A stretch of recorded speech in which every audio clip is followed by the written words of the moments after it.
6 years old, soaking wet, and trying very hard not to look at the food. That was the thing that broke him. Not the mother's hollow cheeks, not the cracked windshield on the rusted car he'd spotted in the parking lot, not even the way the woman flinched when the waitress glanced at them. It was the little girl's eyes, dark and careful, and older than any 6-year-old's eyes had any right to be. Trained, he realized. She had been trained by hunger to want things quietly. Nathan Hale had built a billion-dollar empire from nothing. He had survived bankruptcy, grief, and the particular kind of loneliness that only comes after you've lost the one person who made all the money feel like it meant something. He thought he had seen everything life could throw at a person. He hadn't seen those eyes yet. If this kind of story moves you, stay with me until the end.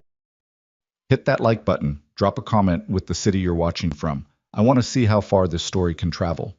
The storm came in from the west around 8 o'clock, the way bad weather always seemed to arrive in that part of Texas. Sudden and absolute. Like someone had simply decided the evening was over. Highway 16 turned mean under the downpour.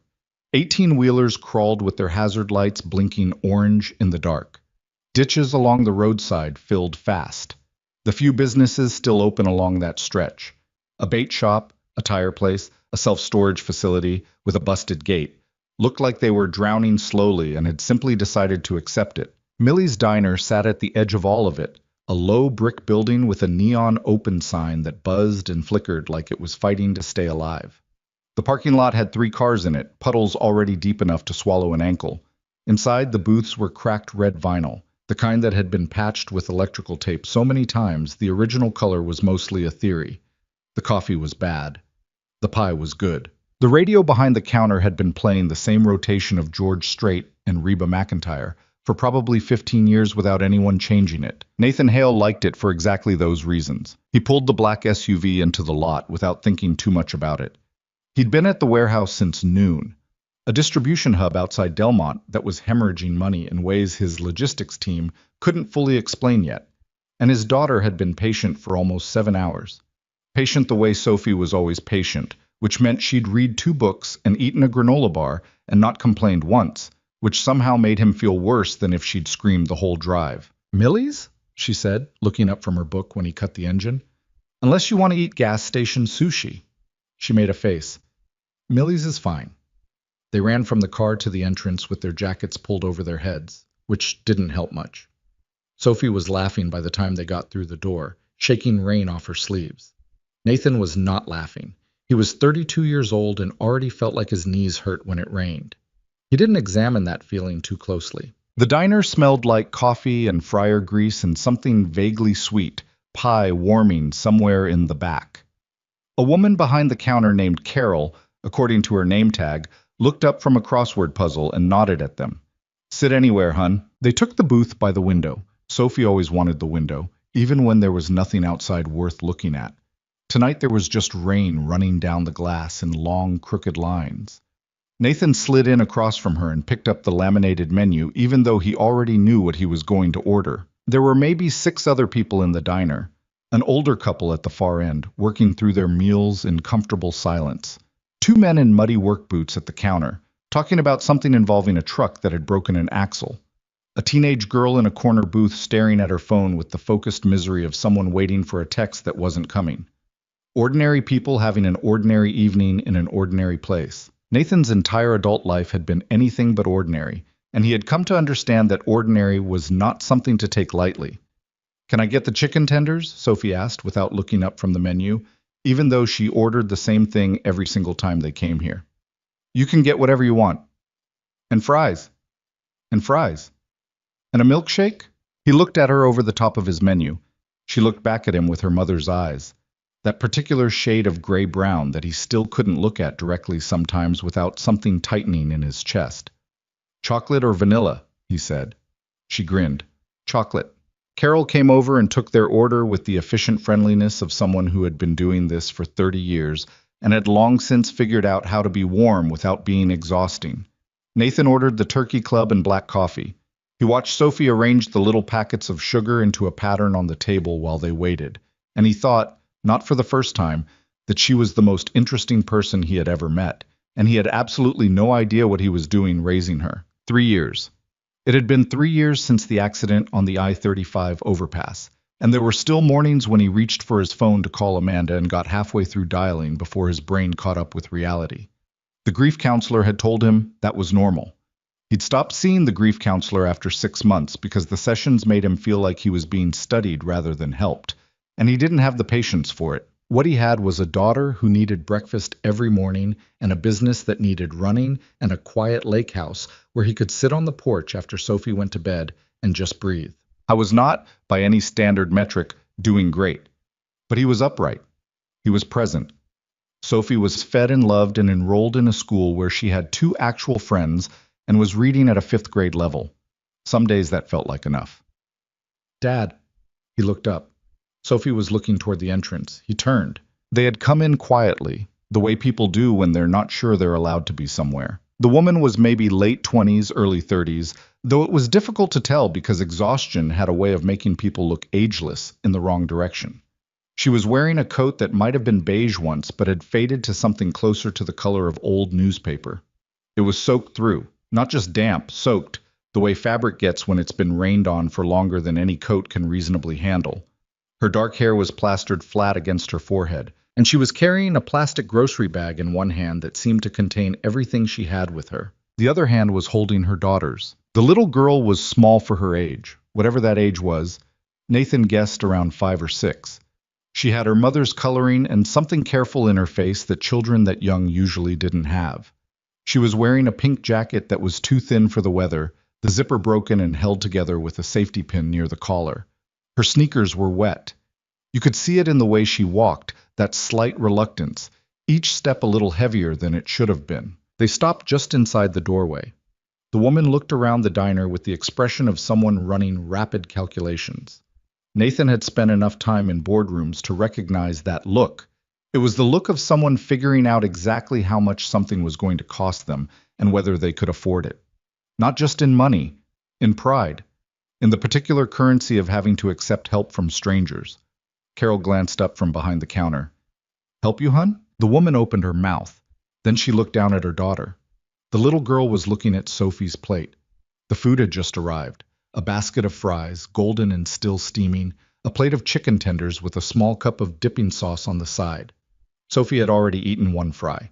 She was in the process of arranging the rest by size, which was a habit Nathan had quietly decided not to ask about. The little girl wasn't staring the way hungry children sometimes do when they're being dramatic about wanting something. She wasn't pointing or whining or pulling at her mother's sleeve. She was just looking, quietly. Her expression was almost completely neutral, the way a face goes when it has learned that wanting things out loud doesn't get you very far.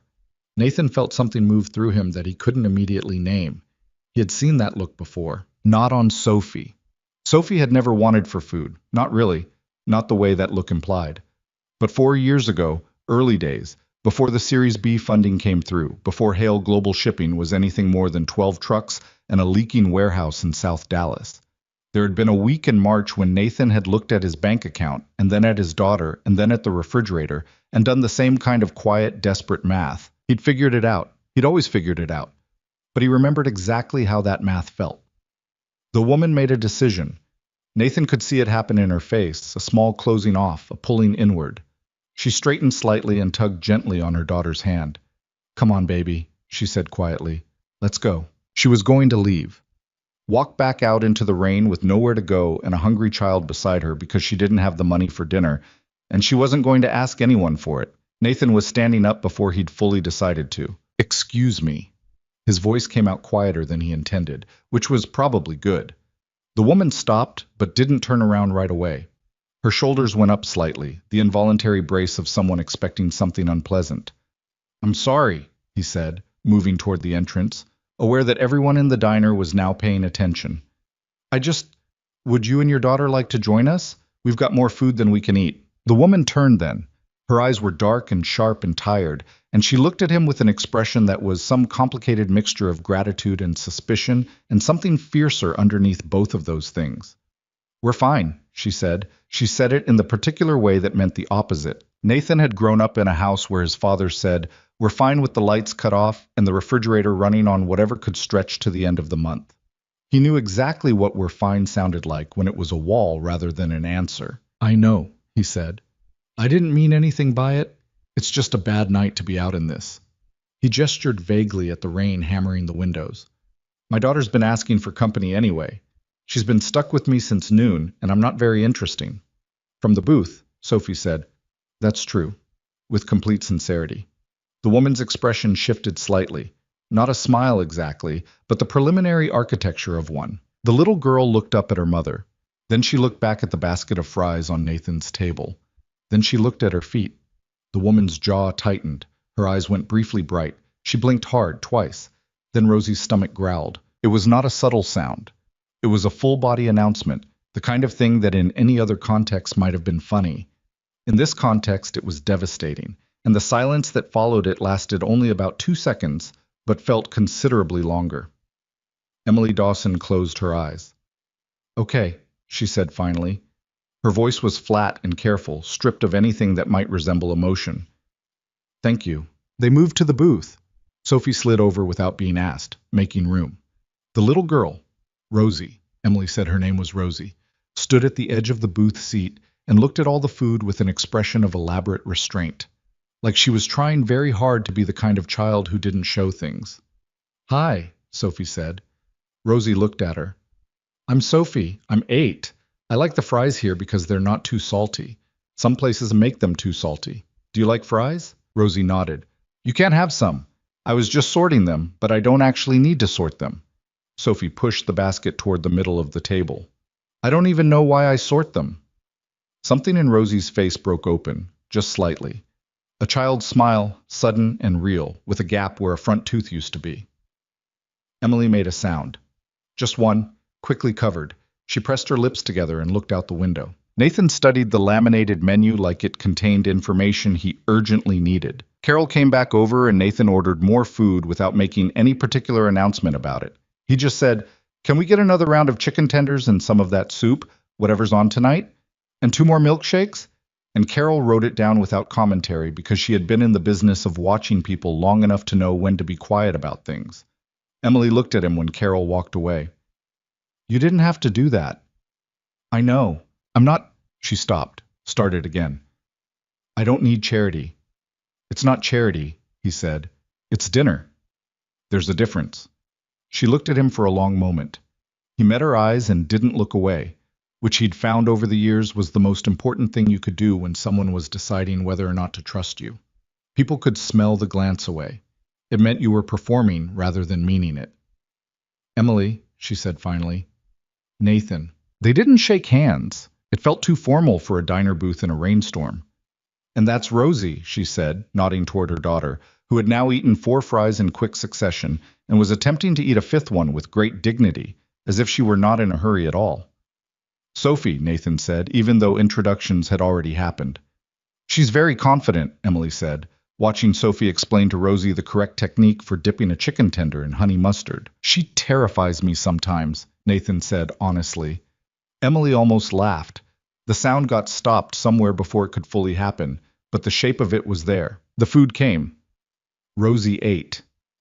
That was the truth of the next 20 minutes, and everything else was peripheral to it. She tried to be neat about it. Nathan could see her trying, see Emily watching her and subtly signaling with her eyes to slow down, to use a napkin. But hunger doesn't really respond to manners coaching, and eventually the trying fell away and Rosie just ate the way she needed to, quickly and completely, clearing her plate with the focused intensity of a child who had learned not to take food for granted. Emily watched her daughter eat and did not watch Nathan, but Nathan watched Emily, not in any presumptuous way. He was just observant. It had made him good at his job, noticing people. And what he noticed was this.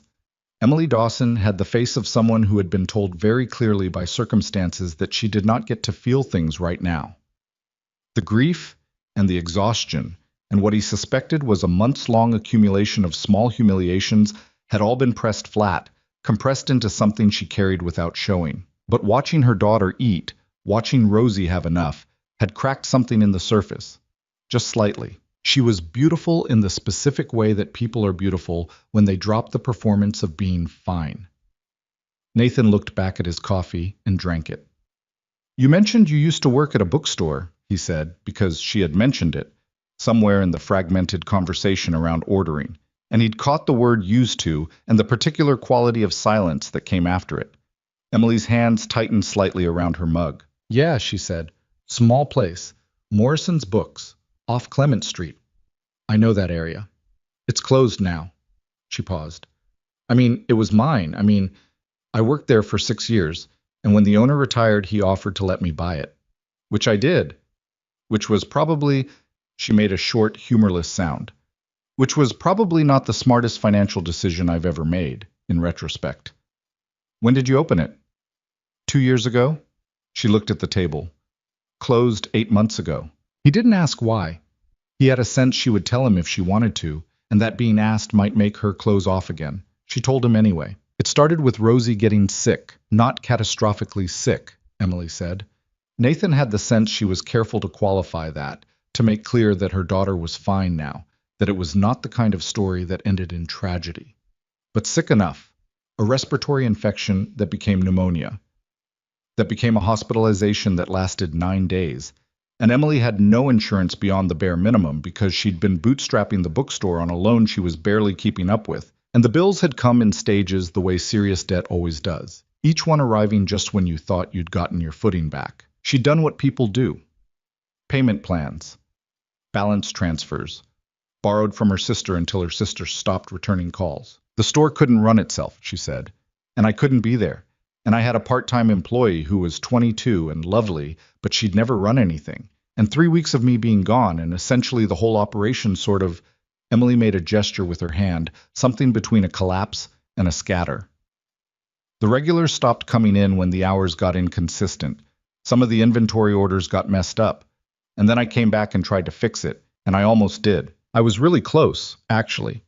And then I got a certified letter from the landlord saying he was raising the rent by 40% because he'd gotten an offer from a coffee chain. How much notice? 60 days. Jesus. Yeah. She almost smiled. Yeah, that's pretty much what I said, except with more adjectives. She'd tried to negotiate. She'd looked for investors. She'd done a GoFundMe that raised enough to pay 1 month's utilities and not much else. She'd sold inventory at cost, then below cost, trying to generate enough cash to find a new location. Then the debt collectors started calling, and the collection calls went from twice a day to constant. And somewhere in there, Rosie had a follow-up infection that required another round of specialists. And at some point, the math just stopped working, no matter how many times Emily ran it. I lost the apartment 3 months ago, she said. The car was paid off, at least. That's something. The car, Nathan said carefully. She looked at him. He looked at her. Neither of them said anything for a moment. We're fine, she said. It's manageable. He thought about the cracked windows he'd seen in the parking lot. The car parked at the far edge of the lot, not close to the entrance. Not where you'd park if you were just getting food. How long have you been in the car? She opened her mouth, closed it. Emily. About 6 weeks, she said finally, quietly, addressed mostly to her coffee mug. Rosie was showing Sophie something on her fingers. Some counting game, apparently. They were both very focused on it. Sophie was counting along seriously, making sure to get it right. She didn't know, in the way that children don't know when adults have stopped performing normalcy, that something heavy was happening on the other side of the booth. There's a shelter, Emily said, before Nathan could say anything. But the wait list is long, and they separate adults from kids in the transitional housing, and I'm not leaving her in a separate room somewhere with strangers, so... She straightened. It's fine. We've got blankets. I parked near the grocery store on Archer because there's a security guard who knows we're there and he doesn't bother us. It's fine. She said it's fine the way you say something when you have said it enough times that the words have lost all connection to meaning and have become just a sound you make to get through the moment. Nathan said, okay. She looked at him, apparently surprised he hadn't argued. Okay, he said again. Eat something. You've been talking and you haven't eaten anything.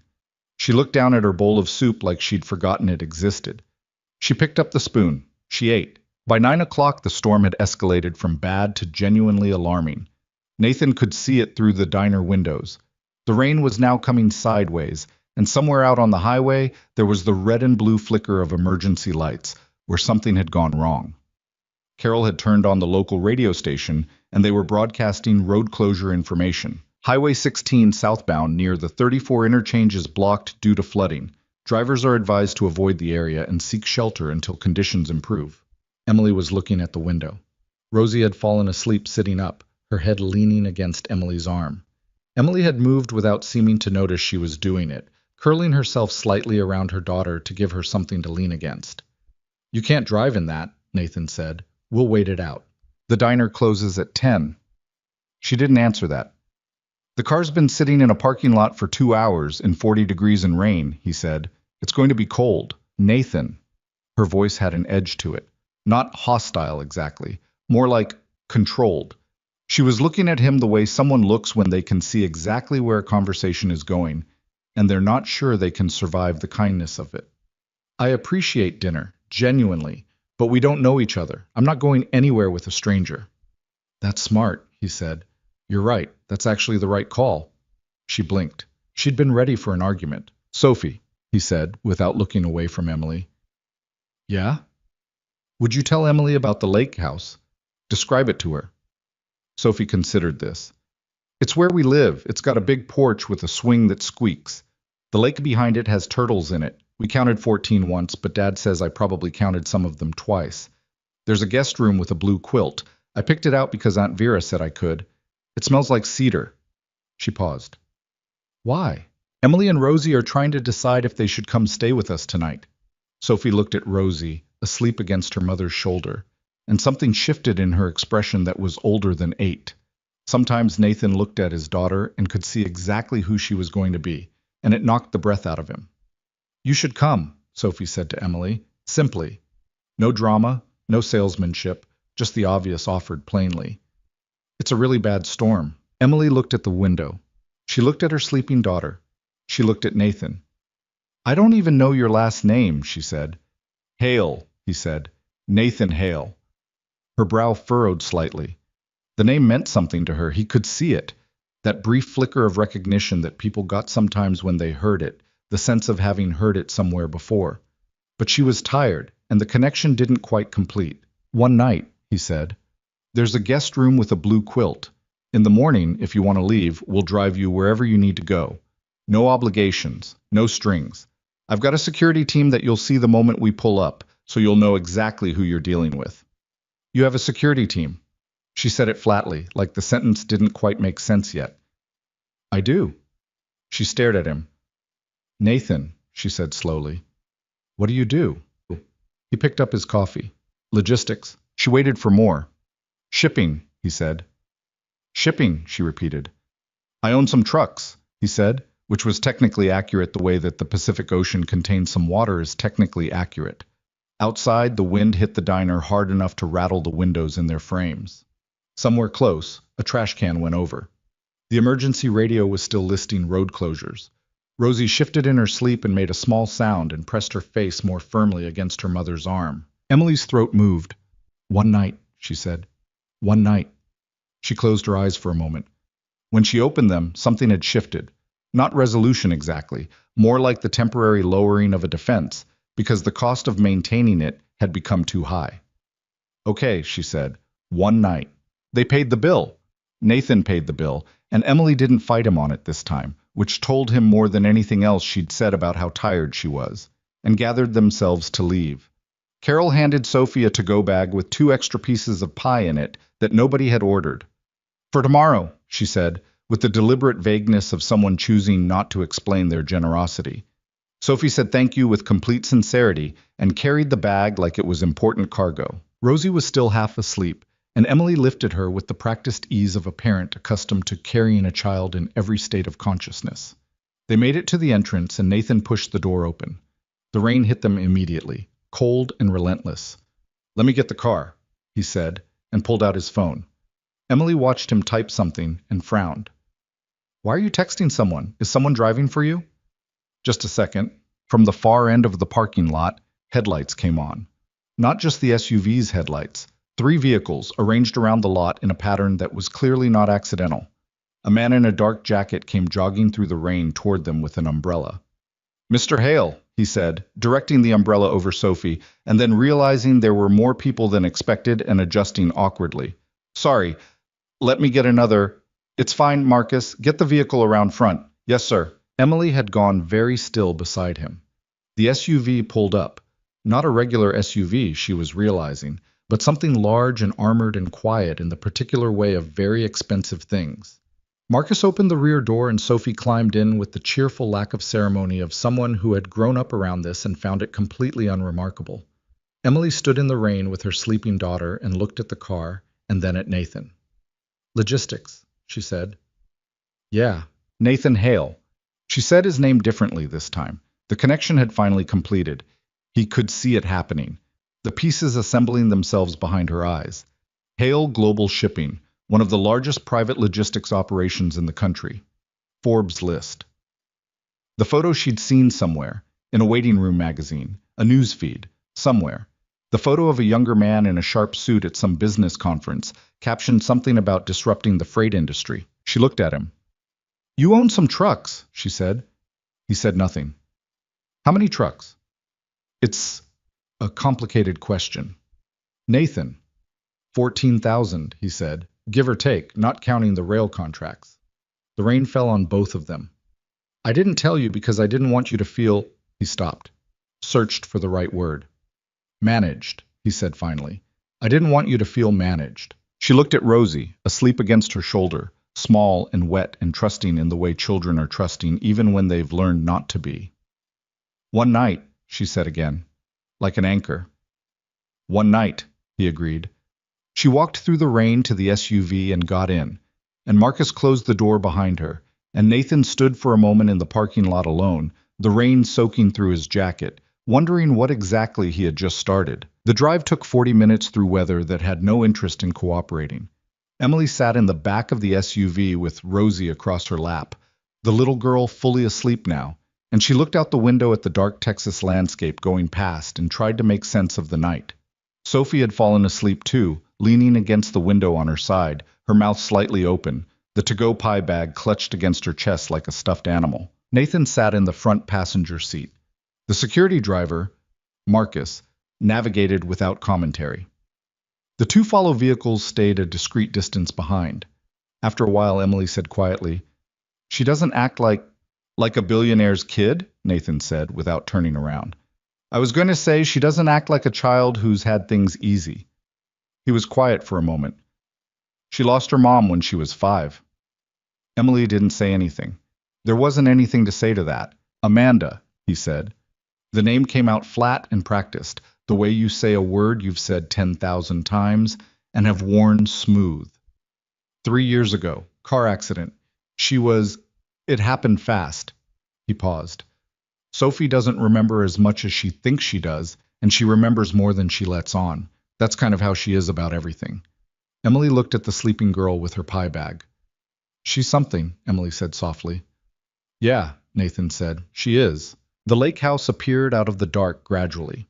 First a gate at the end of a private road, then the gravel drive, then the building itself, large and low and lit with warm amber light from windows that reflected in the rain. A wide porch ran the length of the front, and Emily could see a swing on it, slightly visible in the dark. It was beautiful, in the careful way of something that was clearly expensive but had been arranged to feel lived in. There were muddy boots on the porch steps, a child's rain jacket hanging from a hook beside the door, a handprint of some dried mud on the railing that hadn't been cleaned yet. The housekeeper, a sturdy, unsentimental woman named Dora, who had apparently been called ahead, met them at the door with towels and the expression of someone for whom no situation was unexpected. Guest room's made up, she said. I left out sleep clothes, should fit well enough. Kids' room is across the hall. She looked at Rosie. There's a small bed. We used it when Nathan's niece visited last spring. Emily stood in the entrance hall of a house that probably cost more than she would earn in 10 lifetimes, holding her sleeping daughter, dripping rain onto a hardwood floor. I'll show you, Dora said, and led her down the hall before Emily could think too hard about any of it. Nathan stood in the entrance with the sound of rain on the roof above him, listening to the house settle and breathe around him. Sophie stirred against his shoulder. He'd carried her in without waking her, a practiced parental maneuver, and mumbled something he didn't catch. Okay, Bug, he said softly. Let's get you to bed. He carried her upstairs to her room and took off her wet shoes and pulled the blanket over her and sat on the edge of the bed for a moment in the dark. The rain was softening. He could hear it tapering off against the roof.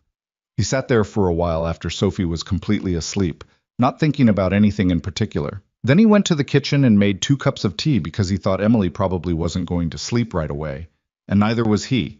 And after a few minutes she appeared in the kitchen doorway in borrowed clothes, a too large flannel shirt and track pants, with damp hair and bare feet, and the expression of someone who has been so far outside their comfort zone that the comfort zone is now theoretical. "Tea?" he said. She looked at the 2 cups already made. "You were expecting me," she said. "I was hoping," he said. "There's also whiskey if you'd rather."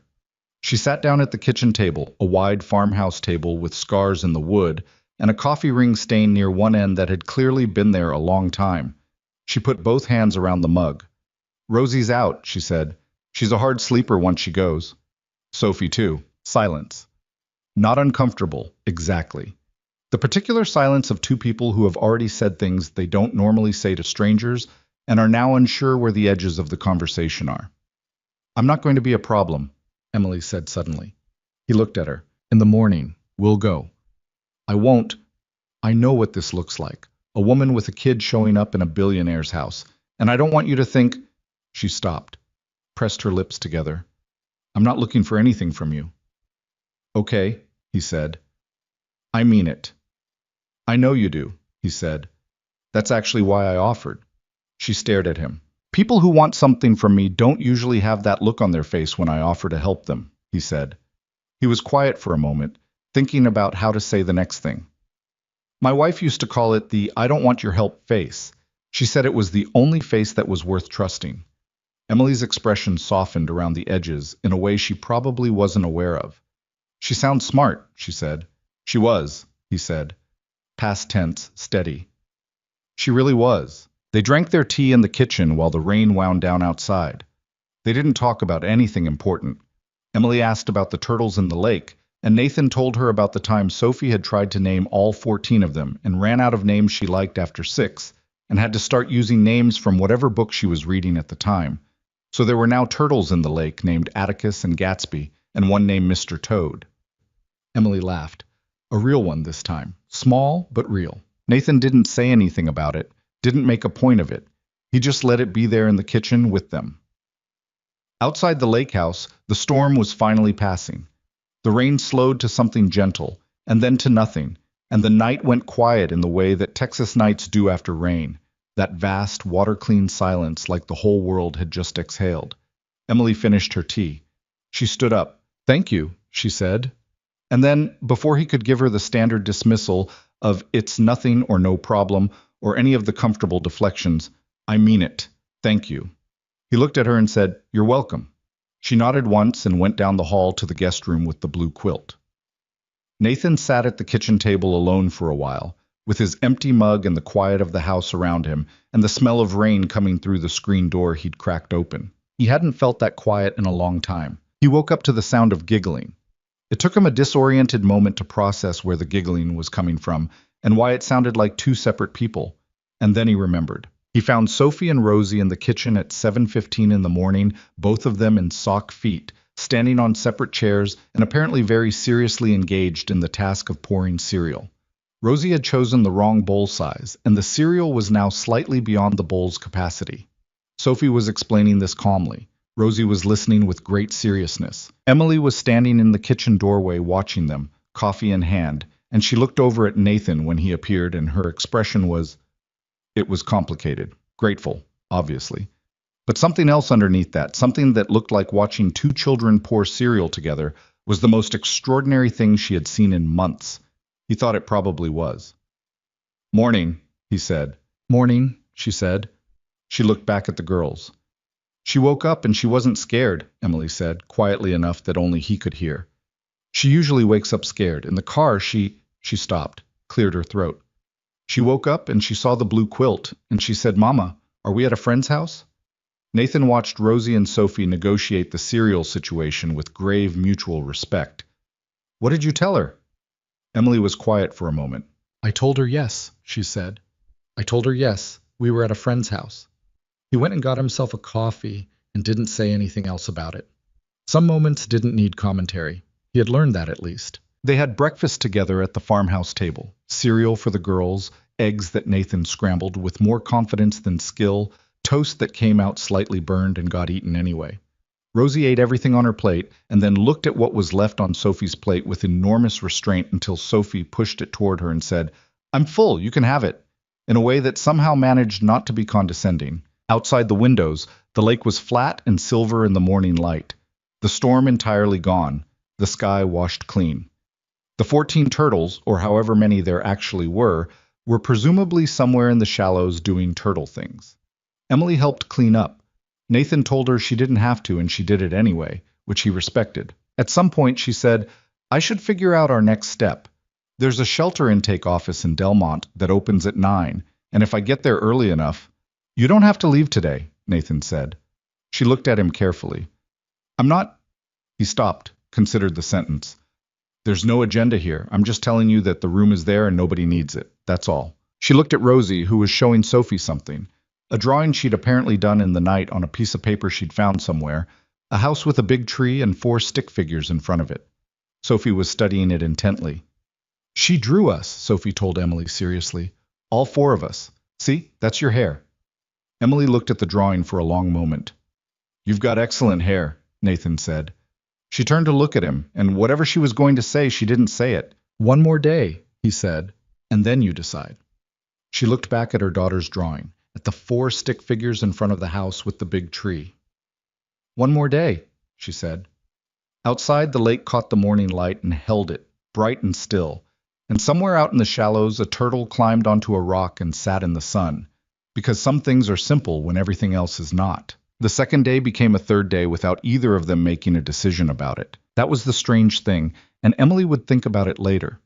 How there was no moment where she said, "Yes, we're staying," and no moment where Nathan said, "Please don't go yet."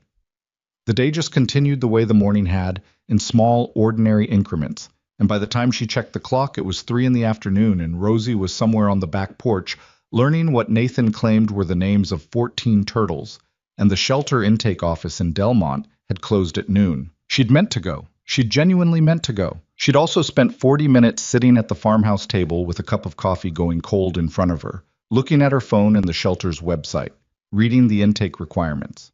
Proof of address, which she didn't have. Proof of income, active or recent, which she had lost. Documentation of circumstances. She had that, in the form of a thick folder of medical bills and eviction notices that she kept in a plastic bag in the trunk of the car, organized by date, because organizing things was the one form of control she still had. The shelter could take 4 to 6 weeks to process her case before placement. 4 to 6 weeks. She'd put her phone face down on the table and stared at the grain of the wood. Dora had come through with laundry, Emily's and Rosie's things, washed and folded without any discussion of it happening, and had set them on the end of the table and left without comment. That was the thing about Dora. She had the gift of doing things without making you feel like things were being done to you. Emily had sat there with the clean laundry and the upside-down phone and the cold coffee and felt for the first time in 8 months not urgently afraid of the next 5 minutes. It was a disorienting feeling, like reaching for a step that wasn't there. She heard Nathan's voice from outside, low and patient, explaining something to Rosie about turtles. Then Rosie's voice. "But how do you know it's the same turtle?" And Nathan, "You look at the shell markings. They're like fingerprints." And Rosie, after a pause, "My fingerprints are different from Sophie's?" And Nathan, "Everybody's are." And Rosie, satisfied. "Okay." Emily picked her phone back up.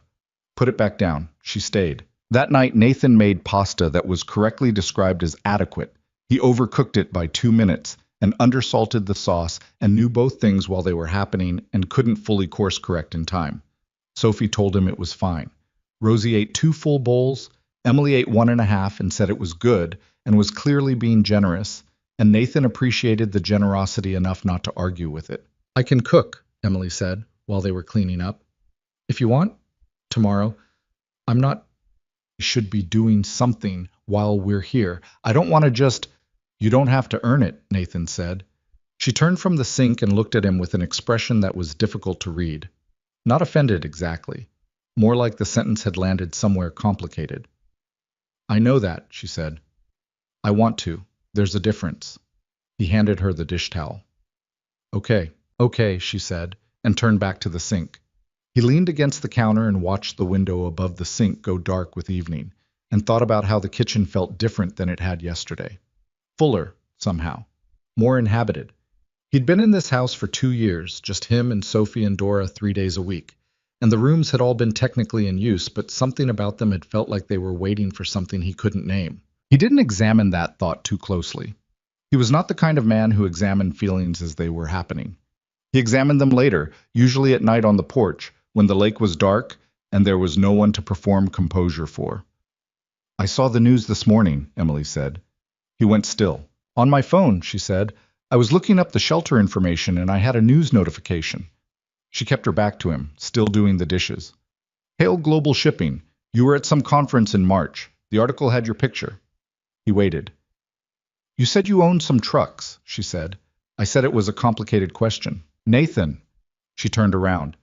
The dish towel was in her hands and she was wringing it slightly without appearing to notice.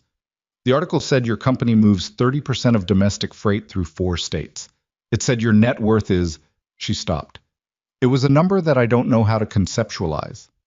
Numbers are just numbers, he said, which was something his accountant had told him once, and which was not actually true but occasionally useful. Don't do that, she said. Not angry, tired. Don't be casual about it. I'm trying to have a real conversation. He looked at her. Okay. What do you want to know? I want to know why you were in a diner off Highway 16 in worn jeans eating a turkey club by yourself. I was with my daughter. You know what I mean. He did.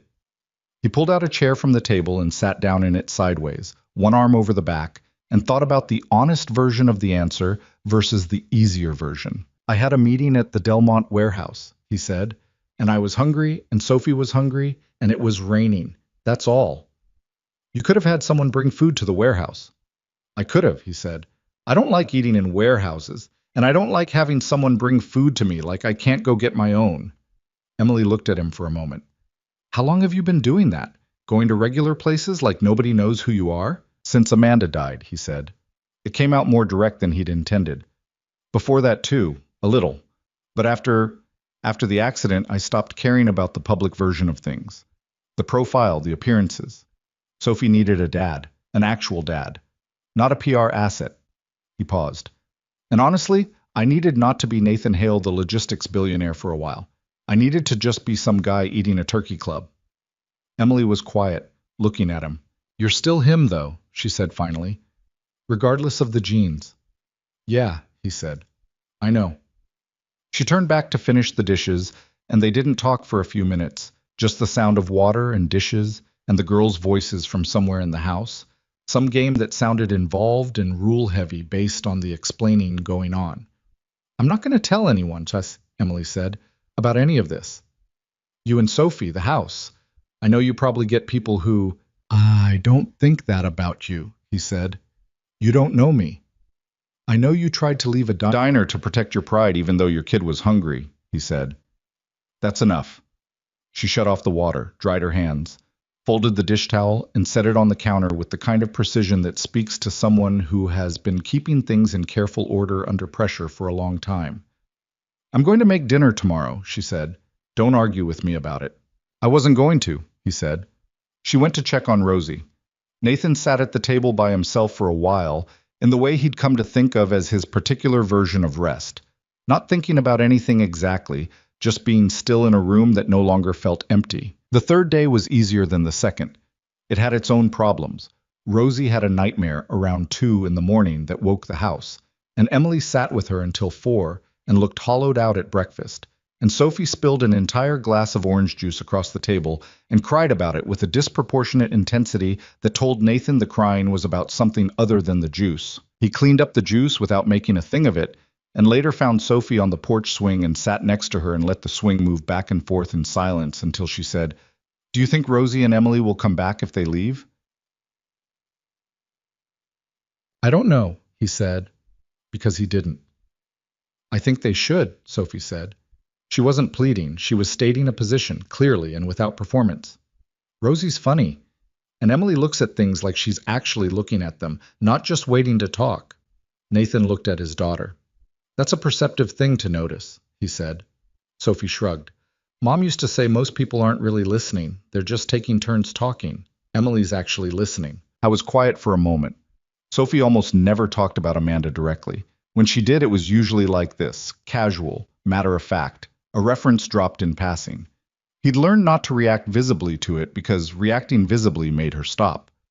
Yeah, he said, she does that. They sat on the porch swing together until Emily appeared at the screen door and said, in a voice that meant she was trying to sound casual and almost achieving it, "Is it okay if I use the whole kitchen? I need counter space." Nathan said yes, and the smell of something that was not overcooked pasta and undersalted sauce began to drift through the screen door, and by 6 o'clock, Emily had made a chicken stew with biscuits from scratch that was aggressively, almost accusatorially good, like it was making a point. Rosie watched her mother cook with the particular pride of a child who knows their parent is doing something well, standing close and handing her things when asked, and occasionally announcing to Sophie what each ingredient was with the gravity of a surgical assistant.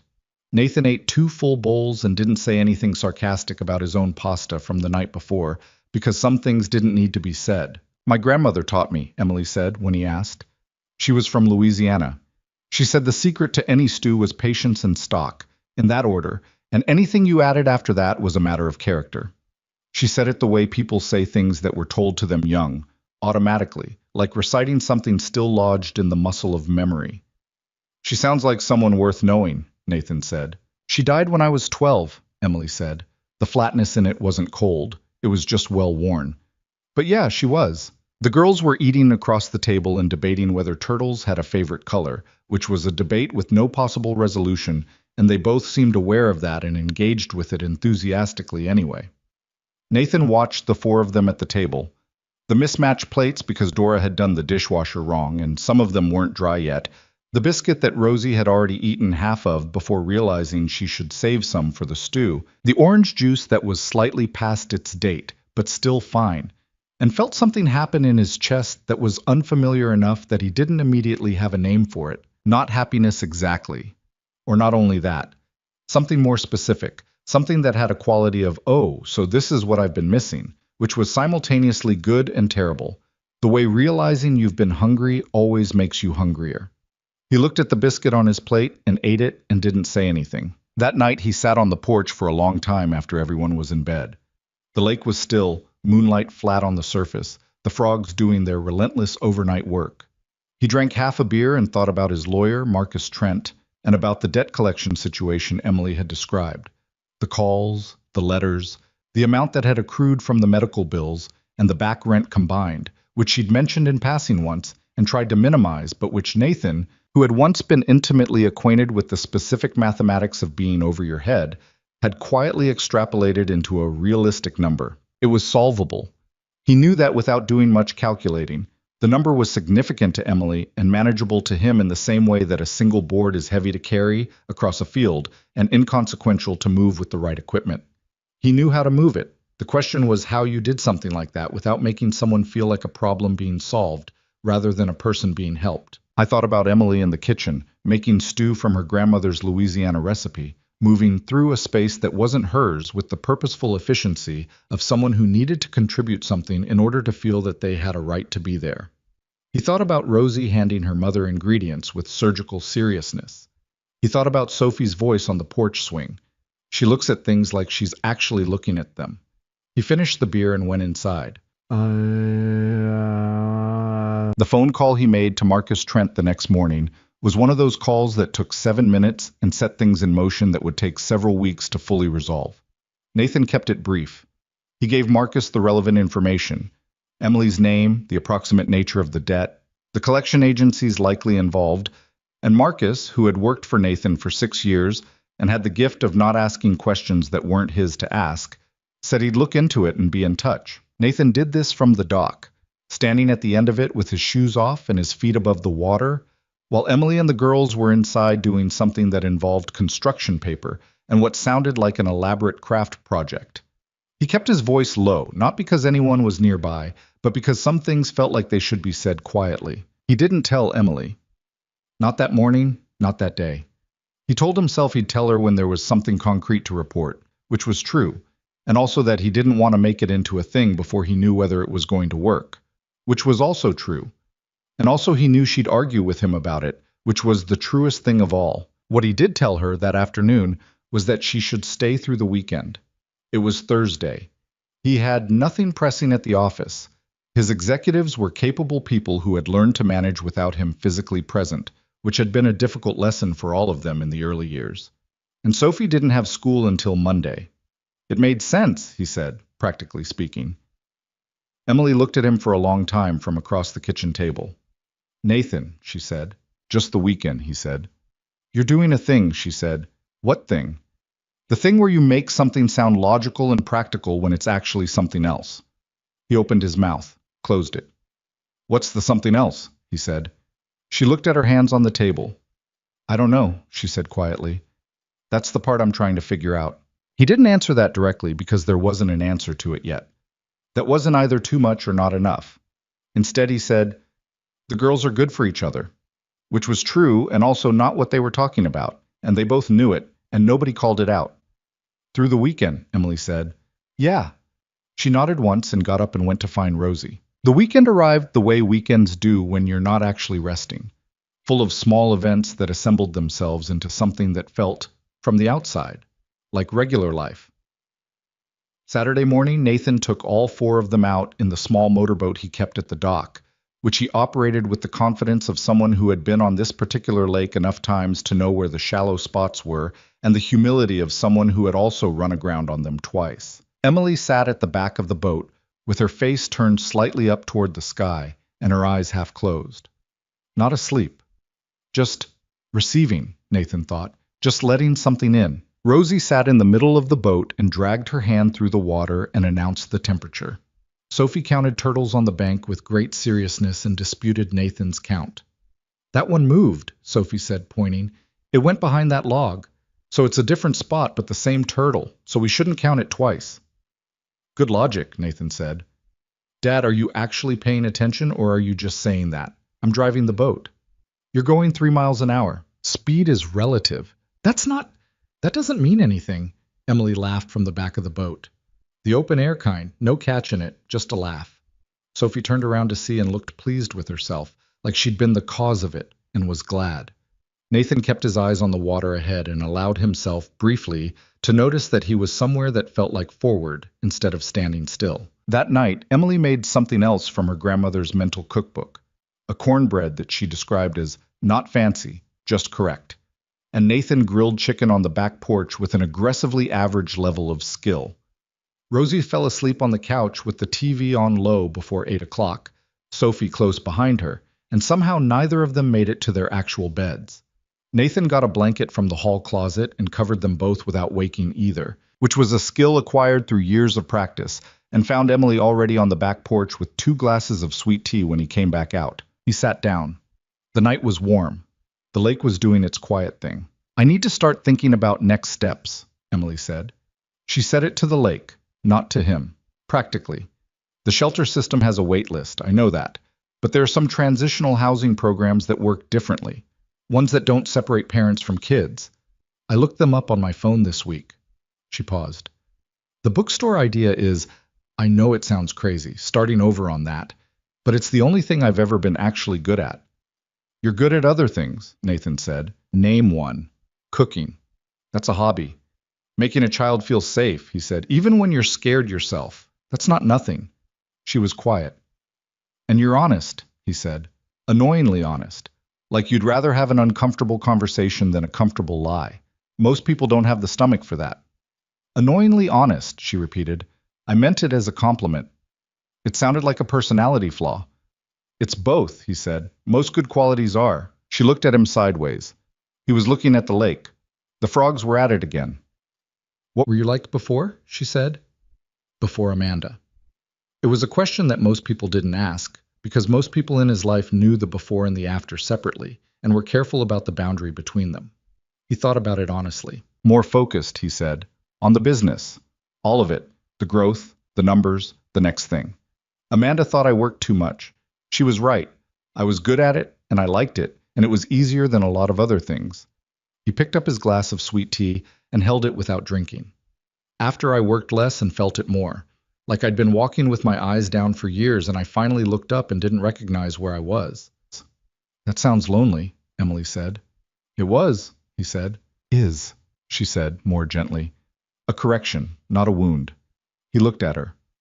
I'm not projecting, she said quickly. I just mean, it doesn't stop being the present just because you got used to it. He thought about that. Yeah, he said, is. They sat with that for a moment. Me too, she said. Just that. Not elaborating. She didn't need to. Her version of the loneliness was different from his, built of different materials, coming from different directions. But he recognized the shape of it the way you recognize a kind of weather you've been in before. Tell me about the bookstore, he said. What it was like, when it was good. She looked at him like she wasn't sure if he actually wanted to know. I mean it, he said. So she told him. She talked for 20 minutes about Morrison's books with her hands in her lap and her eyes on the middle distance, the way people talk about things they love when they're not performing the loving of them. She talked about the smell of the place, old paper, and the specific brand of wood cleaner the previous owner had used for 30 years. She talked about the regular customers, the retired teacher who came in every Thursday and left with 3 books and a running commentary on everything she'd read that week, the teenager who'd been working through the science fiction section shelf by shelf since freshman year, the couple who used to have date nights in the back corner armchairs, taking turns reading passages to each other. We had a cat, she said. Morrison's cat. He'd been there longer than I had. Old orange tabby named Gerald, after Gerald Ford, apparently, though the original owner never explained why. Gerald died 6 months after I bought the place. She almost smiled. I cried more about Gerald than I cried about the business failing, which probably says something about me. It says you had your priorities right, Nathan said. She laughed, short and surprised. Then she looked at the middle distance again. I miss it, she said simply.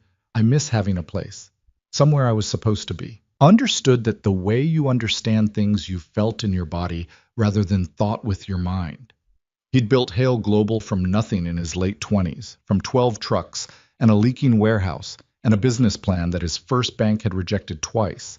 And the having of it, the having of something that was his and that he'd made and that needed him to keep it going, was something he'd taken for granted until recently. Until he'd started to understand that it was possible to have a thing and still feel that you had nothing. You'll have it again, he said.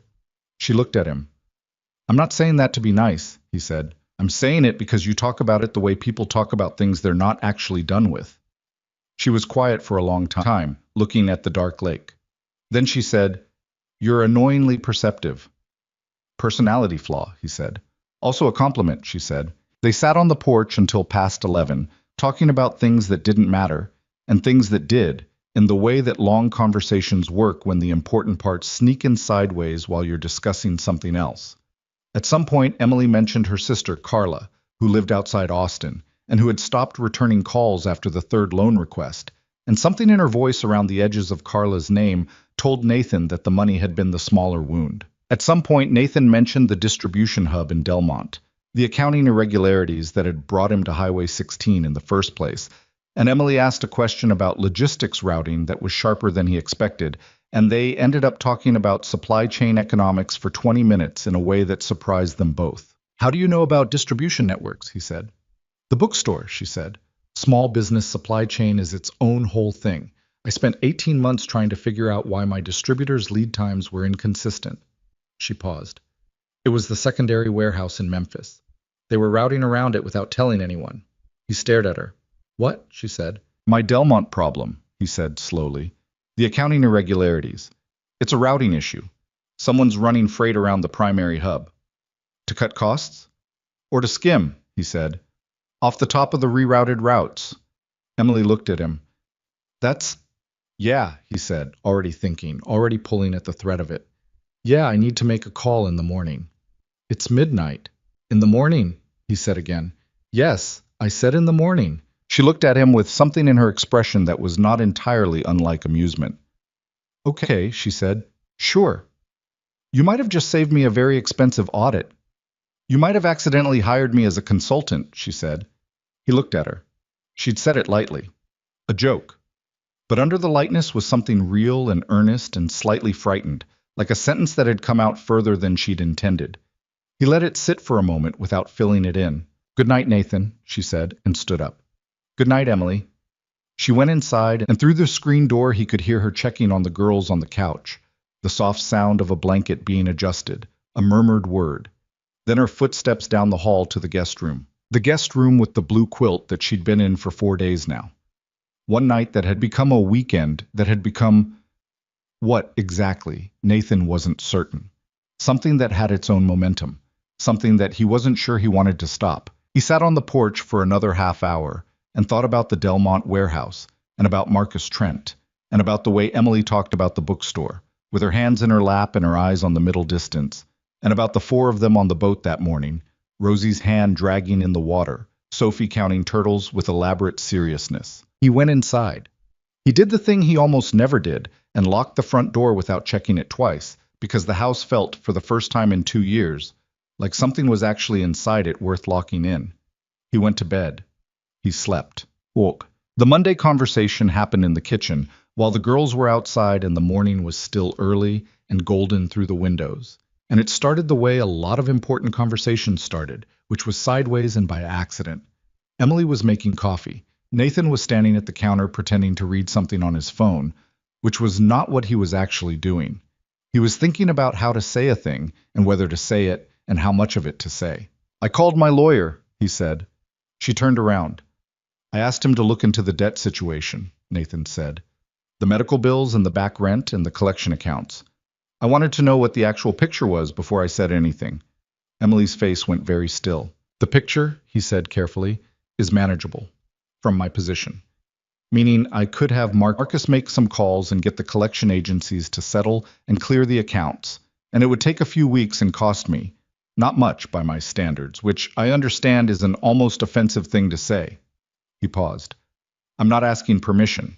I'm telling you I want to do this, and you should tell me if you're going to hate me for it." She said nothing. She had both hands around the coffee mug, and she was looking at him with an expression he couldn't fully read. "Emily, I need you to stop," she said. He waited.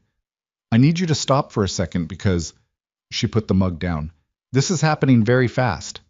4 days, he said. 4 days. Yes. She pressed her fingers against the bridge of her nose. 4 days ago I was sleeping in my car, and now I'm in a lake house, and you're talking about clearing my debt. And I can't. Nathan, I can't keep track of where the help ends and where something else starts. If something else is starting. I don't know if something else is starting. Neither do I, he said honestly. But the debt is separate. That's not... I would do that regardless. Regardless of what? Of what this is, he said. Or isn't. Or hasn't figured itself out yet. She looked at him for a long time. He held still, which was the only thing he knew how to do when waiting for something important to resolve. "If you do this," she said slowly, "I need it to be alone." "Emily, alone," she said. "I keep the record of it. I pay it back." "That could take years." "I know. That's fine. I'm serious, Nathan. If it's a gift, I can't take it. I'm not... I need to be able to look at it in 5 years and know that I settled my own debt. Do you understand that?" He did, completely. He had been that person, in an earlier version of his life, the person who needed to be able to tell the story of having handled their own situation, who needed the narrative of survival to be their own. "Loan," he said. "No interest, long timeline. I'll have Marcus draw something up." She exhaled. "And you have to let me cook again," she said. He almost laughed. "Already planning on it." She picked up her coffee mug and held it for a moment and then said quietly to the mug, "I don't know how to do this. Accept help. I've never been good at it." "Nobody is," he said. "People who say they are usually just comfortable accepting things from people they don't respect enough to care about." She looked up. "It's harder," he said, "to accept something from someone who matters." She held his gaze for a moment.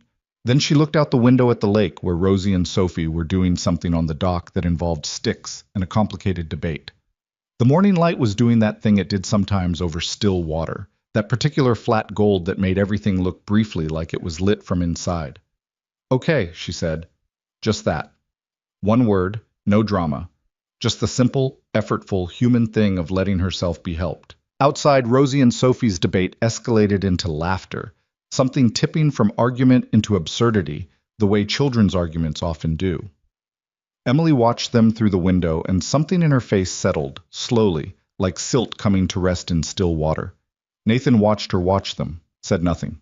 The morning held. Marcus Trent called back on a Wednesday, 10 days after Nathan had first asked him to look into it. Nathan took the call on the dock, same as before, shoes off, feet above the water. The lake was doing its mid-morning thing, flat light, a heron standing at the shallow edge near the far bank, the kind of stillness that made noise elsewhere feel incongruous. He kept his voice low out of habit, even though Emily was inside and there was no one else around. Marcus ran through it the way Marcus ran through everything, clean, sequential, without editorial comment. 3 collection agencies, 2 medical accounts from Rosie's hospitalization, one with a balance that had been sold twice in accrued interest at a rate that was technically legal and practically predatory. Back rent on the apartment plus late fees. The bookstore lease termination penalty, which the landlord had tacked on despite the circumstances, and which was, in Marcus's measured legal opinion, probably challengeable, but not without cost and time. Student loans and deferment but building. Total exposure somewhere in the neighborhood of $84,000. Manageable? Marcus said, in the particular way he had of asking questions where he already knew the answer. Handle it, Nathan said. Settlement offers across the board. The medical accounts will take 40 cents on the dollar, maybe less. The lease penalty is the stickiest piece. Handle it, Nathan said again. And the structure? Loan agreement between her and me. Have Jennifer draft something clean, reasonable repayment terms, long timeline, no penalties, no interest. A pause. Nathan. I know what I'm doing, Marcus. Do you? She's not going to take it any other way, Nathan said. This is her condition. Another pause, shorter. All right, I'll have something to you by Friday. Nathan hung up and sat on the dock for a while with the heron. The heron was very committed to its stillness. Nathan respected that. What he hadn't told Marcus, and what he was not entirely comfortable admitting to himself, was that the $84,000 was almost beside the point. He'd spent more than that on a single conference sponsorship in February without thinking about it for more than 2 minutes. The loan structure wasn't about the money. It was about Emily being able to look at the situation in 5 years and see herself as someone who had handled it, which was a thing he understood because he had built an entire empire, partly on the fuel of needing to be able to say that he had done it himself. The complication was that doing this thing quietly, without fanfare, without making it into a defining act of charity, was exactly the kind of thing Amanda would have done. Amanda, who had once paid a stranger's overdue electric bill without mentioning it to anyone for 3 months, who discovered it only by accident. Amanda, who thought generosity performed for an audience wasn't generosity at all. I didn't like noticing the parallel. It made him feel like he was doing something complicated that he didn't have the emotional vocabulary to fully examine yet. He went back inside and didn't say anything about the call. The days had developed their own shape, which was something Nathan hadn't anticipated. He'd expected the week's end to feel like a decision point, but instead it had blurred into something ongoing without anyone making a declaration about it. Emily made breakfast most mornings with a focused efficiency that Nathan recognized as her version of earning her keep, which he didn't argue with because she'd been clear about needing it and he was trying to learn when to step back. Dora had, with characteristic wordlessness, shifted her schedule to accommodate the changed household, coming in fewer hours, adjusting the things she cleaned and left, giving Emily room in the kitchen without any of them discussing it out loud. Sophie had begun treating Rosie's presence as simply factual, the way children absorb changed circumstances if the adults around them are stable enough to give them permission. She'd assigned Rosie a specific drawer in her bedroom for Rosie's things. She hadn't mentioned it to Nathan. He discovered it by accident when he was putting away laundry and found the drawer labeled in Sophie's careful handwriting, Rosie's drawer. Do not reorganize. He'd taken a breath and put the laundry away and not said anything. Rosie, for her part, was a different child than the one who had stood in a diner entrance staring at food with a carefully neutral face. She wasn't a different child fundamentally. The seriousness was still there, that particular watchfulness that kids develop when they've learned that situations can change fast. But she laughed more freely, and she'd stopped flinching at unexpected sounds, and she'd started doing the thing that children do when they begin to feel safe, which is to test the edges of things. Small tests. Asking for seconds, leaving a toy in the living room overnight, going to find Nathan herself when she had a question instead of waiting to ask her mother to ask him. He answered her questions the way he answered Sophie's, which was directly and without talking down to her, and she seemed to approve of this approach. She'd started following him to the dock in the mornings, not for any stated reason, just to be there. She'd sit on the dock boards with her feet hanging and watch the water, and sometimes ask questions and sometimes say nothing, and Nathan had come to appreciate the company. One morning, she said, out of nowhere, "My dad doesn't live with us." "I know," Nathan said. "Mom doesn't talk about him." "Some things are hard to talk about," he said. Rosie considered this. "Sophie's mom is dead," she said, not cruelly, just factually, in the way children state hard things when they've been turning them over for a while. "Yeah," Nathan said. "Do you miss her?" "Every day," he said. Rosie nodded slowly, like this was the answer she'd expected and she was filing it in the appropriate place. "Do you think it gets less?" He looked at her. She was 6 years old, and she was asking him a real question with her eyes on the water, legs swinging over the dock edge. "It gets different," he said. "It stops being an emergency and becomes something you carry. You get stronger so it feels lighter, but it doesn't get less, not really." She was quiet for a moment. "Okay," she said. "That's what I thought." He didn't ask her what she was carrying. He figured she'd tell him if she wanted to. She didn't that morning, and he let her keep it. When he went back to the house, Emily was at the kitchen table with her laptop. He'd given her the Wi-Fi password on day 3 without making it into a gesture, just writing it on a post-it and leaving it next to the coffee maker. And she was looking at something with the focused, slightly grim expression of someone doing research they don't entirely want to find. He poured coffee and looked over her shoulder, not trying to be subtle about it. Commercial real estate listings, retail space in the city, small square footage, street level. "Clement Street?" he said.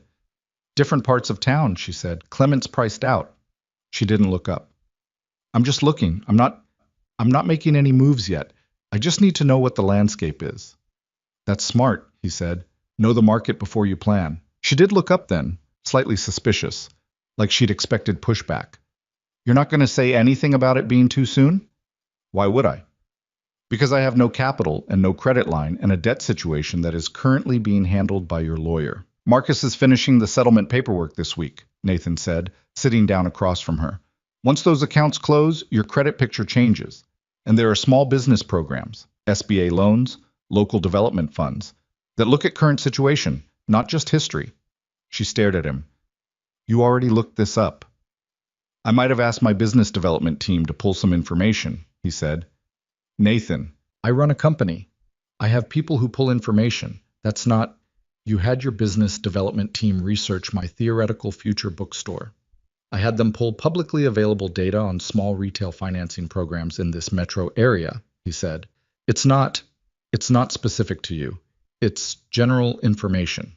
She looked at him for a long moment. "You're impossible," she said. "I've been told," he said. She looked back at her screen. A small smile was pulling at the corner of her mouth, the kind she tried not to let get too large, which Nathan had noticed was a habit she had. Like she'd learned to keep good feelings small in case they didn't last. "There's a space on Dunmore Street," she said, turning the laptop toward him. 1,200 square feet. The rent is manageable if the traffic is right.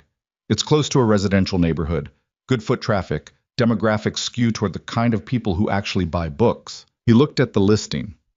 Brick front, big windows. A little rougher around the edges than the photos were trying to present, the way real estate photos always tried to hide the peeling paint and the slightly uneven floors.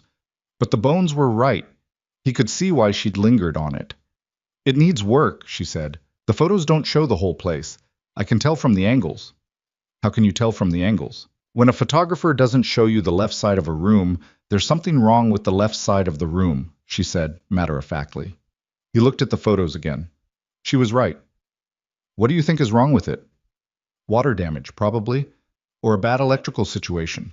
Something structural they don't want you to see before you fall in love with the windows." She tilted her head.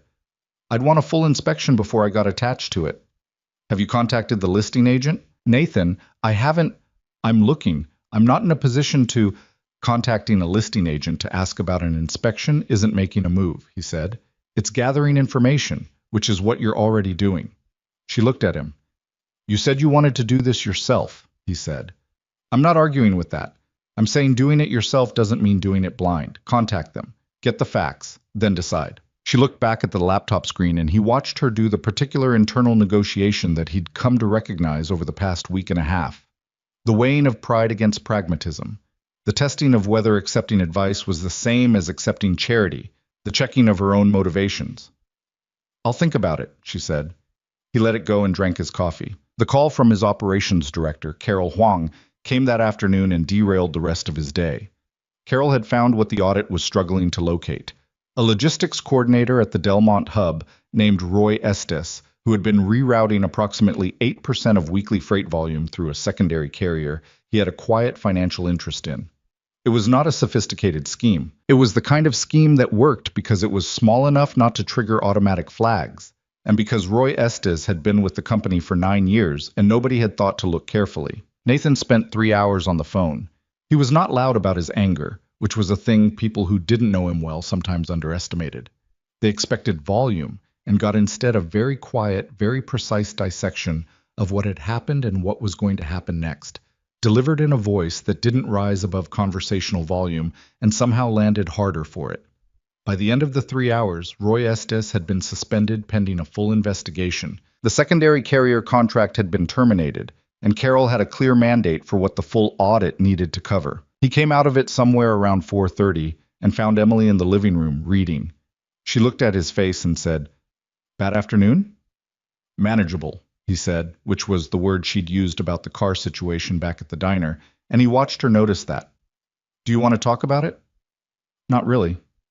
"Okay."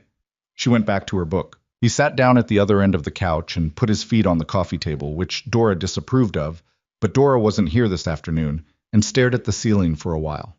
The house was quiet. The girls were outside. The lake was doing its thing. "Someone was stealing from you," Emily said, without looking up. He looked at her. "You get a very specific kind of quiet when something's been done to you that you didn't expect from someone you trusted," she said. She turned a page. "I recognize it." He thought about the landlord who'd raised her rent 40%, and the sister who'd stopped returning calls, and the distributor who'd routed around Memphis without telling anyone. 9 years, he said. He'd been there 9 years. "The time makes it worse," Emily said. "Not better." "Yeah, because you start wondering what else you missed," she said. "What else was happening while you were paying attention to the wrong things?" He looked at her. "I used to do that with the bookstore," she said quietly. "After it closed. Run back through it all, looking for the moment I should have seen it coming. The lease, the insurance gap, the distributor problem. Like if I could find the exact mistake I could." She shook her head. "You can't undo it that way. You just make yourself sick." I was quiet for a moment. "How do you stop doing it?" She looked up from her book. "You find something that requires your attention that isn't in the past," she said. "That's all. You find something in front of you." He held her gaze for a moment. She dropped her eyes back to the page a little quickly, and he looked back at the ceiling. From outside came the sound of Sophie explaining a rule to Rosie about something that required apparent compliance, and Rosie's voice raising an objection, and then both of them laughing. He found his shoulders going down from somewhere they'd been for the last 3 hours. Something in front of him. Right. The loan agreement from Marcus arrived Friday morning, clean and professionally drafted, 6 pages with an attached amortization schedule that had a 15-year timeline and monthly payments that were, by any realistic measure, generous. Nathan printed it and left it on the kitchen table with a pen and said nothing about it before Emily came downstairs. He was on the porch when he heard her go quiet in the kitchen. He gave it a few minutes. Then he heard her come to the screen door. "Nathan." "Yeah." "This repayment schedule is fair," he said. "It's not. Nathan, the monthly payment is smaller than my electricity bill used to be." "Electricity bills are expensive," he said. You're not taking this seriously." He turned around and looked at her through the screen. She was standing with the papers in both hands, and she had the expression she got when she was trying to stay practical about something that was making her feel things she wasn't ready for. "I am taking it seriously," he said. "That's a legal document. Marcus takes things very seriously. If you want different terms, you can talk to him, but he'll just tell you the terms are already structured in your favor and ask why you want to make them worse." She looked at the papers. "It's real," he said. "It's a loan. You'll pay it back. It'll just take a while, and that's okay." He paused. "You said you needed to be able to look at it in 5 years. You will. You'll still be paying it, and it'll be in the record, and it'll be yours." She looked up at him. "Sign it or don't," he said. "But don't argue with the numbers because the numbers aren't the point." She pressed her lips together. He watched her read it again, more carefully this time, going through each section with the focused attention of someone who had once run her own business and knew how to read a contract. Then she signed it. She brought it back through the screen door and handed it to him and said, "I'm making omelets," and went to the refrigerator. He looked at the signature on the bottom of page 6. Emily Dawson, in small, controlled handwriting that leaned slightly to the left. He put it on the counter and went to help with the omelets because he knew better than to make it into a moment, and because he was, in fact, hungry. The trouble with Carla started the following Tuesday. Emily had mentioned her sister twice, once on the porch in the context of the loans that had stopped being returned, once in passing when Rosie asked about Christmas and whether Aunt Carla was coming, and Emily's face had gone neutral in the particular way of someone managing a wound in real time. Nathan had noted it both times and not pushed, but on Tuesday, Emily's phone rang at breakfast with a ringtone she hadn't assigned to anyone in his contacts, meaning it wasn't someone she called regularly. And she looked at the screen and went absolutely still for a moment. "I need to take this," she said, and went down the hall. She was gone for 40 minutes. Nathan made more toast and refilled juice and helped Rosie with the drawing she was working on. A series of turtles, each labeled with their name, which she'd been working on for 3 days with complete seriousness. Sophie was at school. The house was quiet enough that Nathan couldn't help hearing the register of Emily's voice from down the hall. Not the words, just the tone. Low and controlled at first, then tighter, then a long silence, then a few words that were clipped short, the sound of someone keeping themselves carefully in check. She came back to the kitchen with the expression of someone who has just exercised considerable willpower. "Everything okay?" Nathan said. "Fine," she said. He handed her a cup of coffee. She took it. She stood at the counter and drank half of it without sitting down. Rosie had gone back to her turtle drawings with complete focus, either unaware of the tension or choosing not to engage with it, which Nathan suspected was not entirely the former. "She saw the news," Emily said finally. Nathan waited. Apparently there's a piece on some local news website. Someone at the diner, or near the diner, saw us leave together that night." She put the mug down. "The angle is that Nathan Hale was seen with an unknown woman and child, leaving in his vehicle, going to his private residence." She said it in a flat, removed way, like she was reading a report. "Carla saw it." "What did she say?" Emily's jaw moved. "She wanted to know if it was true. I said yes." She said. She stopped. "She said some things." "What kind of things?" "The kind of things," Emily said carefully, "that assume I went to that diner on purpose. That it was strategic." Her voice was very controlled. She used the word calculated. Nathan said nothing. He was watching her face, and what he saw there was not grief exactly, or not only grief. It was the particular exhaustion of someone who has been hurt by the same person more than once, and is still somehow surprised each time. "She's your sister," he said. "I know what she is," Emily said. "She's scared for you," he said, not defending Carla, just offering the other possibility. Emily looked at him. "She's protecting herself," she said. "There's a difference." She paused. "She gave me money 3 times. She's been waiting for it to come back to her in some embarrassing way. This is that, in her mind." She picked the coffee mug back up. "I told her the loan exists. I told her I'm handling it. She didn't. She wasn't interested in that part." "What was she interested in?" "In me not making her look bad," Emily said simply. "That's Carla. That's always been Carla." Rosie had gone still over her drawing, pencil hovering. Nathan looked at the back of the little girl's head, at the careful way she was not participating in the conversation while clearly absorbing every word of it. He thought about how much children carried in their bodies, the things that were said in front of them that adults assumed went unprocessed. "Hey, Rosie," he said. She looked up. "You want to go check on the turtles before Sophie gets home? See if Mr. Toad is still on the big rock?" Rosie looked at her mother. Emily managed something that was close enough to a nod. Rosie took her drawing and went out the back door with the focused purpose of a child given a mission. The screen door swung shut. Emily let out a breath. "I'm sorry," she said. "That shouldn't have happened in front of her." "She's okay," Nathan said.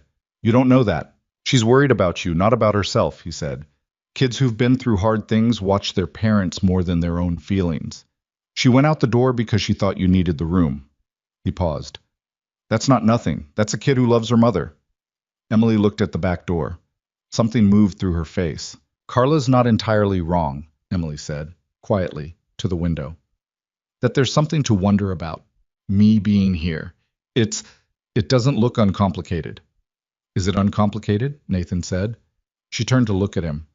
I'm asking honestly, he said, not trying to start anything. I'd rather know where we actually are than perform a version of where we are. She looked at him for a long time. The kitchen was very quiet. Outside, distantly, Rosie's voice carried across the water, reporting something about Mr. Toad with the enthusiasm of a field correspondent. No, Emily said, it's not uncomplicated. He nodded.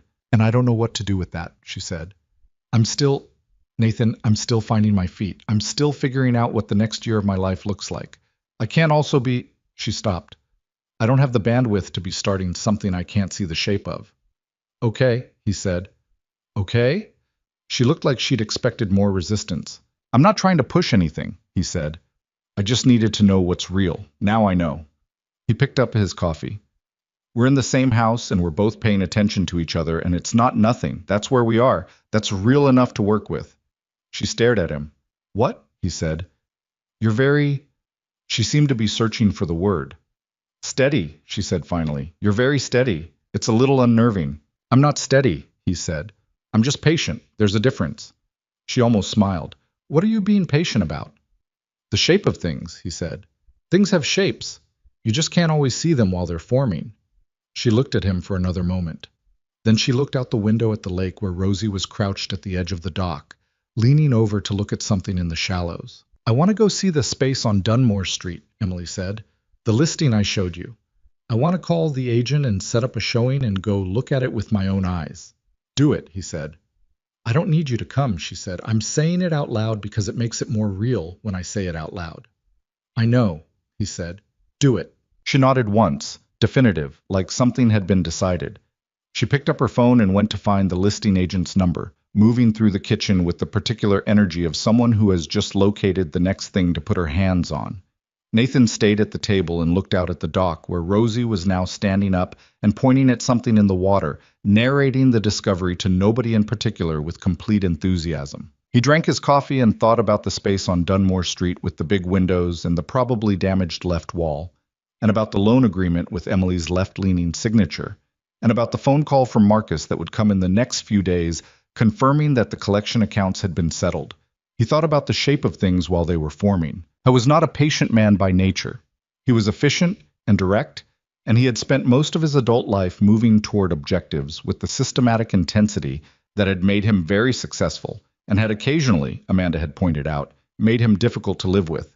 But he had learned, slowly and not without cost, that there were things in life that moved on their own schedule, and that pushing them didn't make them arrive faster, it just made them arrive wrong. I was trying these days to move at the pace of things. The listing agent turned out to be available, Emily reported from the hallway, and there was a showing slot on Thursday morning.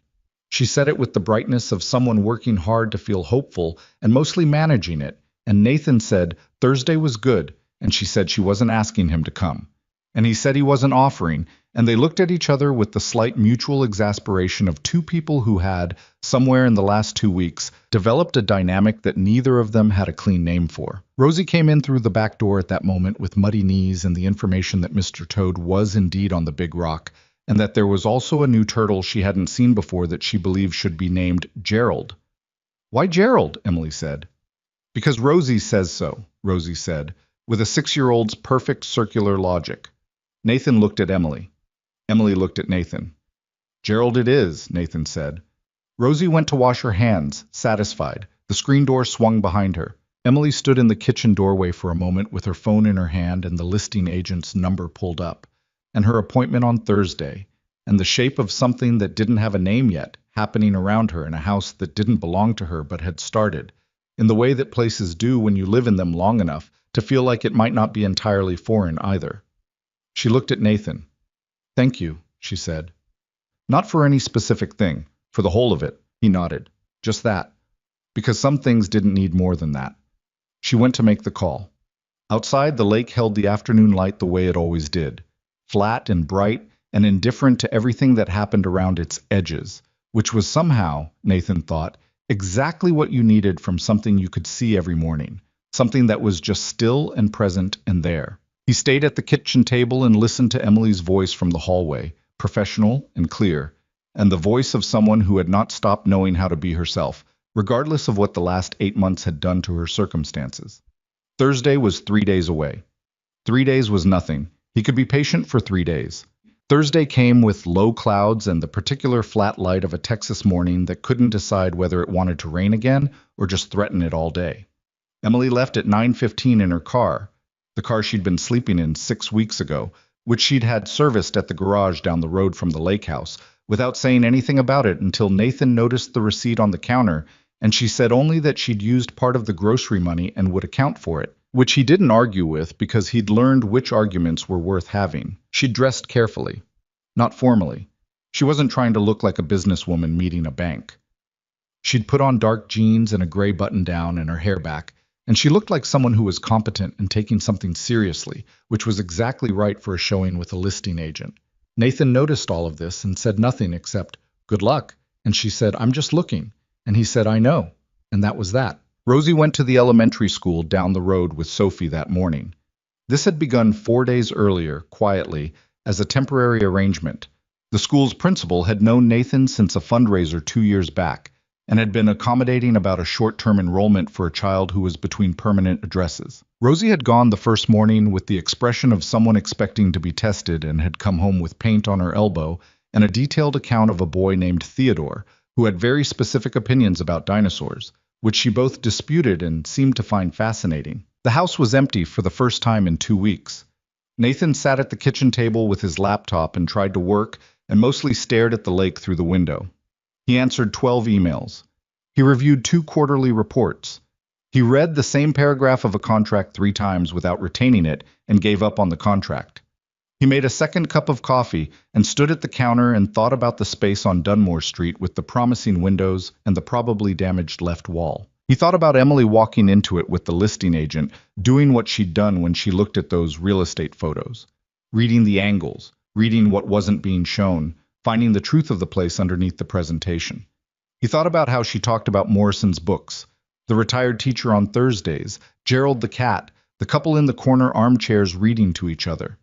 He thought about how you could hear in her voice, when she talked about it, not just the grief of losing it, but the specific and irreplaceable quality of having had a place that was truly hers. He wanted her to have that again.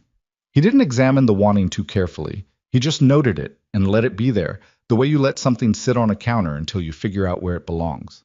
His phone buzzed with a text from Marcus. Settlement confirmed on medical accounts. Lease penalty under negotiation, should close by end of week. Clean record effective approximately 30 days from today, pending bureau reporting. He typed back, "Good, thanks." He put the phone down. He tried the contract paragraph again, and this time got through it. Emily came back at 11:45. He heard her car in the drive, heard the door, heard her set her keys on the entry table. Then nothing for a moment.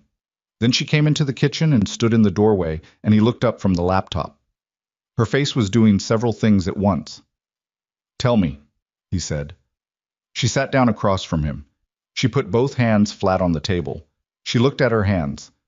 "The left wall," she said. "Water damage?" Previous tenant had a pipe situation. The landlord remediated it, but the remediation was, she pressed her lips together.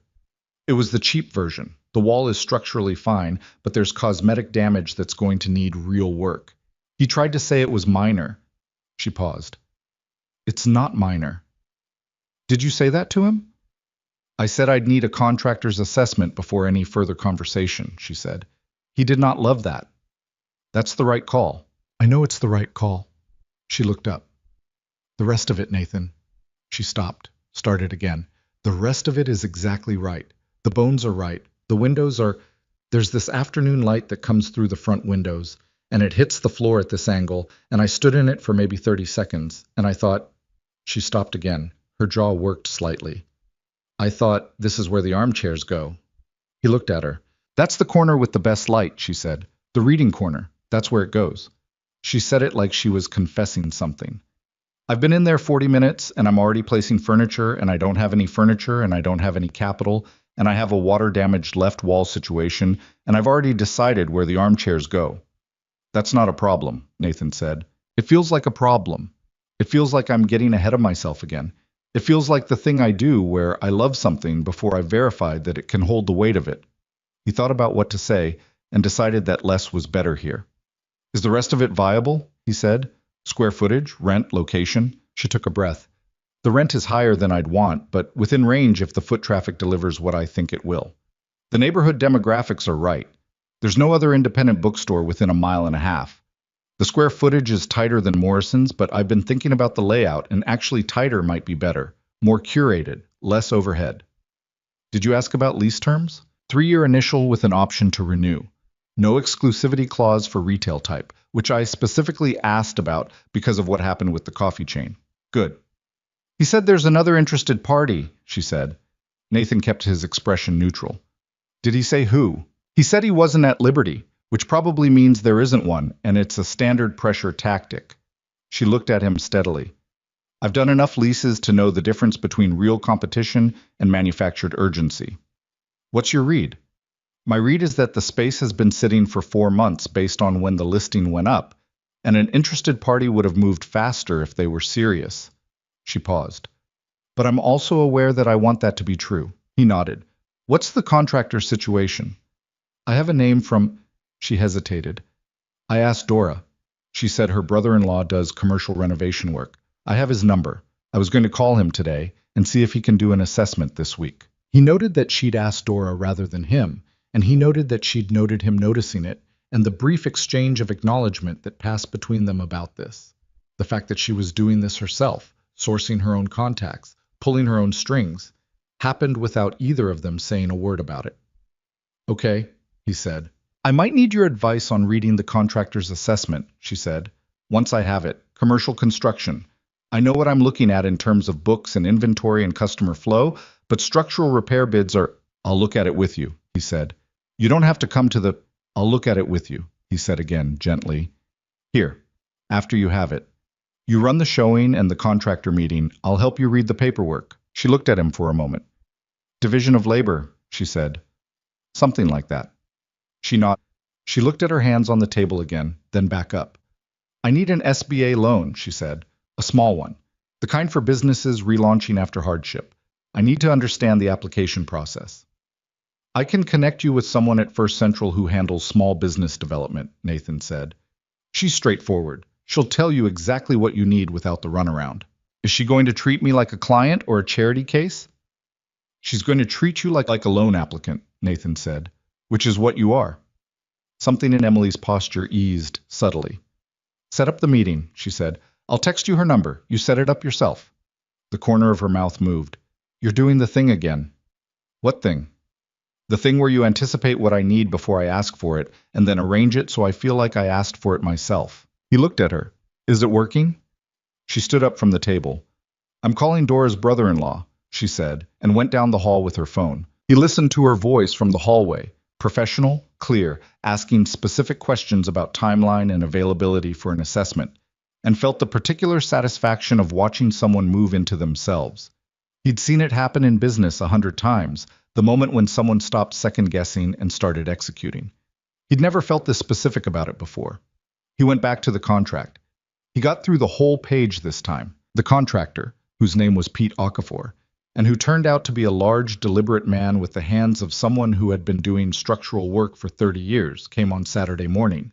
He spent 90 minutes at the Dunmore Street space while Emily walked through it with him, asking questions that Pete answered with an appreciation for her technical specificity that was evident in how his answers grew more detailed as the showing went on. Nathan dropped Emily off and waited in the car because she had been very clear about the waiting in the car situation, and spent the time reviewing a supplier contract on his phone and drinking bad gas station coffee that he'd bought 2 blocks away. When she came out, she had 3 pages of handwritten notes and an expression that was cautiously, carefully optimistic, in the way of someone who has decided to let themselves feel a thing but is managing the volume of it.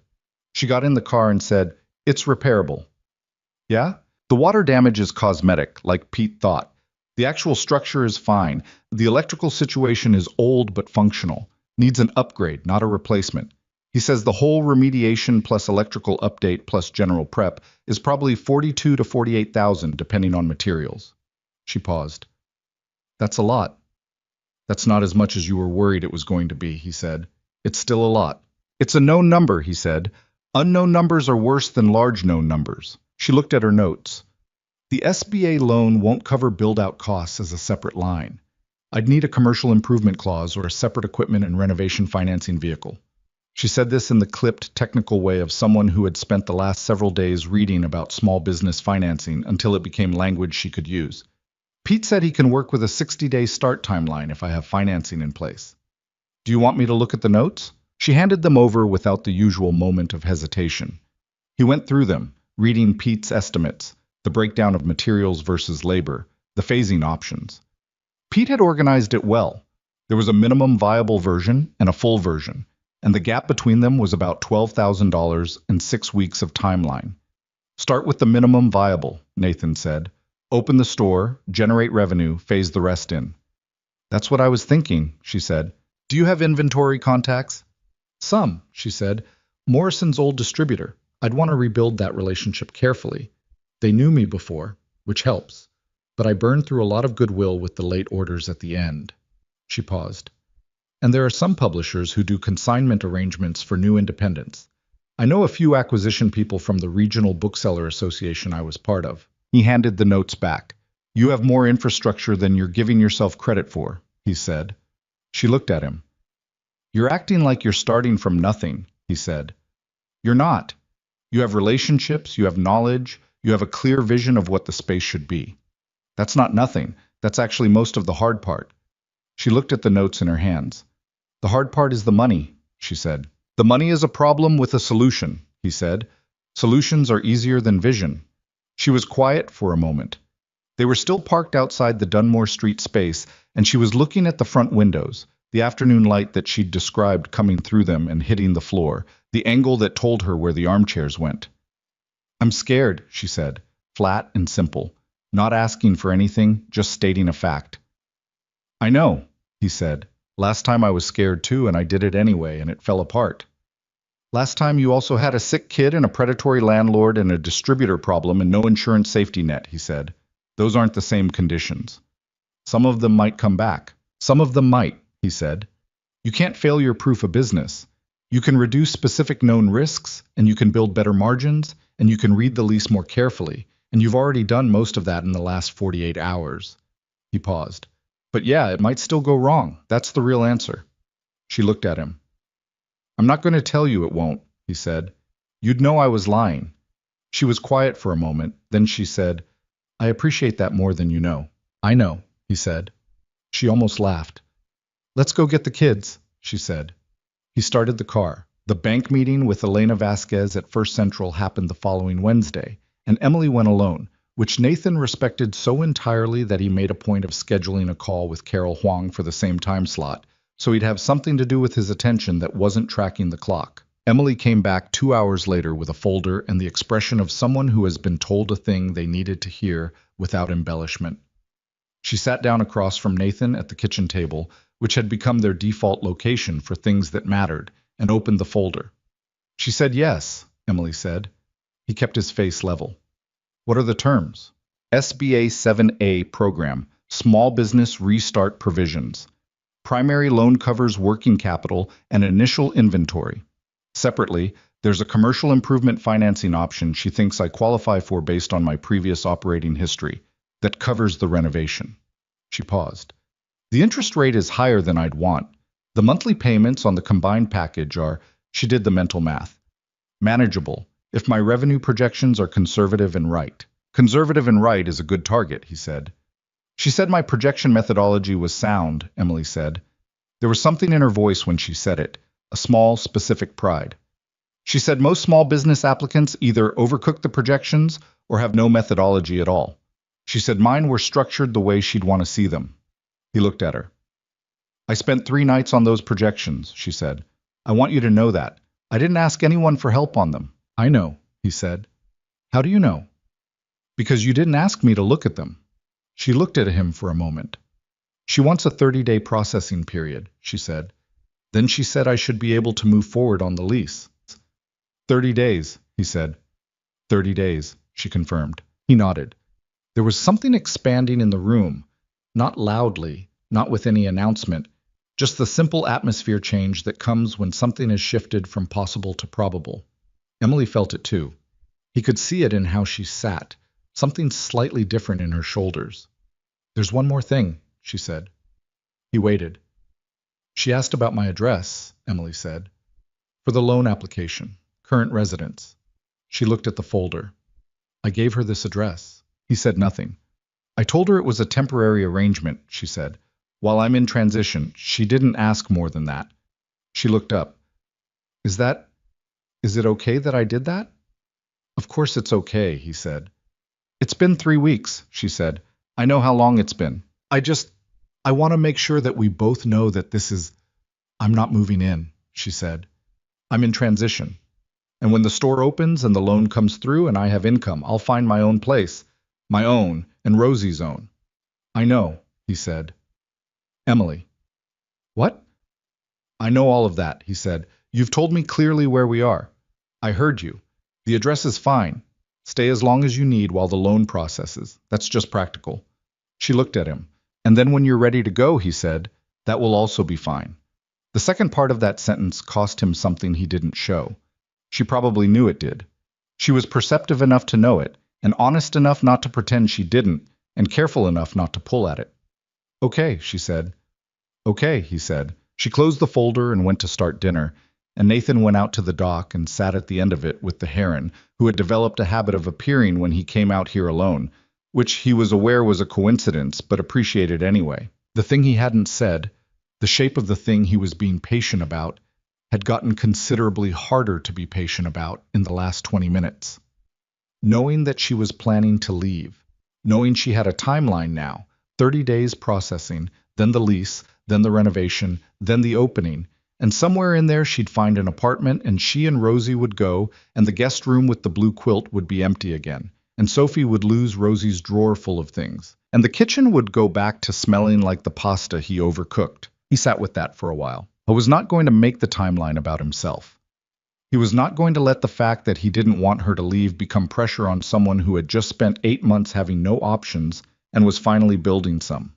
He knew what it looked like when people with resources used those resources to create dependency in people without them, even when the intent wasn't malicious, and he was not going to do that. He would not be the gravity that kept her in orbit. But he was also sitting here on the dock watching the late afternoon light do its thing on the water and feeling the absence of a thing that hadn't happened yet, like it had already happened, and that was new. He hadn't felt that in 3 years. The anticipatory loss of something still present. I thought about what Emily had said on the porch that first week, about the loneliness. It doesn't stop being the present just because you got used to it. He'd said is instead of was, and she'd heard that and named it. He picked up a flat stone from the dock boards. There was always one. Sophie collected them and turned it over in his hand. He was 40 days into knowing her. That was not very long. That was not the basis for anything declarative. He put the stone in his pocket and went inside. The nights had developed their own rhythm too, separate from the days. The girls went to bed around 8:30, and Nathan and Emily inevitably ended up in the same general area of the house. The kitchen, the back porch, occasionally the living room. Not by arrangement, but by the simple gravitational logic of two adults who had become accustomed to each other's company. They talked, or they didn't. Emily read. Nathan worked. Sometimes they watched something on television with the kind of comfortable disinterest of people who are in the same room, more for the being together than the watching. He'd learned things about her the way you learn things about people when you spend ordinary time with them rather than special time. She ran cold. She was always slightly too cold in the house, and had started keeping a sweater on the arm of the couch. She had opinions about news coverage that were articulate and specific, and she'd had them since before any of her current circumstances, meaning they were genuinely hers. She was harder on herself in private than she presented in conversation, doing a kind of quiet self-accounting that he caught glimpses of when she thought he wasn't watching. A moment at the kitchen window running something over in her mind. A pause in the middle of a task where she'd check something invisible. She was funny in the deadpan way of people who had decided not to spend emotional energy on anything that couldn't take the weight of irony. She'd started calling him out on things, which he'd noticed had begun around the end of the second week. Small things, when he was performing composure rather than feeling it, when his patience was slightly too deliberate, when he was arranging something for her benefit under the guise of practical reasoning. She said it without cruelty, just observation, and she was always right, and he found that he didn't mind being right about. He'd been around enough people who saw what they wanted to see, that accuracy, even uncomfortable accuracy, felt like something worth protecting. The conversation that changed things happened on a Thursday night, 3 weeks after the diner, on the back porch. After a day that had been unremarkable in all its parts, but had somehow accumulated into something heavy. Sophie had come home from school upset, not willing to talk about it directly, but moving through the house with the compressed unhappiness of a child processing something. Nathan had done what he knew to do, which was to be present and not push, and by dinner Sophie was talking again, though carefully. Later, after bedtime, Emily had come out to the porch and said, "She told me at bath time. There's a girl at school who said something about her mom, about not having a mom." Nathan went still. "Not cruel," Emily said quickly. "Just kids do this thing where they don't know something is a wound. They just poke it because it's different. This girl didn't know." She paused. Sophie said she told her that her mom died and the girl said she was sorry, and Sophie said it's okay, and then they just went back to recess. Sophie said she was fine. "Is she?" "I think so," Emily said. "But she cried a little. In the bath. The kind that's quick, like you're letting out pressure, not the kind that goes on." She paused. "I held her for a minute and she let me. She doesn't usually let people." Something moved through Nathan that was complicated and warm and almost too large. "Thank you," he said. "She came and found me," Emily said. It wasn't my place to push. She came and found me." He looked out at the lake. "She trusts you," he said. "She trusts you," Emily said, "and she's got good instincts. I think she extended some of that trust to me because of you." She paused. "That's a big thing to extend." "She's been in my corner for 3 years, Nathan said. "Just her and me, mostly. She watches everything. She knows who I'm actually comfortable with." He paused. "She put Rosie in her drawer." Emily looked at him. "She made a labeled drawer in her room," he said, "for Rosie's things. She didn't tell me. I found it." Emily was quiet for a moment. The frogs were at it, and the lake was dark, and the night was warm. "Nathan," she said. "Yeah. I don't want this to be a thing where I owe you something," she said. "I need you to hear that. Whatever is happening between us, and I know something is happening, I'm not pretending it isn't, I can't have it be tangled up with what you've done for us. Financially, practically. The debt, the school enrollment, all of it. I can't." She stopped.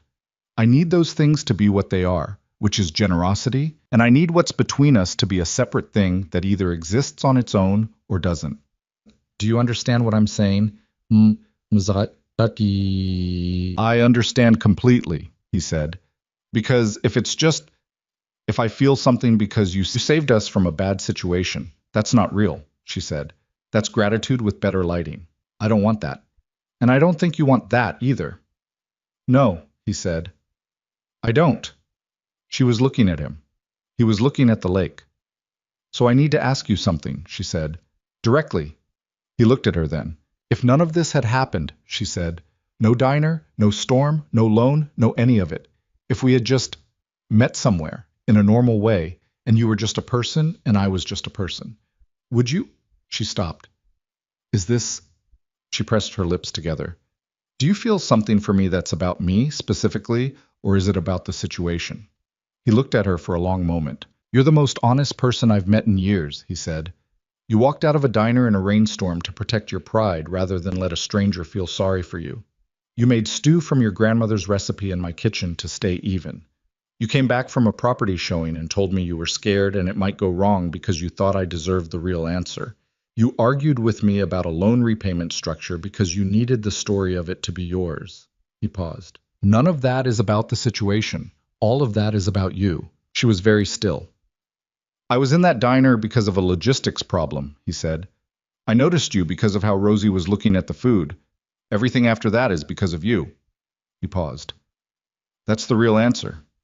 She looked at him for a long time. The frogs, the lake, the warm night. "I feel something too," she said. "I want you to know that. I'm not ready to know what to do with it yet." "Okay," he said. "That doesn't bother you?" "You're still here," he said. "That's enough for now." She looked at him for another moment, then she looked at the lake. Then she said quietly, "The armchairs go in the left corner, under the afternoon light. That's the first thing I'm going to buy when I open." "Armchairs?" he said. "Two of them," she said, "comfortable ones. The kind that say, 'Sit here and stay a while.'" He nodded. "That's what a bookstore is, really," she said. "It's permission to stay somewhere." She was talking to the lake now, not to him. "That's what I missed most. Having a place that said you can be here. You don't have to go anywhere." He thought about that. He thought about a diner off Highway 16 in a rainstorm, and a woman who had tried to leave before anyone noticed her, and a little girl with her hand in her mother's looking at food with a carefully neutral face. He thought about offering a table and getting this in return. This woman on his porch talking about armchairs and permission and the right to stay somewhere. He thought he'd gotten considerably more than he'd offered. He didn't say any of that. He just sat with her on the porch, while the night did what nights did, and let the shape of things continue forming in whatever direction they were going, and tried to be, as she'd said, steady. Not because he was, but because she needed steady, and he could do that, and that was enough for tonight. The loan was approved on a Friday, 31 days after Elena Vasquez had said 30 days, which Emily noted was 1 day late, and which Elena said was due to a processing backlog, and which Emily accepted without complaint because 1 day was nothing against everything else. She called Nathan from the bank parking lot. He was in Dallas for 2 days for a board meeting he hadn't been able to reschedule, and when his phone buzzed and he saw her name, he stepped out of the conference room mid-sentence with a brief apology to 8 people who were used to him doing this and had learned to wait. "It came through," she said. He stood in the corridor outside the conference room with the muffled sound of his board members behind the glass door, and felt something simple and complete move through him. "All of it?" he said. "Working capital and the commercial improvement financing both," she said. Elena said the improvement number came in at the high end of what she'd expected.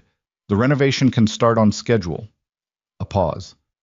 "I'm sitting in my car in the bank parking lot, and I'm trying not to be ridiculous about it." "Be as ridiculous as you want," he said. "There's no one there." A sound from her end that was somewhere between a laugh and an exhale. "I keep thinking it's going to get taken back," she said.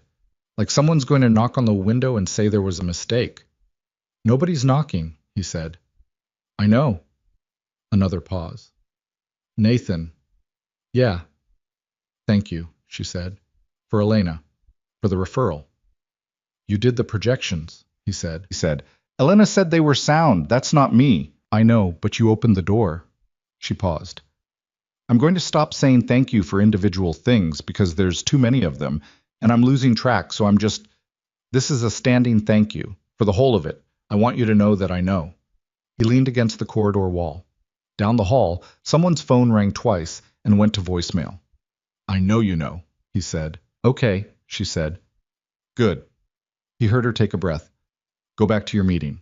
I'm going to call Pete Okafor." "Tell him to start Monday," Nathan said. "I was going to tell him to start Monday," she said, mildly, with the tone she used when he said something she'd already decided, and she wanted him to know she'd gotten there first. He smiled against the phone. "Call me tonight." "I will," she said. I went back into the conference room and 8 people looked at him and he said, "Sorry, where were we?" And the meeting continued, but for the rest of it he was running at about 70% presence, and the other 30% was on Dunmore Street with the afternoon light coming through the front windows at an angle Emily had described twice, and that he'd never seen but felt he could picture clearly. He came home Sunday evening to a house that smelled like whatever Emily had put in the slow cooker that morning, and Sophie came down the stairs to meet him with paint on her shirt and the information that Rosie had named the new turtle Gerald II, after the original Gerald, as a tribute. "That's good naming," Nathan said. "Rosie takes naming seriously," Sophie said, in the tone of someone who respected this quality deeply. He set his bag down and went to the kitchen, and Emily was at the table with her laptop and what appeared to be a detailed floor plan drawn in pencil on graph paper, the kind of methodical 2-scale diagram that you make when you've been thinking about something for a long time, and finally have the freedom to put it on paper. She looked up. "How was the board meeting?" she said. "Long," he said. "Necessary. Fine." He looked at the graph paper.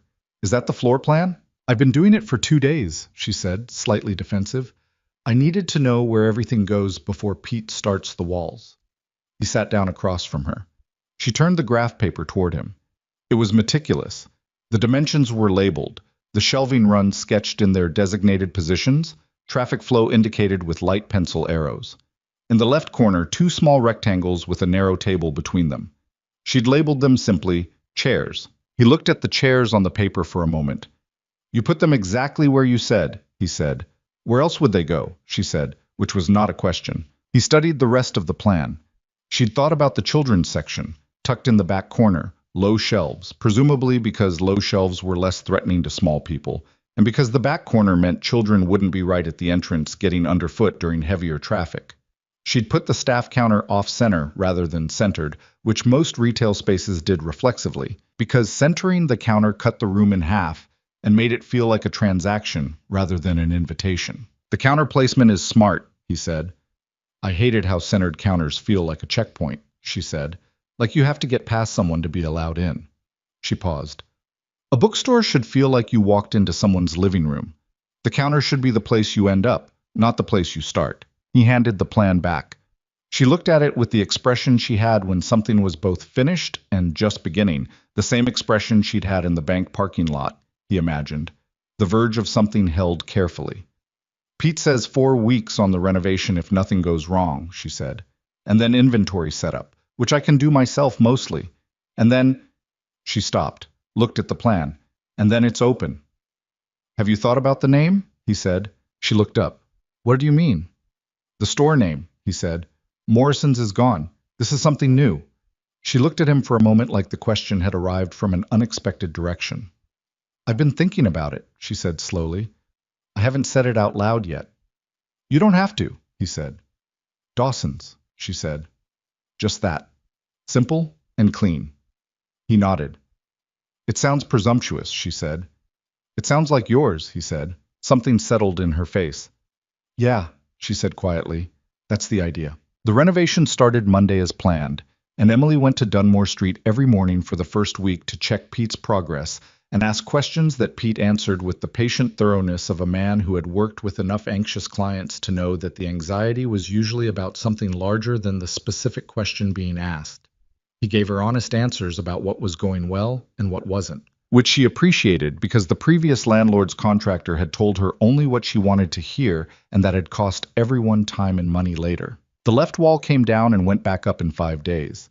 The electrical upgrade took a week.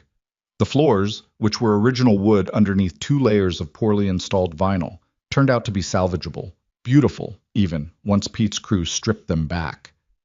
Emily stood in the empty space on a Thursday afternoon and looked at the floors and called Nathan. The floors, she said when he picked up. Yeah, they're original oak. She paused. Nathan, they're the most beautiful floors. He heard it in her voice. The specific warmth of something going right after so long of things going wrong. He didn't make it more than it was. He just said, good floors matter. They do, she said with great conviction. She came home that evening with sawdust in her hair and the floor of the car tracked with construction grit. And Rosie said, Mama, you have wood in your hair. And Emily said, I know, it's been a good day. And Rosie accepted this information as sufficient. Nathan watched the two of them at the dinner table that night. Rosie explaining to Sophie the naming logic behind Gerald II. Emily half listening while finishing a paragraph she was writing, something for the store's social media presence that she was building from scratch, and thought about what his daughter had said on the porch swing. She looks at things like she's actually looking at them. Sophie had been right. Emily had a quality of presence that was rare, and it had nothing to do with extraordinary circumstances. It was just how she was, in ordinary moments. In a kitchen at 6:30 in the evening, with sawdust in her hair and a paragraph on her laptop and a daughter explaining turtle genealogy beside her. He was in love with her. He'd known it for a while in the way that you know things before you're ready to name them, carrying it around and examining it in peripheral vision without looking directly at it. And then one Thursday evening in the kitchen, it was simply named, the way the thing on the counter eventually tells you where it belongs, and there it was. He was in love with her, and she was leaving in a few weeks, and he had told her that would be fine. He held to that. He had meant it when he said it, and he meant it now. Emily rebuilding herself into someone who didn't need the lake house was the whole point. It was the only version of this that worked. The version where she stood in her own place, her own store, on her own floors, and knew she had done it. Anything that compromised that version was not something he was willing to do. But he was also going to tell her how he felt. Not as pressure, not as a reason to stay, just because she'd asked him, on the porch, whether what he felt was about her specifically or about the situation, and he'd answered honestly, and she'd said she wasn't ready to know what to do with it yet. He was going to give her the full version of the honest answer before she left, because she deserved it, and because performing casualness about it would be a lie of omission, and Emily had always been able to tell when he was managing the truth. The how and when of it occupied a part of his mind for the next 2 weeks, in the way that important things run in the background while you're handling everything in the foreground. In the foreground, Hale Global's quarterly earnings, which were strong enough in 3 divisions and needed attention in 1. Roy Estes's termination, which his legal team handled cleanly and which Nathan felt no satisfaction about. 9 years was 9 years, and fraud was still fraud, and both things were true. Sophie's parent-teacher conference, which revealed that she was reading 2 grade levels ahead and struggling to stay interested during lessons she'd already mastered, a problem. Nathan recognized from his own school experience, and which the teacher handled with more creativity than Nathan's teachers had. Rosie's school adjustment, which had been smoother than anyone anticipated, and which the principal attributed to Sophie's matter-of-fact social sponsorship of the new girl, introducing her to her own friends with the democratic authority of someone who had decided how things were going to be. In the background, the timing of a conversation he hadn't had yet. Emily moved her things out on a Saturday morning, 5 weeks after the loan had been approved. She'd found an apartment 2 weeks earlier, a 2-bedroom on Clearfield Avenue, 12 minutes from Dunmore Street, on the 3rd floor of a building with a working elevator and a laundry room in the basement, and a landlord named Mrs. Park, who had very specific rules about the recycling and a policy of no pets that Rosie had accepted with dignity. The first and last month's deposit had come from the working capital portion of the SBA loan, accounted for properly in Emily's business documentation because she had structured it that way from the start, folding her personal transition costs into the business plan as founders' expenses with a clear repayment timeline. Nathan had reviewed none of this. She hadn't asked him to, and he hadn't offered. He'd found out when she told him, the same way he found out about most of the things she was building, after she'd built them. Moving day was not dramatic. Emily had been clear about this. She'd asked him the week before if it was okay if she moved out on Saturday, and if he could keep Rosie occupied while she made a few trips, and he'd said yes to both. She didn't want it to be a production. She didn't want Rosie to have a hard morning about leaving what had become, in the space of a month, the most stable home the child had known in almost a year. What she hadn't anticipated was Sophie. Nathan was at the dock with Rosie when he heard the screen door and turned to see Sophie standing on the porch, with the particular expression she had when she was holding something together by effort. Rosie looked at Sophie, and then at Nathan, and then at Sophie again and said, "Are you sad?" Sophie came down to the dock. She sat next to Rosie on the boards and put her feet over the edge and didn't say anything for a moment. "I know you're not going far," Sophie said finally. 12 minutes, Rosie said, with the specificity of someone who had been told this number and had been using it as a talisman. "That's close," Sophie said. "That's close," Rosie agreed. "You still go to the same school," Sophie said. "Same school," Rosie said. They sat for a moment in the particular silence of 2 children processing a goodbye. That wasn't really a goodbye but felt like one because they were too young to fully trust that things that went away came back. "Your drawer is yours," Sophie said. "I'm not reassigning it." Rosie looked at her. "It's still your drawer," Sophie said, "for when you come over." Rosie was quiet for a moment. Then she leaned over and put her head briefly on Sophie's shoulder, the way small children do when they want to give comfort, but don't have the words. Clumsy and complete and absolutely certain. Sophie sat very still and let her, and Nathan looked at the lake and felt something in his throat he was not going to examine in front of the children. Emily made 3 trips in her car, and Nathan helped carry the last of it. The slow cooker, which was hers, and which he'd been using for a month without asking, a bag of children's books, a box of things from the garage that had been in her car and had migrated inside gradually. They drove over in 2 cars, Nathan following, and he carried boxes up 3 flights because the elevator was working but slow, and carrying boxes felt like something he could do. Mrs. Park came out to inspect the situation with the particular vigilance of a landlord who had seen too many move-in days become problems and had developed a prophylactic watchfulness as a result. She looked at Emily's things with assessment, looked at Nathan with deeper assessment, said nothing to him directly, and told Emily that the recycling guidelines were posted in the laundry room and that she expected them to be followed. "I'll follow them," Emily said. "The blue bin is glass only," Mrs. Park said. "Understood," Emily said.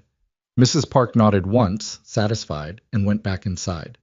Emily stood in the middle of her new empty living room with the boxes around her and Rosie exploring the second bedroom with the thoroughness of a property inspector, her footsteps running back and forth on the wood floor overhead. "It echoes," Emily said. "I forgot how empty apartments echo." "You'll fill it," Nathan said. She looked around. The afternoon light came through the windows at an angle that was different from Dunmore Street, less dramatic, but clean. The floors were not original oak. They were standard laminate, perfectly functional, nothing remarkable. "It's mine," she said. Not to him exactly, to the room. To the fact of it. He didn't say anything. Some moments needed to be hers without commentary. Rosie appeared in the doorway of the bedroom. "My room is bigger than at the old apartment," she announced. "Is it?" Emily said. "I measured it in feet," Rosie said. "With my feet. 14 feet by 12 feet. That's a unit of measurement, yes," Emily said. "Rosie feet," Rosie said, and went back to continue the assessment. Emily smiled at the empty room. Then she looked at Nathan. "You should go," she said. Not cruelly, just with a clarity that he recognized, the clarity of someone who needed to be alone in their new beginning without the presence of someone from the previous chapter. "I know," he said. She walked him to the door. They stood in the doorway with the third-floor landing behind him and the empty apartment behind her and the sound of Rosie's feet on the bedroom floor above the echo. He had been waiting for the right time to say the thing he'd been carrying. He'd imagined various versions of it, and this was not the version he'd imagined, standing in a doorway with moving boxes visible behind her. But he understood suddenly that waiting for the perfectly right time was a way of never saying it, and he'd already given too much time to perfect conditions. "I'm going to say something," he said. She looked at him. She already knew. He could see that she already knew, but she was giving him the room to say it. "I'm not saying it to change anything," he said. "You've built this, the apartment, the store, the loan, the whole of it, and that's yours, and I'm not trying to complicate it. I told you on the porch that I felt something, and that was the partial answer. The full answer is that I'm in love with you." He held her gaze. "That's all. That's the whole statement. No requirements attached to it." She was very still. "You don't have to respond to that right now," he said. "Nathan, I mean it," he said. "I just wanted you to have the full truth of it. What you do with it is yours." She looked at him for a long moment. Her expression was complicated in a way that was not bad. It was the complicated of something real being handled carefully rather than dismissed. "I know what I feel," she said quietly. "I've known for a while. I'm still finding the floor under me. Do you understand that? I'm still figuring out who I am when I'm not in a crisis." "I understand completely," he said. "Because the person I am when I'm not in a crisis might be different," she said. "I need to find out who that person is before I ask someone else to know her." "That's the most reasonable thing I've ever heard," he said. She looked at him. "You're not going to argue with me." "No," he said. "You're just going to—" "What? Wait. I'm going to go home and help Sophie with whatever project she's currently making my life complicated with," he said. "And you're going to unpack your boxes and go to Dunmore Street on Monday and open your store in 2 weeks. And after that, we'll see what we are when we're both just people living their lives." He paused. "That's enough. That's a good thing to be building toward." She looked at him for a long time in the doorway. Then she stepped forward and put her arms around him, which she had not done before. Not in the way that this was, full and deliberate, her face against his shoulder for a moment. He put one hand against her back and held still and let her be the one to step back first, which she did after a few seconds. And she looked at him when she stepped back with an expression that was open in a way he hadn't seen before. Not guarded, not managing, not working something out, just open. 12 minutes, she said. 12 minutes, he said. She nodded once and went back inside. He went down the stairs and drove home. And the lake house felt the way it felt the first week after Amanda died. That specific acoustic quality of a space where something had been and wasn't anymore. He sat on the porch for a while, and then Sophie came out and sat next to him and said, without preamble, "Do you love Emily?" He looked at his daughter. "I'm asking because I want to know," Sophie said. "Not to make it weird." "Yeah," he said. "I do." Sophie nodded. I thought so, she said. You get a specific face. What face? Like you're being careful with something, she said. You used to have it with Mom. Not the same exactly, but similar. He looked at the lake. Is that okay with you? He said. Sophie thought about this for a moment with the serious consideration she gave everything that deserved it. Mom would want you to be happy, she said. I've thought about this. I think she would want that. She paused. And I like Emily. She's honest. She doesn't talk down to me. Another pause. And Rosie has a drawer here. She does, Nathan said. So, Sophie said, and stood up from the swing and went back inside, the matter apparently settled to her satisfaction. Nathan sat on the porch a while longer. The lake held the evening light the way it always did. 14 turtles, or close enough, somewhere in the shallows. The swing squeaked when it moved, the same squeak it had always had. I thought about a rainy night in a diner off Highway 16 and a woman trying to leave quietly, and a little girl's careful face.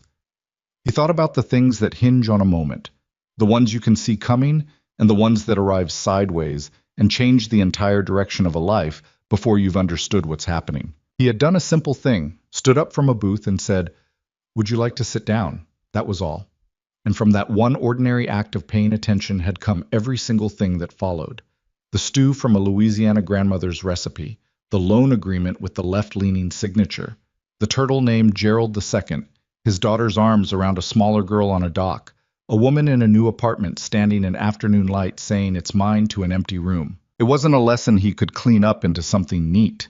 Life wasn't constructed that way, with lessons that fit inside sentences. But if there was something true in it, it was this. The moments that matter most are rarely the big ones. They're the ones where you notice something you could have not noticed, where you stand up when you could have stayed seated, where you offer a table in a rainstorm to someone trying to leave before anyone sees them. They're the ones where you choose not to look away. The Dunmore Street store opened on a Thursday, 2.5 weeks later. Emily had chosen Thursday because the retired teacher who would become her first regular, a woman named Barbara, who had driven past the renovation every week and had knocked on the door 3 days before opening to ask when, had Thursdays free.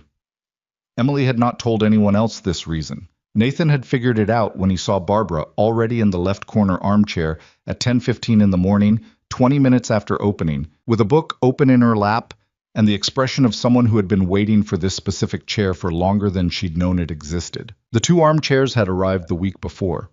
Emily had bought them at an estate sale outside the city. Not expensive, not beautiful in any formal sense, but sturdy and deep and covered in a fabric that was the color of old maps. She and Nathan had carried them up the Dunmore Street steps together on a Sunday morning, which involved a tight corner on the landing that required renegotiation and a moment where Nathan had said something under his breath that made Emily laugh and lose her grip, which nearly cost them the left armchair entirely. "You almost dropped it," he said. "You made me laugh," she said. "I didn't do it on purpose." "You did," she said. They got both chairs in and set them in the left corner under the afternoon light and stood back and looked at them, and the room felt finished in a way that rooms rarely feel, like it had been waiting for exactly these specific imperfect chairs. The opening day was not a grand event. Emily had not wanted a grand event. She'd posted on the store's social media accounts, put a sign in the window 2 weeks out, reached out personally to a dozen people from the Regional Bookseller Association, and to the former Morrison's regulars she still had contact information for.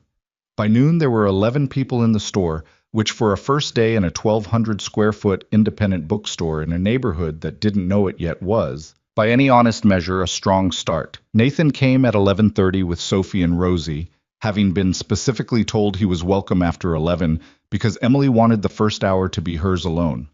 He stood at the front door and looked at the space. The floors were right. The light was right. The shelving ran at angles that created pockets, small, semi-private areas where you could stop and browse without feeling exposed, without feeling like you were on display. The children's section in the back corner had low shelves and 2 beanbag chairs that Rosie immediately claimed and then immediately invited Sophie to share.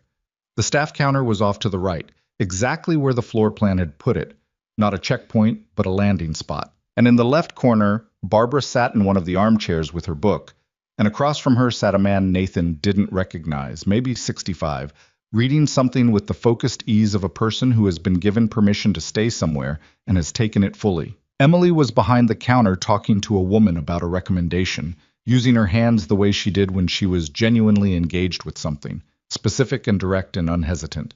She looked up when Nathan came in, and their eyes met across the store, and she smiled. Not the managed, carefully sized smile she'd been keeping small for months, but the full one, the one that had briefly appeared under diner lights on a rainy night, and that Nathan had been thinking about since. He smiled back. He didn't go to the counter. She was working. He browsed the shelves with the genuine interest of someone who read and respected that the shelves had been curated rather than just filled. There was a logic to the organization, a sensibility he recognized as Emily's. Not pure genre, not pure alphabet, but something more intuitive, books grouped by feel as much as category, by who might want them next to what. Sophie found the section she wanted immediately, which did not surprise him. Rosie came back from the beanbag chairs long enough to ask him if she could have a book about turtles, specifically sea turtles, and specifically one with photographs. And he said yes, and she went to find Emily to ask where that section was, which involved a 3-minute consultation that Nathan could see from across the store, and that ended with Rosie carrying a book back to the beanbag chair with the expression of someone whose needs had been precisely understood. I was looking at a novel whose back cover had caught his attention when Emily appeared beside him. Good first morning, he said. 13 sales by noon, she said. Barbara has already told 2 people about the store while sitting in the chair. She's essentially free marketing. You planned that, he said. I was hoping for it, she said. There was a distinction she cared about in that. He put the novel back. Then he picked it up again. Get it, she said. I was thinking about it. You've been looking at it for 6 minutes, she said. Get the book. He got the book.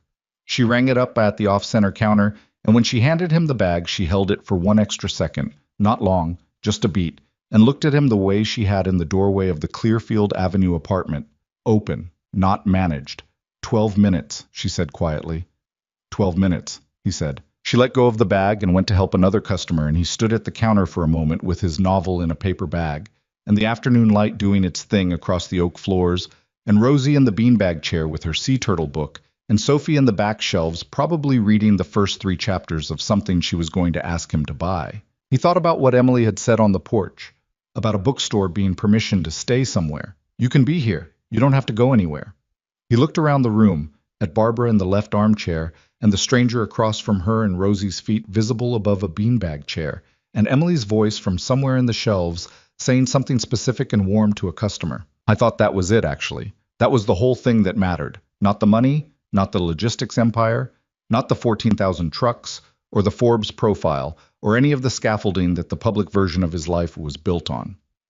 It was this, a room where people were given permission to stay, a table offered in a rainstorm, a labeled drawer, 2 imperfect armchairs under afternoon light, the shape of things, formed. He went to find his daughter. She was, as predicted, 3 chapters into a book she was going to ask him to buy. He looked at the cover. He looked at her face. She was completely gone into it, that particular quality of absorption she'd had since she was 4 years old, the one that Amanda had always said meant she would either be a writer or the best kind of reader, which were not so different. We're getting that too, he said. I know, Sophie said, without looking up. He left her to her 3 chapters and went to the beanbag chair section and sat on the floor next to Rosie, who made room without being asked, and looked at the sea turtles with her. And she explained each photograph to him with the careful authority of someone who had recently done extensive research and wanted to make sure it was used. Outside on Dunmore Street, the Thursday afternoon did what Thursday afternoons did. People walked past. Some stopped to look at the window display. 2 came in. The light moved across the oak floors the way it had the first time Emily had stood in this space and known where the armchairs went. The heron was presumably on the lake, doing its still, patient thing. Gerald II was presumably on a rock somewhere. Nathan Hale sat on a bookstore floor with a sea turtle book, and a 6-year-old explaining migration patterns to him, and from somewhere in the shelves he could hear Emily's voice, specific and warm, telling someone exactly what they needed to read next. He thought, this is what forward feels like, not the absence of what was lost, not the replacement of it, just forward. The next true thing arrived at honestly, through a rainstorm and a diner and a month of learning the shape of someone, imperfect and real and present. He turned a page. Rosie pointed at a photograph. That one's migrating, she said. Where to? He said. Where it needs to go, she said, with perfect six-year-old certainty. He looked at the photograph. He thought about that. Where it needs to go. I thought that was exactly right. 23 minutes. That's all that stood between an $18 million machine and total humiliation in front of 300 million people watching around the world. The car wouldn't start. Every genius in the building had already failed. And the one man who could save everything? He wasn't supposed to be there at all. If you've ever been underestimated, if you've ever been the person nobody called until it was already too late, this story is for you. Drop your city in the comments. Let's see how far this story travels. Hit that like button and stay with me until the very last word. You won't regret it. The clock on the wall of Hangar 7 read 1:37 p.m. Race start, 2 p.m. 23 minutes. Vanessa Blackwood stood at the edge of the garage floor with her arms crossed and her jaw tight enough to crack a molar. Around her, 91 engineers, technicians, data analysts, and specialists moved in frantic orbits around a single object, car number 7, a matte black carbon fiber machine that had cost her organization 4 years of development and just over $18 million to build. It was sitting completely still, not warming up, not idling, not making a single sound. Dead. The paddock outside Blackwood Motorsports' garage was a different world entirely. Engines growled and snarled from neighboring teams. Pit crews shouted in 3 languages. A helicopter circled the circuit overhead with a television logo painted on its belly. Somewhere beyond the concrete barriers and chain-link fences, 300,000 people filled the grandstands, their voices becoming one continuous, low roar that you felt more in your chest than heard with your ears. The Monaco Grand Prix. The last race of the season. Blackwood Motorsport was 14 points ahead of Meridian Racing in the Constructors' Championship, but only if their car actually made it to the starting grid. If number 7 didn't start, those points evaporated. The championship went to Meridian, 4 years of work, gone. 300 million in sponsorship revenue, gone. The story of the season, rewritten by a machine that had decided, without warning or explanation, to stop cooperating 23 minutes before the most important race of the year. Vanessa had been standing in the same spot for 19 minutes. She hadn't moved because moving felt like admitting she didn't know what to do next.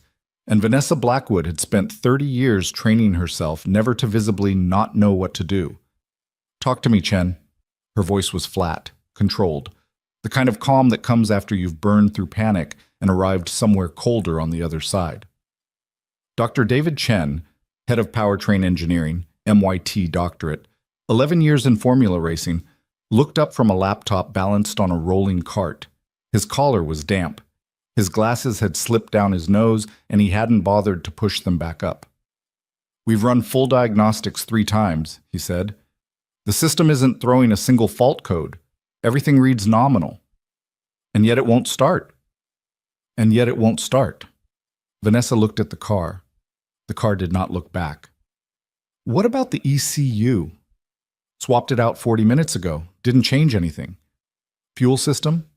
Clean. Pressure's good. Battery? Full charge. We've checked the voltage at every junction we can physically access." Chen pulled off his glasses and rubbed his eyes with 2 fingers.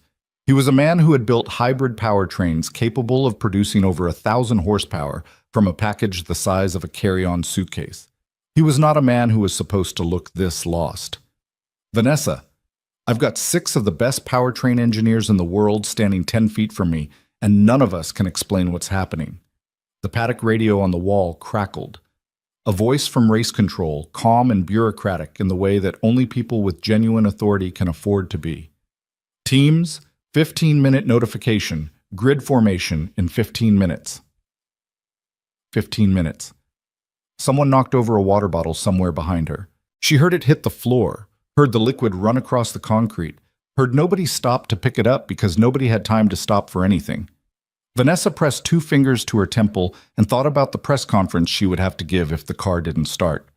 She thought about Elliot Graves, the CEO of their primary sponsor, who was sitting in the VIP suite directly above them right now, drinking champagne he'd paid $3 million to drink, waiting to watch a championship get clinched. She thought about her driver, Kai Nakamura, who was standing alone near the front of the car with his helmet under his arm and an expression on his face like a man sitting in a waiting room who didn't know what the appointment was for. She thought about her father, who had built this team from nothing 30 years ago, and who had handed her the keys to it 8 years ago, and who had died the following spring, never getting to see whether she could hold the thing together. She pulled out her phone. The text she needed to send was to her PR director, Diane Okafor, who was somewhere in the paddock preparing for the worst-case scenario. Vanessa had typed out half of a message instructing Diane to prepare a statement about a technical withdrawal when a different notification slid down from the top of her screen. A message from Marco Vitale, the team's sporting director. Marco was outside, managing the logistics of getting to the grid. Vanessa. There's a man at the garage entrance, says he's a mechanic, local, says he can help. Security's holding him, but I think you should come look at this. She stared at the message for 3 full seconds. Then she typed back, "What does local mechanic mean exactly?" Marco's reply came in under 10 seconds. "Means he drove here in a truck that probably costs less than one of our steering wheels. He's not paddock. He's not credentialed. He heard we were having a problem and he just showed up." Vanessa looked at the car. She looked at Chen. She looked at the clock. 1:40 p.m., 20 minutes to race start. She walked to the garage entrance. The security checkpoint at the entrance to the Blackwood garage was a portable barrier system staffed by 2 uniformed guards who looked like they took their jobs personally. Beyond the barrier, the paddock pathway was crowded with journalists, team personnel, and the occasional celebrity guest who had paid for the kind of access that let you stand close enough to smell the fuel. Mason Reed was standing to the left of the barrier with his hands in his pockets. He was not what Vanessa expected, though she hadn't been sure what she was expecting.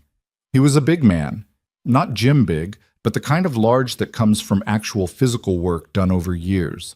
The sort of build where the shoulders are wide because they've carried things, not because someone paid for them to be. He wore dark work pants, a gray Henley with the sleeves pushed up to the elbows, and boots that had seen enough concrete to have an opinion about it.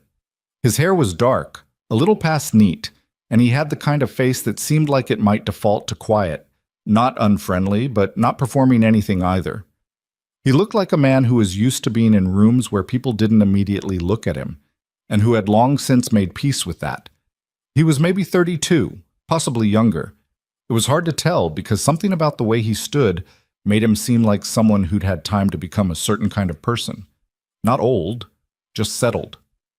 He was watching the garage with focused attention, not gawking, not trying to get a photo or catch a glimpse of the car. Just watching, the way a doctor watches a patient, gathering information. Vanessa stopped in front of him. "I'm Vanessa Blackwood." "I know who you are," he said. His voice was measured, not rude, not deferential, just even. "I'm Mason Reed. I have a repair shop about 1.5 miles from here. I heard through the radio that you were having a startup issue with the race car." The radio. The local traffic station picked it up. They said the Blackwood car hadn't been heard since this morning. In race paddocks, that usually means one thing. Vanessa studied him.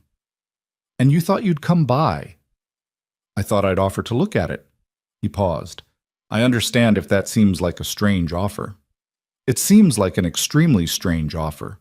She tilted her head slightly. "What kind of repair shop?" "General automotive, some vintage restoration on the side, whatever comes in." "And you've worked on Formula racing cars?" "A long time ago." Something crossed his face. Not discomfort exactly, more like the deliberate closing of a door. "For a while, yes." "Who for?" "It doesn't matter who for. It matters whether I can help you right now." His eyes moved past her to the garage interior, then came back to her face. "I'm not asking for anything. I'm not trying to get on camera or get a paddock pass or sell you something. You have about 18 minutes before your window closes. I would like to look at the car." Vanessa had built a career on reading people quickly and correctly. It was a skill she'd developed as a necessity. In motorsport, as in most high-stakes industries, the wrong hire, the wrong advisor, the wrong instinct about a person could cost you an entire season. She was good at it, not perfect. Nobody was perfect. But standing in front of Mason Reed, she couldn't locate the angle. There wasn't one, as far as she could tell. He wasn't nervous, he wasn't performing competence. He wasn't trying to impress her. He was just standing there with the same patient attention he'd been giving the garage before she arrived. She made a decision. "You get 10 minutes," she said. "You don't touch anything without telling me first. You don't talk to my engineers unless I authorize it. And if at any point I decide you're wasting my time, you leave without an argument." "Understood. And you stay out of camera sight lines. There are broadcast cameras in this paddock, and I am not adding a news cycle to my problems today." "Also understood." She turned and walked back into the garage. After a half-second, she heard his footsteps follow her. The effect of Mason Reed entering the garage was not dramatic. Nobody stopped working. Nobody turned to look at him. Vanessa had a policy. Her engineers focused on the problem, not on the politics. And they were deep enough in crisis mode that an unfamiliar face barely registered. He was just another body moving through a space that already had too many bodies. Vanessa pulled Chen aside near the rear of the car. "I need 2 minutes of your time," she said quietly. "I know you hate this. Just give me 2 minutes." Chen looked at Mason, then back at Vanessa. His expression went through several things and arrived at something that resembled exhaustion accepting company. "Fine." Mason had already begun walking slowly around the car, not touching it, just looking. He moved the way certain people move in unfamiliar spaces, deliberately, taking it in, not rushing toward any conclusion. He paused at the front nose assembly, moved to the left side, crouched slightly to look at the undertray angle, straightened and studied the area around the air intake. "When did it last run?" he asked. He was speaking generally, but Chen answered. "This morning, 9:15. Final systems check, everything nominal. We shut down at 9:40 to prepare for warm grid procedures. When we tried to restart at 11:30, nothing." "Was there any work done to the car between 9:40 and 11:30? Chen hesitated. "Standard checks. Visual inspection of the floor and wing elements. Tire pressure verification. We swapped the front wing end plate for the race configuration, but that's cosmetic, no electrical connection. Nothing that should affect startup." "Who did the wing swap?" "Junior team member. Routine." "Was anyone else near the car between those times?" Chen frowned. "I mean, everyone was in and out of the garage. It's a busy morning." "Was anything moved? Any equipment pushed around the car?" "Probably. We had fuel rigs in and out, brake cooling equipment, the data cart." Chen crossed his arms slowly. "Can I ask what you're looking at? Because we've been through all of this." "I know you have," Mason said, without any condescension in it. "I just need to understand the sequence, not the systems. The sequence. What physically happened to this car and this space between the time it last worked and the time it stopped working." Chen was quiet for a moment. This was, Vanessa noticed, not the question anyone had been asking.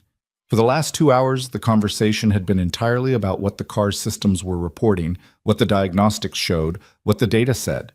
Nobody had asked what happened, like the car had simply failed in isolation, from within, rather than in response to the world around it. She watched Chen's expression shift, slightly, almost imperceptibly, toward something less defensive. "Walk me through the wing swap," Mason said. Chen called over Julio Martinez, the junior technician who'd done the front wing work.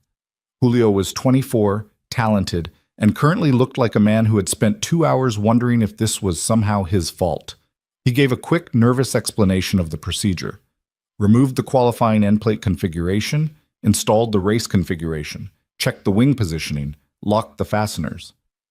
"Did you have the car on any kind of lift or jack?" Mason asked him. "No, sir. The front wing's accessible from ground level." "Did you need to get under the front of the car at all?" "No, sir." Did anyone move anything underneath the car at that time? Any equipment slide under there? Anything push through the floor area?" Julio hesitated. That hesitation was small, barely a pause, the kind of thing you would completely miss if you were looking at a screen. Mason noticed it. "Take your time," he said. Julio glanced at Chen, then back. "The fuel rig. When they were moving it out, I think it might have clipped the underside. Just a bump, nothing major. The tech moving it said it barely touched. We checked and there wasn't any visible damage to the floor." The garage was loud. It was always loud.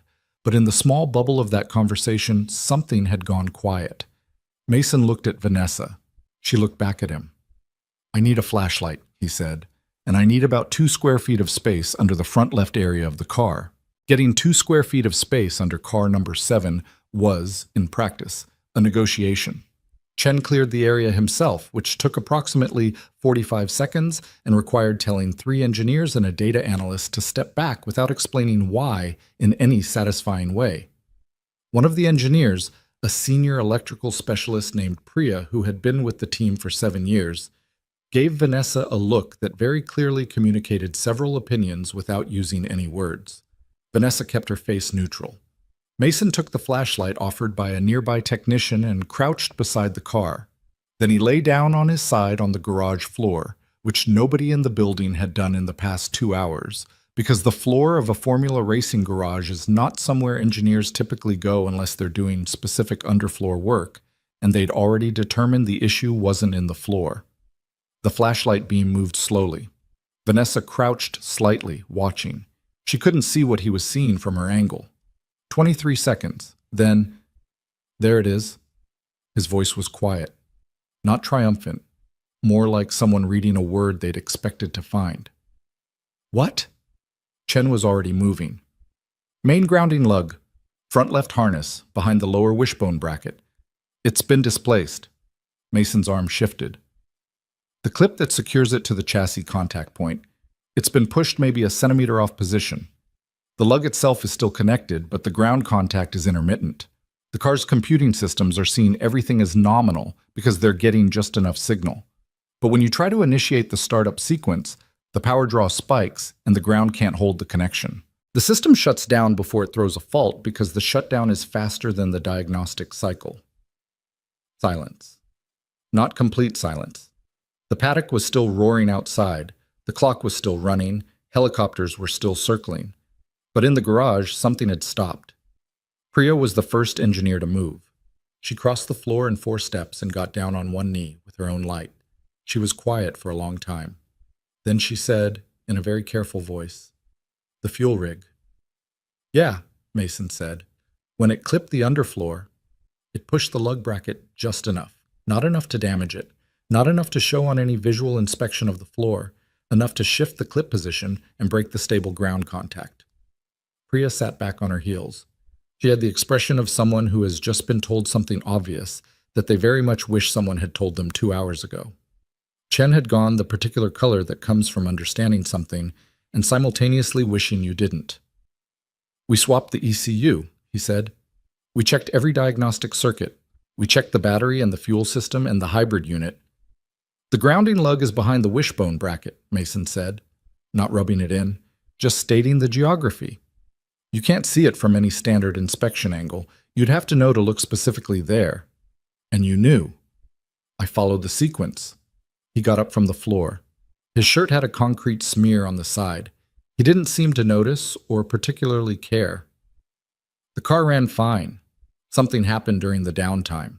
The symptoms, clean diagnostics but no startup, pointed to a power path issue rather than a component failure.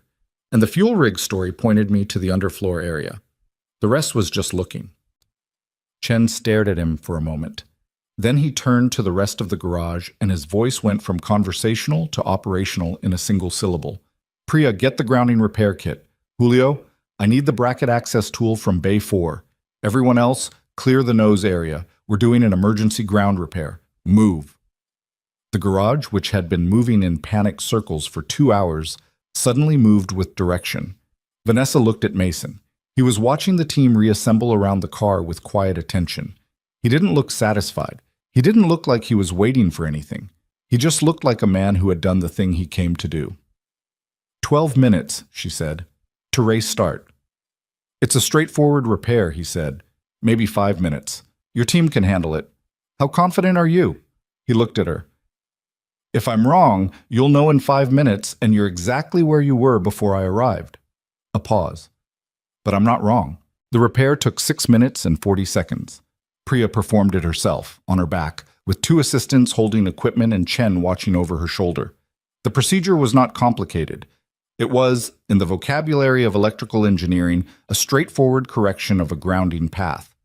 Reposition the lug, reseat the clip, verify the contact integrity, apply the locking compound, Simple. Except that it was happening with 11 minutes to race start in a garage watched by broadcast cameras positioned outside the barriers, while a driver stood near the nose of the car and tried to look like he was not thinking about the fact that his entire season was being decided by a repair he didn't fully understand, performed by people who hadn't spoken to him in the last 20 minutes. Kai Nakamura was 27, a third-generation racing driver whose grandfather had raced sports cars in Japan in the 1970s, and whose father had reached Formula 2 before a wrist injury ended his career. Kai himself had spent 6 years working toward this moment, a championship-deciding race, his team in the lead, his car on home soil in the sense that Monaco was anyone's home soil when you were a professional racing driver. He had his helmet under his arm. He had his gloves on. He had the particular stillness of an athlete who has learned to manage adrenaline the way other people manage a budget, carefully, conservatively, aware of what it costs to spend it too early. He watched the repair happen. He did not ask questions. He had learned over 6 years that asking questions during a critical repair did not help the people doing the repair. When Priya finally emerged from under the car and stripped off her gloves, she looked at Chen. "Secure," she said. "Ground path verified." Chen looked at Vanessa. "Your call." Vanessa looked at Mason. He said nothing. He just waited. She walked to the car and leaned down toward the cockpit. "Kai!" Nakamura looked up at her. He had dark eyes with the kind of steadiness in them that you either had in this sport or eventually lost. "Tell me what you need from me." "I need you to try the ignition." He nodded once. He pulled on his helmet. He settled into the seat with the practiced efficiency of someone who had done it 10,000 times, and also as if this time was different, because this time was different. He connected the Hans device. He reached up and pulled the cockpit surround into position. The garage had gone quiet in the way that spaces go quiet, when everyone in them is holding the same breath. Kai's right hand moved to the ignition panel. He pressed the starter button. For 1/2 second, nothing happened. 1/2 second is a very long time when you are standing in a garage watching it. Then the engine fired. Not a sputter, not a cough. The engine of car number 7 came alive the way it was designed to come alive, with a sound like controlled violence, like something enormous and precise waking up from a dream and finding itself exactly where it was supposed to be. The hybrid system engaged, the gauges lit, the telemetry screens across 6 workstations suddenly flooded with data, all of it green, all of it nominal, all of it exactly what it was supposed to look like. The sound hit the garage walls and came back. Nobody cheered. These were engineers. They didn't cheer. But Priya laughed once, a short, involuntary sound, and immediately covered her mouth with the back of her hand.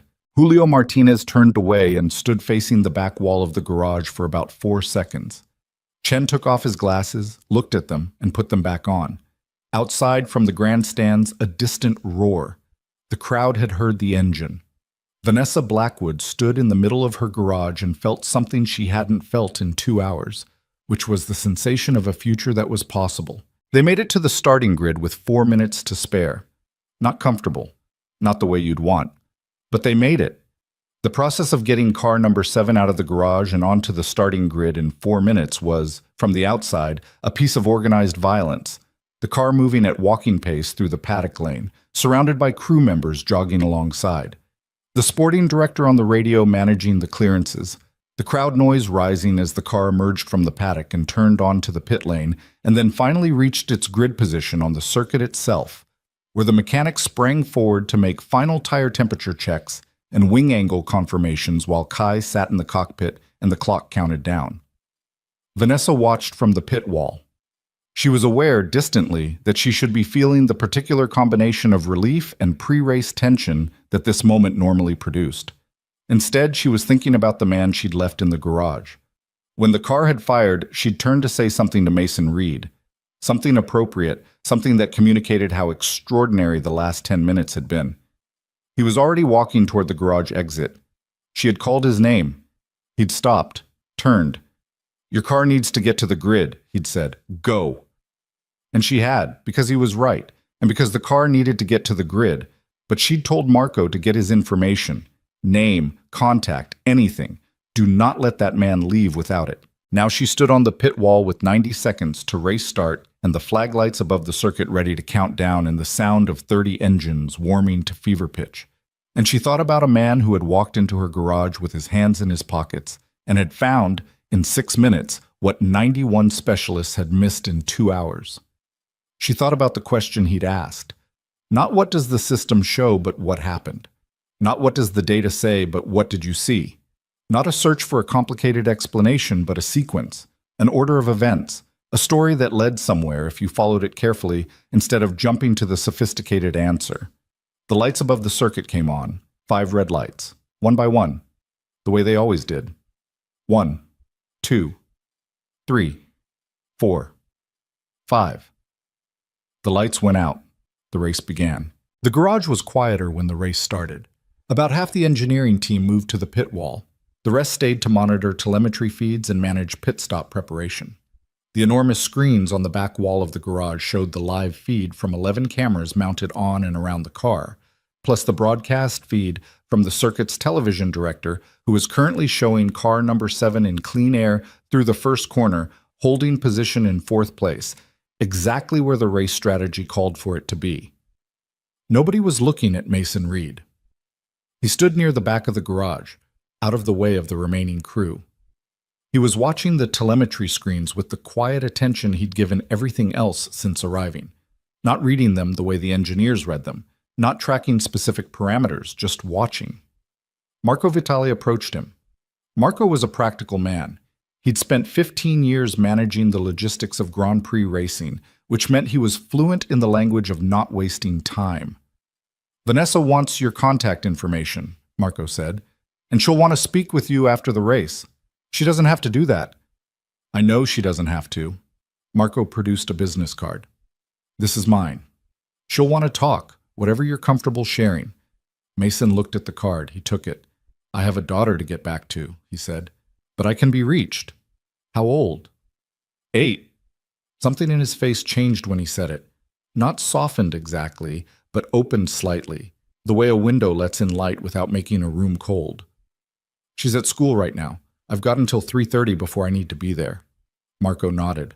He was a man with 2 kids of his own, and he recognized the specific quality of that particular attachment, the kind of time commitment that reorganized everything else around it. "We'll be done well before then," he said. "Race is 2 hours if there are no safety cars." Mason looked at the screen. On it, car number 7 navigated a chicane with the precise, unhurried aggression of a driver who knew exactly where the limits were. "Looks like it's running well," Mason said. "It's running perfectly," Marco said. Mason nodded. He didn't say anything else. He went back to watching the screens, and Marco went back to the pit wall, and the race went on. The Monaco Grand Prix takes approximately 2 hours to complete. For Vanessa Blackwood, those 2 hours had the specific texture of time that has been lived at too high an intensity for too long, stretched at the moments of greatest stress, compressed in the intervals of strategic execution, and ultimately assembled into something she could only evaluate in retrospect. Kai Nakamura started 4th. He passed the 3rd-place car in the pit stop phase when Meridian Racing's first driver, Alec Ferreira, pitted a lap early and emerged behind him. He ran 2nd for 21 laps behind the eventual race leader, a Vortex racing car whose driver was having the kind of afternoon where everything works. And then, on lap 61 of 78, the Vortex car suffered a hydraulic failure at the entry of turn 6. Kai Nakamura led the Monaco Grand Prix from lap 61 to lap 78. He crossed the finish line 4.3 seconds ahead of Ferreira's Meridian car, which was, depending on how you thought about it, either a comfortable margin or an extraordinarily slim one, given what it had taken to get the car to the starting grid in the first place. When the car crossed the line, Vanessa allowed herself exactly 6 seconds of something that was not quite relief and not quite joy, but existed somewhere in between, a physical release of tension that started in her shoulders and moved outward. She pressed the radio button on her earpiece. "Kai." "Well driven." His voice came back breathless and full of a kind of happiness that reminded her that, under all the engineering and strategy and data, this was still a sport conducted by human beings in bodies. "Tell me we won the championship." "We won the championship," a sound on the radio that was not a word. In the garage, people were embracing. Chen had his arms around Priya. Julio Martinez was on his phone, already calling someone. Probably his mother, Vanessa thought.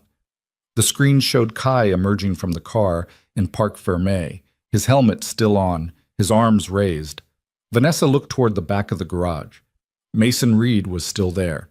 He was watching the celebration with an expression she couldn't immediately name, not detached, not envious, something quieter, something that recognized what it was seeing without needing to be part of it.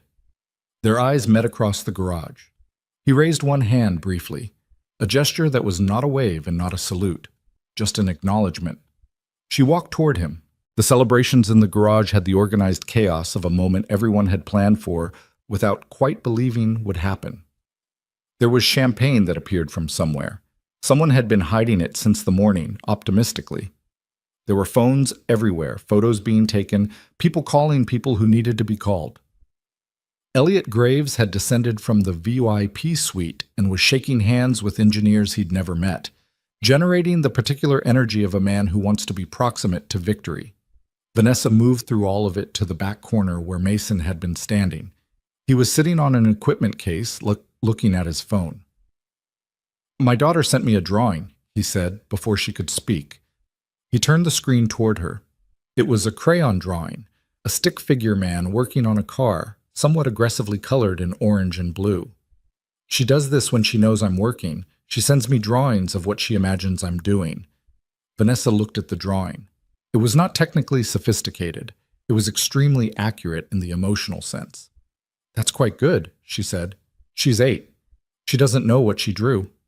Vanessa sat down on a nearby equipment cart. Around them, the celebration continued. Loud, genuine, slightly overwhelming. Here, in this corner, it was quieter. "I need to ask you something," she said. "I figured you would." "Who are you, actually?" Mason looked at his phone for a moment, then put it in his pocket. He looked at the floor, then at her. He had the expression of a man who has had a version of this conversation before and has had time to develop an honest answer that is also somehow incomplete. "My name is Mason Reed," he said. "I run a repair shop on Rue de la Condamine. I have for about 6 years. Before that, I worked in formula racing. Electrical systems engineering, I was with 3 different teams over 8 years. "Which teams?"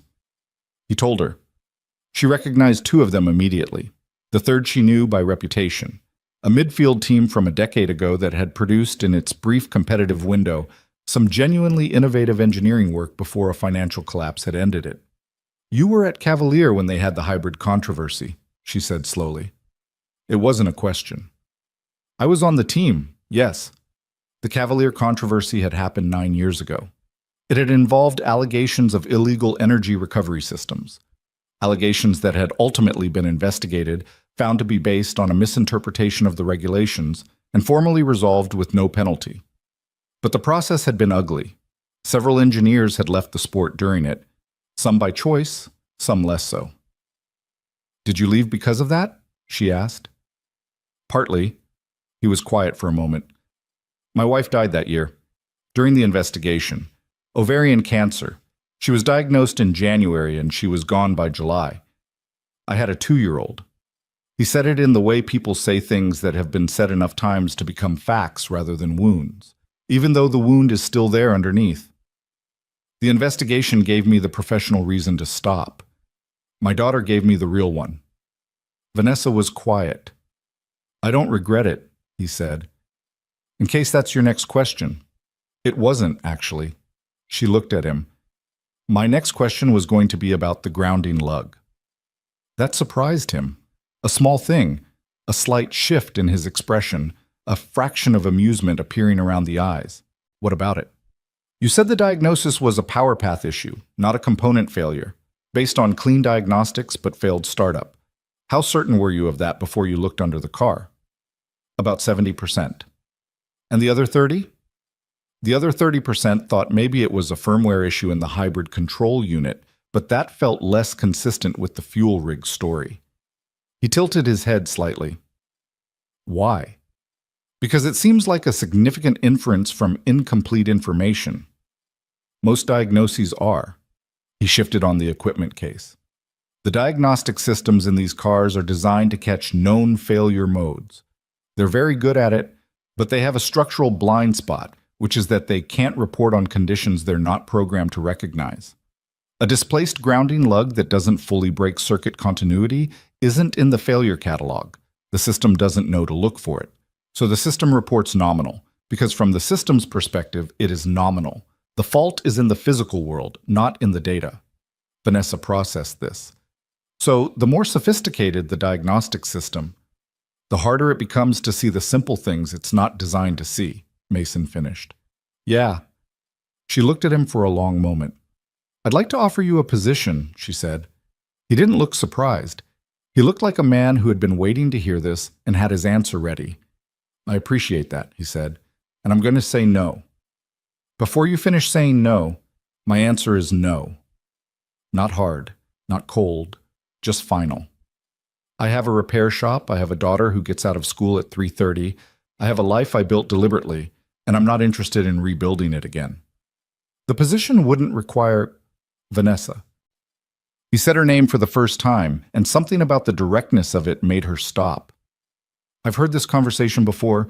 It doesn't end with the position wouldn't require. I've worked in this world. I know how it works. It requires everything. That's not a criticism of you or your organization. It's just how this sport operates, and that's not what I want. She looked at him. He looked back at her. Okay, she said. He seemed slightly surprised that she'd accepted it that quickly. Okay, he said. I disagree with your assessment of what the position would require, and I think you're making a decision based on your experience with an industry that has changed in the time you've been away from it. But it's your decision. She paused. Is there anything you would consider? He thought about it, genuinely thought about it. She could see him actually weighing something rather than performing consideration. Occasionally, he said, if there was a problem I could help with, without a title or a schedule or a structure around it, if someone needed a different question asked. That's an unusual offer. I'm an unusual situation. A beat. I also occasionally work with young engineers, students, apprentices, people who are starting out. I talk to them about how to think about problems. Not the technical content.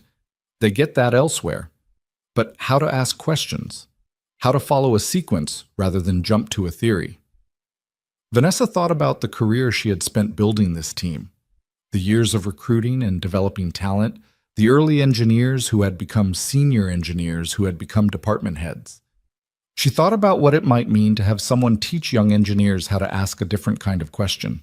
I'll find a way to make that useful, she said. He nodded. The celebration behind them had reached a comfortable volume, still ongoing, but past the manic peak of the first 20 minutes. Someone was going to want Vanessa for a video call with the sponsors in about 15 minutes. Marco would find her. Your daughter, she said. What's her name? Lily. How much does she know about what you did before? She knows I used to work with race cars. She thinks it was a long time ago. A small pause. It was a long time ago. And today? Does she know where you were? I told her I had to go help someone with their car. The corner of his mouth moved, the closest he'd come to a full smile in the time she'd known him. Which is accurate. Vanessa stood. She put out her hand. He stood and shook it, firm, brief. The handshake of two people who have come to a mutual understanding of something and don't need to say what it is. Thank you, Mason Reed. Get your driver to the podium, he said. He's waiting. She turned and walked back into the celebration. When she glanced back from the other side of the garage, he was gone. Mason Reed walked out of the Blackwood garage, through the paddock service road, through the public access gate where a volunteer checked his temporary visitor credential without interest, and out into the city of Monaco, which was, as always, doing its best to accommodate several different realities simultaneously. The racing world and the civilian world and the tourist world and the world of people who simply lived here and had opinions about the traffic on race day. He'd parked his truck on a side street 8 minutes from the circuit. He walked the 8 minutes at the pace of someone who has nowhere urgent to be and knows it. The truck was a 9-year-old Peugeot Partner in a shade of gray that had faded to something between concrete and sky.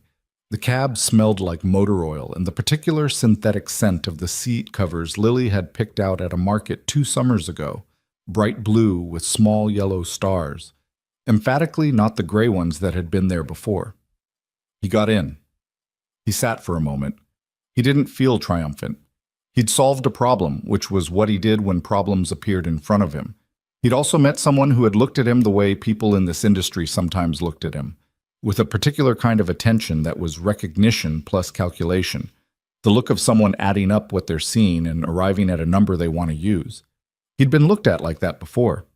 It had, in the past, led to things he'd wanted, big things, significant things, things that had mattered and that he still, honestly, in quiet moments, thought about with something that wasn't quite regret, but wasn't quite not regret either. He thought about the grounding lug. There was a version of the story where Mason Reed found the grounding lug, and no one remembered who he was, and a version where they found out, and it changed things. He'd engineered the second version into the first by the simple fact of declining the offer, which was the thing he'd always done, in the years since Lily was born, when the industry tried to bring him back in. He declined. He went home. He was there at 3:30. He started the truck. The radio came on, local station, already covering the race result. The announcement of the winner, the championship standing, the last lap drama. He drove.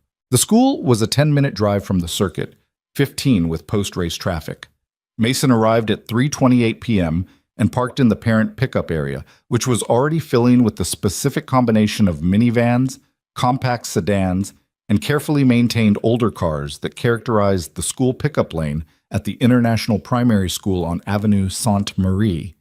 He was 2 minutes early. This was intentional. He had never, in 6 years of school pickups, been late. He'd been late to meetings, late to supplier deliveries, late to phone calls with people who probably deserved his punctuality more than they got. He had never been late to this. At 3:31, the main doors opened and children emerged in the particular torrent that school releases always produced.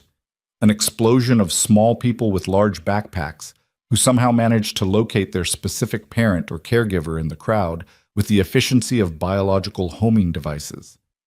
Lily found him in about 4 seconds. She was small for 8. She had been small for 7 and 6 and 5 before that, and the pediatrician said she'd likely catch up, and Mason had developed a philosophical position on the subject, which was that it didn't matter, and she had her mother's dark hair and her father's tendency to have both hands occupied with something at all times. Today, it was a plastic folder and a lunch bag, and what appeared to be a papier-mâché creature of some kind, origin unclear. She arrived at his side at something between a walk and a controlled fall.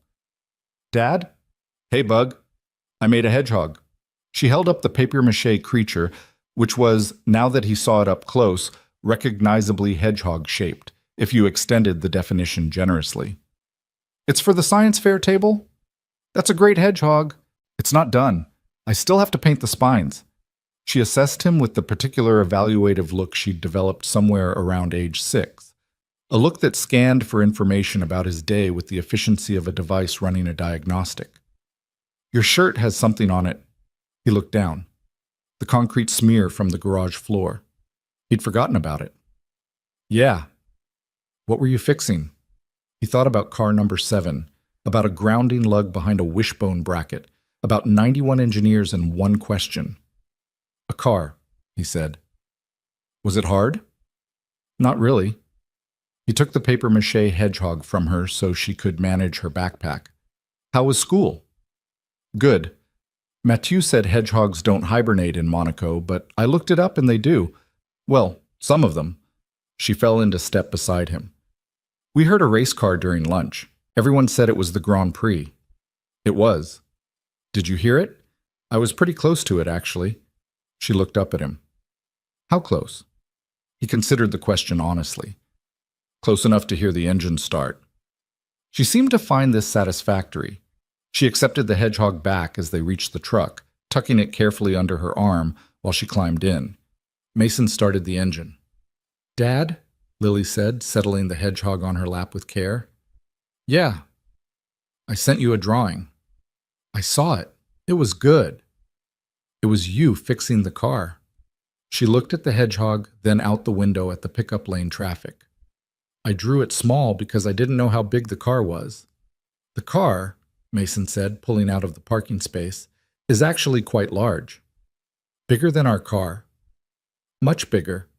She considered this. I'll draw a bigger one next time. You don't have to. I know I don't have to. I want to. She looked out the window at the buildings going past. Did the car you fixed win? He thought about Kai Nakamura crossing a finish line, about Vanessa Blackwood on a pit wall, about a garage where people were right now opening champagne and calling family members and beginning the process of assembling this day into a memory they'd carry for a long time. Yeah, he said. It won. Good, Lily said. And she appeared to feel that the subject was settled, because she went back to looking at her hedgehog with the focused attention of an 8-year-old who has a project and knows what it needs. They drove home through the post-race traffic, which was heavy and slow and didn't bother either of them particularly. The radio, still on the local station, was describing the championship as a historic moment, a triumph of engineering and strategy and human will, the culmination of 4 years of work by an organization that had refused to stop believing.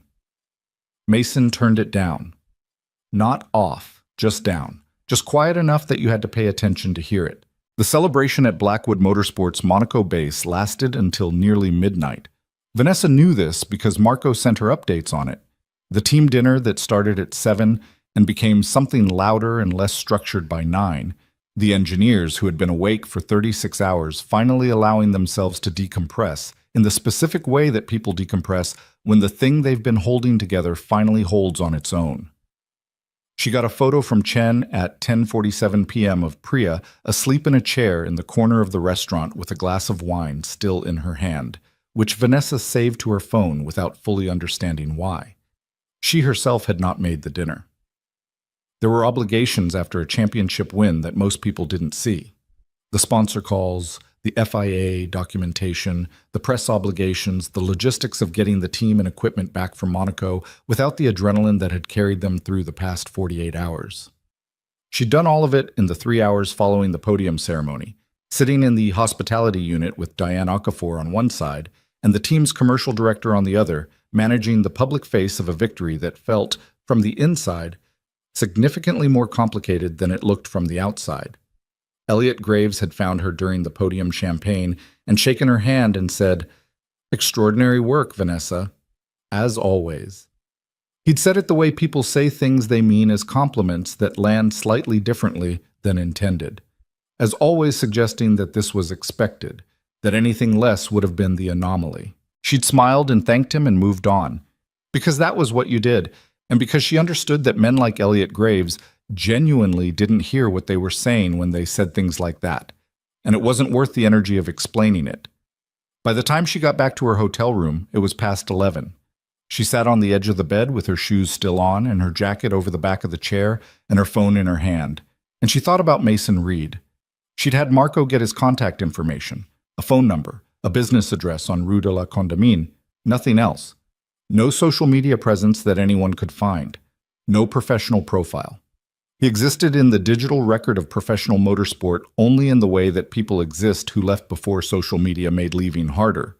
A few archived team rosters, a technical paper published in a motorsport engineering journal 11 years ago under the name M. Reed, and 2 co-authors, a single photograph from a team photo that Marco had found through a motorsport archive site, in which a younger version of Mason stood in the back row with the slightly uncomfortable posture of someone who knew the photo was being taken and had not adjusted to its being taken. Vanessa looked at the technical paper for a long time. It was titled Ground Path Integrity in High-Frequency Hybrid Switching Systems, a Framework for Diagnostic Blind Spots. It had been published in the International Journal of Motorsport Engineering 9 years ago, 6 months before his wife died, 2 years before he left the sport. The abstract described, in precise technical language, exactly the category of failure he had identified in her garage that afternoon. The class of electrical faults that exist below the threshold of standard diagnostic detection because they are intermittent and load-dependent rather than static and measurable. He had published a paper about the exact thing he came and fixed. Vanessa read the abstract 3 times.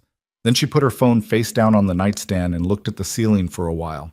She thought about the kind of mind that produces something like that, not just the technical knowledge, which was significant, but the framework. The idea that the sophistication of your diagnostic system creates its own category of invisible problem, that the better your instruments, the more completely you trust them, and the more thoroughly you stop looking at the things the instruments weren't built to see. She thought about her team. 91 of them, most of them brilliant, all of them looking at screens. She thought about a man on the floor of the garage with a flashlight. She was not by nature a person who lost sleep over things she couldn't immediately act on. She'd developed this capacity early. Her father had been a man of acute anxieties who'd passed on to her the lesson, through negative example, of what it costs to carry everything you couldn't control. She slept reasonably well most nights. She'd learned to close the tab. Tonight she lay awake for a while. Not with anxiety exactly, more with the feeling of a question she hadn't finished asking. 3 weeks after the Monaco Grand Prix, Vanessa Blackwood flew back to Monaco. This was not unusual in itself. She maintained a small office in the Principality for operational reasons, and the off-season brought its own administrative density, the period when contracts were renegotiated and development programs were scoped, and the team structure for the following year was assembled from the pieces of the one just completed. She was there for 4 days of meetings, the kind that involved whiteboards and catering trays, and the specific stale quality of air in rooms where important things are being decided at medium speed.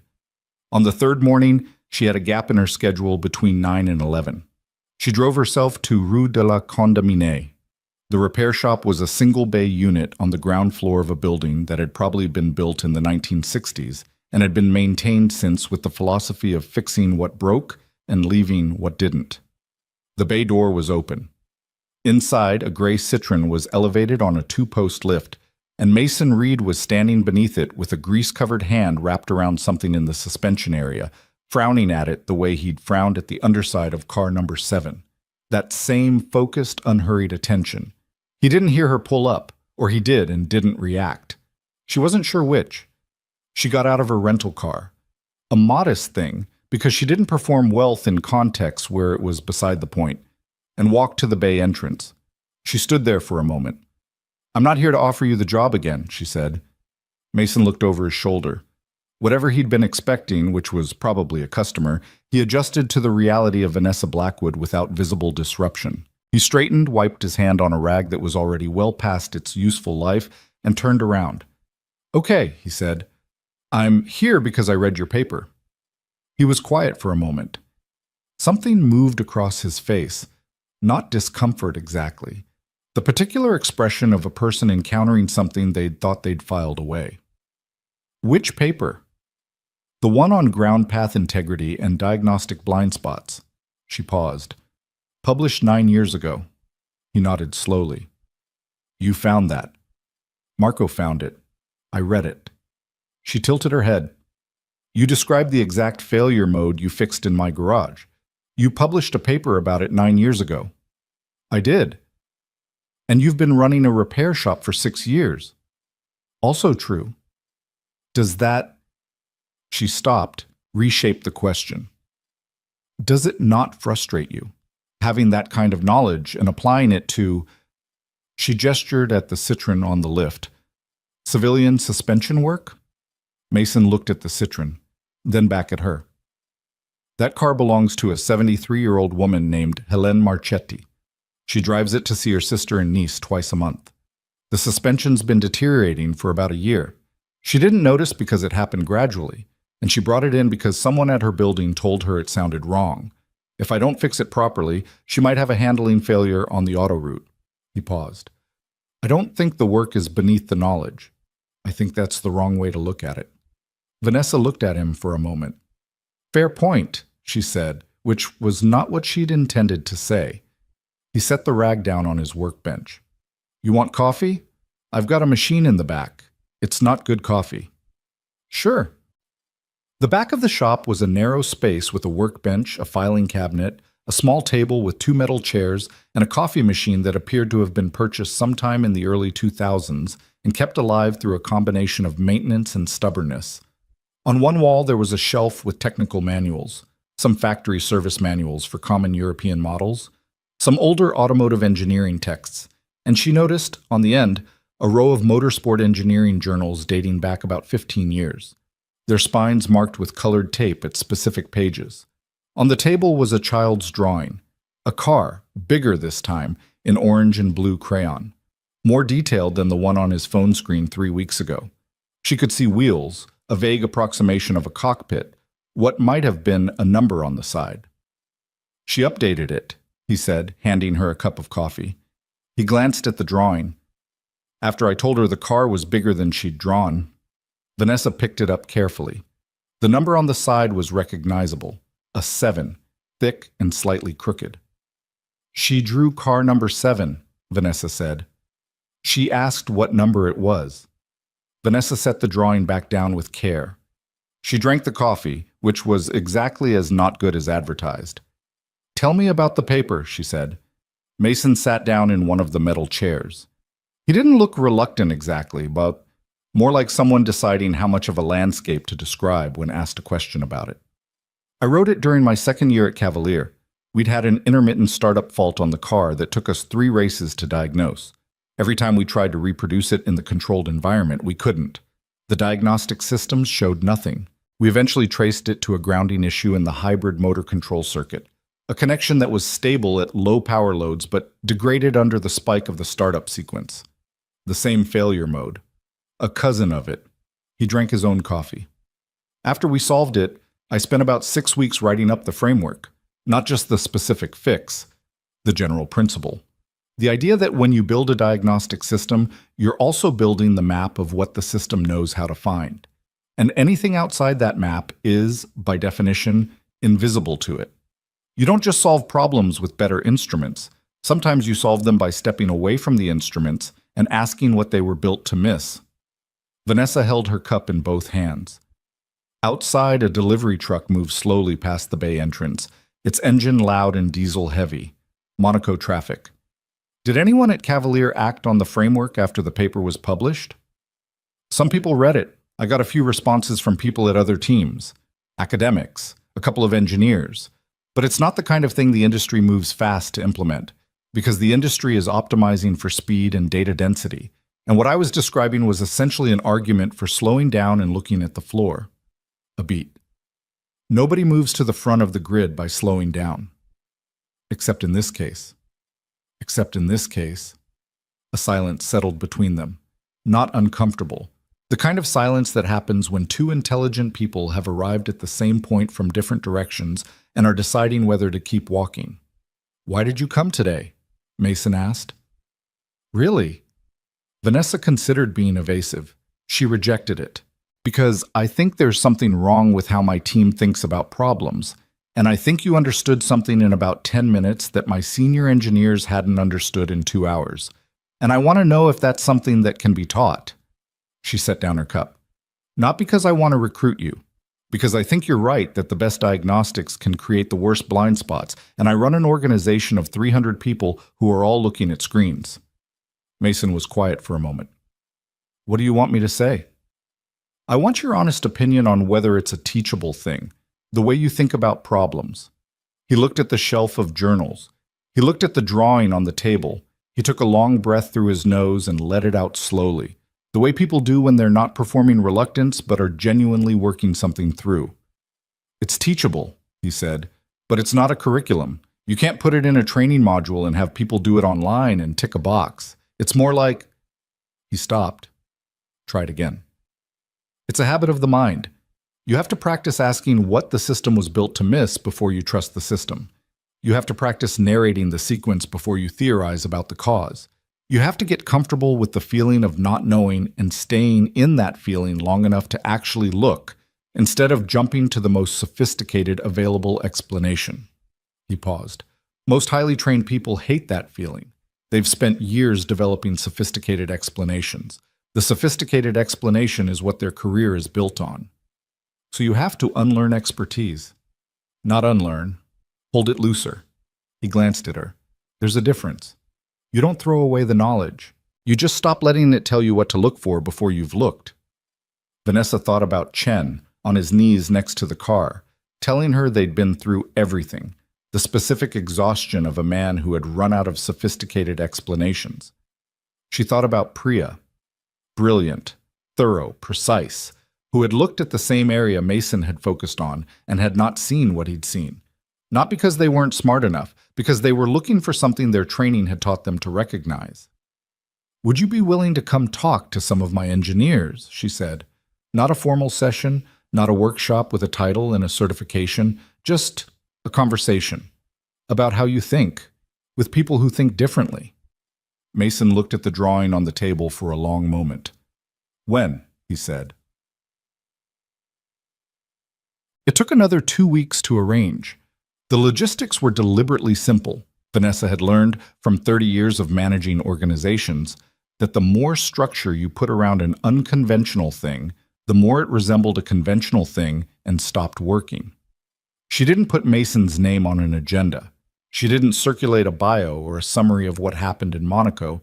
Most of the engineers knew the story already, in the way that things that happen in garages become known throughout organizations within hours. But she didn't want the conversation to be about the story. She wanted it to be about the thinking. She chose a Thursday afternoon in late November, in the team's technical facility outside London, a building she'd had designed 8 years ago with the philosophy that people do better work in spaces that have actual natural light and somewhere comfortable to sit that isn't a conference room. There was a room on the 3rd floor that was used for informal reviews and design critiques, with a long table, windows on 2 sides, and a coffee setup that was significantly better than the machine in Mason's shop. She invited 6 people: Chen, Priya, Julio Martinez, a young aerodynamics engineer named Simone Faure, who had joined the team 6 months ago and whom Vanessa had already identified as someone worth watching, a data systems engineer named Rohan Kapoor, and the team's chief strategist, Elena Voss. She told them only that someone was coming to talk about diagnostic thinking, and that she expected them to treat it as a working conversation rather than a presentation. Mason arrived 12 minutes late, which she later learned was because he dropped Lily at school and misjudged the train schedule. He came in without apology, looked at the room, said, "Sorry, train," and sat down. He had the same work clothes he'd been wearing in Monaco, or a version of them: dark pants, a Henley, boots. He had brought nothing with him: no laptop, no slides, no materials. He sat at the table the way a person sits who is comfortable occupying space without filling it with anything. Chen looked at Vanessa. She looked back at him. "I thought you might start," she said to Mason, "by talking about how you actually diagnosed the fault in Monaco, not the technical content, the process." "Sure." He looked around the table. He didn't seem nervous exactly, but he also didn't seem like someone who gave talks regularly. "How much do you all know about what happened?" "We were there," Priya said. Her voice was not hostile, but it was precise. She was a person who said things exactly and meant them. "Or most of us were. I was under the car when you found it." "Right," he nodded. "Then you know I spent the first few minutes asking questions rather than looking at anything. What did that seem like to you when it was happening?" Priya was quiet for a moment. "Unusual," she said. "We'd been through the technical systems comprehensively. The data showed nothing we hadn't already investigated." "What were the questions I was asking?" "You asked about the sequence. What happened between the last successful run and the failure? And what was the team's framework before I arrived? What was the organizing theory?" Chen answered this one. "We were treating it as a component failure or a software fault, something within the car's documented failure catalog." Which meant we were looking for things the diagnostic system was designed to detect.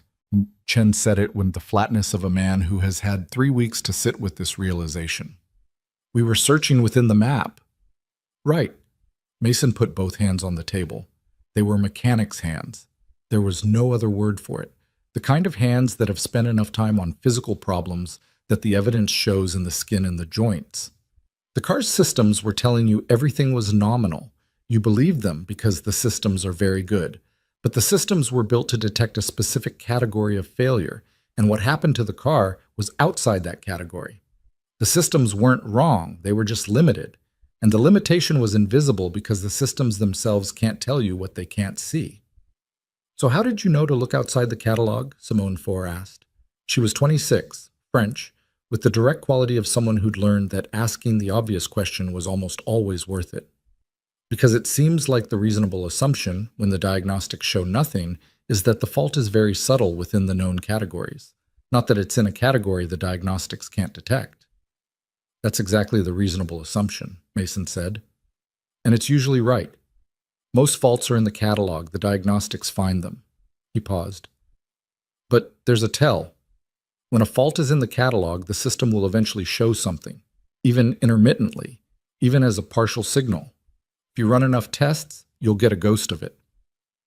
What you had that morning was a car that showed absolutely nothing through multiple diagnostic cycles, while also failing completely and repeatedly.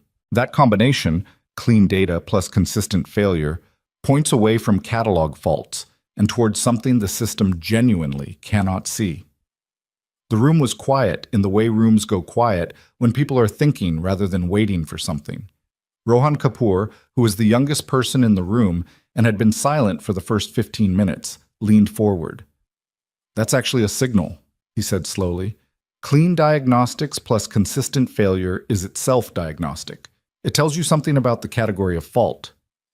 "Yeah." Mason looked at him. "What's your background?" "Data systems. I built part of the telemetry architecture." "Then you already understand this. Your system is doing exactly what it was designed to do. The output you were getting, clean data, consistent failure, was accurate. The interpretation was wrong because the interpretation framework assumed the diagnostic system was comprehensive." He spread his hands slightly. "No system is comprehensive. Every system has a boundary. The useful habit is to learn where your system's boundary is and start asking questions there, not in the middle where the system's confident." Elena Voss, the chief strategist, had been making notes. She looked up. "This applies outside engineering," she said. It was an observation, not a question. "It applies to anything where you're using instruments to understand a complex reality," Mason said. "The instrument is always a model of reality, not reality itself. When the model and the reality stop agreeing, you have to decide whether the reality is wrong or the model is limited." A beat. "Reality is never wrong." The conversation went on for an hour and 40 minutes. It was not a lecture. Mason was not built for lecturing. He didn't enjoy performing knowledge, which was actually one of the things that made him effective in a room. He asked as many questions as he answered, and the questions were the kind that forced the engineers to articulate things they knew but hadn't said, which is a different cognitive exercise than receiving information and significantly more useful. At one point, he and Rohan got into a detailed technical exchange about the architecture of the telemetry system that Vanessa didn't fully follow, but that ended with Rohan staring at the table for about 30 seconds and then saying, quietly, "I need to redesign the alert hierarchy." At another point, Simone described an aerodynamic anomaly they'd seen earlier in the season, a drag increase in specific corner sequences that the CFD modeling hadn't predicted. And Mason walked her through a diagnostic sequence that started not with the model, but with the physical sequence of what the car had done before the anomaly appeared. And by the time they finished, Simone had 3 specific things she wanted to go back and look at in the wind tunnel data. Chen was largely quiet for the second half. He asked one question near the end. "In your years in the sport, how often did you encounter a fault in this category, the invisible to diagnostic type?" 4 times, Mason said, not counting Monaco. "And in how many years?" 8. So roughly once every 2 years. About that. "And in each case, how long did it take the team to diagnose it through standard methods?" Mason thought about it. "The shortest was 3 weeks. The longest, at my first team before I knew what to look for, was most of a season." Chen looked at Vanessa. She didn't look back. She was watching Mason. "Most of a season," Chen repeated. "The car was losing maybe a quarter of a second a lap in a specific condition. Not consistent enough to pin down." The team tried 17 different technical hypotheses over 8 months. The actual cause was a grounding path degradation in the energy recovery system. Intermittent, load-dependent. Invisible to the diagnostic suite they had at the time. How did they finally find it? A new engineer joined the team in August. He asked what happened the week before the fault first appeared. Mason looked at the table. Nobody had asked that before. 8 months of technical investigation, nobody had asked the sequence. The room was quiet. The answer was that a minor suspension component had been replaced as a precaution after a barrier contact, Mason continued. The installation had displaced a grounding clip by a few millimeters. Same category as Monaco. Different location, different system, different car, same basic fault. You published the paper after that. After a later experience at Cavalier that confirmed the pattern, yes. I thought if it was in print somewhere, people would start building it into their diagnostic frameworks. He paused. Apparently the take-up was limited. The industry moves fast, Chen said. Not defensively, just factually. The industry moves fast, Mason agreed. Wholesome. Vanessa drove him to the train station afterward. It wasn't necessary. There was a car service available. But she'd offered and he'd accepted without the performance of declining that some people would have managed. He sat in the passenger seat of her car with the same quality of presence he'd had since Monaco. Not filling the silence, not producing conversation for its own sake. Thank you, she said. That was genuinely useful. Rohan's going to fix something meaningful, he said. The alert hierarchy thing. He's already thinking about it. I noticed. And Simone's going to find whatever's wrong with her drag model. She had the answer before I asked the question. She just needed to follow the sequence instead of the theory. Vanessa glanced at him. You see it fast, what people are close to. I've been in enough rooms. He watched the London suburbs move past the window. It was gray and cold in the particular way that late November is gray and cold in England, which is a different quality of gray and cold than Monaco, but equally specific. In engineering, people usually already have the answer. They just need someone to ask them a different question. Is that why you stay in the repair shop? Because you get to ask the question without inheriting all the structure that makes the question impossible? He thought about it. Partially. He looked at a roundabout going past. Also because the repair shop is where I am. I built it. My daughter knows it. It's familiar in the way that familiar things are actually important, not just comfortable. A pause. I think we undervalue familiarity. We treat it like it's the enemy of ambition, but ambition doesn't keep you warm. That sounds like something you've said before. It's something I thought about for about 3 years after leaving the sport, so probably it's been through several drafts. The station appeared ahead. A medium-sized commuter station, nothing distinguished about it. Vanessa pulled up to the curb. The heater in the car was running, and outside it was visibly cold, the kind of cold that makes the air visible. I want to do this again, she said. Not constantly. Twice a year, maybe. Different people in the room. He looked at her. The same terms. No title, no schedule, a conversation. Then yes. He opened the door. The cold came in immediately, the way it does. Tell Chen to stop blaming himself for Monaco. He ran the diagnostics correctly. The diagnostics just had a blind spot. He knows. Knowing doesn't always help with blame. He got out, bent back slightly to look at her through the open door. How's the car running, by the way? Perfectly. Postseason maintenance found nothing unusual. Good. He straightened. Tell Kai he drove the last 17 laps about as well as it can be driven. I'll tell him you said so. Mason closed the door. He walked toward the station entrance without looking back, his hands in his pockets, his boots making the particular sound boots make, on the kind of pavement that British train stations favor. He was a big man, but he moved through the crowd without displacing it, in the way of people who have learned to occupy exactly the space they're in and no more. Vanessa watched him go until the station doors closed behind him. Then she sat in the car for a moment, engine running, heater running, the London cold outside. She thought about a paper published 9 years ago, about a man who had written the framework for finding invisible faults and then stepped away from the industry that needed the framework to raise a daughter who drew orange and blue race cars in crayon with a 7 on the side. She thought about something he'd said early in the Monaco garage that she hadn't registered fully at the time. I followed the sequence. The rest was just looking. She pulled out of the station and drove back toward the city. On the radio, someone was discussing the off-season driver market, the names and numbers and probabilities of a sport that never fully stopped. She listened to it the way you listen to a language you speak but haven't spoken in a while, understanding everything, aware of the distance. She called Diane Okafor that evening from her hotel room. Diane was the team's PR director and a woman Vanessa trusted with the unpolished version of things. "I need to ask you something operational," Vanessa said. "Go ahead."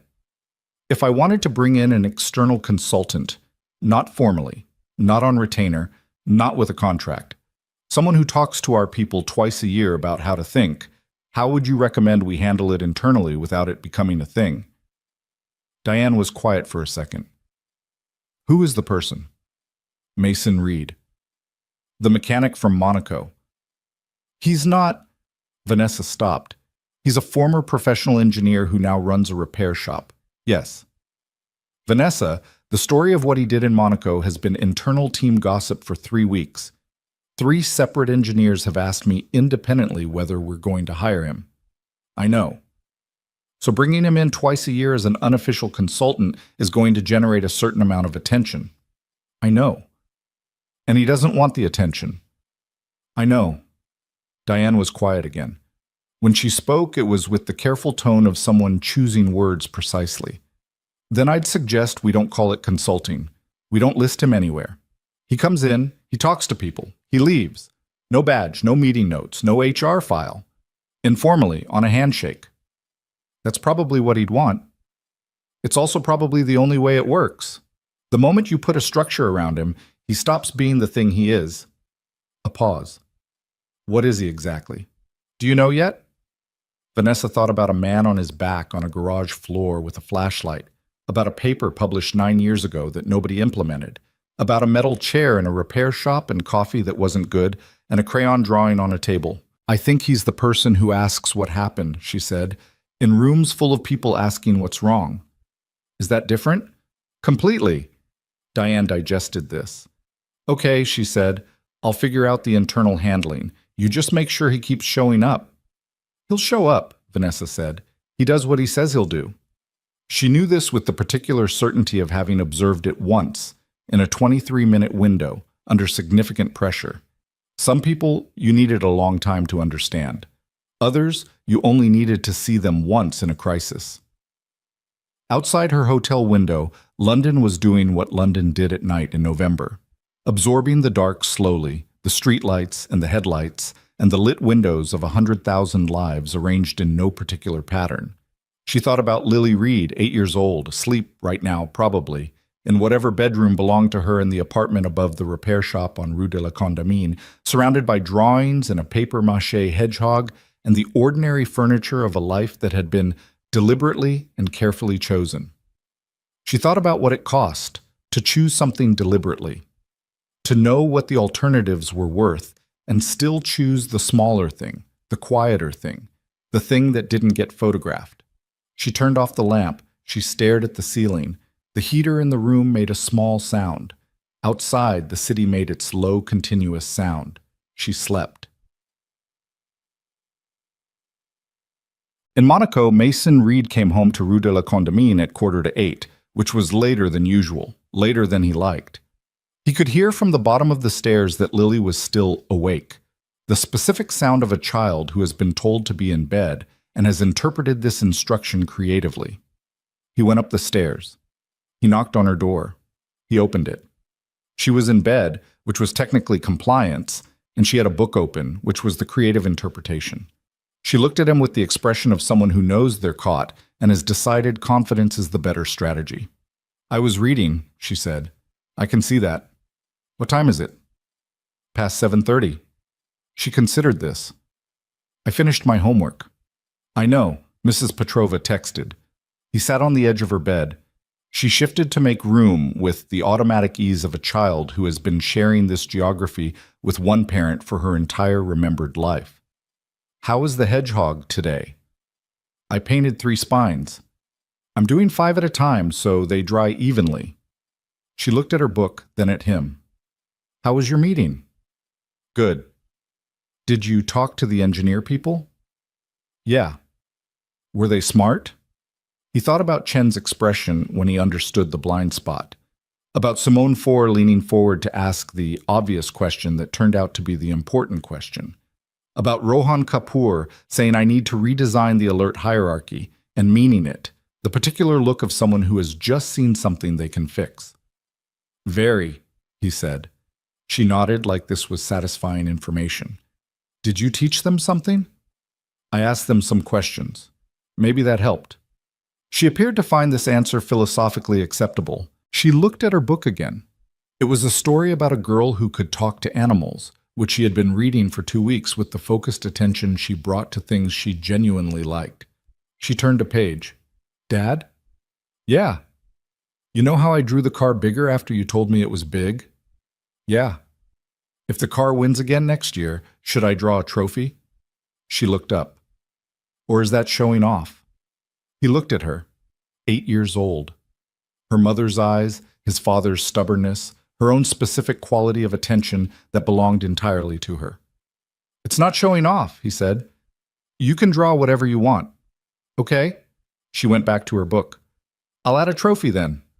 He sat there for a moment longer than he needed to.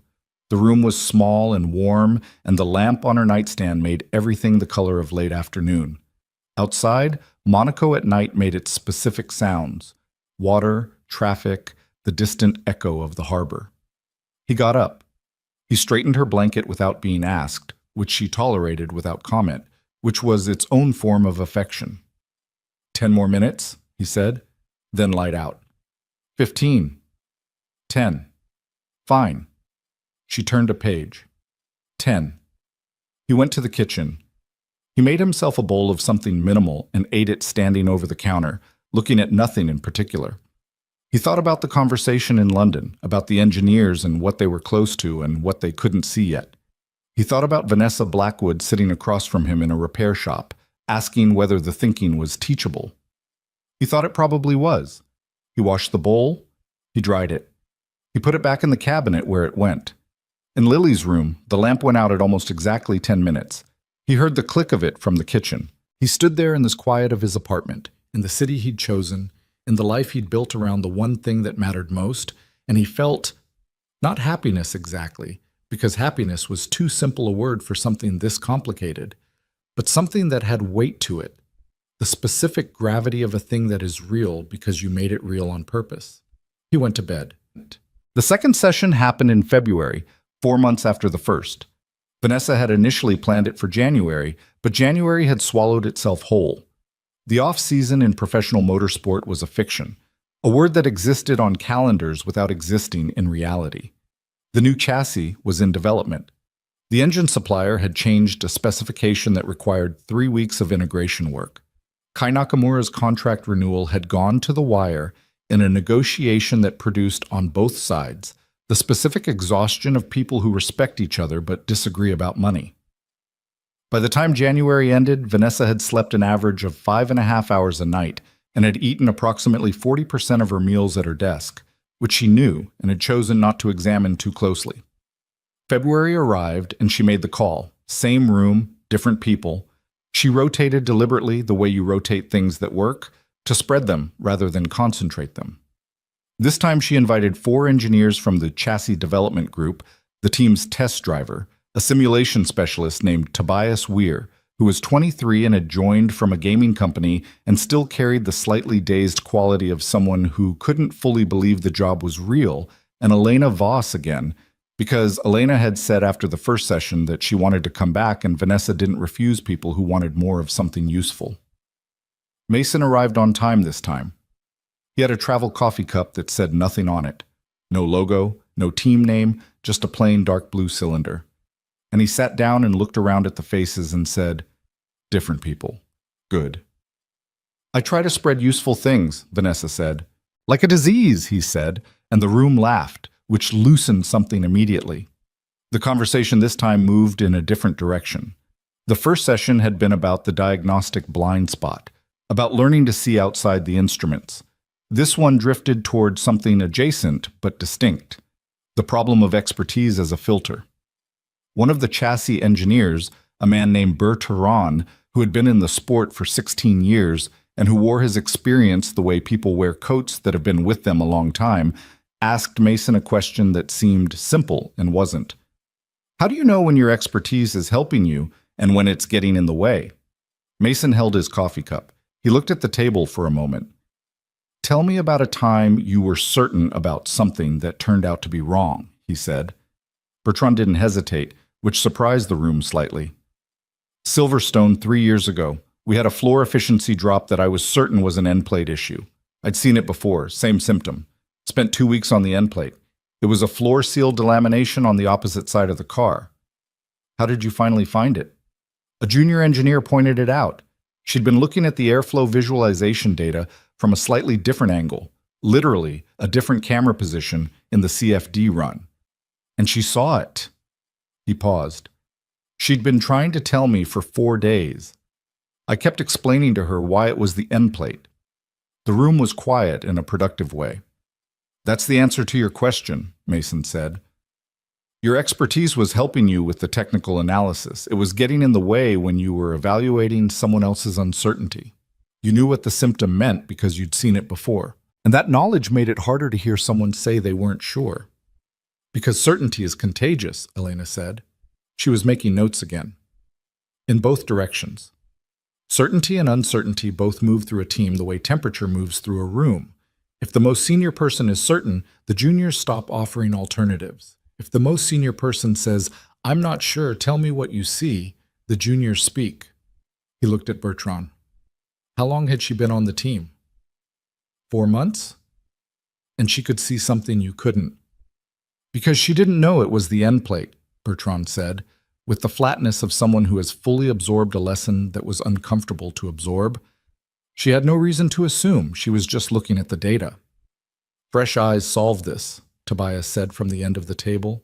He had the manner of someone from a different professional culture, less formal than the engineers, quicker to make connections across disciplines. In game development, we rotate QA testers specifically because the development team stops seeing their own bugs after a certain point. Familiarity blinds you to the obvious. Same principle, Mason said. Different industry, same human problem. So is the solution to always have a junior person in the room? The test driver, Alexandre Petitist. He was 31, Belgian, and had been in the sport long enough to be senior, but was still the kind of person who asked direct questions without worrying about how they landed. Because that seems impractical for real-time decisions. The solution isn't a person. The solution is a habit. You build into your process the practice of asking what you're assuming before you act on the assumption. Mason set down his coffee cup. In a garage situation, time pressure, high stakes, you do it fast. You spend 30 seconds saying out loud what you believe is true and why. Not to convince anyone, just to hear yourself say it. Because when you say a thing out loud, you hear the assumptions in it in a way you don't when it's just inside your head. 30 seconds, Alexander said. Sometimes 20. It's not a formula, it's a reset. He looked around the table. The hardest thing about this for experienced people is that it feels like it's slowing you down. It feels like wasted time. But the time you spend resetting your assumptions at the beginning is almost always shorter than the time you spend correcting the wrong direction later. Simone Four wasn't in this session, but Mason asked about her, specifically whether she'd gone back to the drag data from the previous season. Elena said yes, 2 weeks ago, and she'd found a calibration error in one of the CFD boundary conditions that had introduced a systematic bias into 6 months of simulation data. They were still working out the implications, but the preliminary read was that the car had been set up slightly wrong for 4 races based on the skewed model, and the correction was informing the new chassis design. Mason nodded when he heard this. He didn't say anything for a moment. Then, how much did that cost the team? In race results? Vanessa answered. Conservatively, we left about 8 points on the table across those 4 races, possibly 12. And the calibration error had been there the whole time. From the beginning of the simulation program, about 14 months. And Simone found it in how long? 2.5 weeks, once she started looking. Mason looked at the table, and he wasn't saying anything dramatic with his expression, just processing the way he processed things, without performance.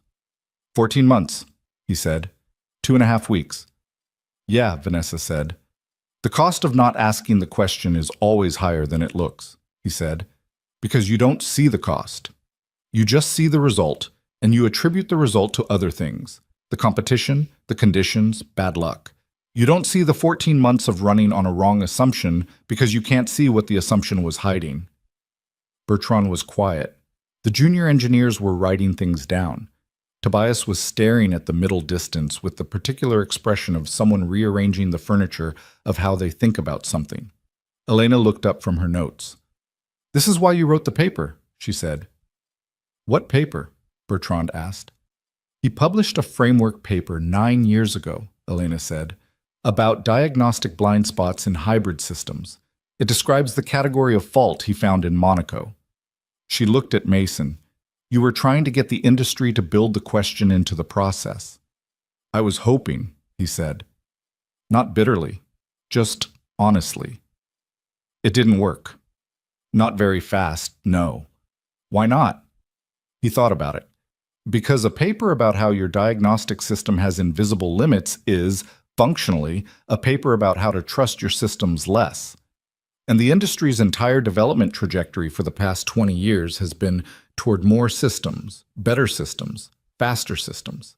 The idea of deliberately trusting the systems less is," he paused, looking for the word, "it's philosophically opposite to the direction everyone's moving. So we trust the machines more, and the more we trust them, the less we can see what they miss," Elena said. "That's approximately it. That's an uncomfortable conclusion for a team that's spending $40 million a year on data infrastructure." "It's an uncomfortable conclusion for most teams," he said, "which is probably why the paper didn't move very fast."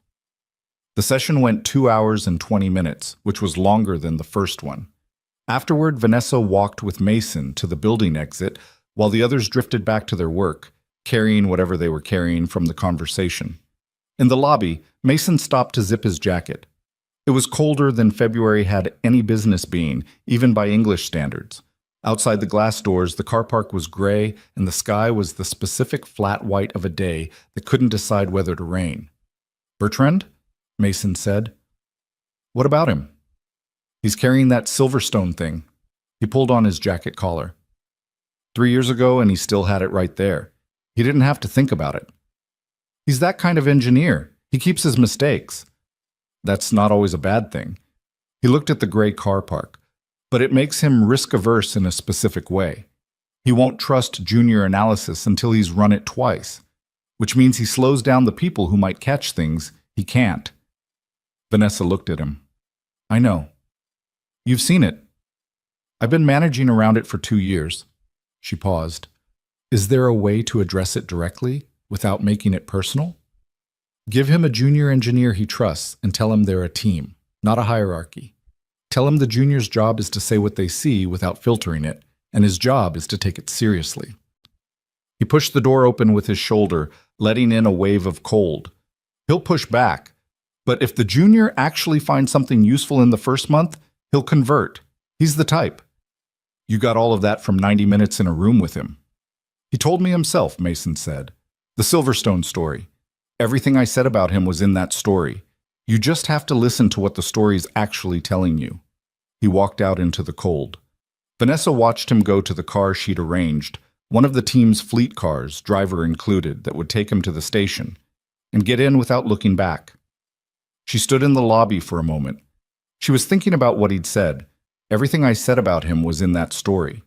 She was thinking about all the stories she'd heard from her own people over the years, in performance reviews, in corridor conversations, in the particular unguarded moments that happen after long travel days when people say things they usually keep organized. She was thinking about how much she'd processed as information and how much she'd processed as story, and whether those were as different as she suspected they were. She went back to her office and made a note on her phone. B. Junior pairing. Find the right person. 3 weeks later, she assigned a young chassis engineer named Philippa Strand to work with Bertrand on the new floor development. She told Bertrand that Philippa was there to help him go faster, not to check his work. She told Philippa privately that her job was to say what she saw, every time, without editing it first. Philippa found a stress concentration in the floor's composite layup that the simulation hadn't flagged. In her second week, Bertrand looked at it for a long time and then said, which was, for Bertrand, an exclamation. Vanessa heard about this from Chen, who heard it from Priya, and she thought about a man in a car park saying he's the type and being right.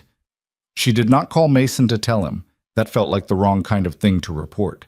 But she made another note on her phone, which she kept in a folder she'd created without quite deciding to create it, titled simply MR, because she'd started collecting things that were worth remembering.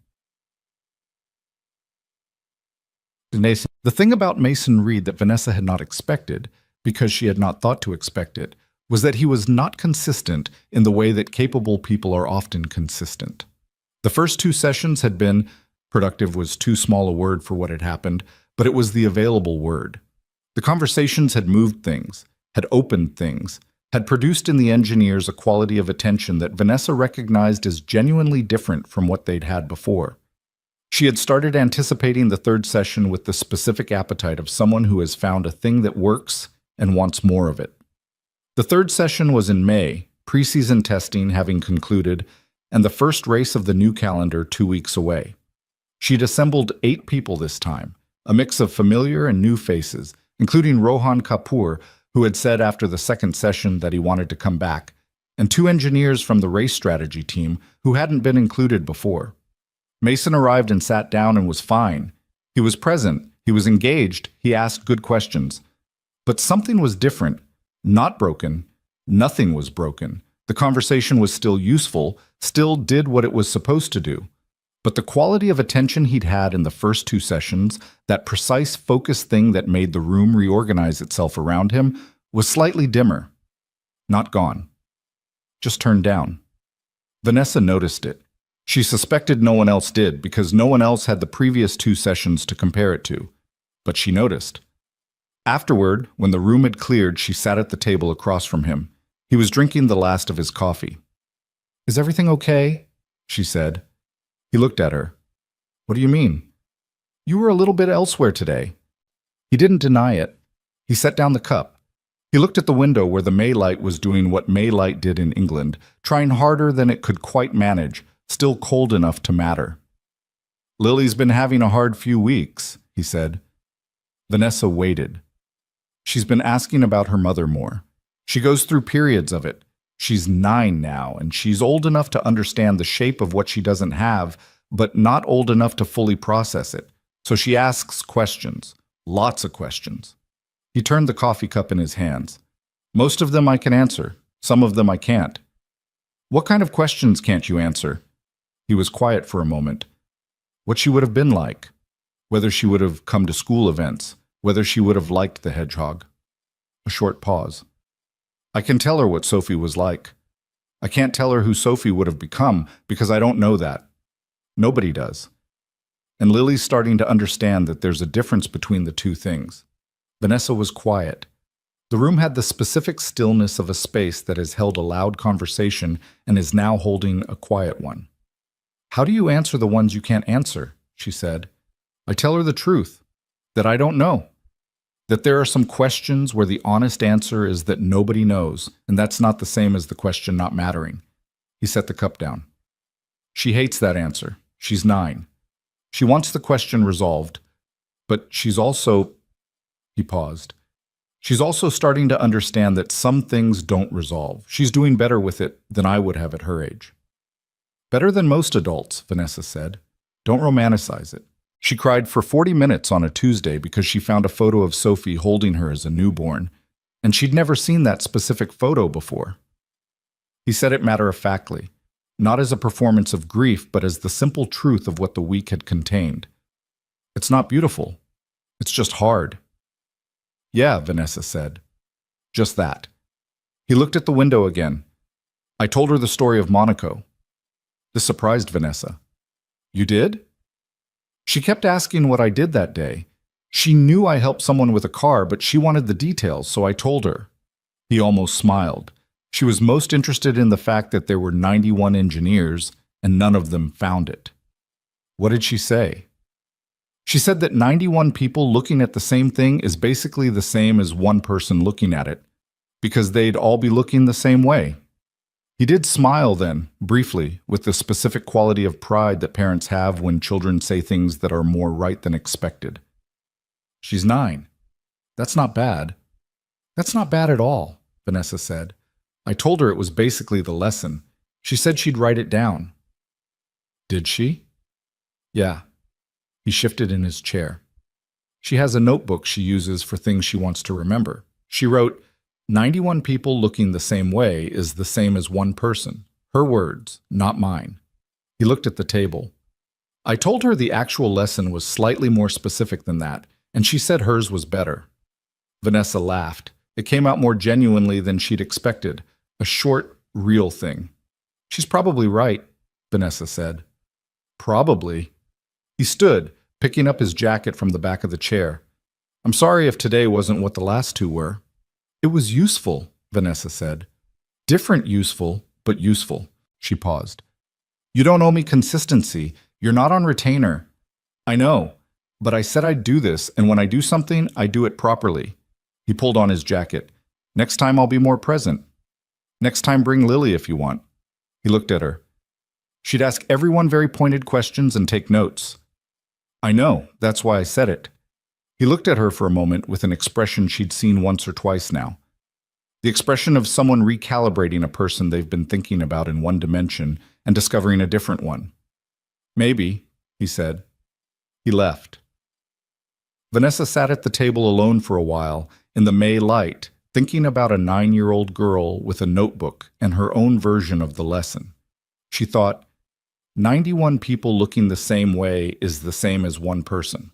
She thought about every meeting she'd sat in over 20 years, where every person in the room had the same background, the same training, the same set of assumptions, every design review, every strategy session, every crisis response. She opened her phone. She added to the MR folder, diversity of perspective isn't a value, it's a diagnostic tool. Then she wrote a separate note to herself. Next engineering leadership offsite. Break the room by assumption, not by seniority. She'd been running leadership sessions for 8 years with the same structure. Senior people together, junior people separate, because seniority had experience that the juniors needed to absorb. The logic had always made sense to her. She sat there thinking about whether the logic was the end plate and whether the real problem was somewhere else.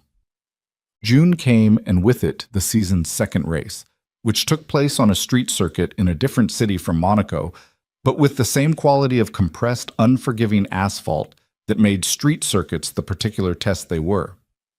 Blackwood Motorsport ran well. 3rd place for Kai Nakamura. Consistent points. No drama. The championship was early, and the standings were tight in the way early season standings are always tight, before the pattern of the year begins to emerge. Mason watched the race on television in his shop, between a brake job on a Range Rover and a coolant flush on a 12-year-old Honda. The television was a small one, mounted high on the wall near the ceiling, and he watched it the way he always watched racing now, at a distance, with the attention of someone who knows the language but no longer needs to be inside it. He watched Kai Nakamura's opening stint with specific interest. The car moved differently than it had at the end of the previous season. The new chassis had a different characteristic in the slow corners, a slightly different weight balance through the entry phase. Mason could see it in the way the car rotated through turn 7. Bertrand's floor development, maybe, or the suspension geometry changes Chen had described during the February session. The coolant flush took 40 minutes.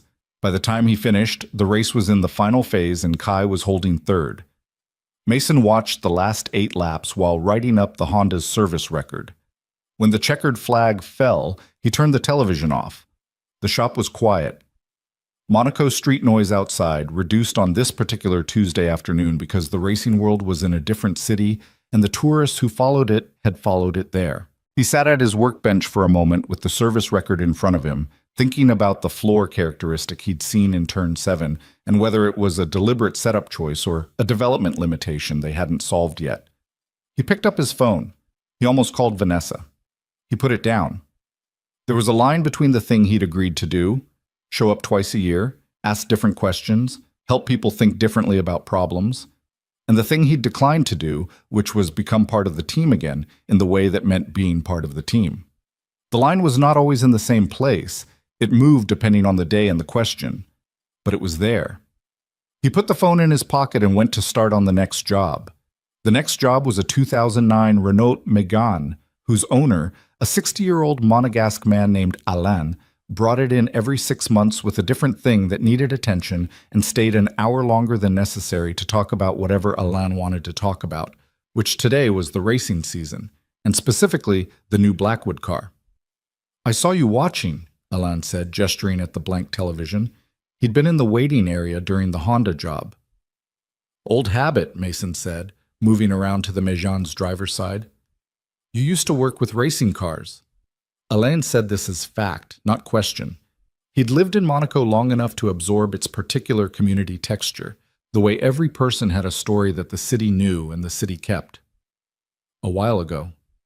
"The Blackwood car, the one that wouldn't start in Monaco." Mason glanced at him. "You heard about that." "Everyone heard about that. The mechanic who came and fixed it." Alain tilted his head with the frank curiosity of a man who has reached the age where he asks what he wants to ask. "Was that you?" Mason opened the Méjean's hood. "Let me look at your coolant reservoir first. You said it's been low." Alain accepted this non-answer with good grace. He sat on the plastic chair in the corner that existed specifically for customers who wanted to watch and talk. He said nothing for a while. Then, "My son watches racing. He's 19. He wants to be an engineer, racing engineer." Alain said it with the pride and uncertainty of a parent whose child has chosen something specific and distant. "Is it a good life?" Mason was looking at the coolant reservoir. "It depends on what you want from a life." He wants to be around the cars, around the problem solving. "Then there are worse ways to spend your time." He straightened. "The coolant's fine, actually. Just looks low because of the expansion. You've probably got a small air pocket in the system. I'll bleed it." "What did you want from life?" Alain asked. "When you were his age?" Mason considered declining this question too. He didn't. "The same as your son, the problem solving." He moved to get the bleeding kit. "I got it, for a while." "And now?" "Now I bleed Renault cooling systems."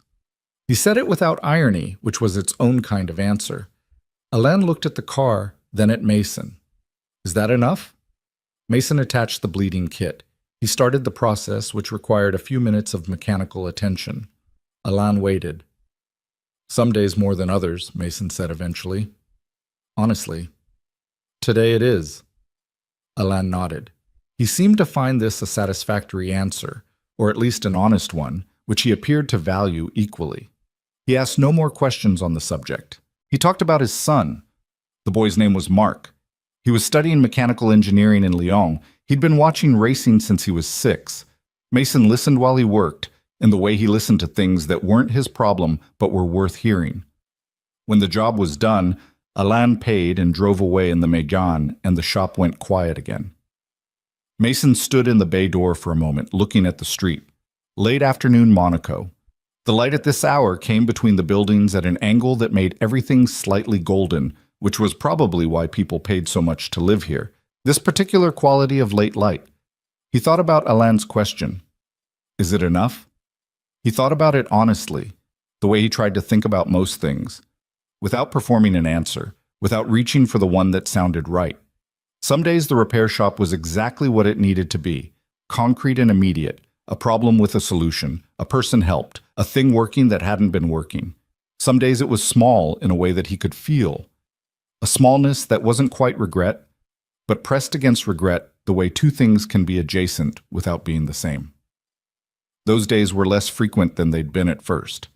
At first, the first year after he left the sport, when Lily was 2 and the world was strange with grief and change, those days had been most days. Now they were occasional, manageable. He'd built enough of the right things around him that the occasional smallness had context to exist within. He went inside and started on the paperwork. But it was Lily who brought Mason back to Vanessa in the end. Not intentionally, not through anything she did, but through the notebook.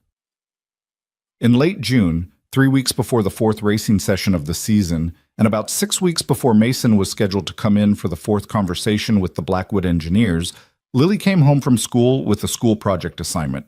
The assignment was for something called a living history portfolio. Each student in her class was supposed to interview an adult in their life about something they'd learned from their work and compile it into a presentation. Lily chose Mason. He found out about this the way he found out about most of Lily's projects, which was when she appeared in front of him while he was doing something else, and said, "I need to ask you some questions for school," with the particular urgency of a child who has already organized the activity in her head and is now executing it. It was a Sunday afternoon. He was reorganizing the supply cabinet, which he did about once every 3 months, and which never quite worked the way he intended. "For school," he said, "for my living history project." She had the notebook, the one she'd described using to write down things she wanted to remember. It was a standard composition notebook, dark blue, with a strip of tape on the front where she'd written her name in the careful block letters she'd developed in 2nd grade and mostly maintained since. "I have 8 questions. 8. I might add more depending on your answers." He put down the supply he'd been holding. "Okay." She sat cross-legged on the floor of the shop, which was not a sanitary surface for sitting, and he did not say this because she was already settled and had the notebook open and a pen in her hand. He sat on his rolling stool. "Question 1, she said. What is the most important thing you've learned from your work?" He thought about this genuinely. That the most useful question is usually the simplest one. What happened? Not what should have happened, not what the data shows happened, what actually happened, in order. She wrote this down with great concentration. Question 2. What is something that you used to think was true that turned out to be wrong? That being the smartest person in the room is an advantage. She looked up. Is it not? Being the smartest person in the room is useful for solving the problems you already know how to solve. It can make it harder to see problems you've never encountered, because your brain wants to fit the new thing into a shape it already understands. She wrote this down. He could see her working it out, the slight frown of someone encoding a concept. Question 3. What is something you're not good at? He almost said something modest and deflective. He didn't. Letting things go. When I've identified a problem I can solve, I have difficulty accepting that solving it isn't my job. I can see what needs to be fixed, and I have to choose not to fix it. And I'm not always good at it. Lily regarded him with the evaluative look. Is that about me or about work? He looked at his daughter, 9 years old. Both, he said. Okay, she said, and wrote it down. The interview continued for 45 minutes. She asked about mistakes. He told her about the first team, the floor seal he'd spent 3 weeks looking for in the wrong place. She asked about the thing he was most proud of. He thought about it for a long time and said, showing up here every day and having you show up too. She made a face that was 9 years of opinions about her father condensed into one expression and said, that's a dad answer, I need a work answer. He said, the paper I wrote, even if it didn't change very much very fast. I said something true about something, and I said it clearly. She wrote this down with visible approval. She asked about Monaco last. Tell me about the car, she said. He told her about the car. He went through it in more detail than he had before. Not the technical elements, which she mostly followed with approximate understanding, but the sequence, the clock, the engineers, the flashlight, the grounding lug, the engine firing. She listened without interrupting, which was not her default mode. She wrote things in the notebook as he talked. When he finished, she looked at her notes for a moment. Then she said, why did you see it when nobody else did? Because I didn't know what I was looking for, he said. I only knew what had happened. So I followed the sequence and I looked where the sequence led. She wrote, followed the sequence and looked where it led. Is that what the lesson is? She said. The real one? The real one, Tet, he said, is that the answer isn't always hidden. Sometimes everyone just stops looking. She wrote that down in the notebook. Slowly, carefully, as if she was writing something she was going to keep, which she was. 3 weeks later, she gave her living history presentation to her class. Mason was not there. The presentation was during school hours, and he had a job he couldn't move. But her teacher, a warm and precisely organized woman named Madame Fournier, sent him an email that evening. Dear Mr. Reed, it read, Lily gave her presentation today. It was without question the most thoughtful presentation in the class. I wanted you to know. She spoke for 12 minutes without notes. The other children were very quiet. She ended by reading something from her notebook, which she said was a lesson you taught her. I wanted to write it down exactly as she said it. The answer isn't always hidden. Sometimes everyone just stops looking. My dad taught me this because he saved a race car that 91 engineers couldn't fix. But he says the most important thing he ever fixed wasn't the car. I asked her what the most important thing was. She said, me. After my mom died, he fixed our life. I thought you should know she said this. Mason read the email standing up, still in his work clothes, in the kitchen of the apartment above the shop, with the evening light coming through the window at the angle it came through in late summer. He read it twice. He did not cry.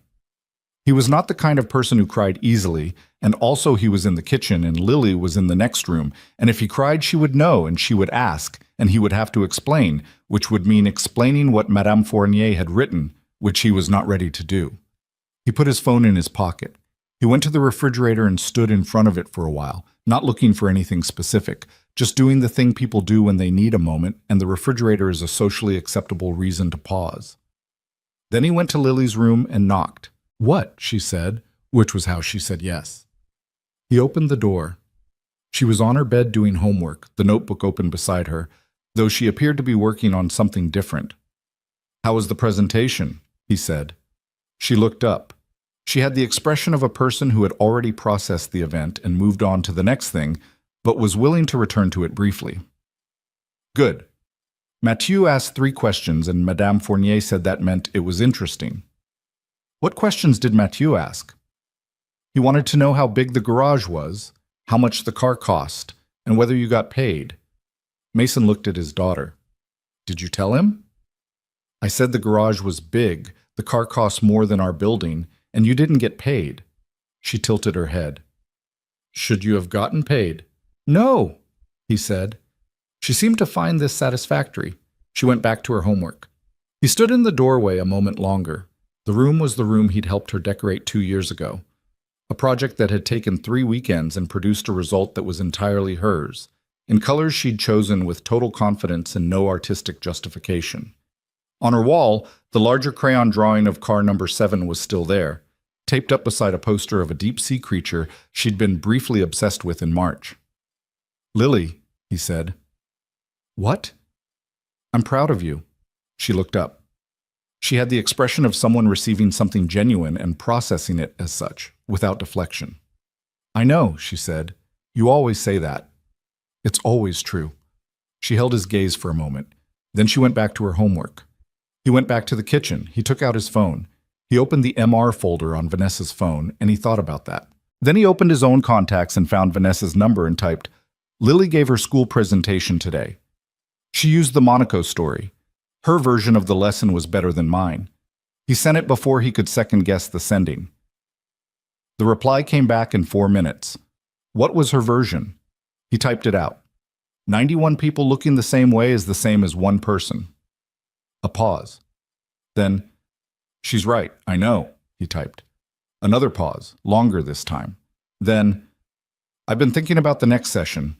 I want to try something different. Bring her if you're willing. I think she'd ask the right questions. He looked at his phone for a moment. He looked at the wall between the kitchen and Lily's room, through which he could hear the faint sound of pencil on paper. He thought about lines, about the ones you draw and the ones you move, and the ones that were never quite where you thought they were. He typed, I'll ask her. She'll probably say yes. She sounds like someone who knows what she wants, Vanessa wrote. She gets that from her mother, he typed. Then, after a second, and a little bit from me. He put the phone down on the counter. Outside, Monaco did what Monaco did in the evening, compressed the light, and made everything the color of something worth looking at. He stood there in his kitchen, in his life, in the particular quiet that follows a day that has had more in it than you expected. He was not, by his own assessment, a man who had everything. He was a man who had the things he'd chosen, which was a different category and, most of the time, a better one. The pencil sound from Lily's room stopped. Then, Dad, can I have a snack? After dinner? That's not a no. It's a not yet. A pause. Then the pencil sound resumed. He started making dinner. Lily said yes, which Mason had predicted, but the way she said it surprised him. He'd expected enthusiasm. She was 9, and the idea of visiting a Formula racing team's technical facility was objectively the kind of thing a 9-year-old who had been drawing race cars in crayon for a year would find exciting. What he hadn't expected was the specific, considered quality of her yes. He'd explained it to her over dinner the following week, keeping it simple. There was a team of engineers who were working on hard problems, and they sometimes talked with him about how to think about those problems. And Vanessa, the woman who ran the team, had asked if Lily wanted to come. Lily had listened to this with her fork stopped halfway to her mouth. "Why does she want me there?" she said. "Because of what you said in your presentation, your version of the lesson." She thought about this. "She thinks I know something they don't. She thinks you might ask different questions." Lily set her fork down and looked at the table for a moment with the expression she used when she was taking something seriously rather than just deciding quickly. "Okay," she said, "but I'm going to actually ask questions, not just be there." "That's the idea." "Okay then." She picked her fork back up. "Can I bring the notebook?" He said yes. Of course he said yes. The 4th session was scheduled for a Saturday in late August, which Vanessa had arranged specifically so that Lily's school attendance wasn't an issue. The team's technical facility outside London ran on reduced staff on Saturdays. The race engineers were at the current circuit in Hungary for a race weekend. The development team was working on the next specification. The building was occupied, but not at full operational pressure. Vanessa had chosen this deliberately. She didn't want the weight of a full working week pressing on a room that she wanted to keep open. She'd also chosen the people differently this time. Not the most senior engineers. They'd had their turns in previous sessions. This time she'd assembled the youngest cohort. Tobias Weir, now in his 2nd year with the team, and no longer quite as dazed about the job being real. Philippa Strand, Bertrand's junior engineer who had found the composite stress concentration, and who had been, since then, the kind of person who said what she saw without the usual filtering. 2 graduate engineers who joined in September and who were at the stage where they knew enough to be dangerous, but not yet enough to be certain. And Simone Faure, who was not young in tenure, but was young in the way of people who haven't yet calcified around their own expertise. 8 people, plus Vanessa, plus Mason, plus 1 9-year-old with a composition notebook. Mason drove to London this time rather than taking the train. He drove the Peugeot, which meant the journey took 2 hours and 40 minutes and involved a stop at a service station where Lily consumed a hot chocolate and studied the other cars in the car park with the specific attention she brought to things that had moving parts. "That one has a cracked CV boot," she said, pointing at a silver hatchback 3 spaces over. Mason looked. She was right. The small accordion-like rubber boot on the front axle was visibly split, grease beginning to show at the tear. "Good eye," he said. "You pointed one out to me in October." She said this matter-of-factly. She had a good memory for things she'd decided to keep. "Do you think the owner knows?" "Probably not." She looked at the car, then at him. "Should we tell them?" He considered it. "Do you see them?" They looked around.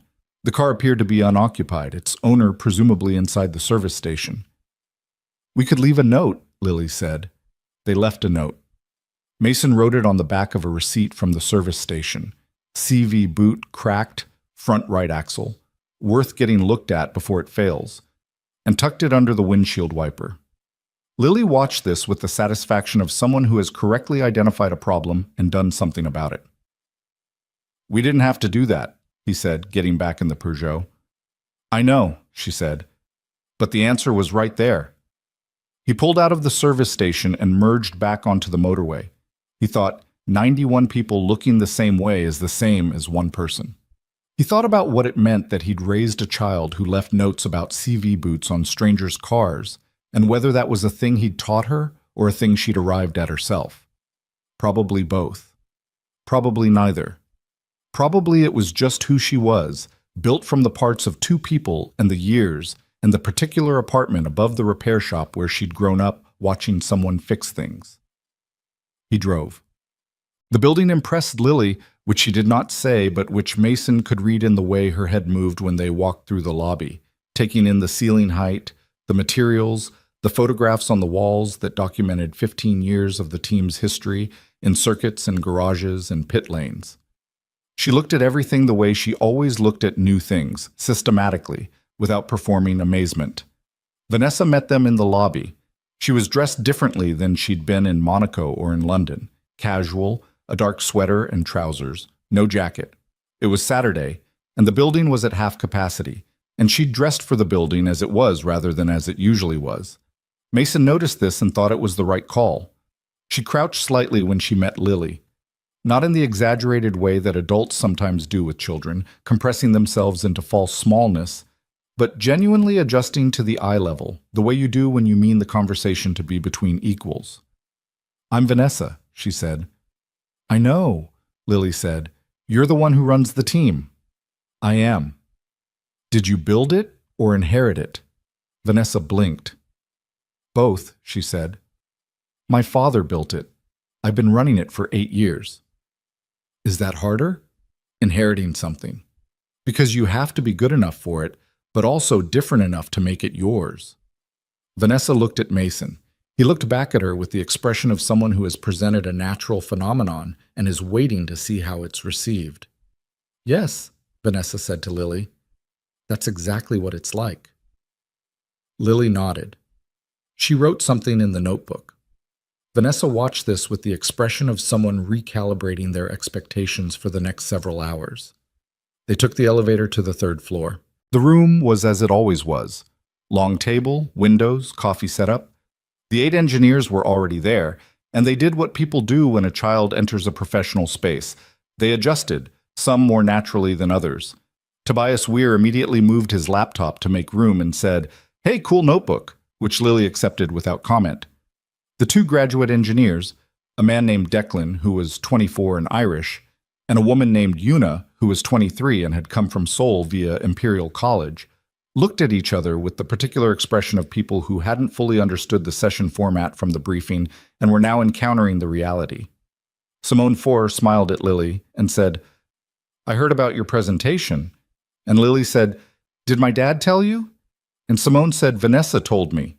And Lily glanced at Vanessa with a look that was not quite suspicious, but was gathering information. Philippa Strand said nothing, but she moved her chair slightly to make a clear space beside her at the table and left it there, which Lily noticed and took. Mason sat at the center of the table. Lily sat beside Philippa. Vanessa took the end opposite the windows. "I thought we'd try something different today," Vanessa said without preamble. "Instead of starting with a problem, I'd like to start with a question from Lily."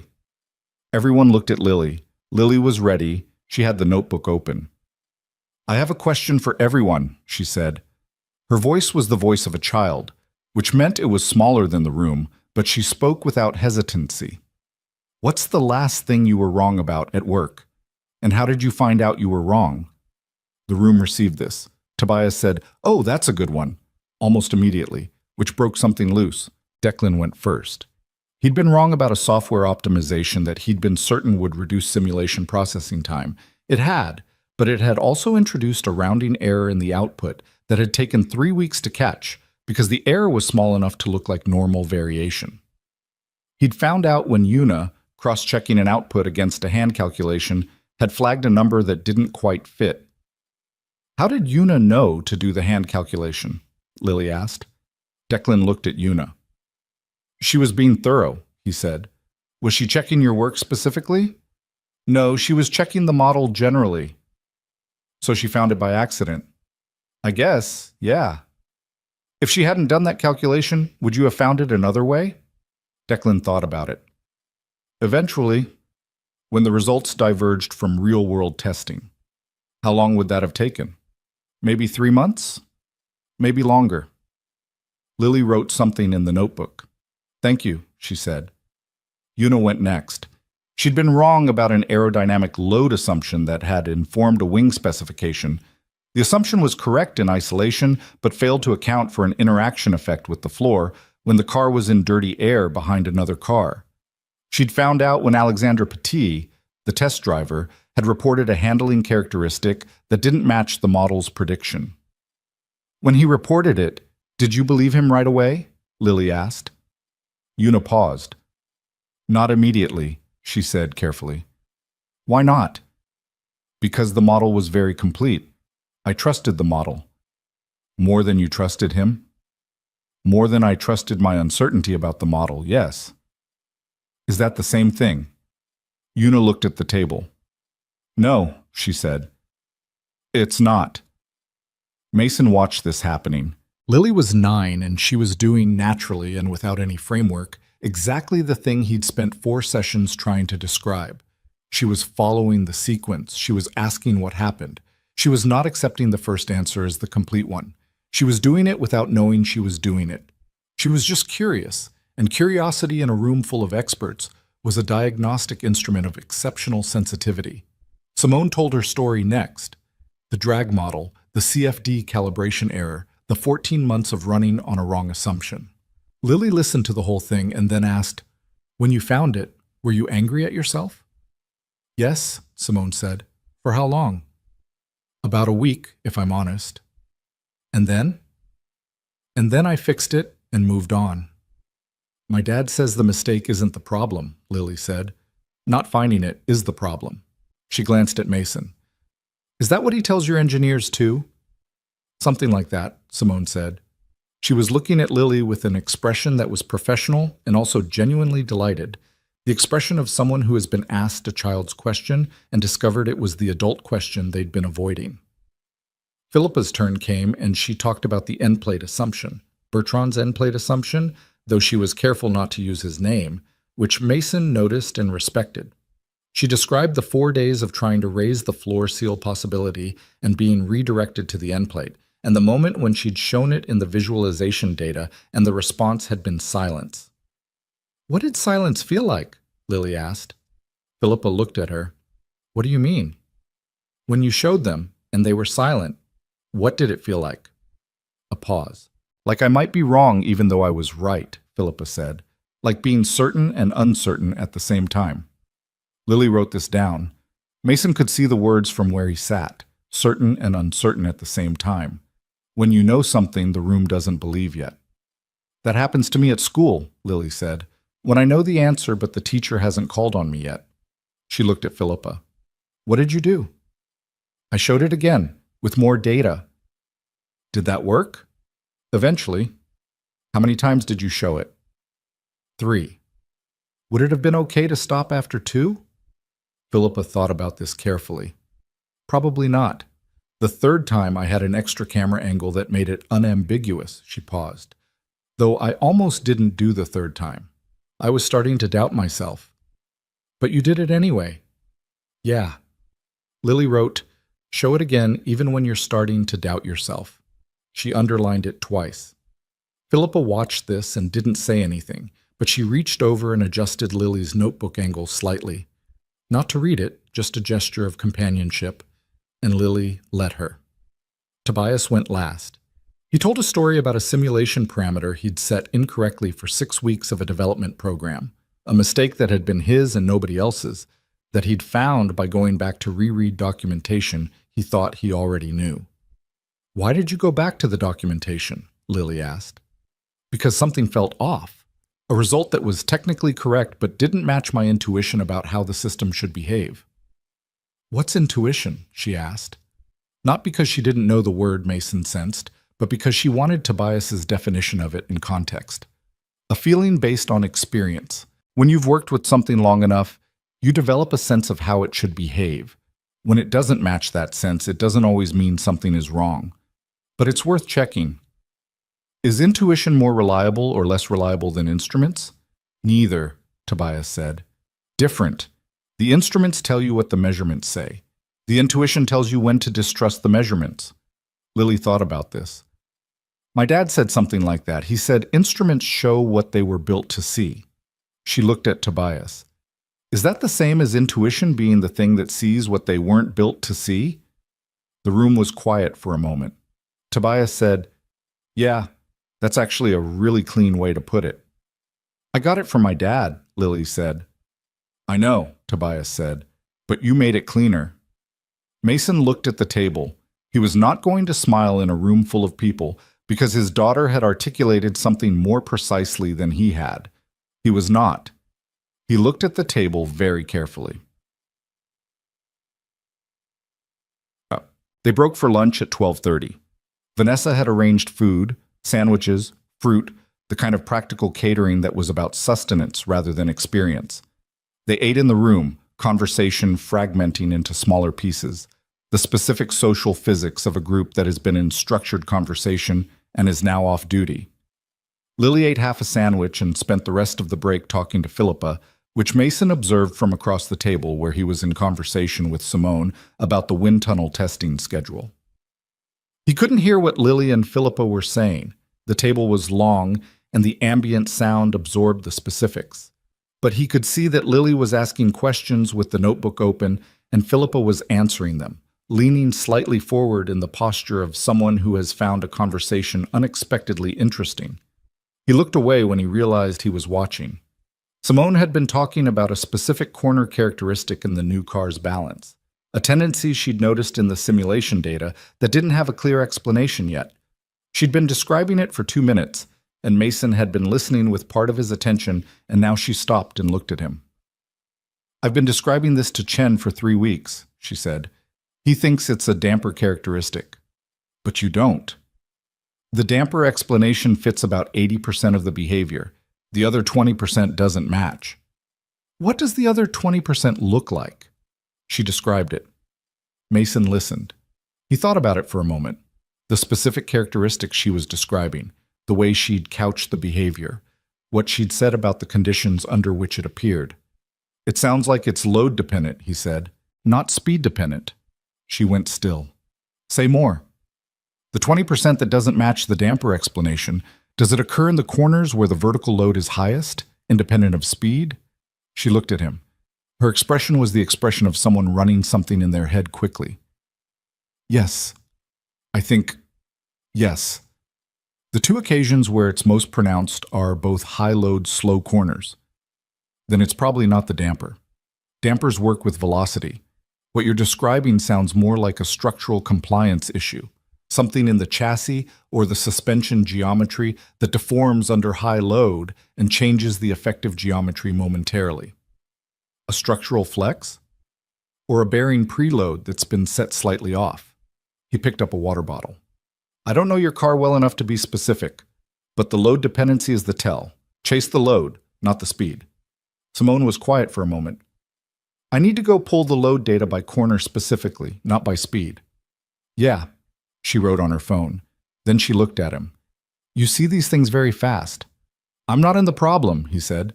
"You've been looking at it for 3 weeks. I heard it for 2 minutes. Fresh eyes." Lily would say we all needed to look differently. Lily would be right. Simone looked across the table at Lily, who was now showing Philippa something in the notebook. A specific page, tracing something with her finger. "She's remarkable," Simone said. "I don't mean that as a compliment to you. I mean it as a plain statement of fact." "I know," Mason said. "I know what you mean." After lunch, the session reconvened and shifted. Less structured now, conversation moving where it wanted to move. Vanessa facilitated this with the specific skill of someone who knows when to shape a conversation and when to let it shape itself. Lily rejoined the table but was quieter in this phase, listening more than asking. The notebook still open, but her pen used less frequently. She was filling in something, Mason thought, taking the raw material from the morning and doing something with it internally that hadn't finished yet. At one point, Declan asked Mason a direct question about the Cavalier investigation, not confrontationally, with genuine curiosity. He'd looked up the history after hearing Mason mentioned in the context of previous teams, and he wanted to know what the investigation had been like from inside. Mason looked at him. Declan was 24 and earnest in the way of people who don't yet know enough to be strategic about their curiosity. "It was a bad year," Mason said. "The allegations were wrong, but the investigation was real and it had real consequences. People left who didn't need to leave. The team contracted." "Did it affect your work?" "Everything affects your work. You don't stop doing the job, but you're doing it in a building where everyone's carrying something extra, and that changes the quality of thinking in ways that are hard to measure." "Is that why you left?" "I left because my wife died that year." The investigation made the timing possible, but it wasn't the cause. He said this in the even way he'd developed for it, not hiding anything, not performing anything. I wasn't going to keep traveling 8 months a year with a 2-year-old and no partner. The math didn't work. Do you miss it? Declan asked. The team environment, not the travel. Mason looked at the room. He looked at the windows. He looked at the engineers around the table, these people who had spent a morning opening their mistakes to a 9-year-old with a composition notebook and who had done it with more honesty than most adults managed in rooms where the stakes were supposed to be higher. Yes, he said, honestly. Not always, but yes.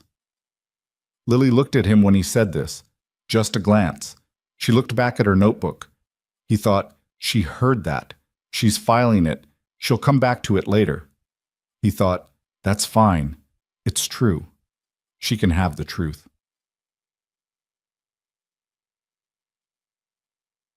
The session ended at 4 in the afternoon.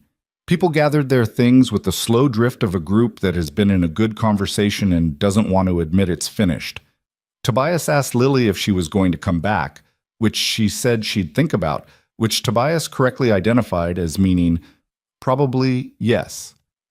Philippa said she hoped to see her again, and Lily said, I'll send you the page from my notebook when I finish it, which was the closest she came to warmth in the way children show warmth, through the giving of something. Vanessa walked with Mason and Lily to the lobby. In the elevator, Lily said, Philippa was almost right the third time, but she almost stopped at 2. I know, Mason said. That's important. The almost stopping. She looked at the elevator doors. The answer was there the third time. If she'd stopped at 2, nobody would have found it. Right. So persistence is part of the diagnostic process, she said. Not just seeing correctly. Continuing to show the thing you see even when people aren't ready to see it yet. The elevator opened. They walked out. Vanessa said quietly, she should write that down. She already did, Mason said, while Philippa was talking. They stood in the lobby for a moment. The building was quieter now than the morning, the reduced Saturday staff further reduced by the end of the working day. Outside, through the glass, the August evening was doing what August evenings did in England, lasting longer than expected, the light refusing to give up the way summer light refused to give up here, holding on past 8, past 9, one of the compensations the climate offered for everything else it withheld. Thank you, Vanessa said. She said it to both of them, but she looked at Lily when she said it. Lily received this with the slight surprise of a child who has been thanked by an adult and isn't entirely sure what for. I just asked questions, she said. That's what I'm thanking you for. Lily looked at her notebook, then at Vanessa. My dad says the most important question is usually the simplest one. What happened? Not what should have happened. He's told me that. Do you do it? Vanessa considered this. Better than I did a year ago. Is it hard? When you're in charge? What do you mean? Being in charge means everyone's looking at you for the answer, so when you don't know, is that harder to say? Vanessa was quiet for a moment. She had the expression of someone encountering a question they'd thought about and hadn't finished thinking about. Yes, she said, it's harder. Because the people around you need confidence, and admitting uncertainty can feel like you're taking something from them. But if you pretend to be certain when you're not, they might look in the wrong place. Yes. So the cost of false certainty is that everyone follows you the wrong way. Essentially, yes. Lily looked at the floor for a second. That's the most important version of the lesson, she said. The Monaco thing worked because my dad wasn't certain about what the problem was. He was only certain about the process. Follow the sequence, that's different. She said this without performance, without emphasis. She said it the way she said most things, as if it was simply the thing that was true, waiting to be said. The lobby was quiet. Outside, a car moved slowly past the glass front of the building. Vanessa looked at Mason. He looked back at her. I've been trying to say that for 4 sessions, he said. I know, Vanessa said. She said it in 30 seconds. She had better source material. Lily had already moved toward the exit. Dad, the drive is 2 hours, 40 minutes. I know. It's 4:15. I know, Lily. We'll get home at 7. That's late for a school night. It's Saturday. There's no school tomorrow. She appeared to do the calendar calculation. Oh, she said. Right. She looked at Vanessa. Can I come back? Any time, Vanessa said. Would it be useful or just interesting? Both. Lily appeared to find this a satisfactory answer. She pushed through the lobby door into the August evening. Mason held the door for a second longer. Simone's corner characteristic, he said to Vanessa. It's probably a structural compliance issue. Load dependent, not speed dependent. Tell her to look at the high load slow corners specifically and map the geometry deviation under load. Vanessa made a note on her phone. You could tell her yourself. I just did, through you. He let the door go. Good session. He walked out. The drive back was longer than the drive there, because the M25 in the early evening was the M25 in the early evening, which was a condition of existence that southern England had accepted and built its infrastructure around. They sat in traffic for 40 minutes outside the orbital junction, the Peugeot surrounded by vehicles that were also going somewhere slowly. Lily used this time to write in the notebook. The overhead courtesy light on her side, she'd pushed the button for it without asking, which was within the established parameters of their arrangement, cast a warm yellow light over the page in her hand and the careful block letters she was still producing 6 years after learning them. Mason drove and didn't ask what she was writing. She'd show him if she wanted to. She usually did, eventually. Past the orbital junction, the traffic broke and they moved at speed, the Peugeot somewhat complainingly but effectively. The sun was still above the horizon. Barely, August. And the motorway stretched out in the particular featureless way of motorways that look the same from anywhere on them. Can I ask you something? Lily said. She was still writing but had slowed. Yeah. You said today that you miss it. You'd been waiting for this. Yeah. The team environment. Yeah. But you still don't want to go back. No?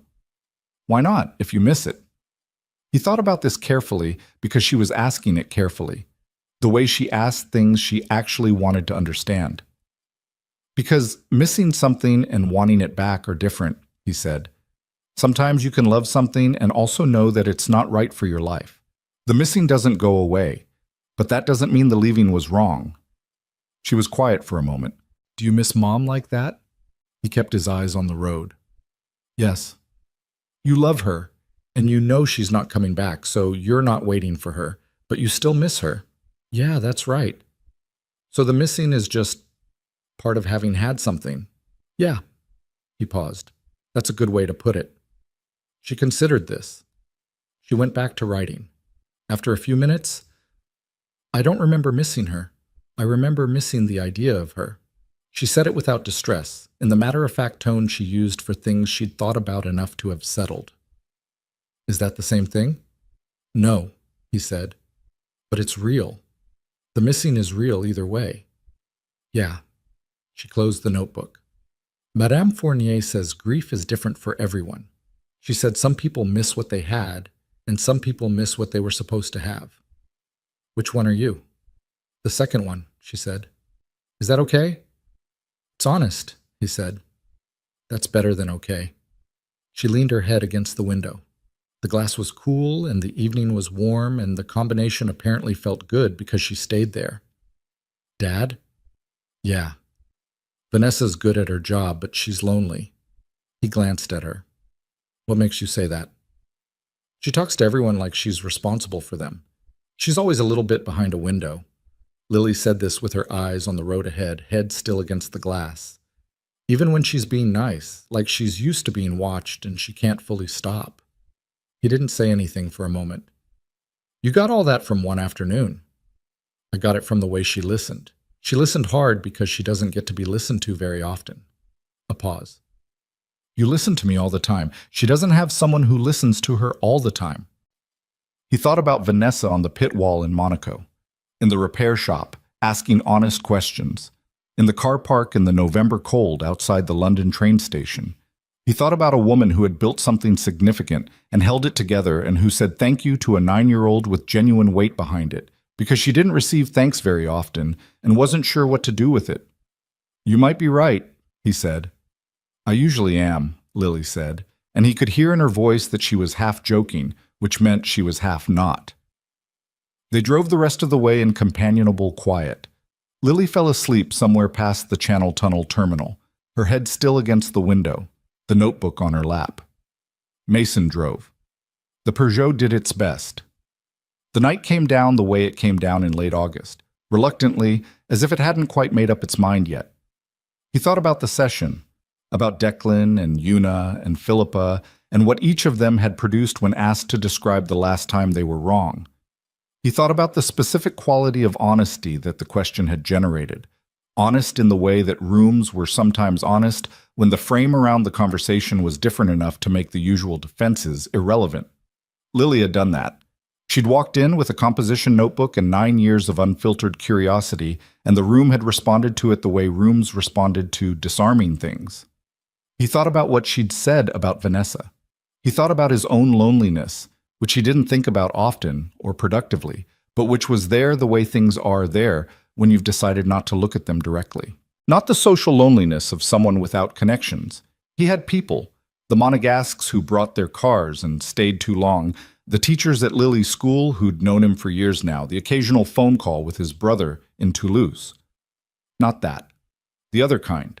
The kind that comes from having been deeply known by one person and then having that knowing removed and finding that the space it occupied doesn't fill back in the same way. Sophie had died 9 years ago. He knew her for 6 years before that. He'd known her longer in memory than he'd known her in life, which was a mathematics he still hadn't fully reconciled with. He drove the last 30 miles thinking about this and not thinking about it, the way you could do on a motorway when the road was simple enough to handle without all of your attention. When he pulled onto Rue de la Condamine, the apartment building was lit from within, the warm, domestic light of occupied spaces. He parked and sat for a moment before getting out. Lily woke when the engine stopped. She had the brief disorientation of someone returning from sleep and then assembled herself quickly, the way she always did. She looked at him. "We're home," she said. "We're home." She picked up the notebook. She looked at the building, then she looked at him with the slightly searching quality she sometimes had when she was reading something in his face that he hadn't said. "Are you okay?" she asked. "Yeah," he said. "Tired." She looked at him a moment longer. "Okay," she said, and she got out of the car. He got out. He locked it. He followed her into the building and up the stairs and into the apartment where the specific smell of their specific life settled around him. The faint mechanical smell from the shop below, the cooking smells from dinner 2 days ago still ghost present in the kitchen air, the particular scent of Lily's room that he could not have described to anyone but would have recognized anywhere. She went to brush her teeth. He stood in the kitchen and drank a glass of water. On the refrigerator, held by a magnet shaped like a car, was the drawing she'd made of car number 7, the big one, with the 7 on the side. Below it, more recent, a smaller drawing, a stick figure of a man at a workbench, and beside him a stick figure child with a composition notebook, and above both of them, written in Lily's block letters, the repair shop, Rue de la Condamine. He looked at it for a long time. Then Lily came out of the bathroom and went to her room and called good night without stopping, and he said good night, and the apartment settled into its nighttime sounds. He washed the glass. He dried it. He put it away. He went to his room and sat on the edge of his bed. He thought about what Lily had said about Vanessa being lonely, and he thought about the specific honesty of children who see things adults have learned to look past. He thought about the session and the engineers and what Lily had said about false certainty. The cost of false certainty is that everyone follows you the wrong way. And he thought about all the ways that applied to things that were not engineering. He thought about the phone conversation he'd had with his brother 3 weeks ago, in which his brother had said, gently and with the slight awkwardness of a man not practiced at this kind of conversation, "Mason, you can stop now. The debt's paid. Whatever you think you owe Sophie by doing it alone, it's paid. You're allowed to have a life that's more than just you and Lily." He'd said, "I have a good life." His brother had said, "I know, I'm saying it could be bigger." He'd ended the call not long after that, not angrily, just because he didn't know what to do with what his brother had said, which was probably the truest thing anyone had said to him in a long time. And the truest things were often the hardest ones to sit with. He lay down. He looked at the ceiling. The ceiling had a small water stain in one corner from a leak 2 winters ago that he'd fixed but not painted over. He'd told himself he'd paint over it eventually. He'd been telling himself this for 20 months. He thought, follow the sequence. That's the lesson. Not certainty about the answer, certainty about the process. He thought, what's the sequence here? What happened in order? He closed his eyes. The sequence in order was a man who had a life he loved and a daughter he loved more, and a missing that he'd decided was simply the cost of having had something, and a phone call from a brother who saw it differently, and an afternoon where a 9-year-old had told a room full of engineers that the most important thing was not the answer, but the willingness to keep showing the thing you see, even when the room wasn't ready to see it. He lay there. He didn't sleep immediately, which was unusual for him. He was normally asleep within minutes of lying down, a habit of body that had developed in the years of early fatherhood when sleep was precious and the body learned to take it fast. Tonight he lay there. The building made its sounds. The street made its sounds. Monaco at night, which he knew so well by now that he no longer registered it consciously, only noticed it when it was absent. He thought about persistence as a diagnostic process. He thought about Lily's line, show it again even when you're starting to doubt yourself. He thought about the things you showed to rooms that weren't ready to see them, and the question of how many times you showed them before you stopped, and what the difference was between giving up at 2 and showing it a 3rd time. He thought about this until the thinking became something slower and less organized, and then he slept. Simone found the structural compliance issue on a Wednesday. She sent Mason a text at 11:47 p.m., which told him something about the state she was in when she found it. People sent texts at midnight when the finding was too significant to wait and too specific to call. The text read, "You were right. High load, slow corners. Front left suspension upright showing 0.34 millimeters deflection under peak load. It's been affecting toe angle throughout the contact patch. We've been compensating with setup changes that were actually masking it. 3 races of data that makes a different kind of sense now. Thank you." Mason read it in the kitchen the next morning over the coffee that was, unlike the machine in his shop, genuinely good. A habit he'd developed 2 years ago when Lily had informed him, with the confidence of someone who had been listening to customer feedback in the shop, that the coffee he made at home was the kind of thing people apologize for. He'd bought a better machine. He'd learned to use it properly. Some improvements were worth making. He typed back, "Good catch. Tell Chen before you tell anyone else. Give him the chance to loop it into the development program properly." She replied within seconds, which meant she was already at her desk. Already did. He looked at the data for 20 minutes and then said, and started reorganizing his Thursday.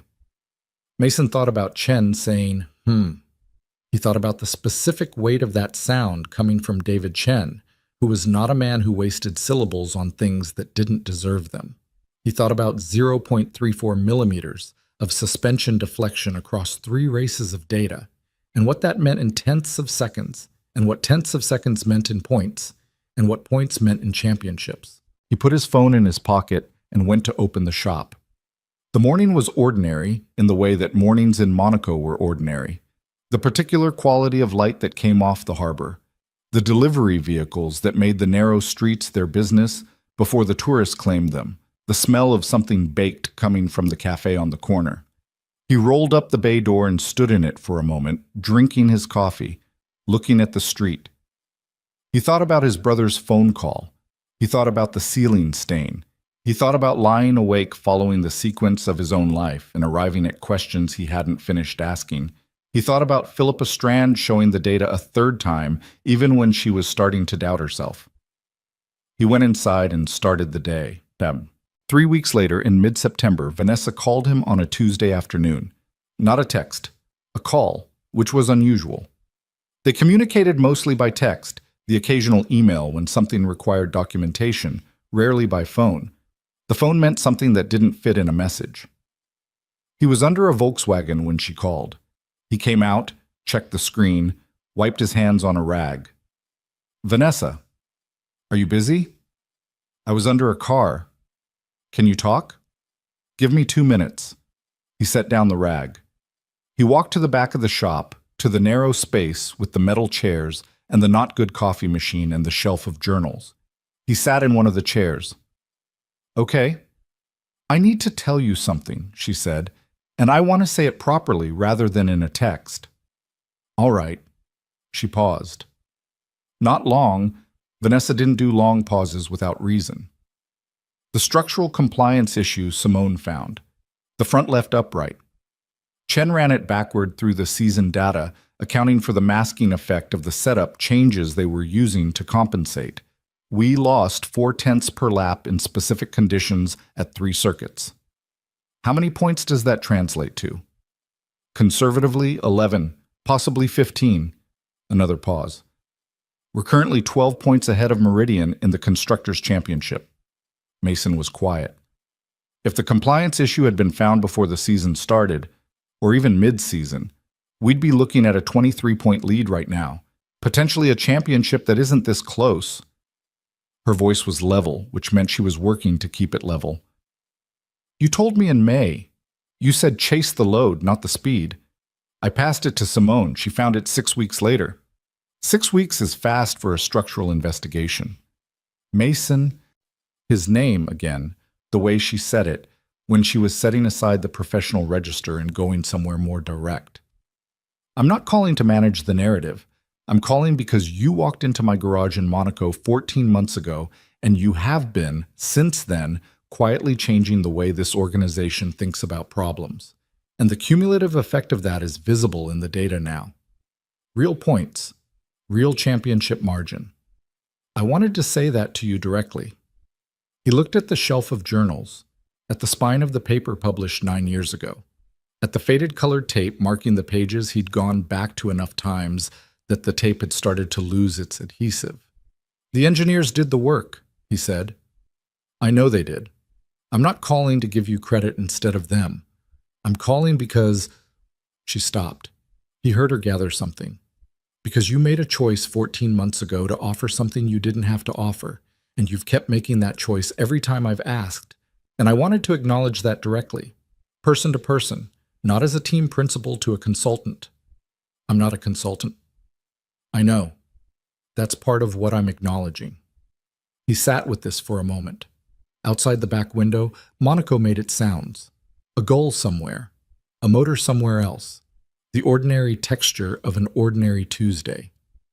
It matters to me that the paper exists, he said, not because of credit, because I spent 6 weeks writing something I thought was true and useful, and for 9 years it sat in a journal with 12 citations, most of them academic. And then in the last 14 months, I've watched Simone find a calibration error that was hiding in plain sight, and Rohan rebuild an alert hierarchy that was structurally flawed, and Philippa show something true to a room that wasn't ready to see it and keep showing it until they were. He paused. The paper didn't do that. The conversations did. I don't know how to account for that exactly, but it matters to me. It should matter to you. I'm not good at receiving that, he said. Just so you know. I noticed, she said. I'm telling you anyway. He almost said something deflecting. He stopped himself. His brother's voice in his head. The debt's paid. You're allowed to have a life that's more than just you and Lily. Thank you, he said. Just that. A pause. Was that hard? A little. Good, she said, and he could hear that she meant it without unkindness. One more thing. Okay? The season ends in 6 weeks, Abu Dhabi. If we hold the championship, and the way the math sits right now, we hold it if we score points in the last 2 races. I want you and Lily there. Not as media, not as anything official, just there. She paused. Kai wants to meet you. He's been asking since Monaco. You told Kai about Monaco? Kai was sitting in the car when you found the fault. He knew someone fixed it. He asked questions. The paddock talks. A beat. He specifically said he wants to meet the man who asked what happened. Mason looked at his hands. Mechanic's hands. The same hands that had held a flashlight under car number 714 months ago, that had held the bleeding kit for Alain's Megane, that had written a note about a CV boot on a stranger's car at a service station while Lily watched. I'll ask Lily, he said. She'll say yes, Vanessa said. Probably, he said. But she gets to say it herself. Eat it. Lily said yes before he finished asking. She said yes with the specific quality of yes that meant she'd been wondering when he would ask, which meant she'd been thinking about it herself. She said, "Will I be able to talk to the engineers?" "Probably some of them." "Will Philippa be there?" "I can ask." She appeared to conduct an internal cost-benefit analysis. "Yes," she said, "and bring the camera. The real one, not the phone."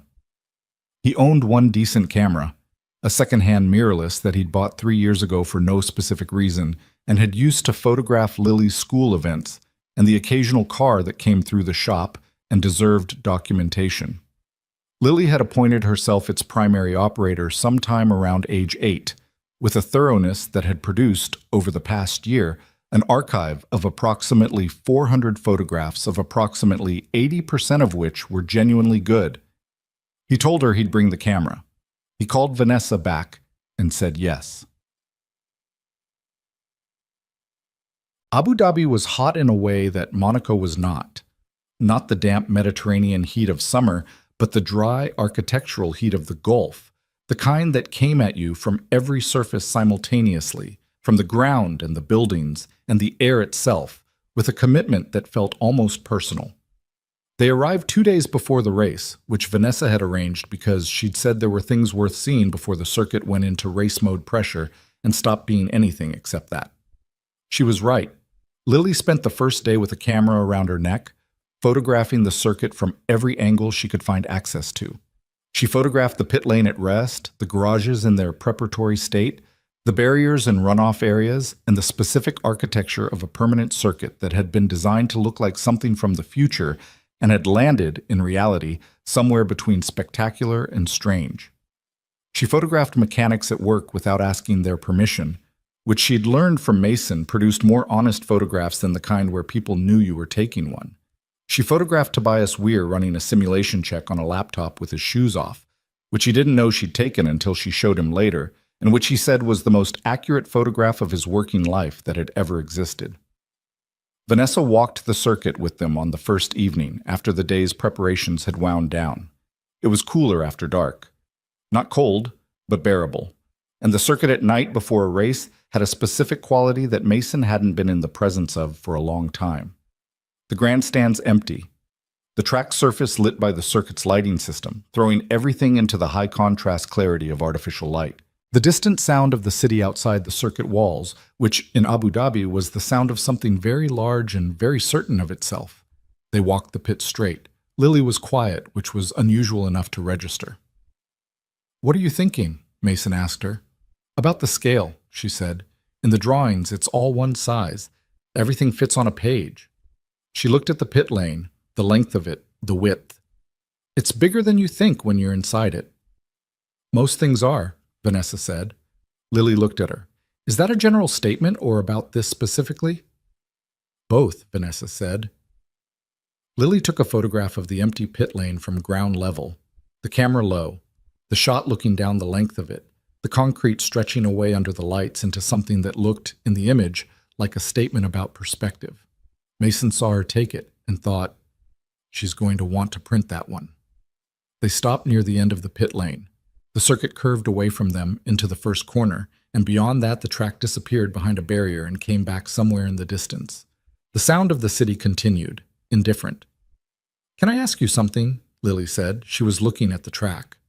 "Of course," Vanessa said. "Do you like it? Running the team. Not, do you think you're good at it? Do you actually like it?" Vanessa was quiet for a moment.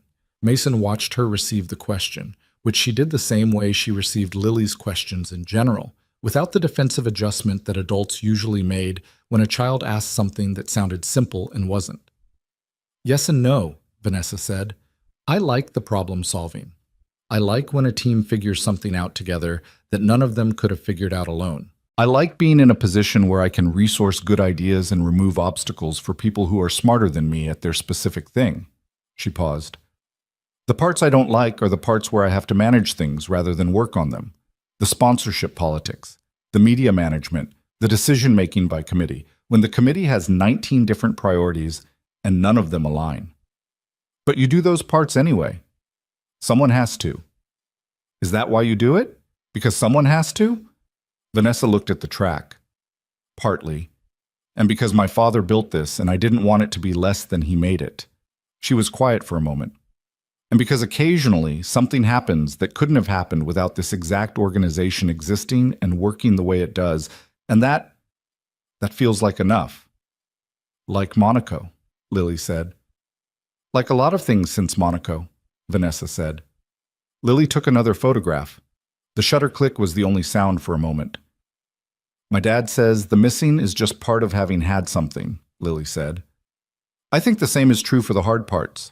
The parts of your job you don't like. They're part of having the thing you do like. You can't have the problem solving without the committee meeting. No, Vanessa said, you can't. Does that make it easier, knowing that? On good days, she looked at Lily.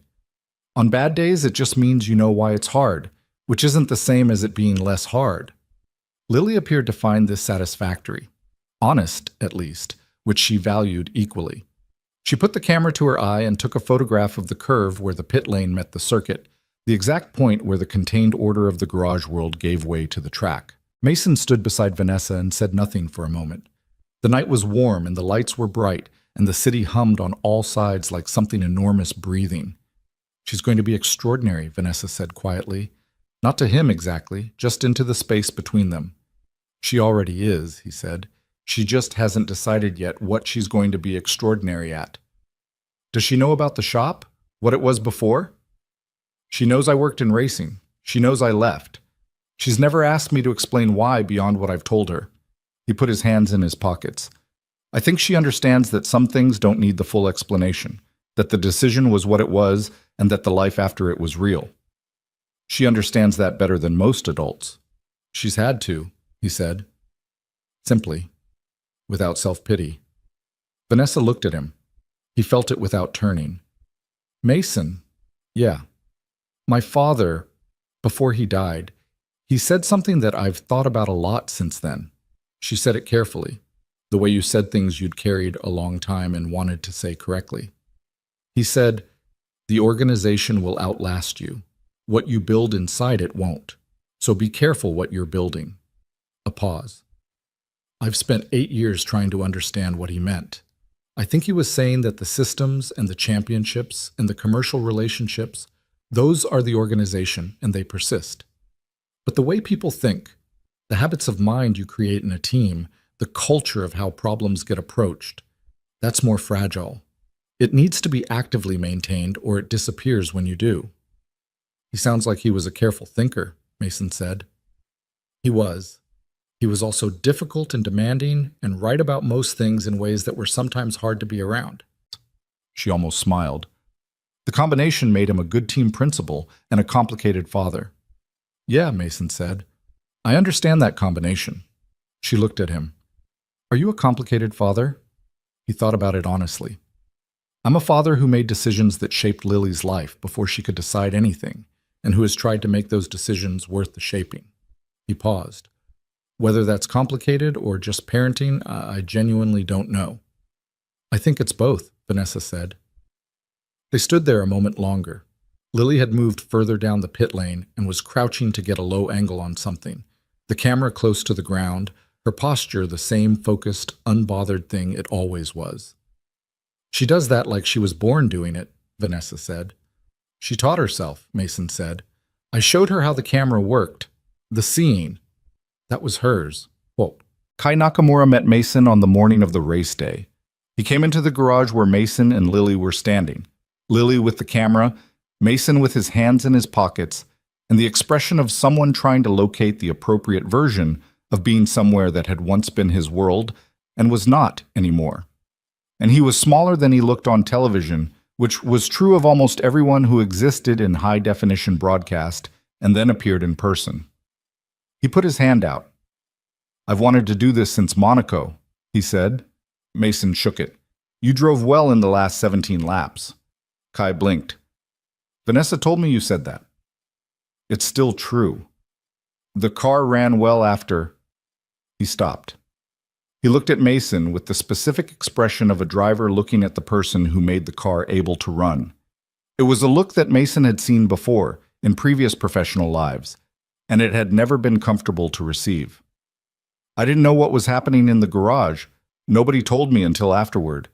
I was just standing at the front of the car trying not to think about the clock.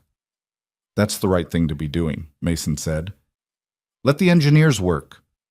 Your job is to be ready. Were you confident when you were looking? 70%. Kai looked at him. That's a narrow margin for what was at stake. It was the honest number. Mason looked at the car. The current version of it, the new chassis with the corrected floor compliance, and the new suspension geometry, gleaming in the Abu Dhabi morning under the overhead lights of the garage. 70% followed by following the sequence and looking where it led. That's all it was. And if you'd been wrong, then I'd have been wrong and you'd have withdrawn from the race and Meridian would have won the championship. He said it without drama. That's the other 30%. It doesn't disappear because the outcome was good. You just don't spend a lot of time on it afterward. Kai looked at the car. He had the look of a man running something through his mind, not about the car, about the conversation. Lily had taken a photograph of the handshake without being asked. She took one of Kai looking at the car. She took one of Mason and Kai standing side by side looking at the car together, which she showed Mason later and which he looked at for a long time without saying anything. The two men standing in the same line of vision looking at the same object, and something in the geometry of it, the angle, the light, the particular way two people stood when they were thinking about the same thing from different positions, that made the photograph feel like it was about more than it showed. He asked her to send it to him. She did. He put it in a folder on his phone. He did not yet know what he would do with it. Blackwood Motorsport needed 5 points from the Abu Dhabi Grand Prix to mathematically secure the Constructors' Championship. Kai Nakamura started third on the grid, which was the result of a qualifying session that Mason had watched from the garage with Lily, who had spent the session asking Rohan Kapoor questions about the telemetry system and taking notes in the composition notebook until Rohan, with the expression of someone who has just agreed to something he'll spend the next hour figuring out, sat down beside her and started explaining the alert hierarchy he'd redesigned. Mason had watched this happen and thought, she's going to be an engineer, or a diagnostician of something. Whatever it is, she'll be good at it. She'll ask the right questions and follow the sequence and show the data again on the third time, even when she's starting to doubt herself. He thought, Sophie would have known this about her already. She would have seen it earlier and named it more precisely, and probably laughed about it the way Sophie laughed about things she recognized as inevitable. He thought about Sophie the way he thought about her now, 9 years later, not with the acute grief of the first years, which had been a different category of experience, something that took up space in the chest that he'd learned to breathe around rather than through. What remained was a more settled thing, a permanent presence of absence, which was not a paradox but a fact.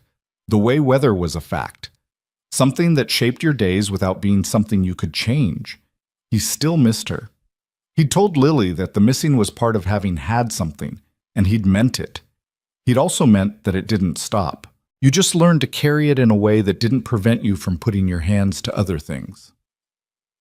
The race started at 5 in the afternoon, Abu Dhabi time. The light was already beginning to shift. This circuit finished in darkness, the city's own lights coming on as the race progressed, the atmosphere changing from the daylight intensity of the start to something that felt, by the final laps, like racing through an illuminated version of a city that was watching. Mason watched from the pit wall with Vanessa, which she'd arranged with the kind of quiet authority that didn't make the arranging visible. He stood where the engineers stood and watched the telemetry the way he watched telemetry, not parsing every parameter but looking at the shape of it, the overall health of the system, the places where something felt different from what it should. Lily was in the garage with Rohan, camera around her neck, watching the screens. Rohan had apparently accepted his role as her interpreter of racing telemetry with the resignation of someone who realizes he enjoys teaching more than he'd admitted to himself.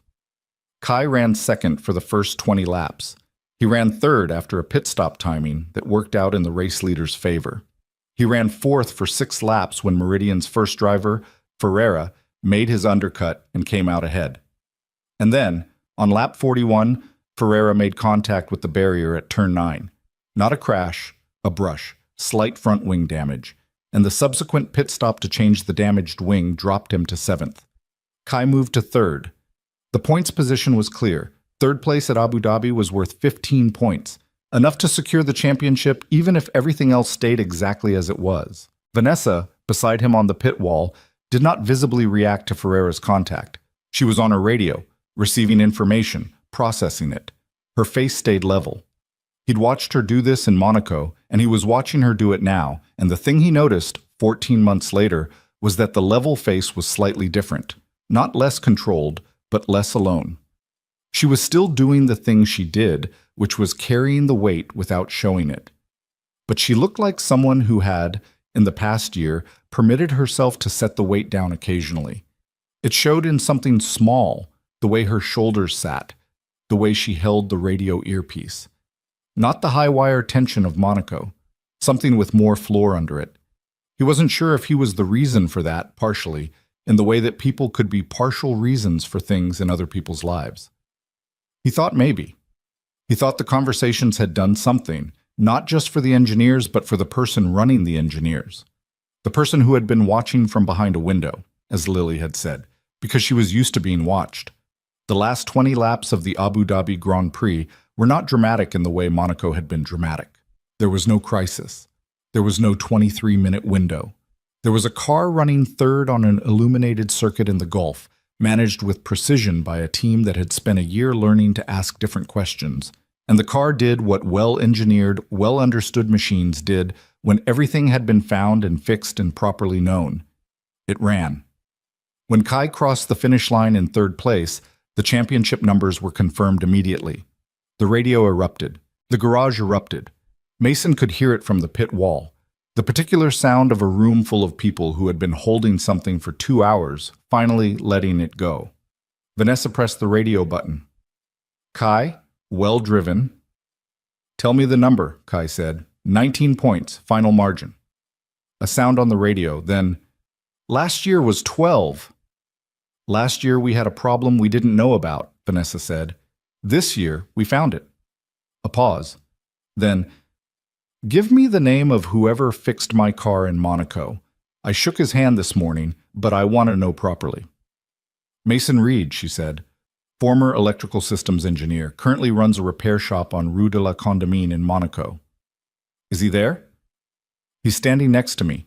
She held the radio toward Mason. He took it. He held it to his mouth. Kai. Thank you, the driver said. Simple, unelaborated. The word of a man who had something genuine to say and trusted the word to carry it. You drove the car, Mason said. I just found the reason it could run. Same thing, from where I sit. Mason handed the radio back to Vanessa. She took it and looked at him and said nothing, which was, between them, a kind of communication they'd developed without naming it. He turned and walked back into the garage. He said, Lily was sitting on an equipment case with the camera in her lap, scrolling through the photographs she'd taken. She looked up when he came in. Did you hear? She said. I was there. Rohan cried a little, she said. He turned away, but I saw. Don't tell him you saw. I won't. She looked at the camera. I got a good one of the moment the lap count hit 0. The screens all showed the championship confirmed at the same time, and everyone in the garage turned and looked at each other. It was... She paused, trying to find the word. What? Like when you know something, and you're waiting for everyone else to know it too, and then they do, and the room changes. She looked at the photograph. She turned it toward him. It was genuinely a good photograph. The moment of collective recognition. 8 people in a garage all turning slightly at the same instant. The screens visible in the background with the championship confirmation, the expressions not yet fully processed into celebration, but caught in the second before, when everyone was just understanding what they understood. That's a very good photograph, he said. I know. She said it without arrogance, just honesty. She scrolled to the next one. I got the one of you and Kai this morning too, the standing looking at the car one. She tilted the screen toward him. He looked at it again. Same thing he'd felt when she'd first shown him. The 2 men in the same line of vision, looking at the same object, the geometry of it suggesting something the photograph didn't say directly. What do you think it's about? She asked. What do you mean? The photograph. What is it actually about? He thought about it honestly. I think it's about two people looking at the same thing from different positions and still seeing the same thing. Is that possible? Seeing the same thing from different positions? Sometimes, he said, when the thing is true enough. She considered this. She put the camera in her bag. She looked at the garage around her. The celebration still ongoing, champagne appearing from somewhere again, Chen with his arm around Priya again, Tobias on his phone taking a video, Rohan standing near the telemetry screens with the particular stillness of a man who has just had an experience he's going to need some time to process. I like it here, Lily said. Yeah? Not because it's exciting, because everyone here is trying to be right, and they're not afraid to be wrong in front of each other. She paused. That's unusual. It took work, he said. It wasn't always like this. Did you help? He thought about what Vanessa had said on the phone. The cumulative effect visible in the data. Real points. Real championship margin. A little, he said. She looked at him with the evaluative look. More than a little. Maybe. You're bad at receiving that, she said. I know. You should practice. He looked at his daughter, 9 years old, sitting on an equipment case in a Formula racing garage in Abu Dhabi with a composition notebook in her bag and a camera around her neck and a better understanding of how rooms worked than most people he'd ever worked with. I'm practicing, he said. She appeared to find this acceptable. She hopped off the equipment case. Can we go find Vanessa? I want to show her the photograph. Yeah, let's go find her. They found Vanessa outside the garage in the post-race cooling area, in the specific moment between the race ending and the full celebration beginning, where the person responsible for the team sometimes stood for 60 seconds alone before the obligations resumed. She was looking at her phone and she looked up when they approached. Lily held out the camera without preamble. The moment it was confirmed, she said, in the garage. Vanessa took the camera and looked at the screen. She was quiet for a moment. Something moved across her face. Not a large thing, but real. That's the team, she said. Yeah, Lily said. Can I send it to you? Please. Lily took the camera back and did the thing with her phone that resulted in the photograph going wherever it was supposed to go. Vanessa checked her phone and nodded. Thank you, she said. I have another one, Lily said.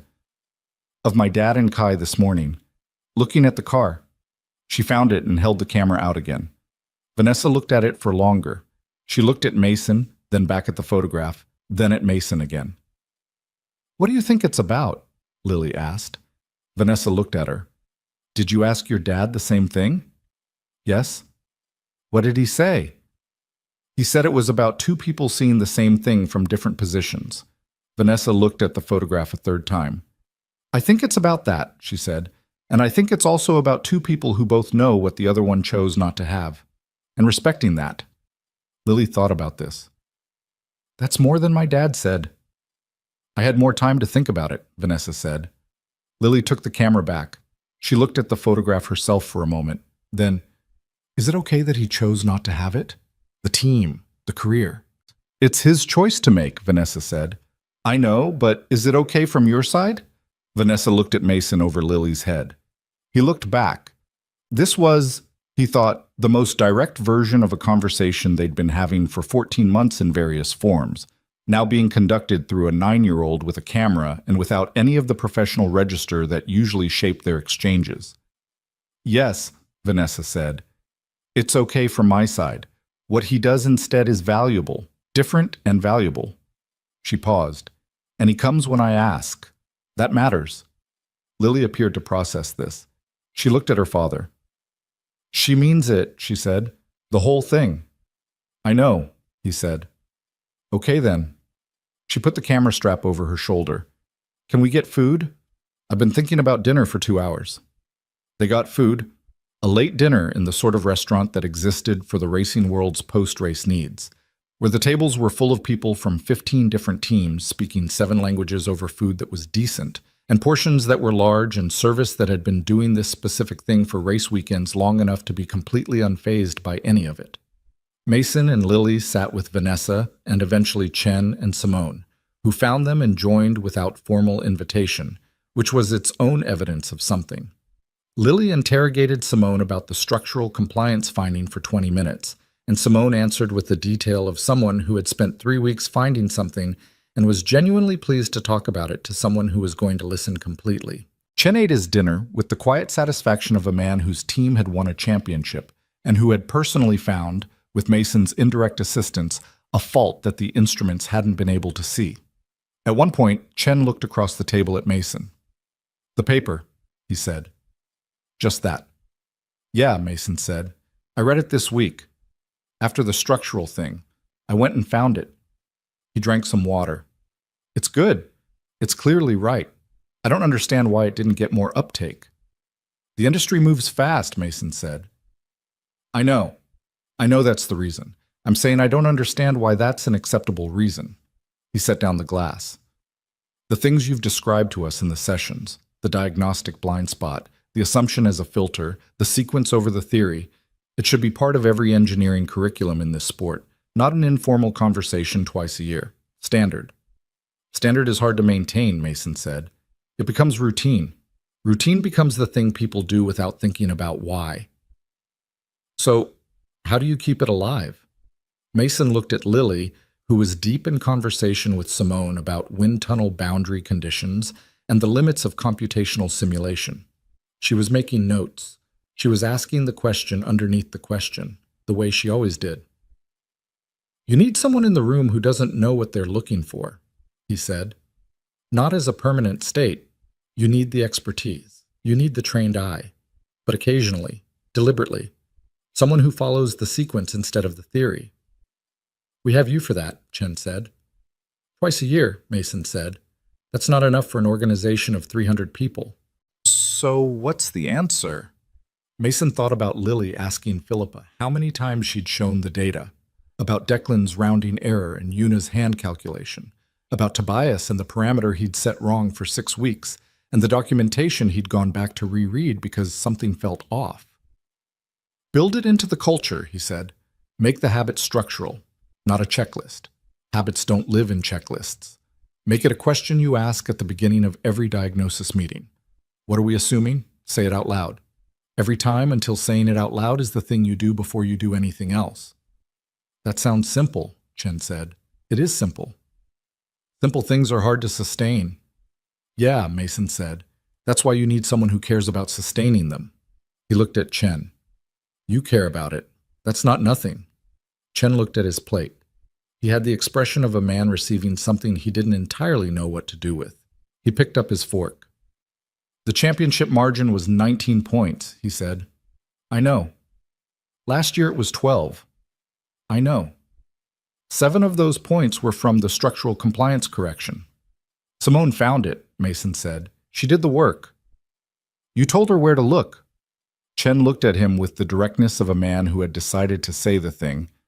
"I was the one who dismissed what she was seeing, the 20% that didn't fit the damper model. I told her it was probably setup noise. She kept looking because you told her to chase the load." Mason was quiet. 7 points, Chen said. "In a 12-point championship, that's the difference. We don't know that the margin would have been 12 otherwise." "No, but the direction is clear." He set down his fork. "I wanted to say it directly. Not through Vanessa, not at a session, just here, to you." Mason looked at him. Chen was not a man who said things for effect, which meant this was the thing he actually thought. "Thank you," Mason said. He said it without the difficulty it had cost him when Vanessa said it on the phone. It came slightly easier. Practice. Chen nodded. He went back to his dinner.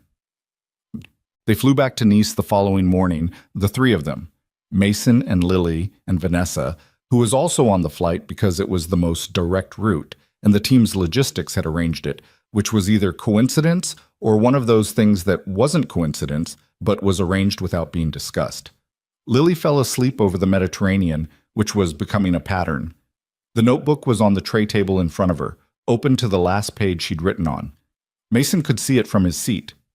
The page read, in her block letters, "What I learned at Abu Dhabi." 1. The organization outlasts you. What you build inside it won't. 2. Missing is part of having had something. The missing doesn't mean the leaving was wrong. 3. Sometimes two people see the same thing from different positions because the thing is true enough. 4. Simple things are hard to sustain. That's why they need someone who cares. 5. The answer isn't always hidden. Sometimes everyone just stops looking. Below the 5th point, she'd added a line in slightly different handwriting, faster, like it had been written quickly. The most important version? Be the person who looks again. Mason read this without her knowing he'd read it. He read it twice. He looked out the window at the sea below, the particular blue of the Mediterranean from altitude, which was not the blue of the sea from the shore. It was something else, something with depth behind it that you couldn't see from the surface. He thought about being the person who looked again. He thought about the paper published 9 years ago, about Monaco 14 months ago, about the sessions and the conversations and the engineers who had shifted, incrementally, toward a different quality of attention. He thought about Simone and the boundary condition and Rohan and the alert hierarchy and Philippa and the stress concentration and Bertrand, who had paired with a junior engineer and said, when she found the thing he'd been looking at and not seeing. He thought about his brother's phone call and the ceiling stain and lying awake following the sequence of his own life. He thought about what it meant to be the person who looked again. Not just in garages, not just in rooms with whiteboards and laptops, in the full accounting of a life. He'd spent 6 years building something small and good and real, which had been the right thing to do and which he did not regret. He'd spent those same 6 years telling himself that the boundary he'd drawn between what he'd left and what he'd kept was fixed, that it was the appropriate size, that the life on this side of it was sufficient. He thought, was he certain about this? Or was this the end plate? Was he a man with 16 years of expertise in the shape of the life he was supposed to have, looking at a symptom and fitting it to the familiar explanation, while somewhere behind a bracket he hadn't thought to check, the actual condition sat quietly, unchanged, waiting to be found? He did not arrive at an answer on the airplane. He was not the kind of person who arrived at answers on airplanes, but he followed the sequence. What happened? A life built in grief and love in equal parts, around a daughter who was extraordinary, and a shop that was real, and work that mattered in the particular way that quiet work mattered. Also, a paper nobody read for 9 years. Also, an engine firing. Also, conversations in rooms where engineers started asking different questions. Also, a woman who had said, on a phone call on a Tuesday in September, I wanted to acknowledge that directly, person to person, not as a team principal to a consultant. Also, his daughter, asleep beside him, with a notebook that said, be the person who looks again. What happened? In order. He looked where the sequence led. Vanessa was 3 rows ahead of him on the airplane, on the aisle seat, working on something on her laptop with the particular efficiency of someone who used travel time as work time because the alternative was not working, which was not a genuine alternative for her. He could see the side of her face from where he sat. Not fully, just the angle of her jaw and the line of her shoulder, and the small, involuntary thing she did when she was working on something that was bothering her, which was a slight tightening of the jaw that he'd learned to read because he'd been watching her manage things for 14 months, and you learned people's tells if you paid attention. Something was bothering her. He thought, she's carrying something she's been carrying all season and probably longer, and she sets it down sometimes and picks it back up, and nobody in her organization fully knows it's there because that's how she's trained herself to operate. He thought, Lily was right. She doesn't have someone who listens to her the way he listened to Lily. He thought about the things he'd declined and the things he hadn't, and the difference between a boundary that protected something real and a boundary that had started as protection and become a habit. The airplane began its descent. The sea got closer. The coast of France appeared in the window, the specific geology of it, the way the land came down to the water with that quality of having been here so long it didn't need to announce itself. Mason looked at Lily. She was still asleep, the notebook in front of her, the camera bag at her feet. She looked like Sophie when she slept. The particular stillness of it, the way her face organized itself without any of the daytime alertness that was her default mode. He looked at her the way he looked at her sometimes when she didn't know, with the full weight of what she was to him, which was not something he performed or managed, just something that existed the way gravity existed. He thought, I have not been a man without love since Sophie died. I have been a man who directed all of it in one direction and called that being careful. He thought, follow the sequence.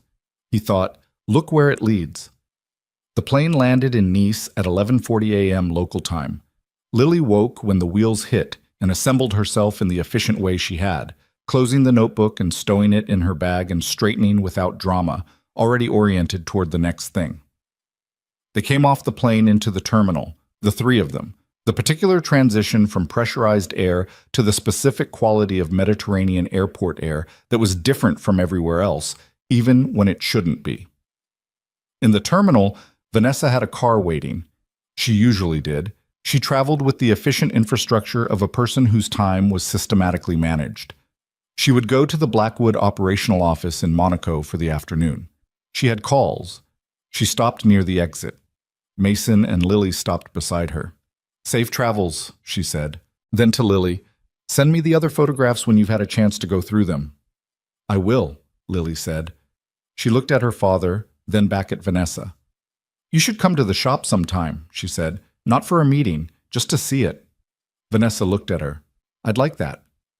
We have good coffee now, Lily said. My dad upgraded.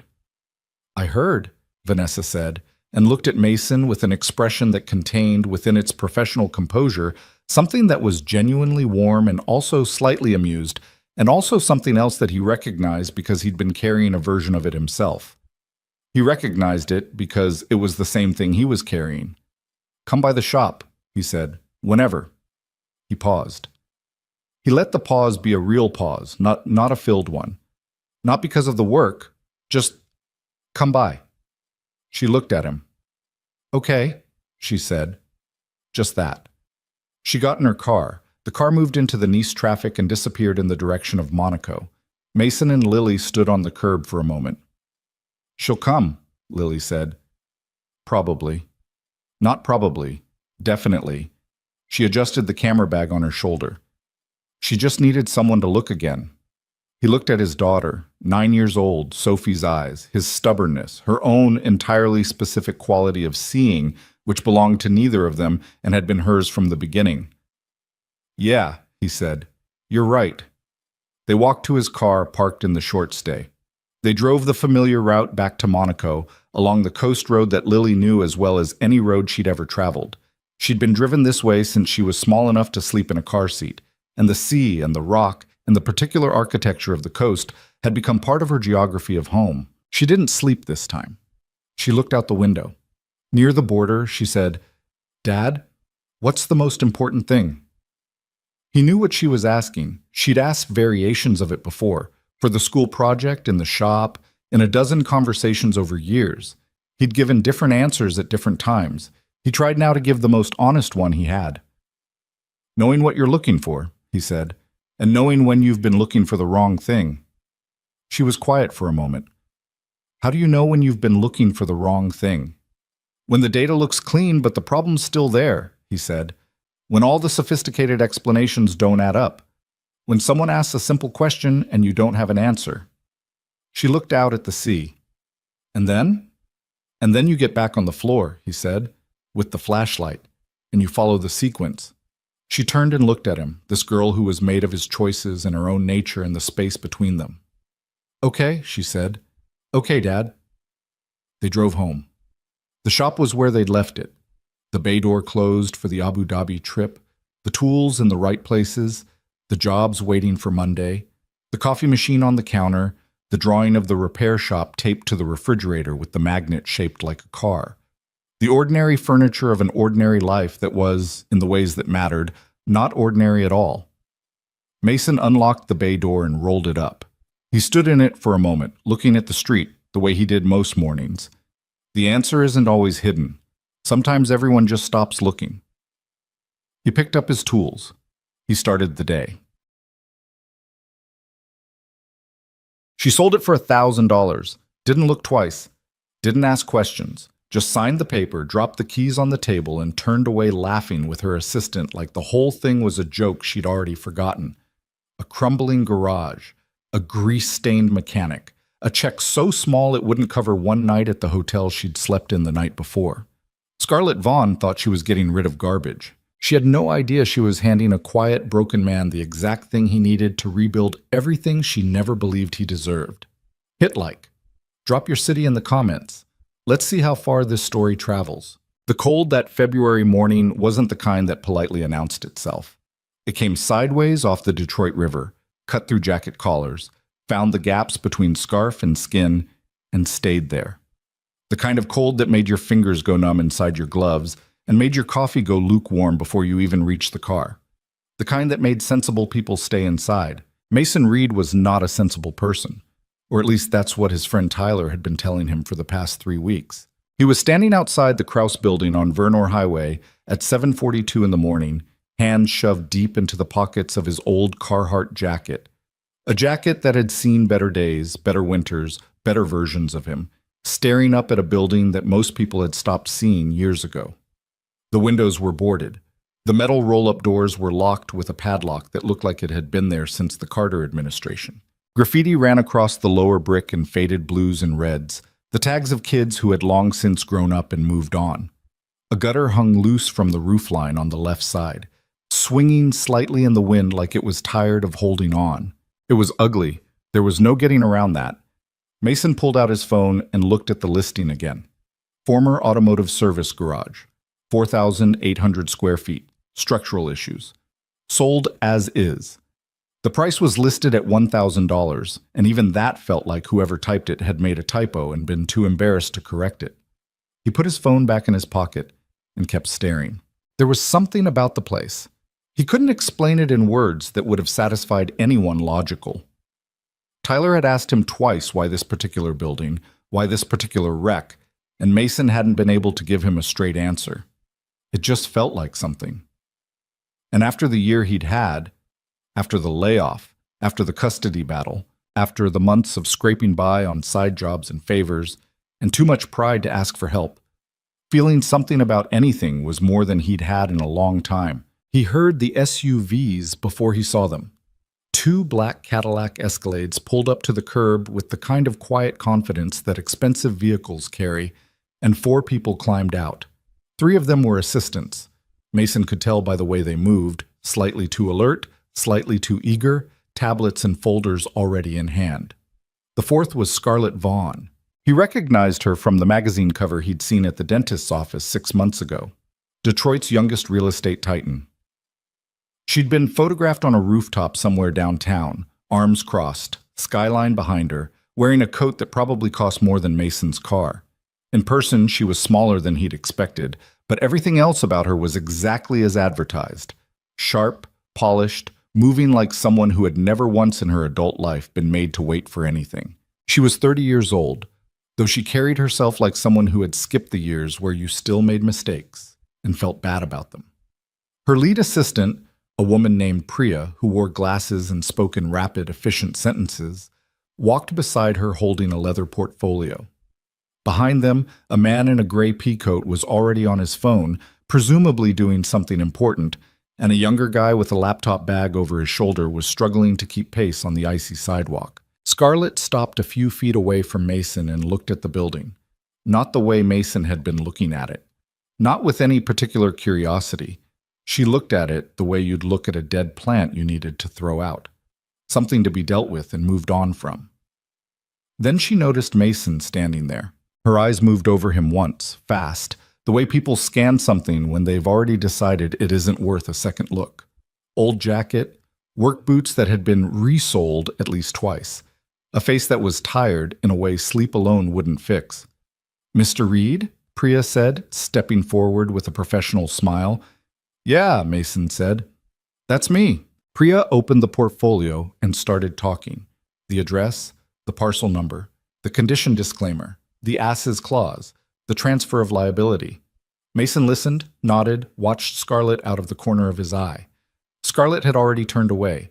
She was talking quietly to the man in the gray peacoat, and Mason caught fragments of it. "Push the demo permit through by end of month if we close today. Whole block is gone by summer if the council... Just get it off the books. It's not worth the carrying cost." Mason looked back at the building. Any questions about the terms? Priya asked him. No, he said. I've read everything. Priya glanced at Scarlett, got a small nod, and held out a pen. Mason signed. It happened fast. There was no ceremony to it, no handshake that meant anything, no moment that felt significant in the way the movies would have it. 1 minute he didn't own a building, and the next minute he did. Priya took his cashier's check, $1,000. Every cent of it, money he'd pulled from an account he'd been telling himself was for emergencies, and handed him 2 keys on a rusted ring. That was it. Scarlett was already walking back toward the first escalade. Enjoy it, she said. And she said it without turning around, said it to the cold air between them, and there was something in her voice, not cruelty exactly, more like the casual amusement of someone who had already moved 3 thoughts ahead and found the whole situation mildly funny. Her assistant Priya at least had the decency to look slightly uncomfortable before turning and following. Mason stood on the sidewalk holding the keys. The escalades pulled away. The wind came back off the river. He closed his fingers around the cold metal of the keys, felt the rust of them against his palm, and looked back up at the boarded windows of the building he now owned. He'd told his daughter Lily about it the night before, sitting across from her at the kitchen table while she was doing her homework. Lily was 8, and she had her mother's eyes, dark brown, wide, the kind of eyes that didn't miss things. She had been working on a math worksheet, pencil moving in careful, deliberate strokes, when Mason had sat down and said, I want to tell you about something I'm thinking about doing. Lily looked up. Is it the building? He blinked. How did you know about the building? Tyler told me.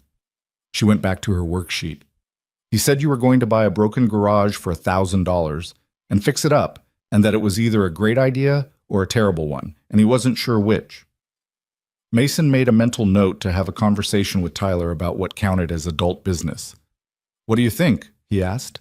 Lily was quiet for a moment, pencil still moving. I think you should do it, she said finally. Why? She looked up again with that look she got sometimes, the one that made him feel like she was the parent, and he was the one who needed reassurance. Because you've been sad for a long time, she said simply, and at least this way you'd have something to do. He didn't say anything to that. There wasn't anything to say. Also, she added, looking back down at her math, Tyler said there might be old cars in there, and you like cars. The day after the signing, Mason was back at the garage at 5:15 in the morning. The sun wasn't up yet. The streetlights on Vernor were that particular shade of orange that made everything look like an old photograph, and the street was empty except for a city truck doing something with a pothole 2 blocks down. He'd borrowed a heavy-duty flashlight from Tyler and brought a crowbar, a box cutter, and a notebook. An actual paper notebook, the kind with the black and white marbled cover that he'd bought at a drugstore for $2. He didn't know exactly what he expected to find, but he wanted to write it down when he did. The padlock on the main roll-up door was ancient, but the key worked after some jostling. The door itself was another matter.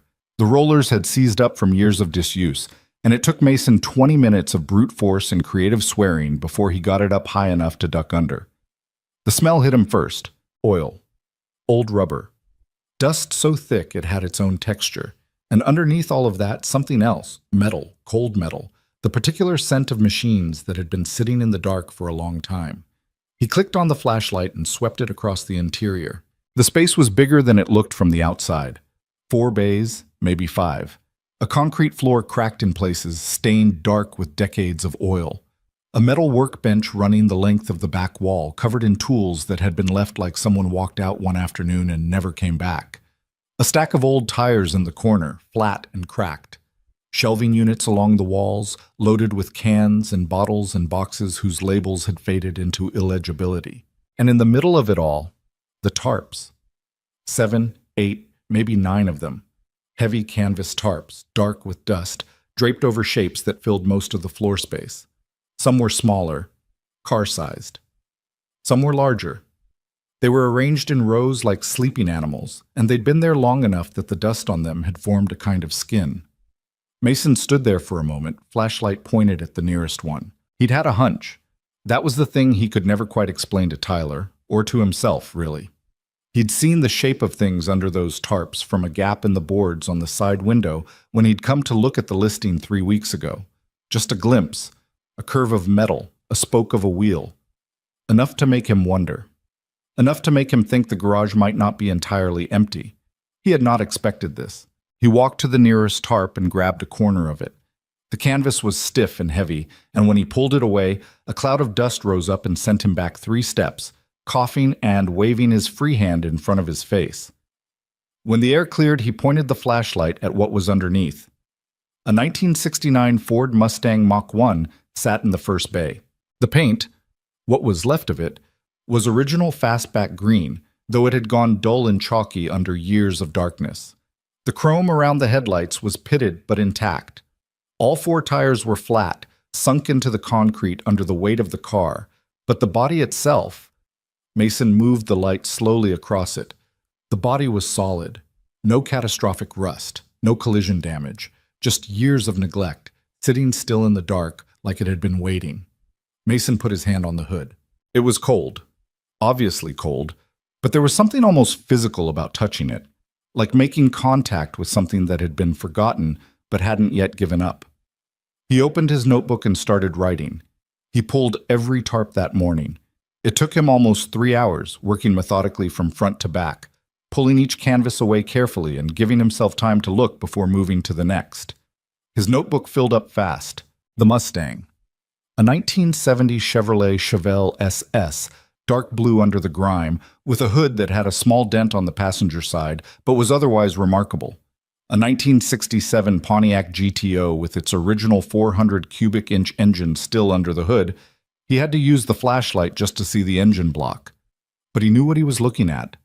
A 1965 Ford Galaxy. A 1971 Plymouth Barracuda, one window cracked but the rest of the glass intact.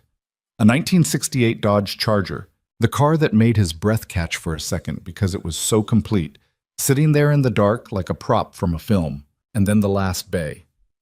He pulled the tarp from the final car and stood very still. A 1971 De Tomaso Pantera. He'd only seen one in person before, at a collector show in Ann Arbor 4 years ago. A restored one, gleaming and perfect on a rotating platform with a crowd around it. This one was not gleaming and perfect. The Italian racing red had oxidized to a dusty brick color. The rear wing had a crack in it. One of the side mirrors was missing, but the body lines were intact. The interior looked complete through the driver's window, and when Mason got down on one knee and shone the flashlight under the chassis, what he saw made him stay on the floor for a long moment, just looking. He finally got up and wrote in his notebook, Pantera, 351 Cleveland, unrestored original, find out production number. He closed the notebook and sat down on a stack of old tire rims in the corner of the last bay. The flashlight was pointed at the ceiling, throwing diffuse light across the space, and in that light, all 8 cars were visible as shapes under their tarps. Or the ones he'd replaced anyway, because he'd pulled the tarps back over the ones he'd already documented. Old habit, you cover things that need protecting. He sat there for a while. He thought about Lily eating cereal alone at the kitchen table, and the way she'd said you've been sad for a long time, the same way she'd say, it looks like rain, just a fact, delivered without drama, the way kids say true things before they learn to soften them for the adults in their lives. He thought about the engineering job he'd had for 6 years before the company restructured and eliminated his entire department with 2 weeks' notice and a severance package that had run out 4 months ago. He thought about the night he'd told Lily they were going to have to be careful with money for a while, and how she'd nodded and said okay, and then asked if they could still get hot chocolate on Saturdays because that was the thing she cared about. Not the furniture, not the apartment, just Saturday hot chocolate. He thought about sitting on a plastic chair in a courthouse hallway 18 months ago, in a suit he'd borrowed from Tyler because his own didn't fit right anymore, waiting to find out how much of his daughter's life he was going to be allowed to be a part of. He thought about all the things he'd lost, and all the things he'd almost lost, and all the things he was still trying not to lose. And then he looked at the shapes under the tarps, and he thought, okay. Mom. Tyler arrived at 8:30 with 2 cups of coffee and the expression of a man bracing to be disappointed. Tyler Marsh was 34, big-shouldered and easygoing, the kind of guy who made friends with strangers at gas stations and remembered the names of their dogs. He and Mason had met on a job site 8 years ago and had been friends ever since, the kind of friendship that didn't require a lot of maintenance because it was built on something solid. Tyler did general contracting work, mostly residential, and he was good at it in the practical, unglamorous way that people who actually do things well are good at them. He ducked under the roll-up door and stood up, looked around, and went quiet. "Mason," he said. "Yeah." "Are those—" "Yeah." Tyler walked slowly to the nearest tarp, the one Mason had pulled back over the Mustang, and lifted a corner of it. He looked at the car for a long moment. Then he let the tarp fall back and turned around. "How many?" he asked. 8. Tyler looked around the space again, counting shapes. "You knew?" "I thought maybe 2 or 3, Mason said. "I saw something through the window on my walk-through. I didn't know it was this." Tyler was quiet again. He handed Mason one of the coffees without looking at him, still processing the room. "The woman who sold this," Tyler said. "The Vaughn woman." "Yeah." "She didn't look?" "Apparently not." Tyler turned around slowly, taking in the whole space, the cars, the tools on the wall, the bones of the building itself. His contractor's eye moved differently than Mason's mechanic's eye, assessing structure rather than machinery. "Roof's got issues," he said. "You can see it in the far corner. See that staining on the concrete? Water's been coming in. Might be fixable. Might not." He walked toward the back wall. "Electrical is a disaster. None of this is up to code. You'd need a full rewire before you could even think about running equipment." He examined the workbench, tested the weight of the metal shelving.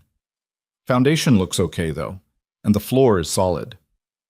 He turned around. "What's your actual plan here?" "Restore the cars," Mason said. "Start with the ones I can do alone. Sell them. Use the money to do the next ones. And if the first one takes 6 months and costs more than it sells for, it won't. But if it does, then I'll figure it out." Mason drank his coffee. "I know these cars, Tyler. I've known these cars my whole life. The Mustang alone, in the right condition, to the right buyer, we're talking 60, 70,000 minimum. That Pantera back there?" He nodded toward the last bay. "I need to find the production number and do some research, but if it's what I think it is, that car is worth more than everything else in this room combined." Tyler looked at the tarp over the last bay for a moment. "Okay," he said. "Okay, you believe me? Or okay, you'll help me?"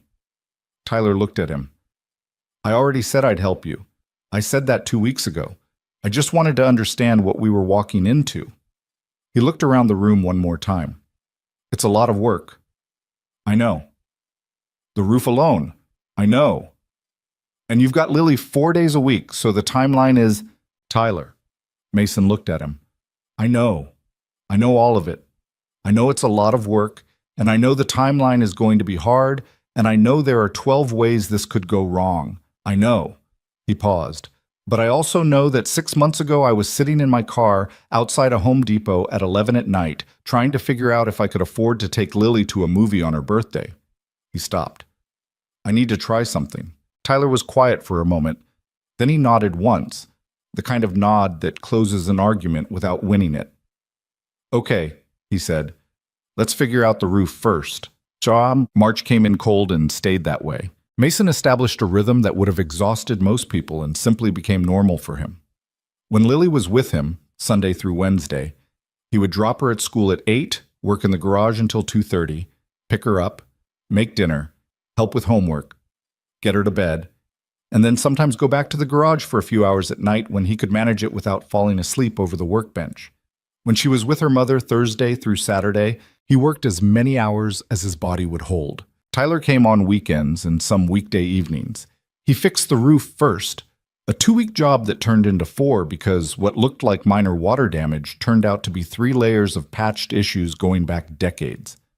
Then he started on the electrical, pulling old wiring and running new circuits while Mason worked on the Mustang. The Mustang was the obvious starting point. Not the most valuable car in the room. That was the Pantera, without question, but the most knowable one. Mason had worked on Mustangs his entire adult life. He understood them the way some people understand languages they learned young, not through study, but through exposure, through hands and hours and accumulated instinct. He could hear what was wrong with a Mach 1 in the same way a musician can hear a note that's slightly off pitch. He started with a full disassembly of the drivetrain, documented everything in photographs and in the notebook, then began working through the components one by one. The 428 Cobra jet engine, which was what made this particular Mach 1 genuinely valuable, turned out to be in better condition than he'd hoped. Rings were worn, the carburetor needed rebuilding, a few seals had dried and cracked, but the block itself was solid. He'd rebuilt worse from worse starting points. The bodywork was where he spent the real time. He stripped the original paint down carefully, methodically, trying to preserve as much of the original material as possible because authenticity was what collectors paid for. He found some surface rust along the lower quarter panels that took 2 weeks to address properly. He replaced the weather seals, rebuilt the convertible linkage. The car had a manually operated rear window that most people didn't know how to work, and sourced original spec parts through a network of suppliers he'd been cultivating since his mid-20s. He didn't cut corners. That was a decision he made early and stuck to. It would have been faster and cheaper to use reproduction parts in places where the difference wasn't obvious. But Mason had a particular feeling about honest work. Not moral, not religious, just practical. He believed that things done right tended to last, and things done wrong tended to announce themselves at the worst possible moment. Lily came to the garage on the weekends when she was with him. She would sit on a folding chair with her homework or her book and watch him work, occasionally asking questions that were more perceptive than he expected. She had his engineer's brain, people said, a habit of looking at how things worked, of wanting to understand mechanisms. She learned the names of tools without being taught them, just from watching and listening.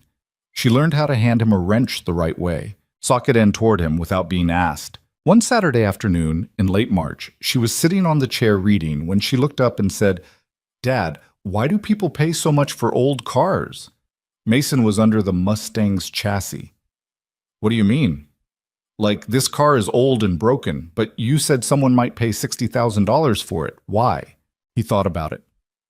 "Because it connects them to something," he said. "When people were young, or something they remember.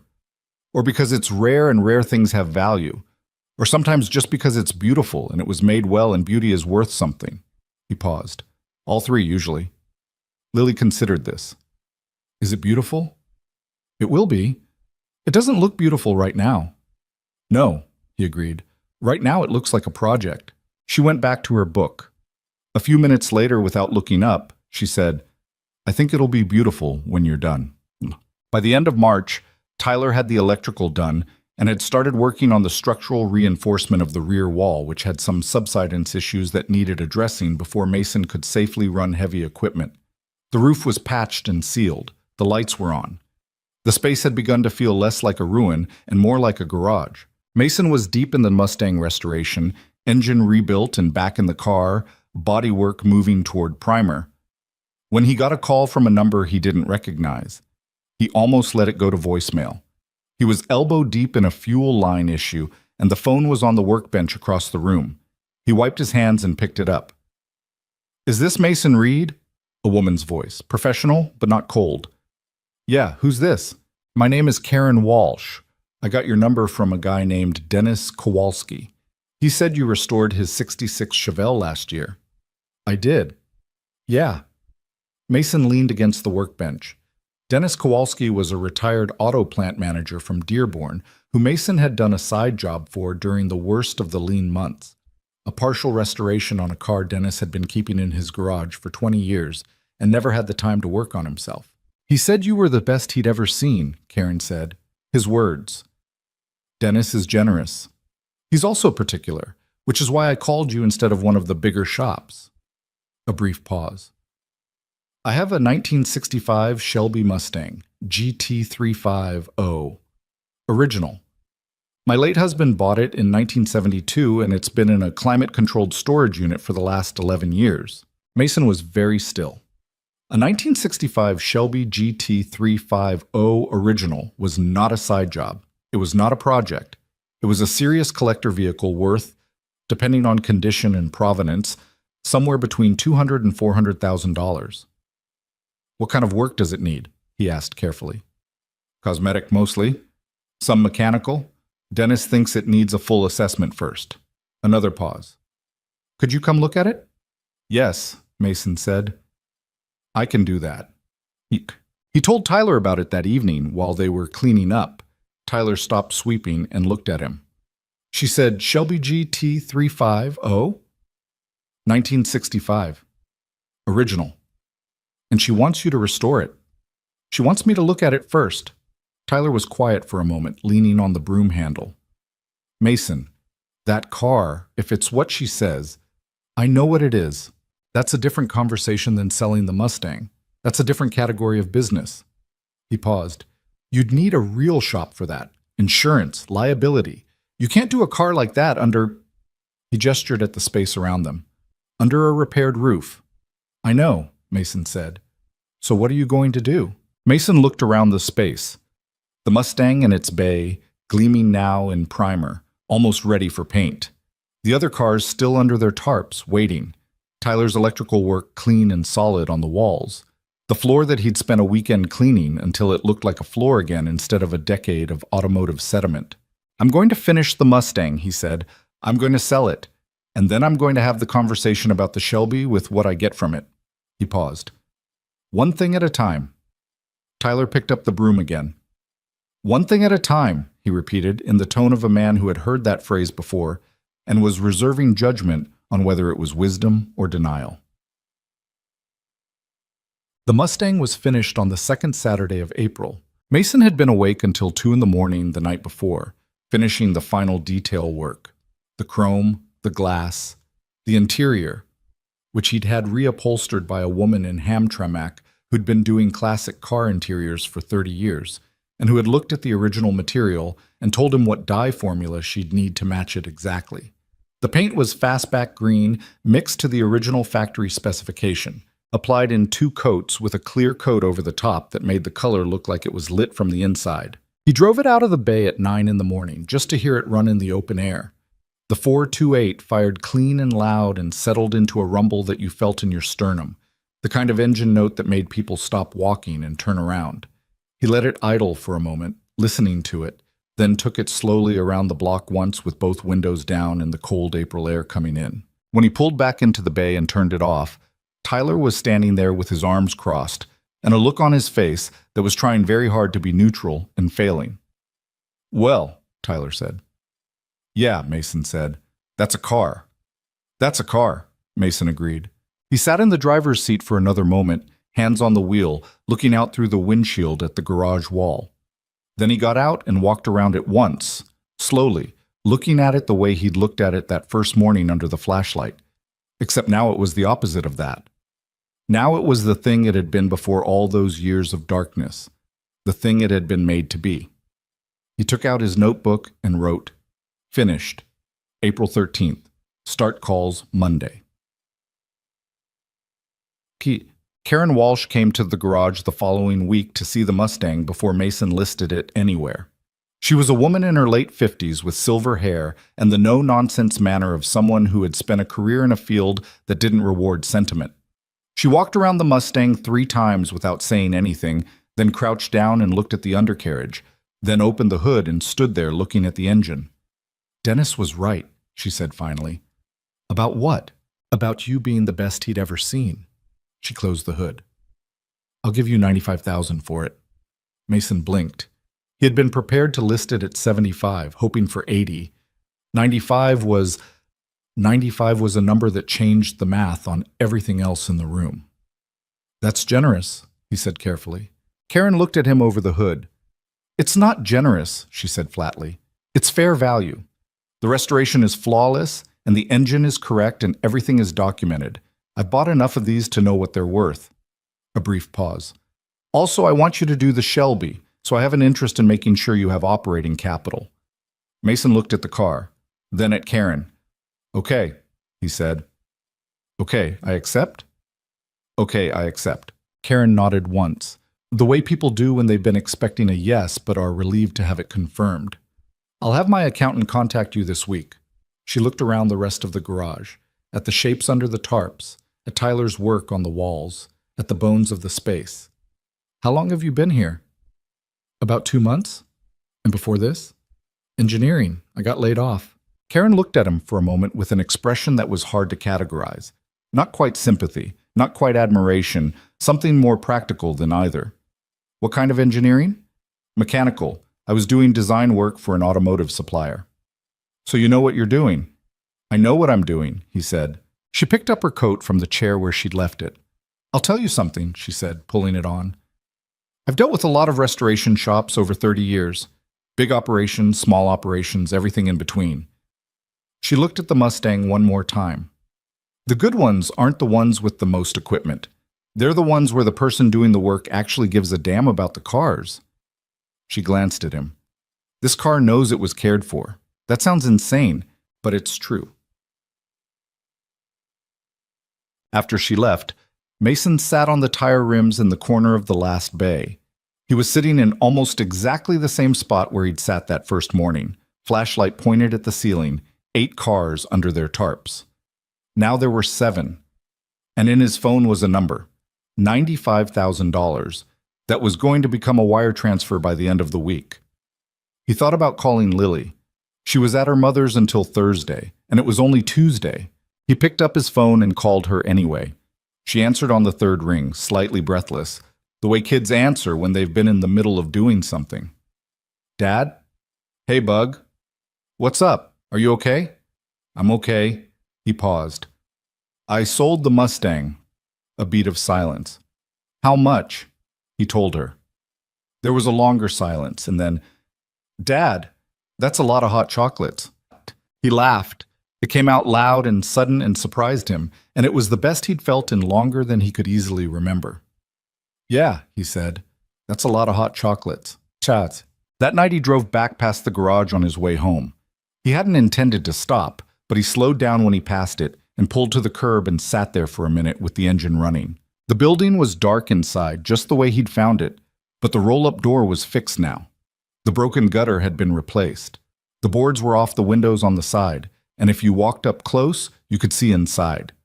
The work lights he'd left on a timer, the cars under their tarps, the workbench along the back wall with its tools hanging organized and deliberate. It didn't look like a ruin anymore.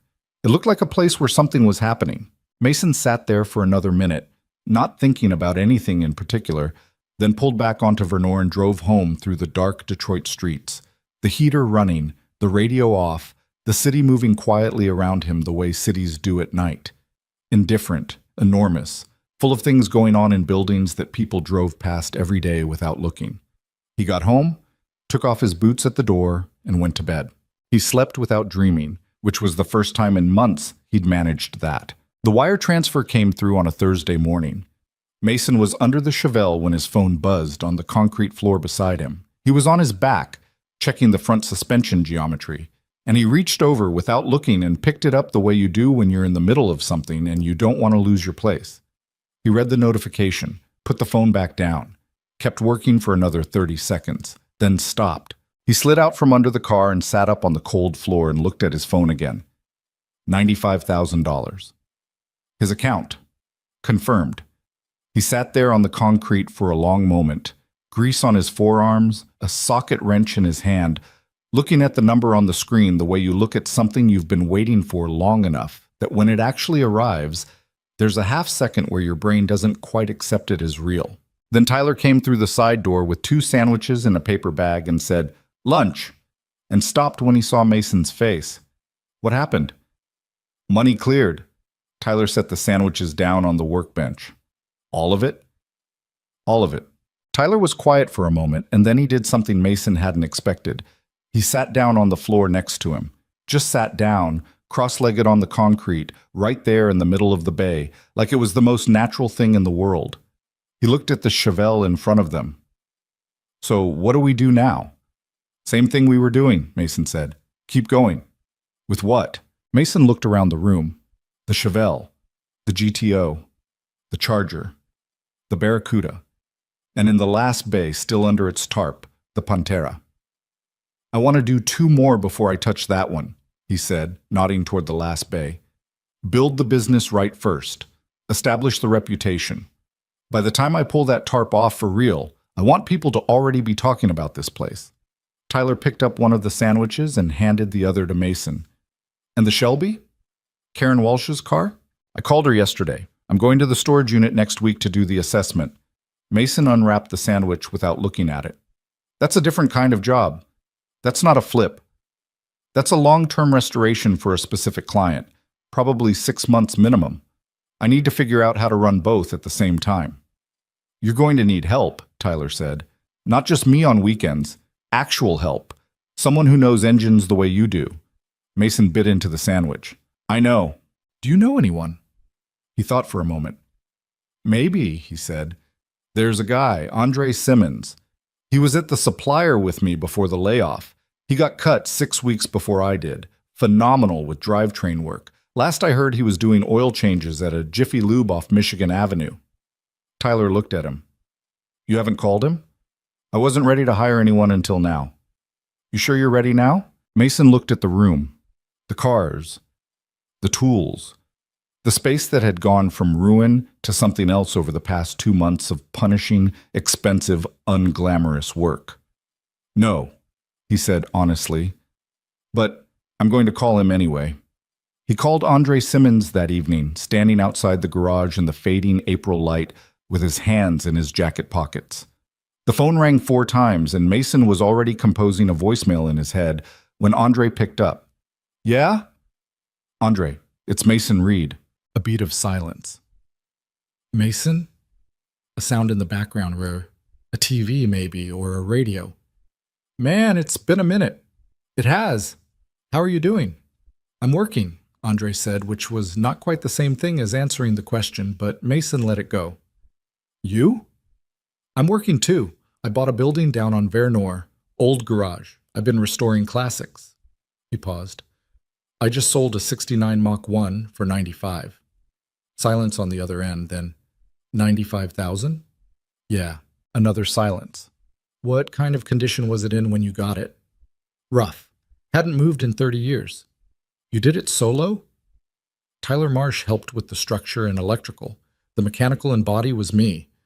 Andre was quiet again, and Mason could almost hear him thinking. What are you calling me for, Mason?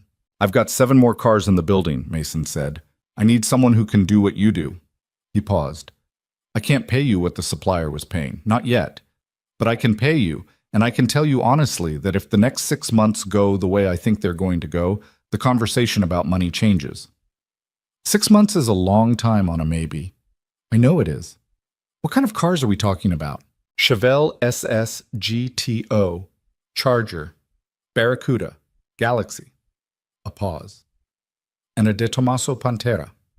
The silence this time was different. Longer. An original Pantera. 351, Cleveland, unrestored. I haven't even pulled the full tarp on it yet. I wanted to have the right person in the room when I did. Andre Simmons didn't say anything for almost 10 seconds. Then he said, What time do you open? 7. I'll be there at 7. He came at 6:45. Mason heard the truck in the parking lot before he had the roll-up door fully up. And when Andre walked in, he was exactly as Mason remembered him. Compact, precise moving, with the particular kind of quiet that belongs to people who are more interested in doing things than talking about them. He was 36, a couple of years older than Mason, and he had the kind of hands that told a story, scarred in the right places, the fingernails of someone who worked with metal, a faint tremor in the left one that Mason noticed but didn't mention.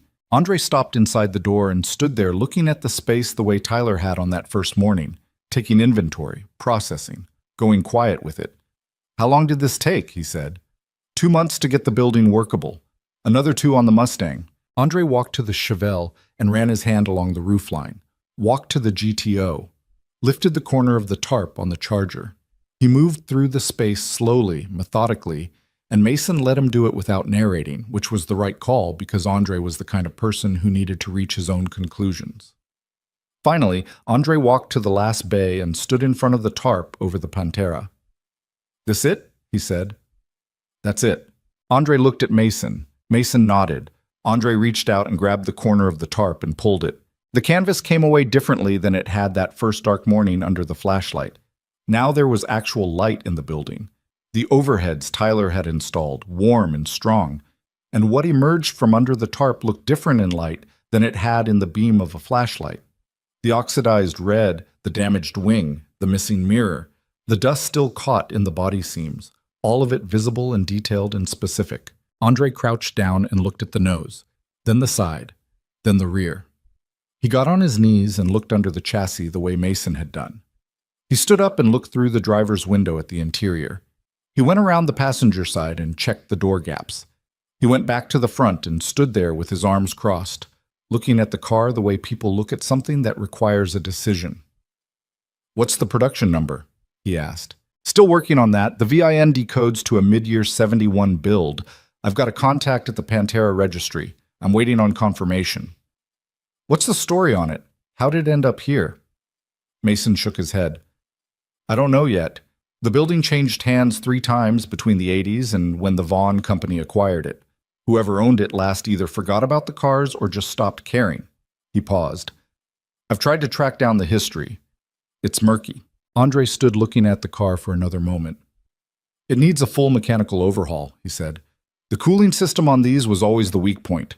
Ford 335 series in an Italian body not designed for it. If it sat 30 years without being run, the cooling system is probably a total rebuild. Brakes too. Clutch." He walked around to the engine cover and examined the lid. "You have the keys?" Mason produced the second key from the ring, a small flat key he'd identified as likely the ignition on his first walkthrough. Andre took it, looked at it, and carefully inserted it into the door lock. It turned. He opened the door and sat in the driver's seat, not starting it. Mason hadn't tried to start any of the cars. That wasn't the point yet. Just sitting in it, with his hands on the wheel, looking at the dash. "Original odometer," Andre said. 11,412 miles. Mason wrote it in the notebook. Andre got out and closed the door carefully. He covered the car back up. Then he looked at Mason. "When do I start?" "Monday," Mason said, "if you want it." "I want it." A pause. "What does the money look like?" Mason told him the number. It wasn't generous. It was honest. Andre looked at it the way people look at numbers that don't quite cover what they need but are better than the alternative. "Okay," Andre said. "Okay?" "I said okay, Mason. Let's not make it weird." He looked around the shop. "But I want it in writing, nothing against you, just how I operate." "That's how I operate too," Mason said. They shook hands. It was quick and businesslike, and both of them seemed relieved to have it done. The following Monday, Andre Simmons came to work at the garage on Werner Highway, and the shape of the operation changed. Where Mason had been working in the particular silence of a man alone with a project, now there were 2 people, 2 sets of hands, 2 perspectives on problems, and occasionally 2 opinions that did not immediately align. The first time they disagreed was about the GTO. Mason had planned to do the Chevelle next. It was in better cosmetic shape, and he figured it would move faster, generate revenue sooner. Andre looked at the GTO's engine on his second day and said the numbers didn't add up that way. "The Chevelle's going to need framework on the driver's side," Andre said, crouching beside it. "See here. There's been a repair at some point, welded over, but whoever did it didn't do it right. You're going to have to strip that out and do it properly, or it's going to show in the final assessment. That's 3-4 weeks minimum." He stood up. "The GTO's mechanically closer to done. If we split it, I take the GTO drivetrain, you do the body. We can have it ready for market in 6 weeks. Mason looked at both cars. He'd been looking at the Chevelle for 2 months and had the restoration mapped out in his head. Switching to the GTO meant rethinking the whole sequence. "The Chevelle's the better car," he said. "The Chevelle's the better car when it's done," Andre said. "The GTO is the better car to do next." He paused. "You asked me here because you needed someone to do this work. So let me do the work." Mason was quiet for a moment. "The GTO," he said. Andre nodded and went to get his tools. It was the right call, as it turned out, though Mason didn't say that to Andre, not then. The GTO's engine came apart cleanly, the 400 cubic inch block in better shape than expected, and Andre rebuilt it with the kind of focused, efficient precision that Mason recognized from their time at the supplier. Meanwhile, Mason worked the body, stripping, assessing, repairing the lower panels that had some rust damage, sourcing the original spec trim pieces that he needed to match the factory configuration. They worked mostly in a comfortable quiet, broken by occasional questions and occasional arguments that were always about the work and never about anything else. Andre brought his own lunch and ate it at the workbench while reading something on his phone. Mason usually forgot to eat until mid-afternoon and then ate whatever was close. They found a rhythm without discussing it, the way competent people tend to find rhythms when they respect each other's work. Karen Walsh's Shelby GT35O came into the shop in early May. Mason had driven out to the storage facility 2 weeks earlier for the assessment. A climate-controlled unit in Livonia, paid up 2 years in advance, where Karen's late husband had parked the car in 2013 and where it had been sitting, presumably perfect, ever since. The car itself was everything the description had promised. An original, numbers-matching 1965 Shelby GT35O in Wimbledon white with blue racing stripes, 11,000 miles on the clock. The Paxton supercharger that had been optioned on a small percentage of 65 GT35Os still bolted in place under the hood. It was, without question, the most significant vehicle Mason had ever had professional responsibility for. He drove it back to the garage on a flatbed and backed it into the second bay, where it sat under its own cover, separate from the other cars, with a particular status that the other cars didn't have. This wasn't an anonymous treasure found under a dusty tarp. This was someone's dead husband's car, preserved across more than a decade out of love or grief, or both, now entrusted to a man who had been running this operation for 3 months. Karen Walsh didn't hover. She came to the shop once, 2 days after delivery, walked around the car once and said, "Take care of it." Then she left. Mason took care of it. Andre looked at the Shelby the first morning it was in the shop, stood next to it for a long time, and finally said, "You know what this is worth?" "I know what it's worth. If something goes wrong, nothing is going to go wrong." Andre looked at him. "You sure about that?" "I'm sure about the car. I'm competent with the car." Mason looked at the Shelby. "I'm sure about myself when I'm working. That's all anybody gets." Andre considered that. "Fair enough," he said, and went back to the GTO. The days got longer as May deepened. Detroit shifted from the gray, ice-bitten mood of early spring into something warmer and more alive. And the neighborhood around the garage on Vernor Highway shifted with it. People were outside more. The taqueria 2 doors down started putting tables on the sidewalk. The barbershop across the street had music coming out of it on weekend mornings. Mason started leaving the side door of the garage open during the day, and occasionally people would slow down on the sidewalk and look in, attracted by the sound of engines and the smell of paint, and the general sense that something interesting was happening in there. One afternoon, a teenager stopped at the open door and stood there for a long time without coming in. Mason was doing bodywork on the GTO and didn't notice him at first, and then he did, and he looked up.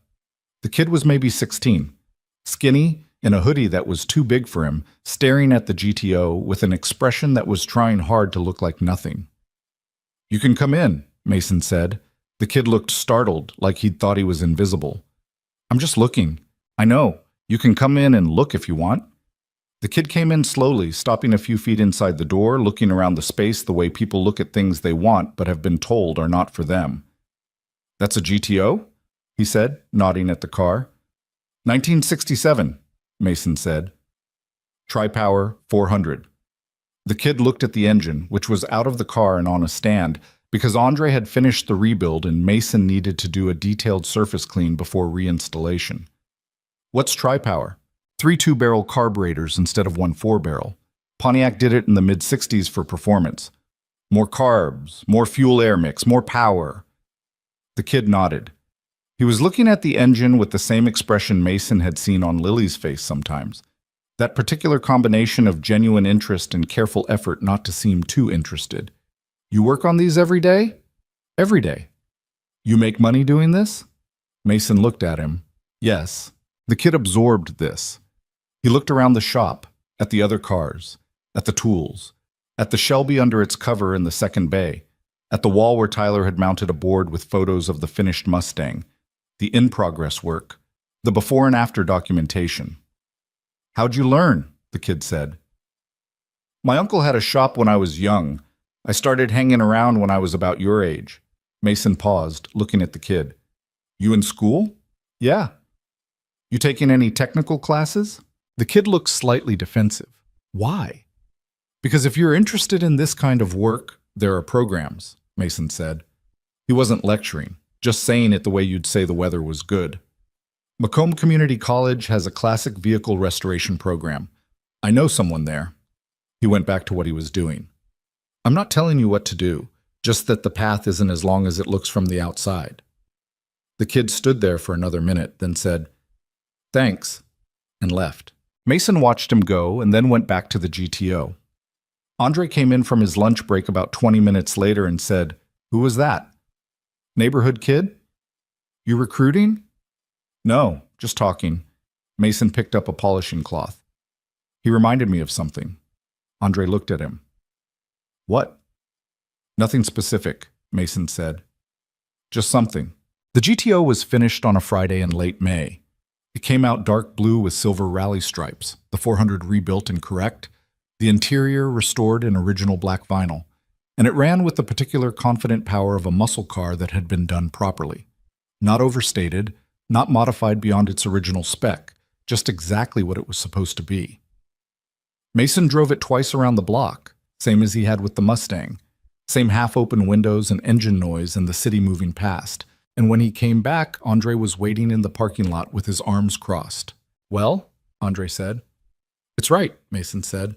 "I know it's right. How does it feel?" Mason thought about it. "Like something that was dead is alive," he said.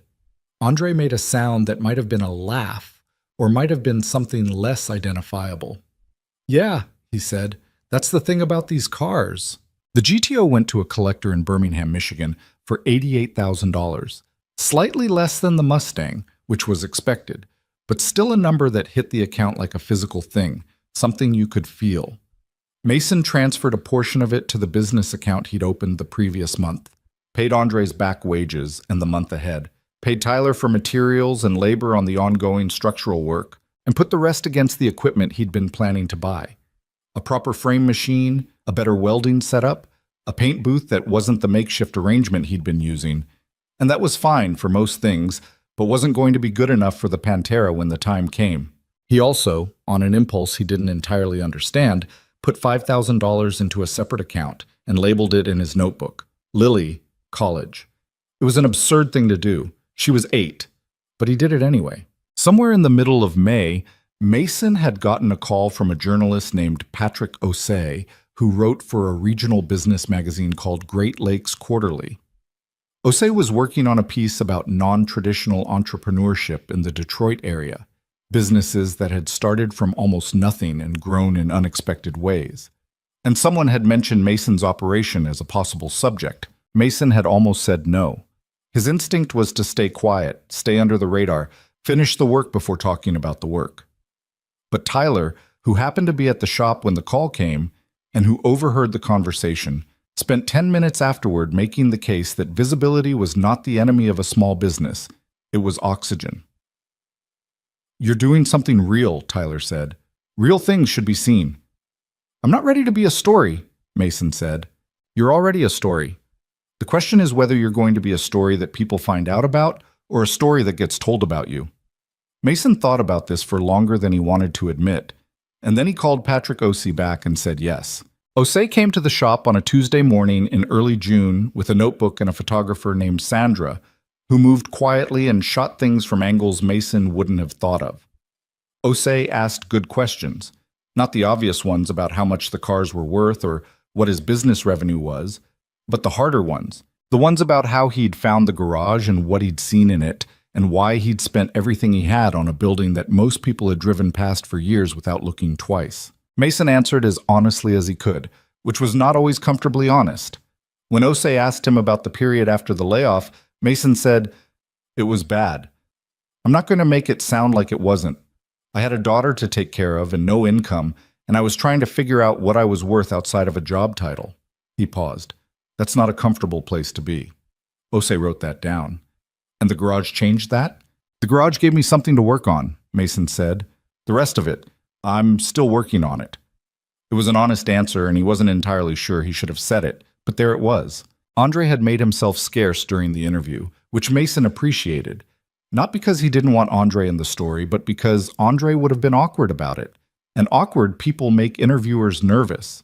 Instead, Sandra got photographs of the space and the cars and Mason working, And when she showed him one on the back of her camera, him bent over the Barracuda, which he'd started after the GTO, light falling across the car, and the tools, and his hands, he looked at it for a long moment without saying anything.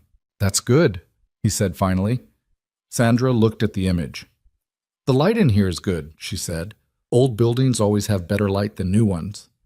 "I'll tell the building you said that," Mason said, and Sandra smiled. The magazine piece was scheduled for the September issue, which was still months away. Mason put it out of his mind and went back to work. June arrived and brought the heat with it. The particular thick heat of a Detroit summer that sat in metal buildings and made mechanics sweat through shirts before 10 in the morning.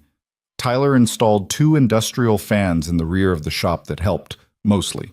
Mason and Andre adjusted their hours, starting earlier to get the heavy work done in the cooler morning, and they found that this suited them both. The Barracuda moved faster than Mason had expected. It was a simpler car in some ways, fewer complicated systems, a more straightforward restoration path, and with Andre handling the drivetrain while Mason did body and paint, they had it done in 5 weeks. Plymouth B5 Blue, 440 cubic inch, a car that looked almost aggressive at rest, like it was holding something back. Mason drove it once around the block, same as always, and this time Lily was there to see it because it was a Saturday and she'd come to the shop with him that morning. She was sitting on the folding chair outside when he pulled out, and she watched the car come out of the bay and into the parking lot, and her eyes went wide. "Dad," she said. "That's so cool." "Yeah?" "It looks angry." Mason looked at the car. "It kind of does," he agreed, "like it's annoyed about something." "Maybe it is," he said.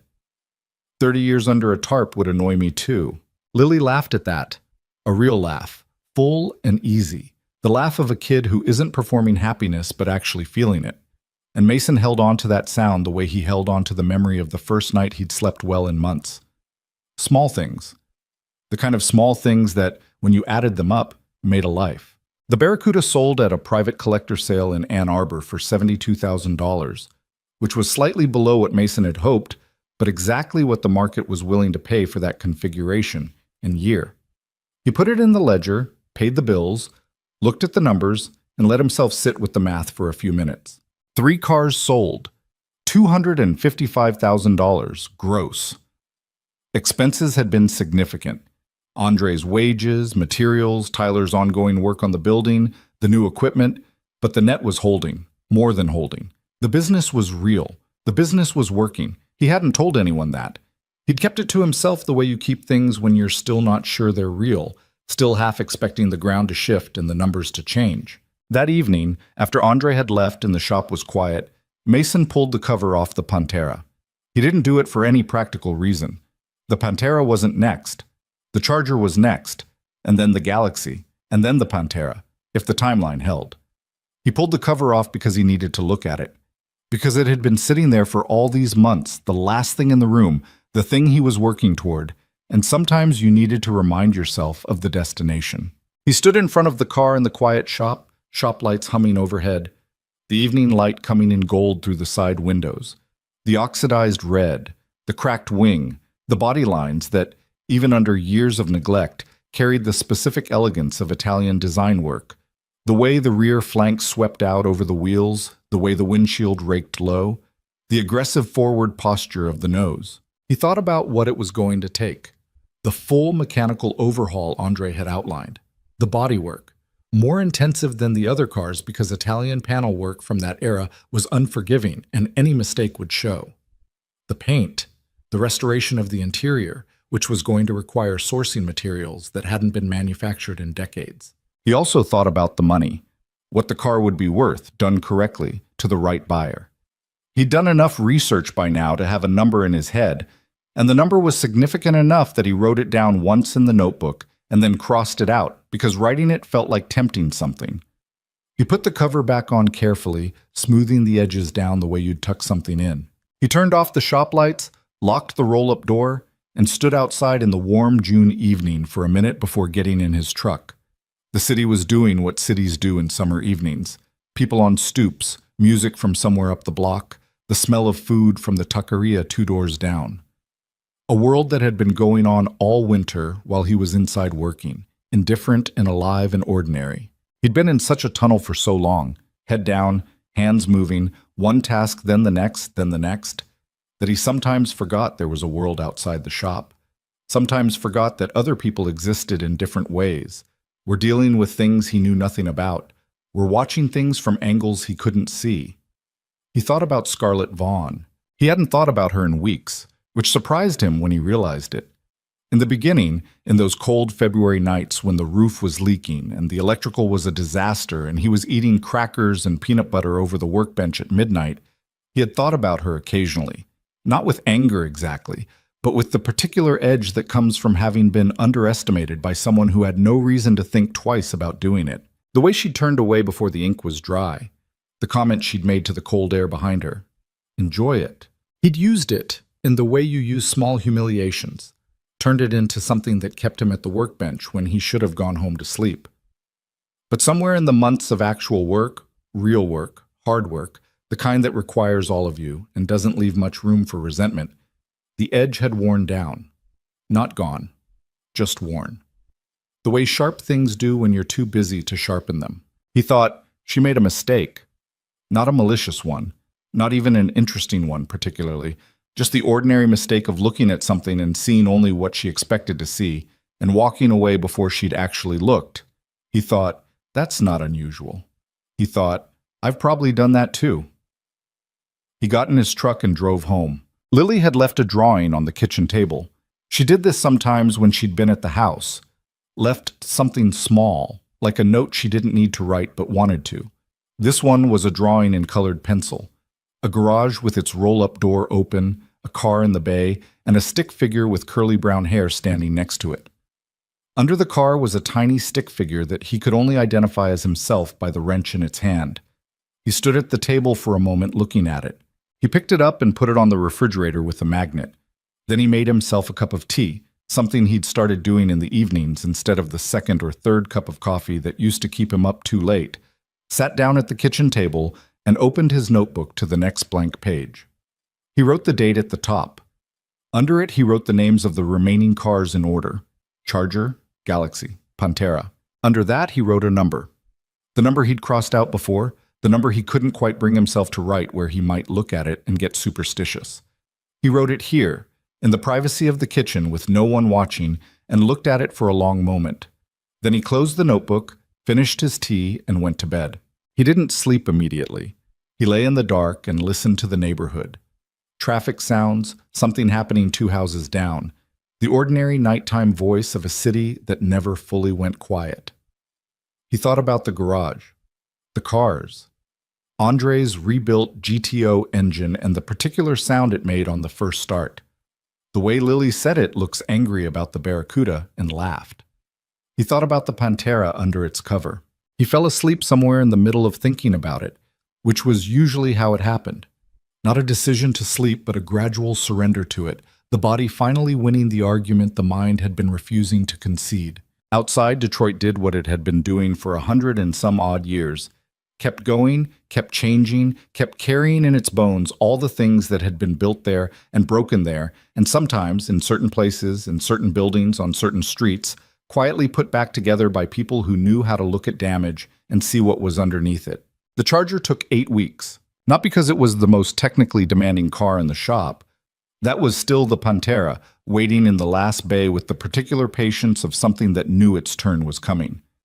The Charger took 8 weeks because Mason refused to rush it, and because there were 2 weeks in July where everything that could go wrong with the building went wrong at the same time, and because somewhere in the middle of all of it, Mason made a decision that changed the shape of what he was building in ways he hadn't fully anticipated. The building problems started on a Tuesday morning when Mason arrived at 6:30 to find 2 inches of water standing on the floor of the back bay.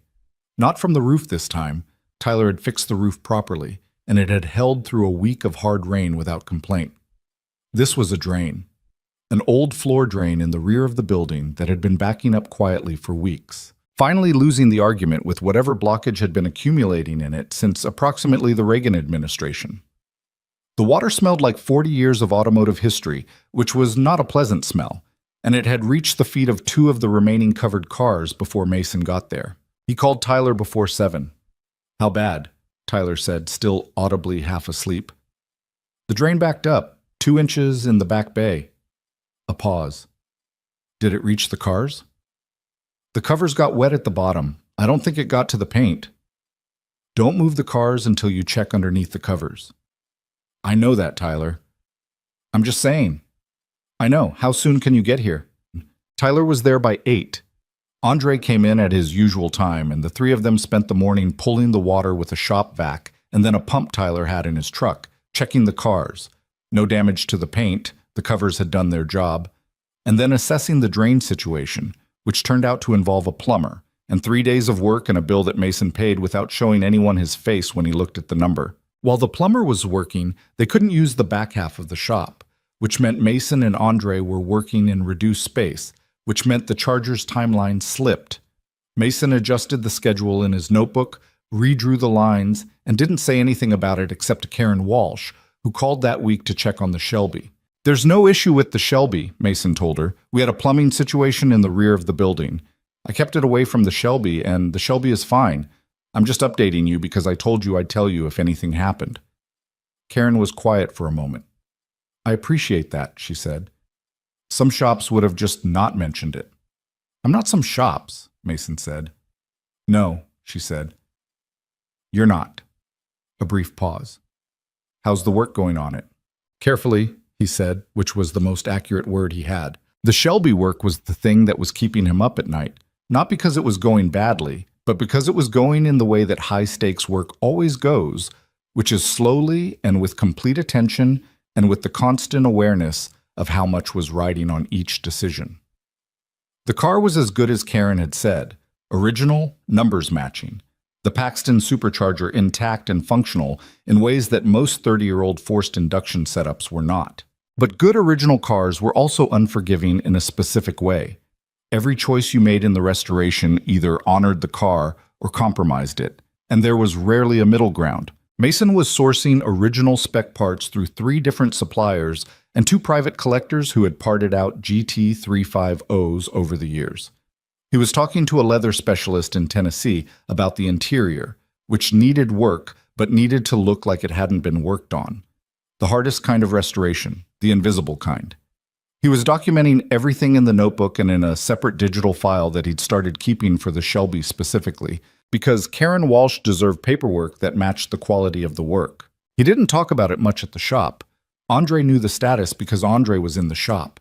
But even with Andre, Mason kept the Shelby conversation spare. Some projects needed space to breathe. The Charger came out at the end of July. It was black. Not a flashy black. Not a show car black with candy coat and gold flakes and all the theatrical excess that some restorers went in for. A correct, period-accurate black, the kind that made the car look like it was absorbing light rather than reflecting it. The 440 Magnum engine, which Andre had spent 2 weeks on, and which was the single most involved mechanical rebuild they'd done on any of the shop cars to date, ran with a voice that was different from the GTO and different from the Mustang and different from the Barracuda. Deeper, more deliberate. Mason drove it around the block and came back and sat in the parking lot with the engine running for a minute before he turned it off. Andre was standing outside. You look like you're having a moment, he said. I might be having a moment, Mason admitted. That's allowed. Andre looked at the car. That engine is right. I want you to know that. That's as right as I know how to make it. Mason looked at him. Andre didn't say things like that. Not compliments to himself, not announcements of his own quality of work. He said it the way someone says a fact they want on the record. I know it is, Mason said. I could hear it.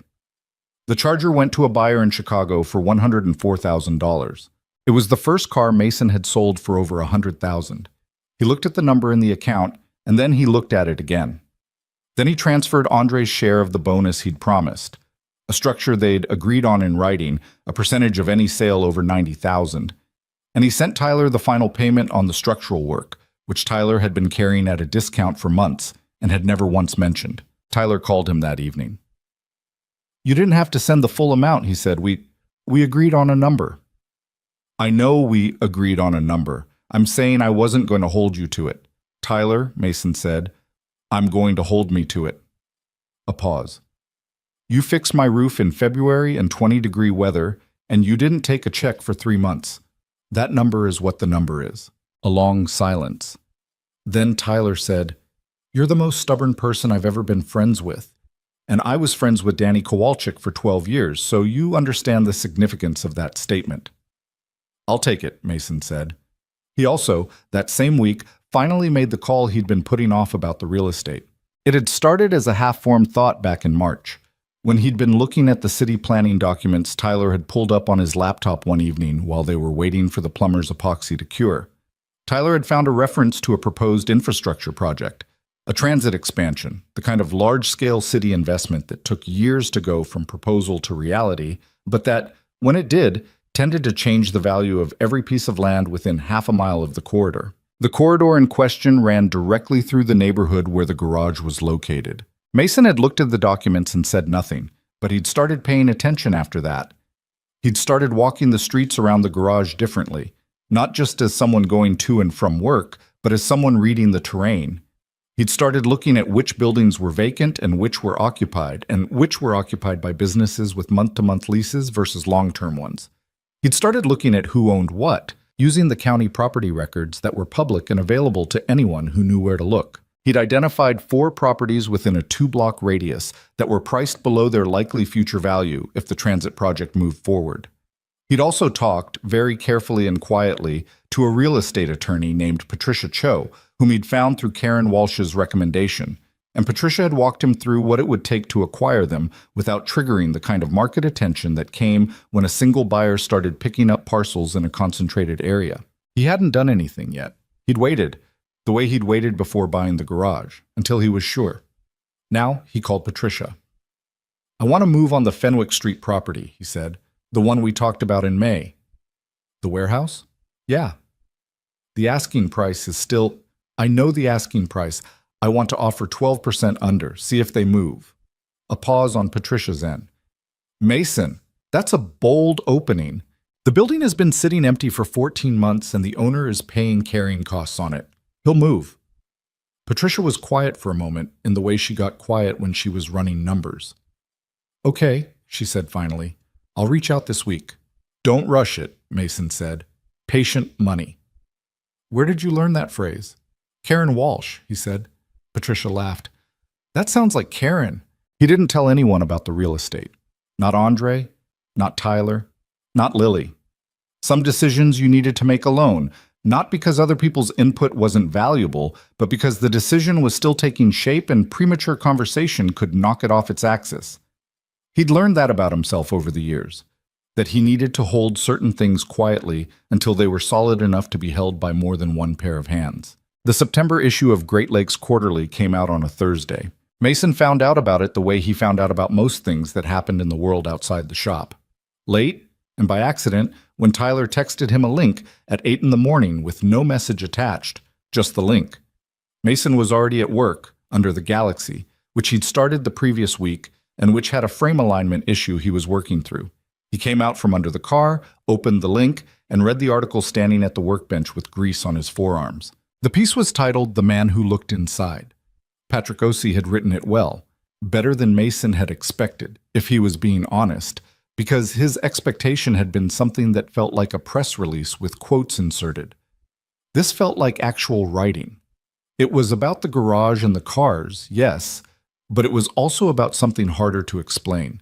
The nature of seeing things, of looking past surface conditions, of the particular stubbornness required to act on what you see when everyone else has already walked away.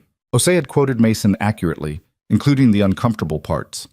The line about figuring out what he was worth outside of a job title was there, and Mason read it twice and thought about whether he wished it wasn't, and decided no. Sandra's photographs were on the page.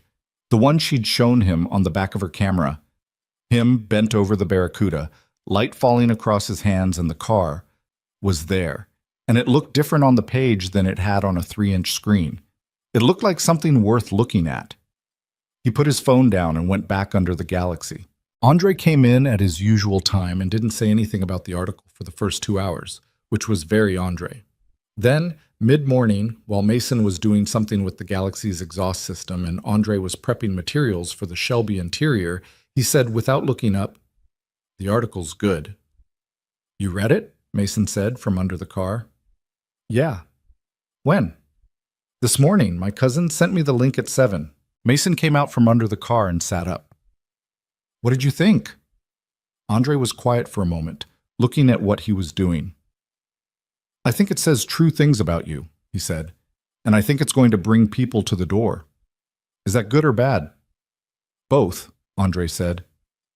Probably more good than bad. He looked up. You ready for that?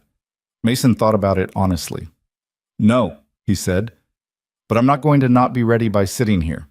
Andre nodded and went back to work. Andre's prediction proved accurate faster than either of them expected. By Friday, 2 days after the magazine hit, Mason had received 11 emails through the shop's website, which Tyler had built 3 months ago and which Mason had mostly ignored. He read them Friday evening at the kitchen table, Lily doing her homework across from him. 3 were from collectors asking about availability of finished cars. 2 were from people with cars they wanted restored, including one man who had a 1969 Camaro Z28 that he'd been trying to find the right shop for. 2 were from journalists, one of whom was at a national publication that Mason recognized. 1 was from a law school professor in Ann Arbor who collected vintage racing cars and who had a car he was evasive about describing in the email, which Mason found interesting. 1 was from someone in California who said he'd read the piece and was interested in investing, which Mason deleted without responding. And 1 was from a woman who said she'd seen the photograph of the Barracuda and wanted to know if it was still available and how much. Mason wrote back to the ones he could write back to that night and forwarded the rest to a folder he labeled Follow-Up, which was the business equivalent of a pile on a corner of a desk, a place where things went to be dealt with later that you were not quite dealing with now. He wrote back to the woman asking about the Barracuda first, because her email was the simplest. The Barracuda has sold. I'm currently finishing a 1965 Ford Galaxy and have a 1971 De Tomaso Pantera in early stages. If either of these interests you, I'm happy to talk. He wrote back to the man with the Camaro Z28 second, because the Camaro was the kind of job he wanted. Tell me more about the car. Year, original configuration, current condition, and what you're looking for in a restoration. I'll let you know if I can take it on and what the timeline looks like. The others he left for the next day. Lily looked up from her homework. What are you doing? Emails, business stuff. She looked at the screen. How many? 11. From the article. She went back to her homework. Then, after a minute, is that a lot? For a shop that didn't have a website until April? Yeah, he said. That's a lot. Are you happy about it? He thought about the honest answer. I'm cautious about it, he said. Happy and cautious. Lily considered this. That's a grown-up way to feel about something good. I guess it is, he said. I'd just be happy, she said. I know, he said. That's one of the good things about being 8. She made a small sound that suggested she was taking that comment under advisement and went back to her homework. By the following week, the emails had grown to 31.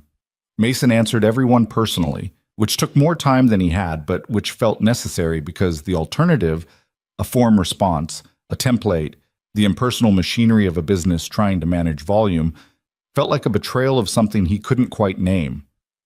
These were people who had read a piece about a man who paid attention to things. Responding to them with something that proved he didn't pay attention felt like the wrong lesson. One response in particular stopped him. It came from a man named Gerald Fitch, who introduced himself as a collector with 40 years of experience and a collection of 12 cars that he kept at a property outside of Ann Arbor. He'd read the article. He'd done some research on the Mustang sale. Word traveled in collector circles, and Karen Walsh apparently knew Gerald Fitch, which was how he'd connected the car to the shop. He had a question that wasn't about restoration. I'm not writing about a specific car, Fitch wrote. I'm writing because I have an interest in understanding what kind of operation you're building. I'm 67 years old, and I've seen a lot of restoration shops open and close in this city over the decades, and a small number of them have become something worth paying attention to. I think you might be building one of those. If you're willing, I'd like to meet. Mason read the email twice. Then he forwarded it to Karen Walsh with a single line. Do you know a Gerald Fitch? Karen's response came back within 20 minutes. I know Gerald very well. Meet with him. Don't be nervous. He met Gerald Fitch at a diner in Dearborn on a Wednesday morning. Fitch was a tall man in his late 60s, white-haired, with the deliberate movements of someone who had stopped being in a hurry decades ago and found the change agreeable. He was already there when Mason arrived, sitting in a corner booth with a cup of coffee and a folded newspaper, and he stood to shake hands with the kind of firmness that had nothing to prove. "Sit down," Fitch said. "The coffee here is terrible, but it's honest." Mason sat down. The waitress came and he ordered coffee, and then they were looking at each other across the table with the particular sizing up quality of two people who had both agreed to be here but weren't yet sure of the terms. "Karen speaks well of you," Fitch said. "She's been good to the business," Mason said. "She's particular," Fitch said. "Karen doesn't spend money on things she doesn't believe in." He looked at his coffee cup. "I saw the photograph in the magazine. The Barracuda. Before that, I'd heard about the Mustang through the collector network. You sold it to Karen for $95, and she thought it was fair value." "She told me it was fair value." "Karen doesn't overpay out of politeness," Fitch said. "If she said it was fair, it was fair." He paused. "The Charger went to Chicago for 104. Mason looked at him. "How do you know that?" Fitch smiled, which was the first time his expression had shifted since Mason sat down. "Because the man who bought it called me to ask if he'd made a good purchase, and I told him yes." The coffee came. Mason wrapped his hands around the mug and waited, because Fitch was clearly the kind of man who moved through conversations at his own speed. "What I want to understand," Fitch said, "is what you're actually trying to build. Not the story from the magazine, the real thing. What's the plan in 5 years?" It was a direct question, and it deserved a direct answer. Mason thought for a moment, not performing thought, but actually thinking, because he hadn't been asked this question out loud before.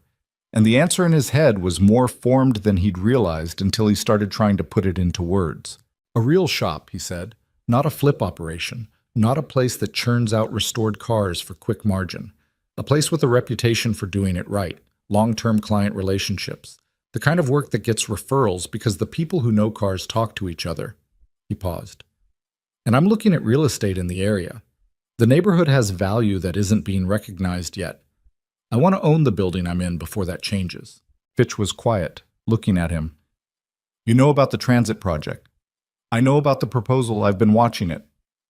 "It's not a proposal anymore," Fitch said. "The council approved final funding in August. It wasn't announced publicly because of some bond financing paperwork, but it's done." He looked at Mason steadily. "The construction starts in 18 months. Mason absorbed this. 18 months was fast, faster than he'd expected. "How do you know that?" he asked. "I've been in this city for 40 years, Fitch said simply. "I know people." There was a silence between them. The diner was doing what diners did at mid-morning. Coffee cups being refilled, the sound of the kitchen, a table of older men near the window talking about something that had apparently been decided wrong by someone they all agreed was wrong. "What are you interested in?" Mason said. "Specifically." Fitch looked at him. "I have cars," he said. 12 of them. 4 of them need work that I haven't found the right shop for. I've been using a place in Bloomfield Hills for years, but the man who ran it retired in June, and the shop his son took over is not the same shop." He paused. "I also occasionally hear about interesting vehicles before they reach the open market. I have no interest in acquiring more cars. I'm 67 and I have 12 of them, which is enough. But I sometimes know things that might be useful to someone building what you're building." Mason was quiet for a moment. "What would that arrangement look like?" "You do honest work on my cars at a fair price," Fitch said, "and I tell you things when I hear them." He paused. "I'm not proposing a financial arrangement. I'm proposing a relationship. Those work differently." Mason looked at the man across the table, at the particular ease of someone who'd spent 40 years learning what he was worth and had stopped feeling the need to perform it. "Okay," Mason said. "Okay, I can do that," Mason said. Fitch picked up his coffee cup. "Good." He drank from it, made a face that confirmed it was as bad as advertised, and set it down. "Tell me about the Pantera." For the next 40 minutes, Mason talked about the Pantera, about finding it under the tarp, about the condition assessment, about the production number research that had finally come back from the registry, confirming it as one of a small number of original, unrestored examples known to exist in the United States. about the mechanical challenges and the bodywork and the sourcing complications, about the decisions he hadn't made yet and the ones he had. Fitch listened without interrupting, which was the mark of someone who was genuinely interested and not waiting for their turn to talk. When Mason finished, Fitch said, "Do you know what you're going to ask for it?" "I have a number in mind," Mason said. "I keep crossing it out and writing it again." "That means the number is right," Fitch said. "That's always how it works with the significant ones." He paused. "Have you thought about how you're going to sell it? Not to whom? How? Through what venue?" "I've been thinking about an auction," Mason said. "A collector auction. There's one in—" "I know which one you're thinking about," Fitch said. "The November event. I've consigned cars there before." He was quiet for a moment. "A Pantera like the one you're describing, at the right auction, with the right documentation and the right presentation. The number you've been crossing out and rewriting is probably low." Mason looked at him. "You haven't seen the car." "No," Fitch said. "But I know the market, and I know what an original unrestored example of that car means to the people who care about such things." He looked at Mason steadily. "Trust the car." When Mason left the diner and walked to his truck, he sat behind the wheel for a moment before starting the engine. The morning had the particular quality of a morning that had gone differently than expected. Not better or worse, just different, the kind of conversation that shifted the landscape slightly without being dramatic about it. He called Andre. "How's the Galaxy?" he said when Andre picked up. "I need 2 more days on the drivetrain," Andre said. "You? Good. Listen, I met with a man named Gerald Fitch this morning." A beat. "The collector? Fitch from Ann Arbor? You know him?" "I know of him," Andre said. "He's been in the Detroit car community since before either of us was born. Serious guy." "He's bringing his cars to us," Mason said. 4 of them. First one comes in next month." Andre was quiet for a moment. "What kind of cars?" He didn't say specifically. He said significant ones. Another pause. "Mason. Yeah, we're going to need more space." Mason looked at the street around him, at the buildings, at the block, at the neighborhood he'd been walking for 8 months and reading the way you read a thing you're starting to understand. "I know," he said. "I'm working on it." The Galaxy finished in late September. It was not the most dramatic car they'd done. A 1965 Ford Galaxy 500 in Rangoon red. A full-size car with a 390 cubic inch engine that was handsome in the understated way of 60s American full-size cars before everything got wide and low and aggressive. It sold at a private sale for $61,000, which was less than any of the others, but which reflected the car's position in the collector hierarchy accurately and which Mason had expected. What he hadn't expected was who bought it. The buyer was a woman named Dolores Vance, who was 73 years old and had driven 2 hours from Flint in a car that was at least 15 years old to look at a vehicle she'd been searching for since 1998. She told Mason this while she was walking around the Galaxy, and she told it without any particular emotion, just as context. "My father had one," she said.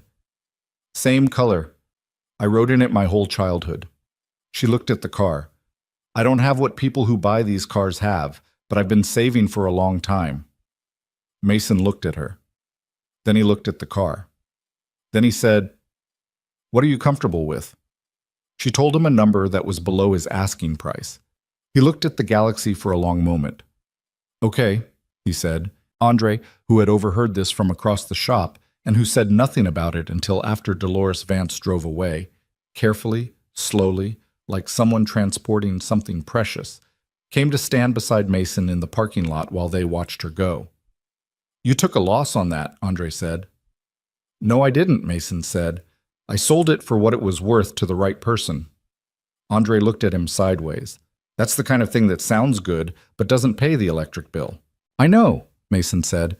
"I'm not going to do it every time, but that woman drove 2 hours from Flint, and she's been looking for that car for 25 years. He shrugged. "Some things shouldn't only go to the people with the most money." Andre was quiet for a moment. Then he said, "You know the problem with you." "What?" "You make it hard to argue with you." He turned and went back inside. "I'm going to start pulling the Pantera's cover, unless you want to be here for it." Mason looked at the empty street where Dolores Vance's taillights had been.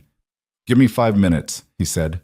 He stood there in this parking lot for the 5 minutes he'd asked for, in the late September air that was starting to carry the first edge of fall in it, the sun going lower earlier now, the neighborhood shifting toward the quieter register of autumn. He thought about the galaxy and Dolores Vance and 25 years of looking for something you remembered. He thought about how the same car could mean completely different things to different people, and how the money was real but wasn't the whole story and never had been. Then he went inside. Andre had the tarp half off the Pantera. The oxidized red caught the shop lights in a way it hadn't before. Now that the lights were better, and the space was cleaner, and there was more of everything than there had been in February. Mason grabbed the other side of the tarp, and they pulled it the rest of the way together and stood in front of the car. It looked exactly the same as it always had. Damaged wing, missing mirror, dust in the body seams. 11,412 miles on the odometer. But the shop was different around it. The shop was a different place than it had been when Mason first stood in front of this car with a flashlight and a notebook and nothing else. And that changed what the car looked like somehow, the way context always changes what you're looking at. "Okay," Mason said. "Okay," Andre said. They stood there for another moment, both looking at the car. "This is going to be the hardest thing we've done," Andre said. "I know. And the best." Mason looked at the Pantera, at the lines of it, even under all the damage and the years, the specific beauty that Italian designers in 1971 had put into the proportions of this car, the way it sat low and wide and deliberately like something that knew exactly what it was. "Yeah," he said, "it's going to be the best." He reached out and put his hand on the roof of the car, the same way he'd put his hand on the Mustang's hood that first morning, feeling the cold metal under his palm. This time the feeling was different. Not the tentative contact of a man who wasn't sure yet, but the touch of someone claiming something, taking hold of the next hard, necessary thing. He let go, picked up his notebook, turned to a fresh page, and wrote the date at the top. The Pantera disassembly began on the first Monday of October, and it was immediately clear that the car had been keeping secrets. Not bad secrets exactly, just the kind of secrets that old machines keep. Layered histories, previous decisions made by previous hands, evidence of a life lived before the long silence of the tarp. Mason and Andre spent the first 3 days doing nothing but documentation, photographing every component before it was touched, recording every measurement, mapping the car's condition in the kind of systematic detail that would matter later when the reassembly began, and memory alone was not sufficient. Andre pulled the engine on day 4. The 351 Cleveland came out of the mid-engine bay with the specific reluctance of something that had been in one place for 30 years, and when Andre finally got it onto the engine stand and they could see it properly under the shop lights, both of them were quiet for a moment. "It's cleaner than it should be," Andre said. "Somebody took care of it," Mason said. Before the 30 years of nothing, yeah." Andre crouched and looked at the block from below. This engine was maintained by someone who knew what they were doing, up until some time. Then it just stopped. He looked at Mason. "You ever find out the history of the building?" "Some of it," Mason said. Patricia found records going back to 1974. The building was a private garage, not a commercial shop, a private collection, owned by a man named Voss, Frank Voss. He apparently had money, and he apparently had cars. And then in 1987, he died intestate, and the estate got tied up in probate for years. The building changed hands twice after that through the estate settlement, neither time to anyone who knew what was in it or cared. He paused.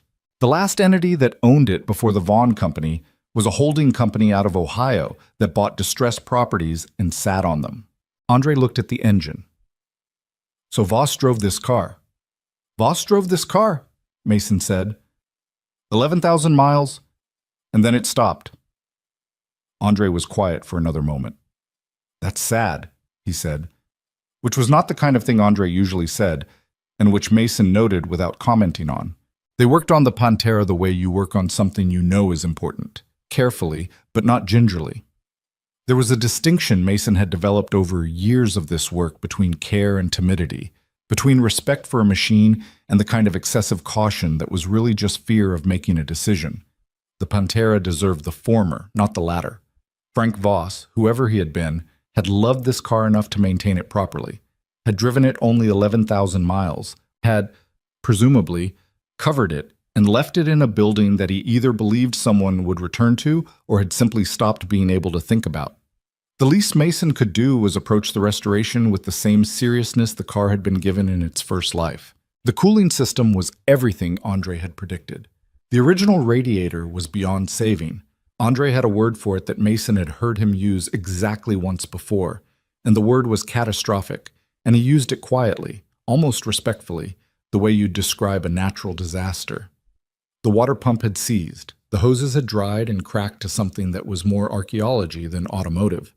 They sourced a period-correct replacement radiator through Gerald Fitch, who had a contact at a supplier in New Jersey who specialized in Italian car cooling components, and who called Mason personally when the part was confirmed available. "It's the right one?" Mason said. "It's the right one," Fitch said.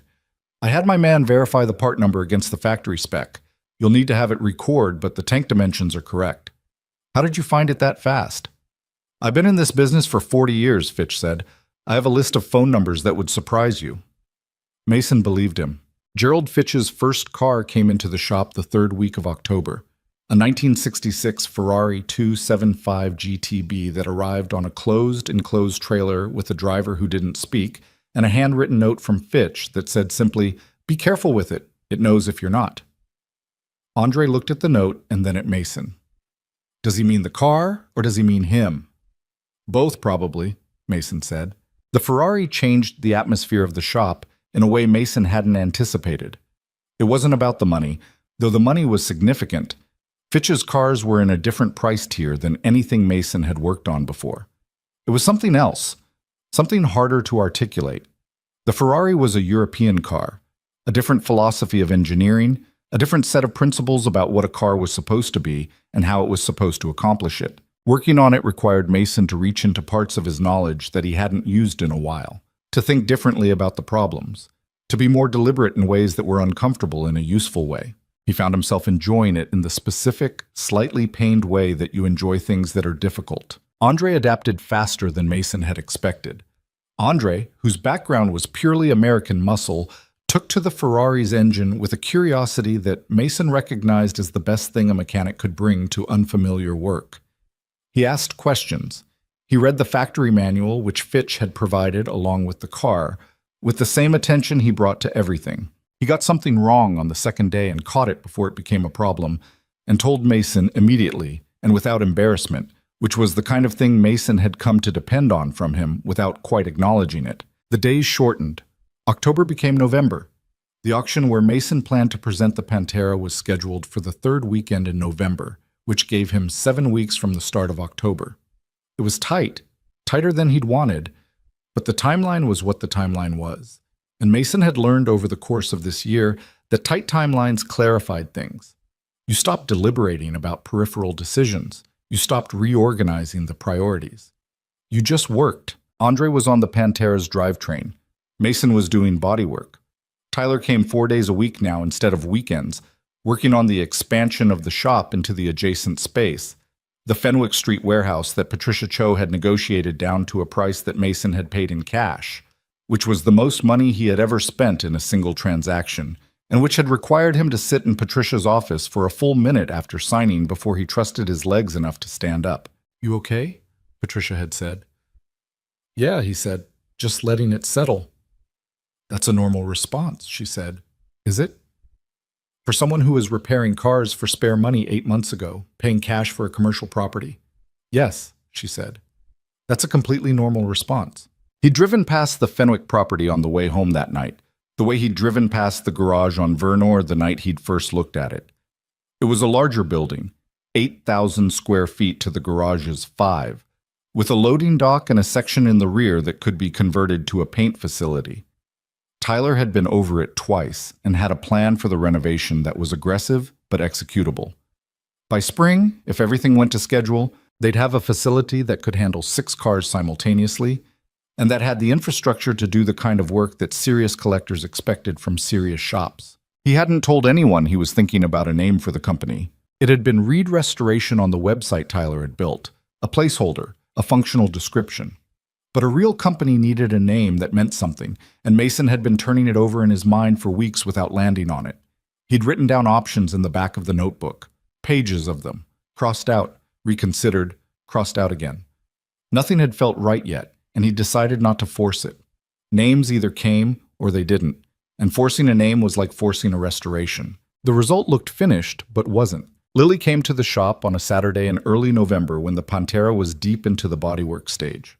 Mason had been working on the rear quarter panels, which required the most painstaking attention of any body section on the car. The De Tomaso's distinctive rear haunches were the most visible part of the car's identity, the element that made it look like what it was, and any imperfection in the bodywork there would be immediately visible to anyone who knew the car. Lily sat in her chair and watched him work for a long time without speaking. She'd gotten better at this over the months, at sitting in the shop without needing to be entertained, without filling the silence, just being in the space the way a person could be in a space if they were comfortable in it. She brought a book most days, but today the book was in her bag and she was just watching. "It's different now," she said finally. Mason kept working. "Oh, what is?" The shop. It feels different than when we started. He looked up. She was looking around the space, at the Ferrari in the third bay, at the expanded tool setup along the wall, at the new lighting Tyler had installed, at the Pantera in the center of everything. "Different how?" he said. She thought about it. "Before it felt like you were trying something," she said. "Now it feels like something." She paused. "I don't know if that makes sense." "It makes sense," he said. She looked at the Pantera. "Is this the most important car?" "Yes." "Because of the money?"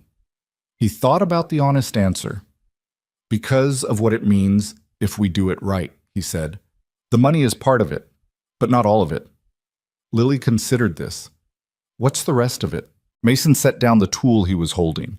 He looked at the Pantera, at the work he'd done over the past 5 weeks, the panels coming back to true, the body lines re-emerging from under the years of neglect, the car becoming again what it had been before Frank Voss died, and the building went dark and everyone stopped looking. "Some things matter because they're rare," he said.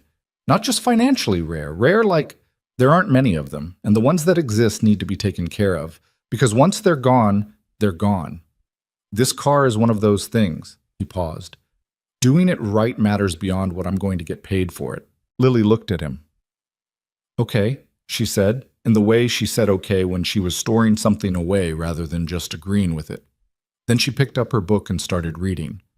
The Pantera's paint was the decision that kept Mason awake longest. The original color, Italian racing red, Rosso Corsa, the specific shade that De Tomaso had used in 1971, was a color with a history and a specification and an emotional weight for collectors of this car. Matching it exactly required sourcing a period-correct formula and working with a painter who understood the difference between modern approximations and the real thing. Mason had 2 conversations with the painter he'd been using, a meticulous man named Harold, who operated out of a shop in Dearborn, and who had done the Mustang and the Charger's finish work, and Harold had told him straight that the red was going to be difficult. "How difficult?" Mason said. "The original formula used materials that aren't made anymore," Harold said. "I can get close. I can get very close, but I can't promise exact." "How close is very close?" "Side by side with a reference sample, a trained eye would see a difference," Harold said. "In the room with the car by itself, at a collector auction, nobody who isn't specifically looking for it is going to see it." Mason thought about this. "Gerald Fitch would see it," he said. "Gerald Fitch would probably see it," Harold agreed, "and the serious buyers would have Gerald Fitch look at it, or someone like him." Harold was quiet for a moment.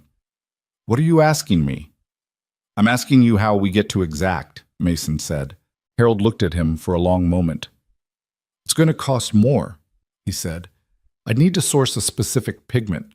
There's a man in Cleveland who synthesizes historical automotive pigments. I've used him once before. It takes 2 weeks, and it's not cheap." "Do it," Mason said. Harold started to say something about the cost, and Mason stopped him. "I know what it costs," Mason said. "I've been thinking about this paint for 2 months. Do it." Harold called the man in Cleveland that afternoon. The first week of November brought 2 things simultaneously. The Pantera's paint arrived from Harold's shop. The red that was, if not exactly exact, as close to exact as anyone living could reasonably achieve, and which made Mason stand in front of the car for a long time the first afternoon it was in the light. And a magazine arrived in the mail, not a trade publication, not Great Lakes Quarterly, a national business magazine, the kind that sat in airport lounges and dentist offices and the waiting rooms of companies that wanted to project a certain image. It was open on the workbench when Mason came in that morning, left there by Andre, who had arrived first, and who was at his station doing something with the Ferrari's brake system, and who said, without looking up, page 47. Mason picked up the magazine and turned to page 47. It was a 2-page spread about Scarlett Vaughn, Detroit's most ambitious developer, bets on the next neighborhood. There was a photograph of her on a construction site, helmet on, arms crossed, looking at something off camera with the expression of someone who was already thinking about what came after. She was 30, and she looked it and also didn't. The kind of person who had been operating at a pace that compresses experience, so that at 30 she carried things most people didn't accumulate until much later. The article was about her expansion into what it called transitional neighborhoods, areas the magazine described as undervalued and overlooked, positioned for growth as the city continued its slow resurrection. It mentioned several specific corridors. One of them was the Vernor Highway area. Mason read that section twice. Then he set the magazine down and looked at the shop around him, at what had been built in the past 9 months, at the Pantera in its bay, at the Ferrari, at the expanded tool setup, at the framed photographs on the wall that Sandra had taken for the magazine piece, the before and afters, the documentation of a year's worth of serious work. At the window where, if you stood at the right angle, you could see down the block to the Fenwick property that now had Mason's name on the deed. He picked up his phone and called Patricia Cho. "I just saw the Vaughn piece in the National magazine," he said. Patricia's voice was even. "I saw it this morning. The Vernor corridor. I know. How does that affect the Fenwick position?" "It doesn't affect your ownership of it," Patricia said. "You own it. That's not going anywhere." A brief pause. "It does mean the market value of the surrounding properties is probably going to move faster than we projected, which is good for you as an owner and complicated for you if you were planning to acquire anything else in the area." "I was planning to acquire one more parcel," Mason said. "The lot behind your garage." "Yes." "I'd move on that," Patricia said with a directness that told him she'd been thinking about it already. "I'd move on it this week." "Make the call," Mason said. He hung up and stood for a moment in the middle of the shop. Andre had stopped working at some point during the phone call and was looking at him with an expression that was asking a question without asking a question. "Scarlett Vaughn is moving into this neighborhood," Mason said. Andre looked at the magazine on the workbench. "I saw." "We're fine," Mason said. "We own what we own, but the landscape is changing." Andre was quiet. "She's the one who sold you the garage," he said. "Yes?" "For $1,000. "Yes." Andre looked at the Pantera, then at the Ferrari, then at the wall of photographs. "Does she know?" he said. "Know what?" "What's in here? What this is?" He gestured at the space around them. "Does she know what she sold you?" Mason picked up his notebook. "Not yet," he said, and went back to work. The Pantera's final assembly took 11 days. 11 days of putting back everything that had been taken apart, of reconnecting systems that had been separated and cleaned and rebuilt, of making thousands of small decisions that were each individually correct and collectively either right or wrong, depending on how they fit together. Mason and Andre worked in a particular silence during those 11 days, the kind of silence that isn't absence of communication, but is a form of it. Two people who knew each other's work well enough to operate without narration. The new cooling system went in on day 3. Andre installed it with the focused attention of someone who understood that this was the system that had been the car's vulnerability, the thing that had to be right above everything else. He pressure tested it twice. Mason stood there while he did it both times. "It's good," Andre said after the second test. "You sure?" Andre looked at him. "If I wasn't sure, I'd say I wasn't sure." "I know," Mason said. "I'm asking anyway." "It's good," Andre said again without irritation.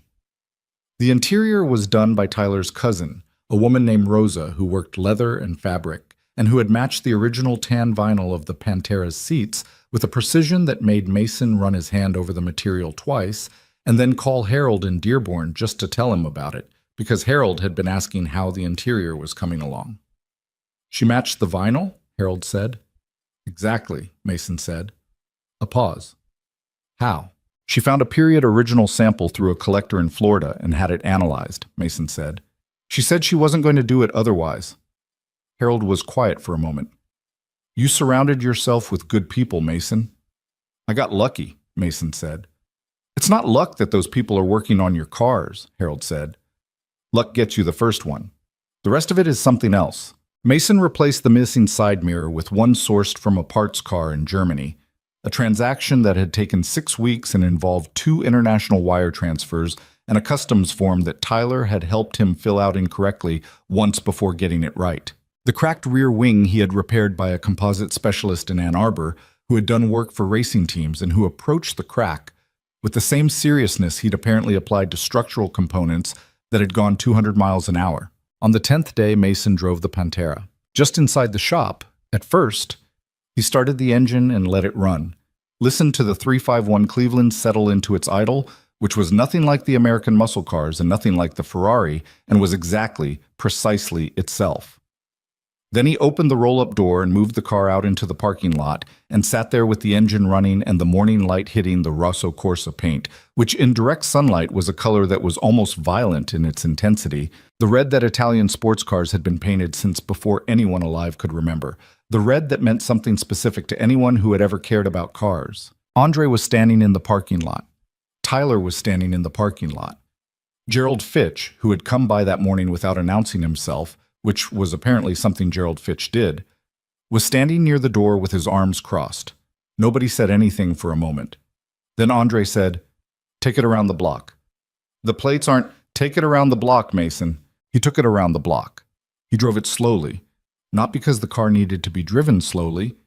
It didn't. The 351 was running with a clarity and authority that made slow feel wasteful, but because he wanted to feel every second of it. The steering was heavier than modern cars, direct and demanding, requiring the kind of physical engagement that current vehicles had engineered out of the experience. The clutch had weight to it. The gearbox was precise in the Italian way, which was different from the American way, shorter throws, more deliberate action required. He turned back into the parking lot and cut the engine. The silence after was the particular silence that comes after a significant sound has stopped. Not empty, but full of the echo of what was there. Gerald Fitch walked to the car. He went around it once, slowly, the way he did everything. He crouched and looked at the nose, at the side, at the rear haunches. He stood and looked through the driver's window. He came around to the front again and stood there. "Harold matched the paint," he said. "Almost exactly," Mason said. "Almost exactly is good enough." Fitch looked at him. "You did it right." "We did it right," Mason said, with the specific emphasis of someone who needed that to be understood. Fitch looked at Andre, who was leaning against the garage wall, trying very hard to look like he wasn't moved by any of this, and not quite succeeding. "Your man does good engine work," Fitch said. "My man does great engine work," Mason said. Andre looked at the sky. The auction was on a Saturday. It was held at a facility in a suburb north of Detroit, a purpose-built venue that hosted 6 collector auctions a year, and that had, on this particular November Saturday, drawn buyers and sellers from 14 states and 3 countries. Mason had been there once before as an observer, years ago, before the layoff, before everything. He'd stood in the back and watched cars cross the stage and watched the paddles go up and tried to understand the economy of it, the particular logic of what made something worth 100,000 and something else worth $1 million, and what the difference was between those numbers and what it said about the people holding the paddles. He had not, on that earlier visit, imagined standing here as a consignor. The Pantera arrived on a trailer at 8 in the morning. Mason and Andre had followed in Mason's truck, and they stood in the staging area while the car was unloaded and positioned, both of them in dark suits that they'd bought specifically for this, which was a detail that felt slightly absurd and also completely correct. Tyler had come. Gerald Fitch was already there when they arrived, talking to someone near the registration desk. With the ease of a man who had been at these things so many times, the venue felt like a comfortable room. Karen Walsh was there. She found Mason in the staging area before the doors opened to buyers and said, "The Pantera looks right," and then went to find a seat, which was her entire contribution to the morning, and which was exactly enough. The car was lot 42, which put it roughly in the middle of the afternoon session. Mason sat through the morning lots in the back of the room with Andre and Tyler and tried to pay attention to the other cars and mostly failed because his attention kept returning to a specific point about 3 hours from now when Lot 42 would be announced, and everything that had happened since February would be condensed into however many minutes it took for the bidding to run its course. Andre beside him was watching the proceedings with his arms crossed, and the expression he wore when he was processing a lot of information without showing any of it on his face. Tyler kept checking his phone, which he did when he was nervous, and which Mason didn't mention.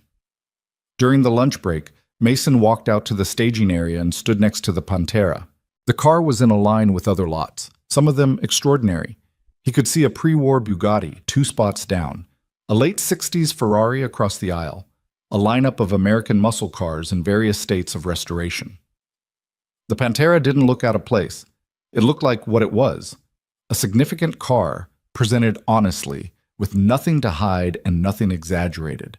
He put his hand on the roof, same as always. "You ready?" he said. He was not entirely sure he was talking to the car, or to himself, or to Frank Voss, whoever Frank Voss had been, whose 11,000 miles were recorded on this odometer, and whose care had preserved the engine through 30 years of standing still. He wasn't going to examine the question too hard. He went back inside. Lot 42 was called at 2:17 in the afternoon.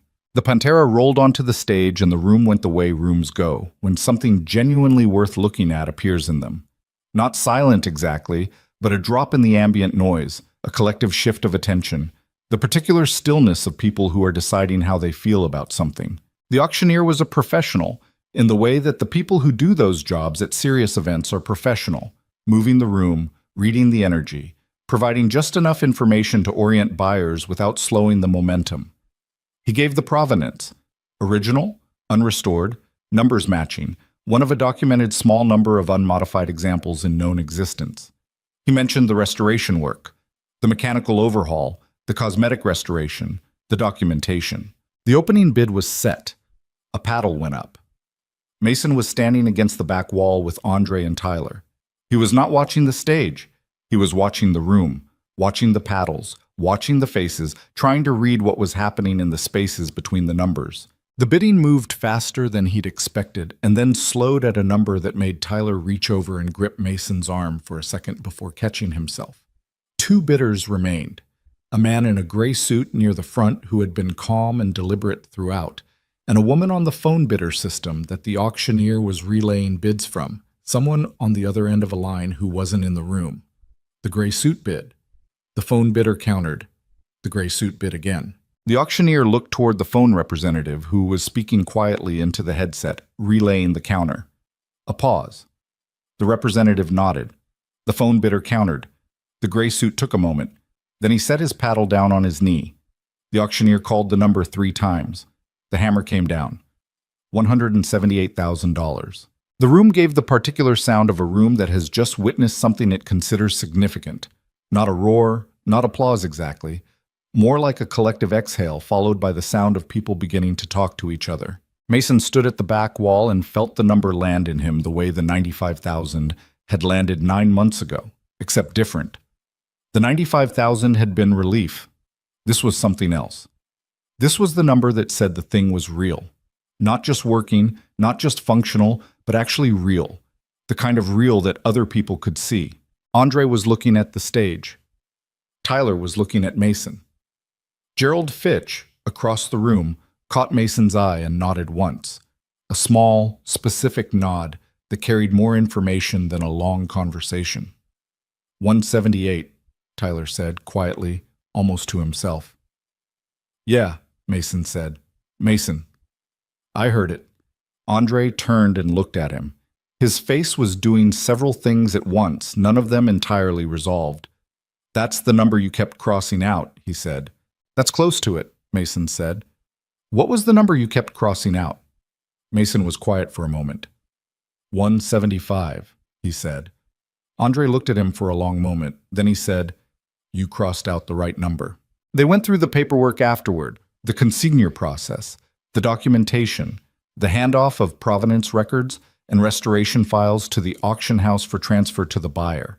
Mason did it with the focus of someone who understood that the last 5% of any transaction was as important as the first 95.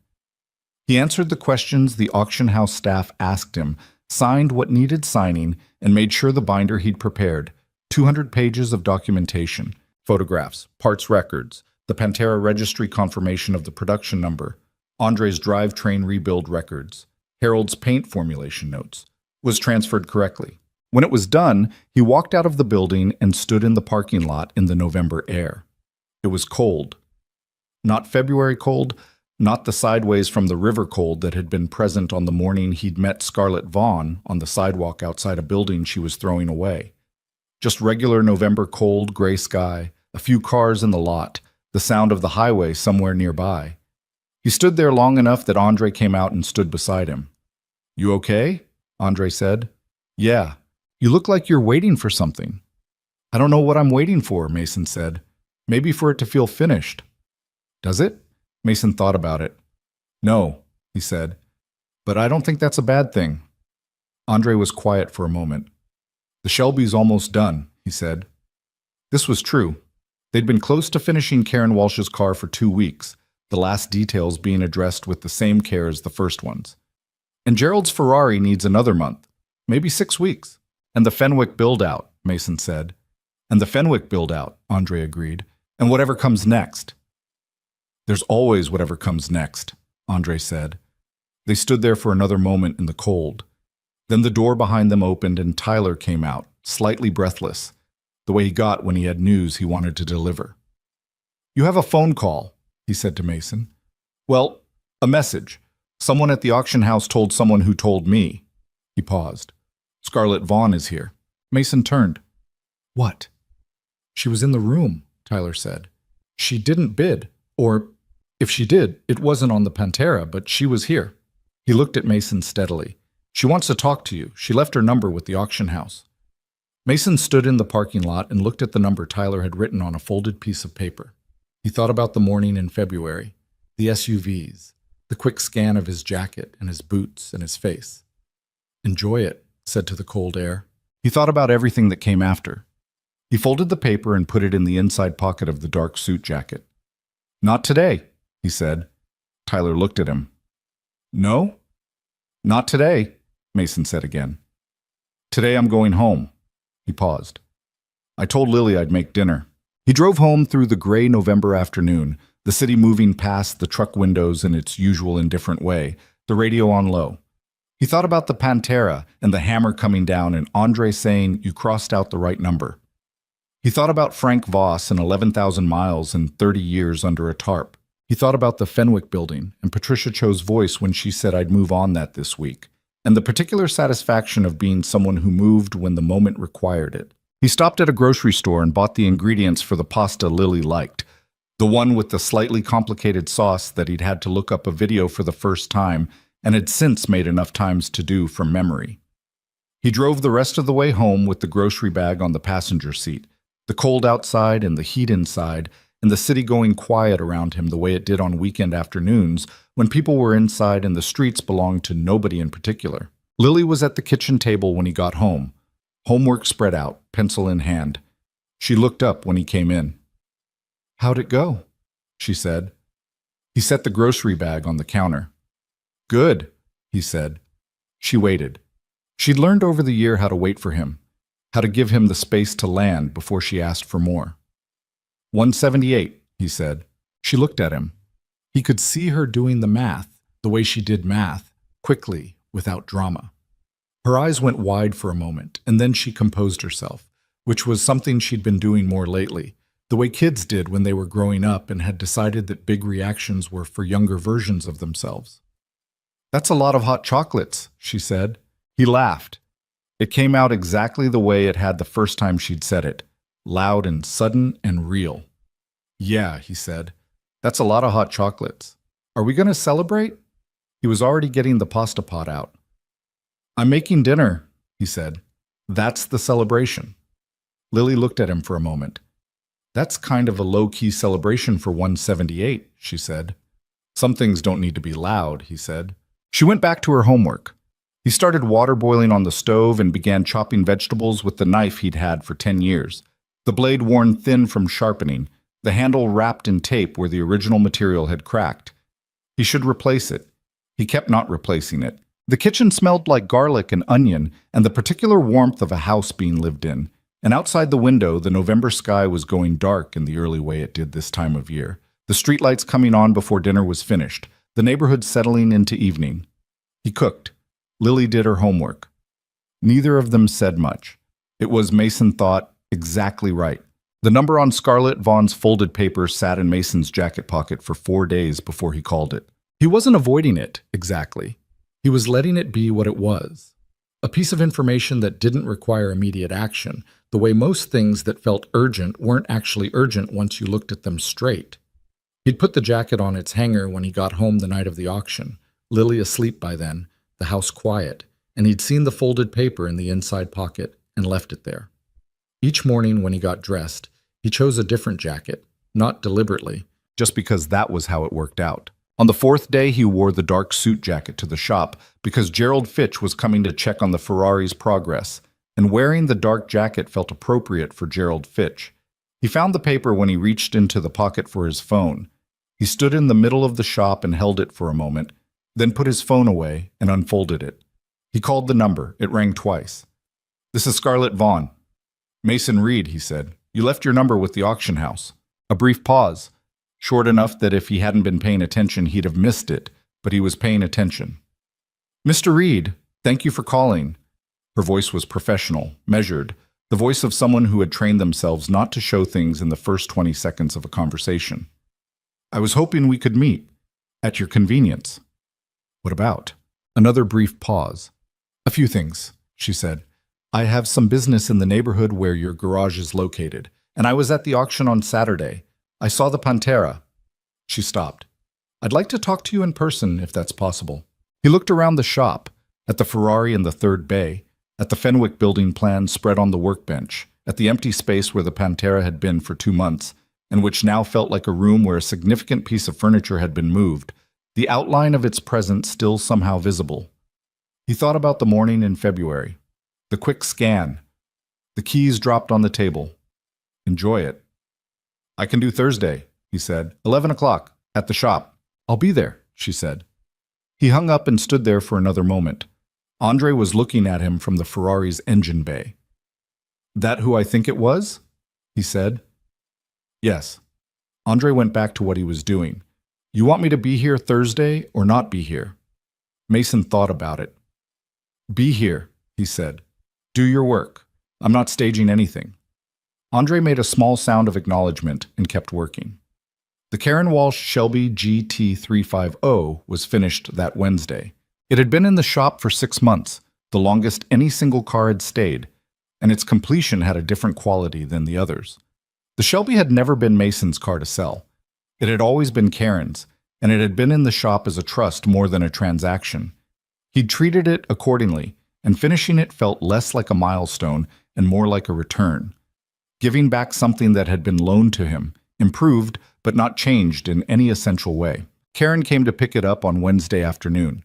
She drove a sensible sedan into the parking lot, got out, and walked into the shop without ceremony, the way she did everything. The Shelby was in the 1st bay, facing out, the Wimbledon white catching the winter afternoon light in the clean way of original factory colors. She stopped about 10 feet from it and stood there. Mason had seen this before, had seen it with the Mustang buyer, had seen it with Dolores Vance and the Galaxy, had seen it with Gerald Fitch looking at the Pantera. The stillness that came over people when they encountered a car that mattered to them. He didn't say anything and didn't move, just let her have the moment. She walked to the car and put her hand on the roof, opened the driver's door and looked inside, closed it, walked around to the front and looked at the engine through the raised hood that Mason had left open. She reached in and touched the Paxton supercharger the way you'd touch something you'd been worried about. "It's all there," Mason said. "I can see that." Her voice was steady, but there was something underneath it that he recognized. Grief has a sound when it's kept controlled, and Karen Walsh had been keeping it controlled for years. The leather matches, she said. She found a period sample in Florida, had it analyzed. Karen closed the hood carefully. She turned and looked at Mason. "My husband bought this car the year before we met," she said. "He used to say it was the most honest thing he owned. He meant the car didn't pretend to be anything it wasn't." She paused. I think he was talking about himself too. Mason nodded. He didn't fill the silence because it didn't need filling. "You kept it honest," she said. "That's all I asked." She handed him the final payment, the balance they'd agreed on, which was substantial, and which Karen had never once tried to renegotiate. Not during the plumbing disaster, not during the long months of careful sourcing, not at any point when a less straightforward client might have found a reason to revisit the number.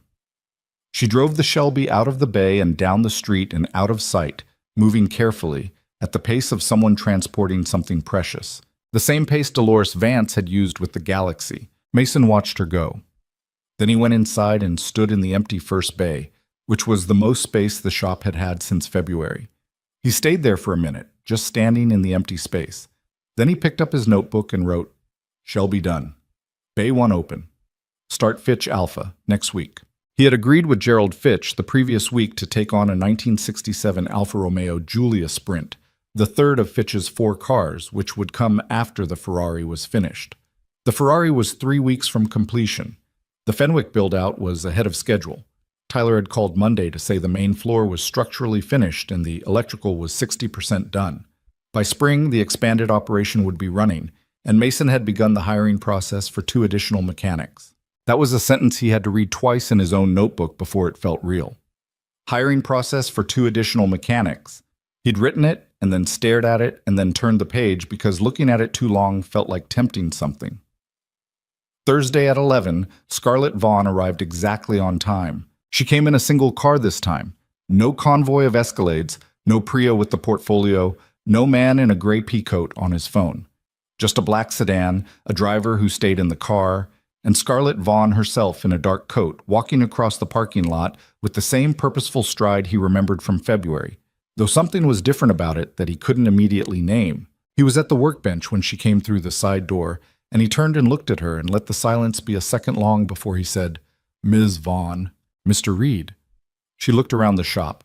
He watched her do it, watched her take in the Ferrari in the third bay, the expanded tool setup, the Fenwick plans on the workbench, the photographs on the wall, the organized and purposeful evidence of a serious operation. Andre was in the far bay doing something with the Ferrari's fuel system, visible but not looking up. Her eyes moved across all of it, and she was quiet for a moment. Then she looked at him. "This isn't what I expected," she said. "What did you expect?" She considered the question honestly, which he hadn't been sure she would do. "I'm not sure exactly. Something smaller." She looked at the photographs on the wall. The before and after shots Sandra had taken, the documentation of 9 months of work. "Is that the Pantera?" She was pointing at one of the photos, the one Sandra had taken of the car early in the restoration, the oxidized red still dull, the damage still visible. "Yes, and that's how it looked when you found it." "That's how it looked?" She looked at the photo for a moment. "I saw it at the auction," she said, "before it went on stage. I was in the staging area. I knew what it was because I'd read the catalog." She paused. "I didn't know it had come from the garage on this block until I talked to someone at the auction house." "How did you end up at the auction?" he asked. "I buy collector cars occasionally," she said, "for investment. The November auction is usually worth attending." She turned and looked at him directly. "I didn't bid on the Pantera. I thought about it, but I'd already understood by then that I'd done something stupid in February, and bidding on a car that had come from a building I'd sold for $1,000 felt like exactly the wrong move." A small pause. "Even if I could have won it," Mason looked at her. "What would you have done with it?" "Put it in storage," she said without hesitation. "Which is exactly what Frank Voss did, and we both know how that ended." She said it flatly, without drama, as though she'd been sitting with that specific thought for a while. He pulled out the stool from under the workbench and gestured to it. She looked at it for a moment. It was not the kind of seating that Scarlett Vaughn usually sat on, and they both understood that. And then she sat on it. He leaned against the workbench. You said you had business in the neighborhood, he said. I do. She reached into her coat and produced a folded page, printed, not handwritten, which told him she'd prepared this, thought about it before coming. She unfolded it and held it out. My company has been quietly acquiring properties along the Verner corridor for the past 4 months. We have 12 parcels under contract or in due diligence. She paused. The property on Fenwick Street was on our target list. Mason looked at the page. He recognized the addresses. He'd been studying this same map for 6 months. He found the Fenwick property and saw it listed with a note. Acquired. Private buyer. I know, he said. My attorney closed on that 2 months ago. Scarlett looked at him. It was the first time he'd seen something genuinely unguarded in her expression. Not shock exactly, more like the specific recalibration of someone who has just found out the terrain has changed while they were looking somewhere else. Your attorney. Patricia Cho, he said. She reached out the same week your company started making noise in the area. I moved fast. Scarlett was quiet for a moment. Cho is good, she said. Yes, he said. She is. A silence settled between them. Not hostile, not comfortable exactly, but honest in the way that silences are when both people in them understand the situation clearly. He watched her absorb it.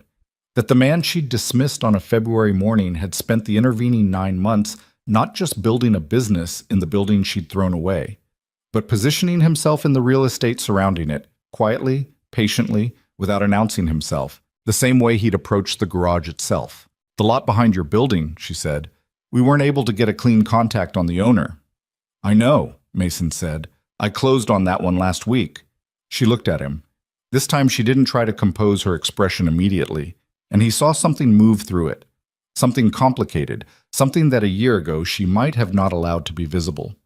You knew we were coming, she said. I knew someone was coming, he said. Once the transit project was confirmed, this corridor was obvious. It didn't have to be you. He paused.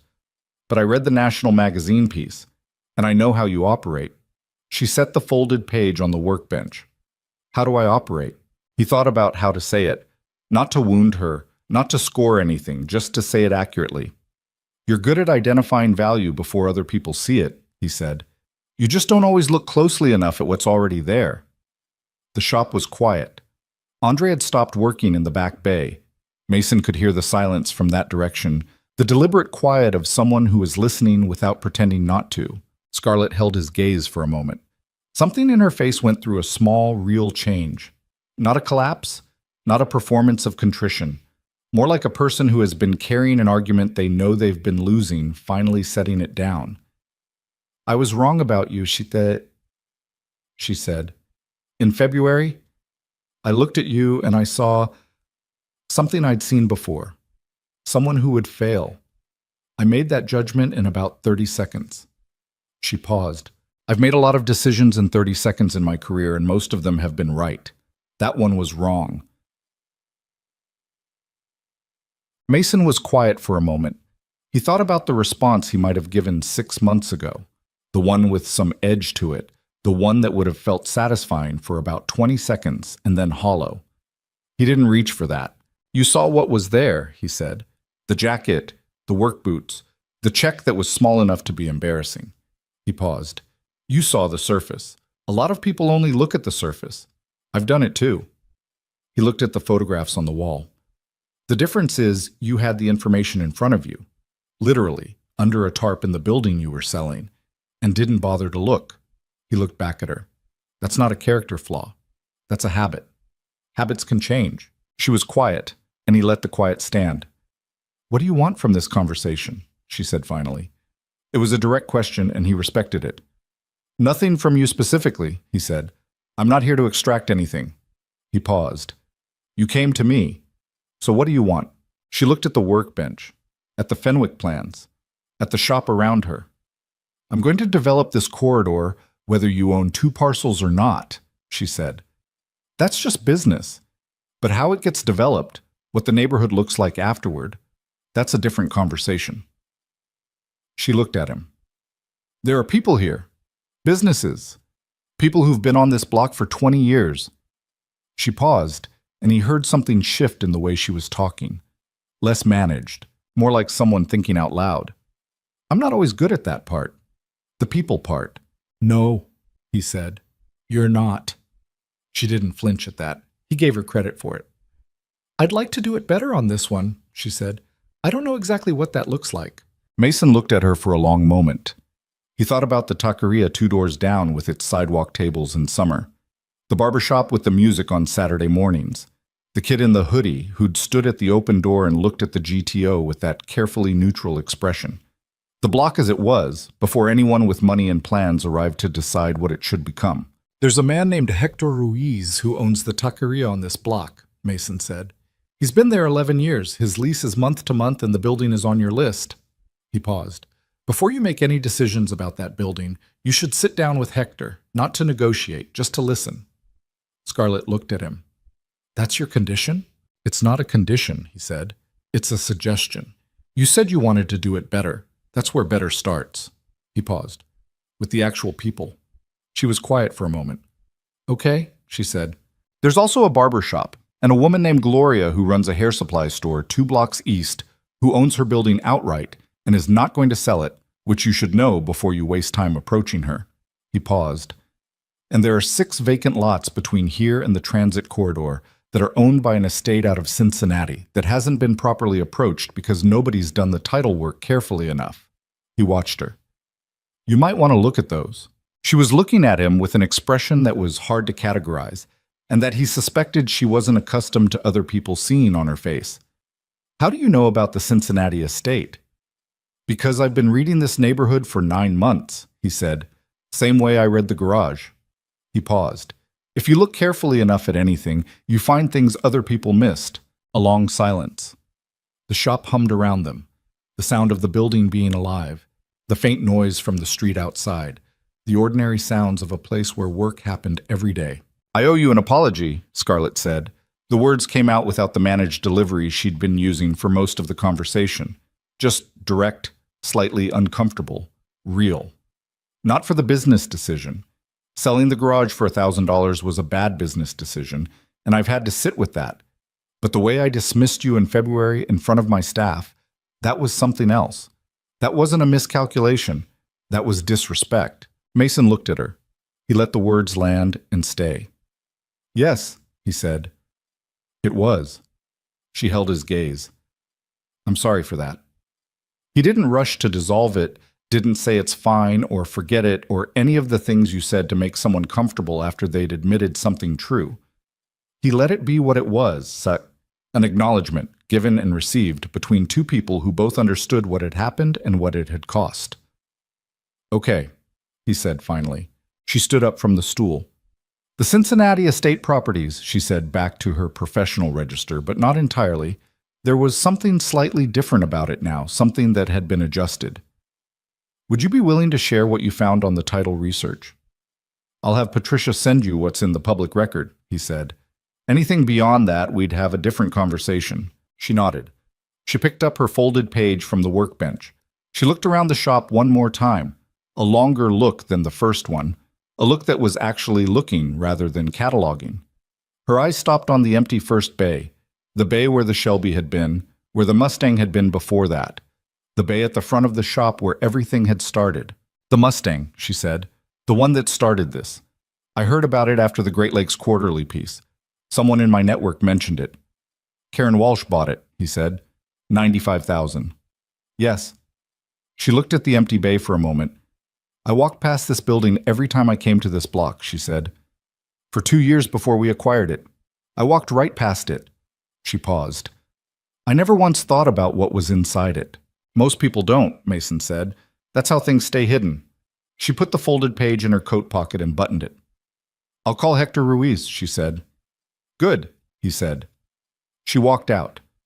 He heard the sedan door close, heard the car pull out of the parking lot. He stood at the workbench for a moment, looking at the empty bay, at the Fenwick plans, at the shop around him. From the back, Andre's voice. She apologized. Yes. You believe her? Mason thought about it honestly. I believe she meant it today, he said. Whether she remembers it when the money gets big enough is a different question. Fair, Andre said, and went back to work. December came in gray and cold, the way December in Detroit always did. The days short and the light low, and the city pulling inward the way northern cities did in winter. The Fenwick build-out finished its structural phase, and Tyler started on the paint booth installation, which was the thing Mason had wanted most. A real spray booth, climate-controlled, with proper ventilation and lighting, the kind of environment where serious finish work could happen without the compromises he'd been making in the main shop since February. Mason stood in the Fenwick building one afternoon and looked at the space. 8,000 square feet, empty and echoing, smelling of fresh drywall and sawdust and the particular cold of a building being transformed. He could see what it was going to be. He'd gotten good at that over the year, better than he'd been, at looking at something in process and seeing what it was moving toward rather than only what it currently was. He took out his notebook and stood in the middle of the empty floor and wrote for a few minutes. He wrote about the space and what would go where, and the timeline for the 2 mechanics he'd hired, who were starting in January. He wrote a note about the Alfa Romeo that was coming in from Fitch after the new year. He wrote a note about a 1969 Corvette L88 that Gerald Fitch had mentioned knowing the location of, an unverified lead that might be nothing or might be the next significant project. Then he turned to the back of the notebook, to the pages where he'd been writing names, the company name. He'd been at it for months, the way you're at something that won't resolve, lists of options, crossed out, reconsidered, crossed out again. Nothing had fit. He told himself it would come when it came and tried to be patient about it, but the Fenwick building was almost ready, and Reed Restoration on a website was not the same thing as a name on a real building, and he needed to decide. He stood in the empty Fenwick space and looked at the pages of crossed-out options. Then he closed the notebook and looked at the room. He thought about what this place was, stripped of all the things it was also going to be. The business, the money, the reputation, the position in a neighborhood that was changing, underneath all of that, what it actually was. It was a place where things that had been given up on came back, where things that had been left in the dark, under tarps, forgotten by the people who should have been paying attention, where those things got seen, got taken apart and understood and put back together as what they were supposed to be. He thought about what Lily had said that first week, sitting on her chair in the garage while he worked on the Mustang. You've been sad for a long time. At least this way you'd have something to do. He thought about what Karen Walsh had said about her husband's Shelby, the most honest thing he owned. It didn't pretend to be anything it wasn't. He thought about Andre saying you crossed out the right number, and Tyler fixing the roof in 20-degree weather without taking a check, and Gerald Fitch sitting across a diner table saying trust the car. He thought about Frank Voss and 11,000 miles, and Dolores Vance driving 2 hours from Flint, and the kid in the hoodie who'd stood at the open door and looked at the GTO with his hands in his pockets, trying very hard not to look like he cared. He opened the notebook and wrote 2 words, found things. He looked at it for a long moment. Then he wrote it again, more deliberately, as if writing it twice made it more real. Found things restoration. He said it out loud in the empty building just to hear how it sounded. His voice came back off the bare walls and the concrete floor and the high ceiling, slightly different from how he'd said it. A little larger, a little more certain, the way things sounded in empty rooms that were about to be filled. He closed the notebook. The sign went up the second week of January. Tyler made it, which was not something Mason had asked for, but which Tyler had decided to do anyway, showing up one morning with materials and a drill and a level, and spending 3 hours on a ladder getting it exactly right while Mason worked inside and pretended not to watch.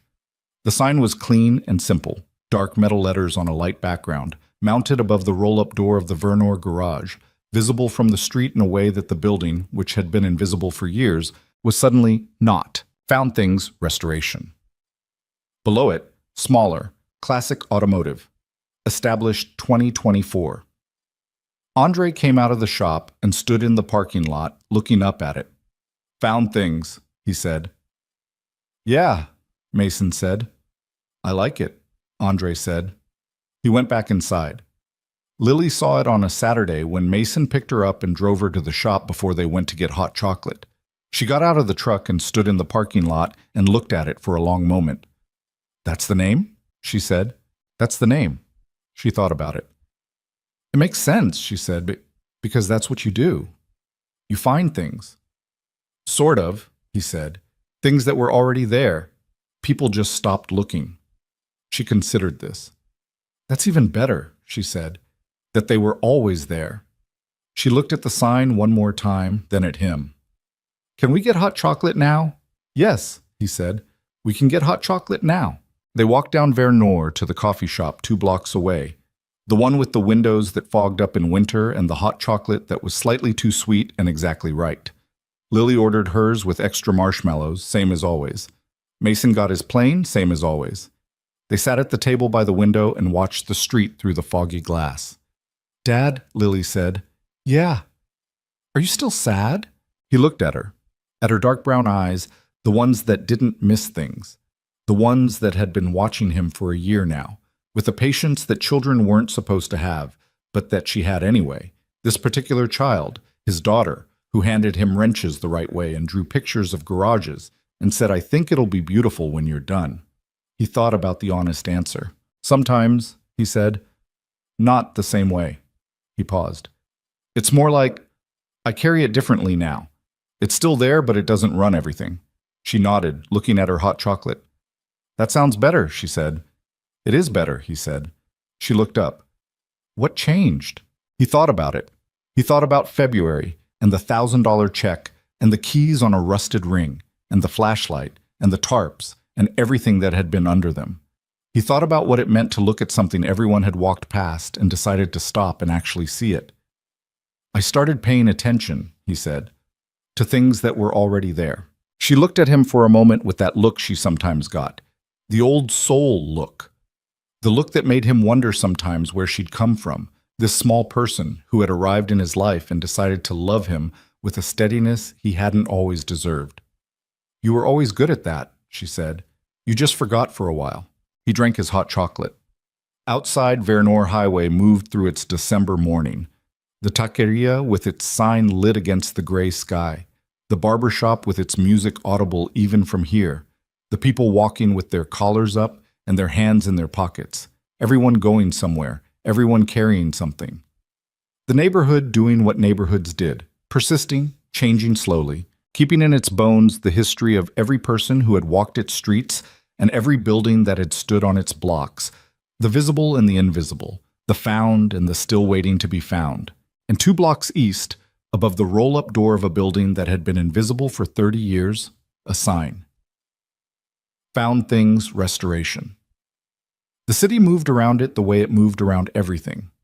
Indifferent on the surface, paying attention underneath, the way cities always were, the way people always were when you bothered to look. In the spring, when the Fenwick building opened and the transit project broke ground 3 blocks north, and the neighborhood began the slow, complicated process of becoming something new.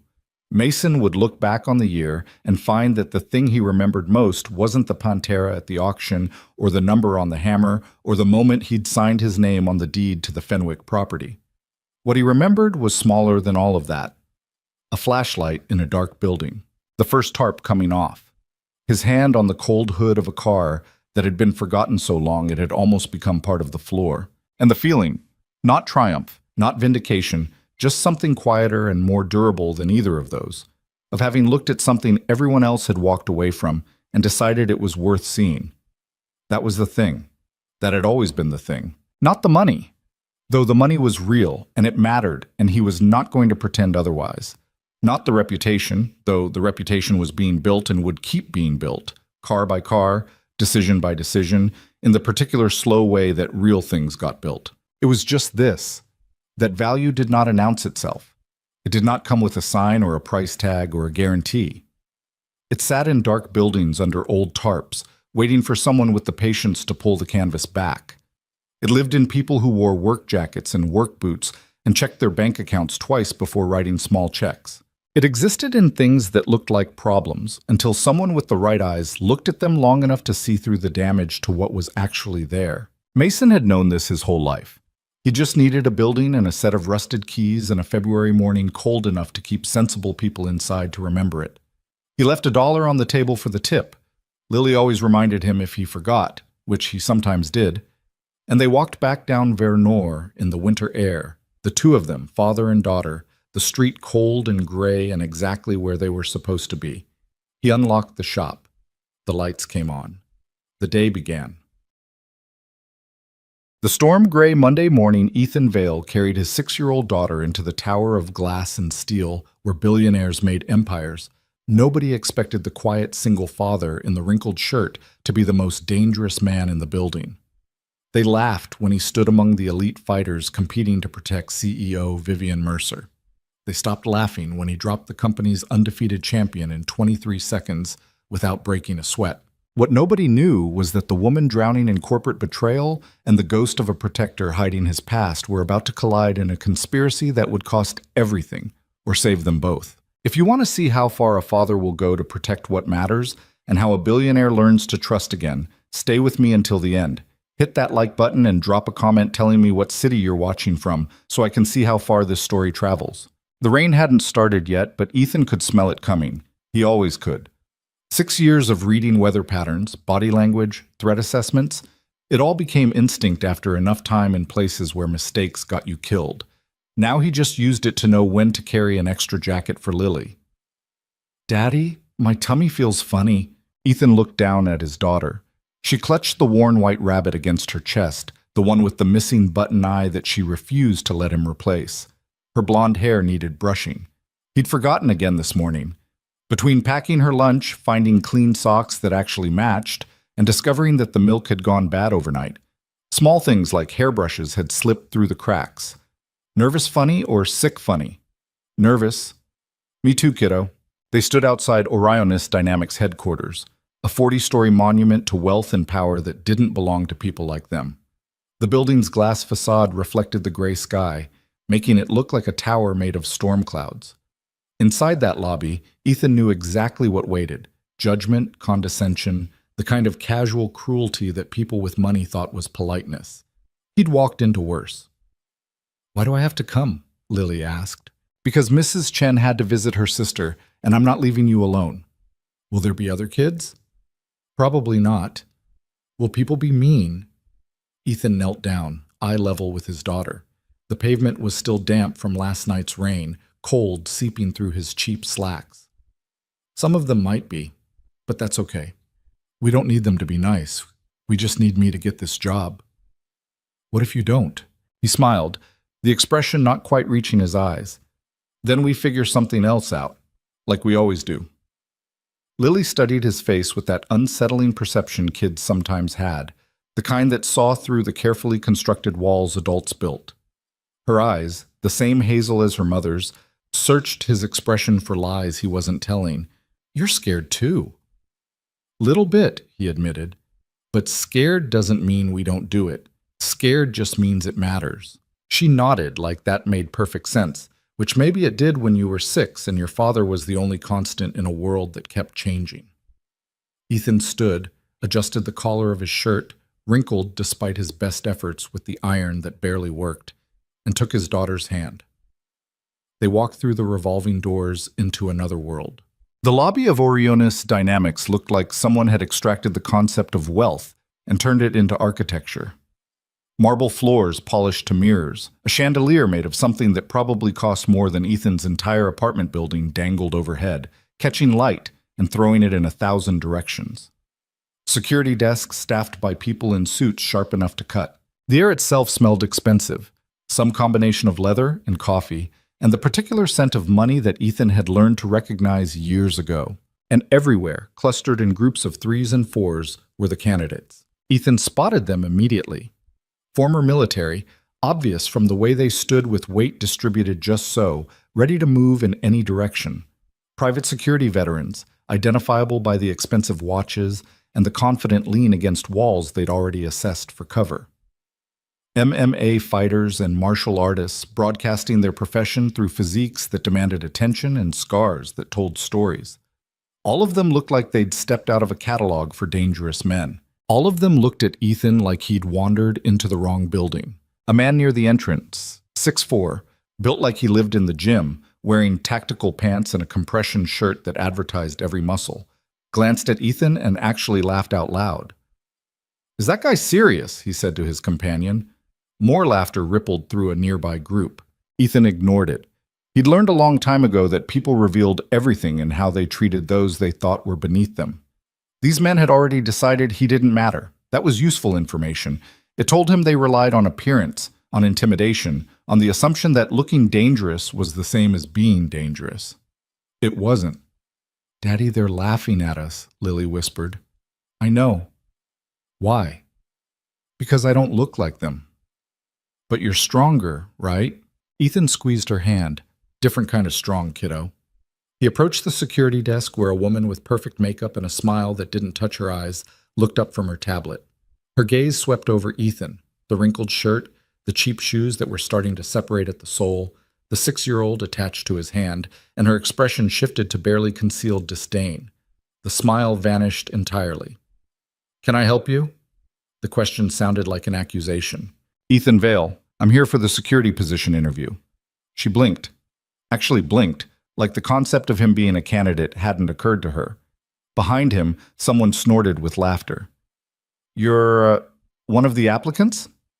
That's what the confirmation email said. Her fingers moved across the tablet with unnecessary force, tapping harder than needed. "I don't see any provisions for children. There weren't any prohibitions either. Sir, this is a professional environment. I'm aware." Ethan kept his voice level, the tone he'd perfected for dealing with bureaucrats and gatekeepers who thought their tiny piece of authority made them powerful, polite, immovable. "My daughter will sit quietly during the interview process. She won't be a disruption." The woman's mouth thinned into a line that suggested she wanted to argue, but couldn't find the regulation to back it up. She clearly wanted to call security, to have this inappropriately dressed man with his inappropriately present child removed from the pristine lobby. But something in Ethan's steady gaze must have suggested that particular battle wasn't worth fighting. She tapped the tablet with finality. "Fine, but if there are any issues, there won't be. Processing areas through those doors. You'll be given a number and instructions." She pointed without looking at him. "Next." Ethan guided Lily toward the indicated doors, aware of the eyes tracking them. More laughter, whispered comments just loud enough to be heard. "Look at this guy. Brought his kid to a bodyguard interview. That's rich. $5 says he doesn't make it past the first round. I'll take that bet. 10 says he walks out before they even start." Lily's hand tightened in his. Ethan bent down, keeping his voice low. "Remember what we talked about. People who laugh at others are usually scared of something." "Exactly. And what do we do with scared people?" "Feel sorry for them, but don't trust them." "That's my girl." Through the doors, they entered a large processing area that looked like a cross between a DMV and a military staging ground. Tables lined one wall where staff members handed out numbered badges. The opposite wall featured a massive screen displaying the Orionis Dynamics logo and a rolling presentation about the company's global security division. Footage of executives in boardrooms, security teams in tactical gear, luxury vehicles with armored plating. Ethan joined the shortest line, trying not to notice how everyone gave him space. Like incompetence might be contagious, like the wrongness of his presence might somehow transfer to them if they got too close. The man ahead of him turned. 6'3", probably 220, with the kind of build that came from serious gym dedication and pharmaceutical assistance. His badge read 47. His smile read asshole. "You lost, buddy?" "Don't think so," Ethan said. "This is the executive protection interview. High-level stuff. You might be looking for the janitorial department. I think they're hiring too." "Appreciate the concern, but I'm in the right place." The man's smile widened, showing teeth that were too white, probably veneers. "Executive protection for Vivian Mercer. You know who that is?" "I can read." "Right. So you understand we're talking about protecting one of the most powerful women in the country. Billionaire CEO. Threats from corporate espionage, hostile takeovers, potential violence from competitors and activists. This isn't mall security, man. This isn't standing around looking tough while teenagers shoplift." Ethan met his gaze without blinking. "I'm aware." "And you brought a kid." "She's with me, yes." Jesus Christ. The man shook his head, turning to his companion, badge 52. "Can you believe this? What's next? Someone shows up with their grandmother?" His friend laughed, a sound like rocks grinding together. "Maybe he thinks the daughter will be a distraction technique. Throw her at the attacker while the principal escapes." More laughter from the surrounding candidates. 3 or 4 of them had stopped their own conversations to watch the entertainment. Lily tugged Ethan's sleeve. "Daddy, What's a principal? The person being protected, he said quietly. Like Miss Mercer? Like Miss Mercer. Is she nice? Don't know yet, kiddo. Badge 47 turned back, and something that might have been genuine concern flickered across his face. Maybe he wasn't completely an asshole. Just mostly. Hey, no offense, man, but you might want to reconsider. This is serious business. People are going to get hurt in the combat trials. You really want your daughter seeing that? Ethan looked at him for a long moment, and something in his expression made the man take half a step back. She's seen worse. The concern vanished. Badge 47's face hardened. Your funeral. They reached the table. A bored-looking staff member, early 20s, probably an intern or a recent graduate doing work they felt was beneath them, handed Ethan a badge without looking up. Number 73. Also a tablet displaying a liability waiver longer than most novels. Ethan skimmed it while Lily sat on a nearby bench, swinging her legs and humming something that might have been a song from her favorite cartoon. The one about the talking animals who solved mysteries. She watched the other candidates with open curiosity, her rabbit positioned on her lap so it could see too. The waiver was comprehensive, and probably written by lawyers who got paid by the word. Orionis Dynamics bore no responsibility for injuries sustained during the evaluation process. Candidates acknowledged the inherently dangerous nature of the assessment. Medical personnel would be on site, but participants assumed all risk. The company could not be held liable for permanent disability, disfigurement, or death. Death. They'd actually included death in the waiver for a job interview. Ethan signed it. He'd signed worse.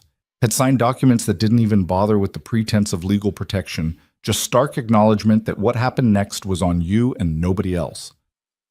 Processing complete, the staff member droned. Proceed to the main evaluation hall. Follow the blue line. The blue line painted on the floor led them through another set of doors into a space that made Ethan stop for just a second. The evaluation hall looked like someone had merged a luxury hotel conference room with a military training facility. Padded mats covered half the floor, professional grade, the kind used in serious martial arts competitions. The other half featured what looked like tactical obstacle courses, walls to climb, barriers to navigate, zones marked for different scenarios. Chairs lined the perimeter for waiting candidates. At the far end, elevated seating suggested where observers, probably company executives, would watch the proceedings. And there were a lot of candidates to observe. Ethan counted at least 60 men scattered throughout the hall.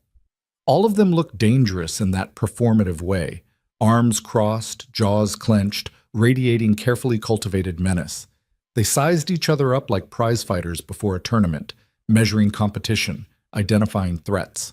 He found 2 empty chairs near the wall, slightly apart from the main clusters.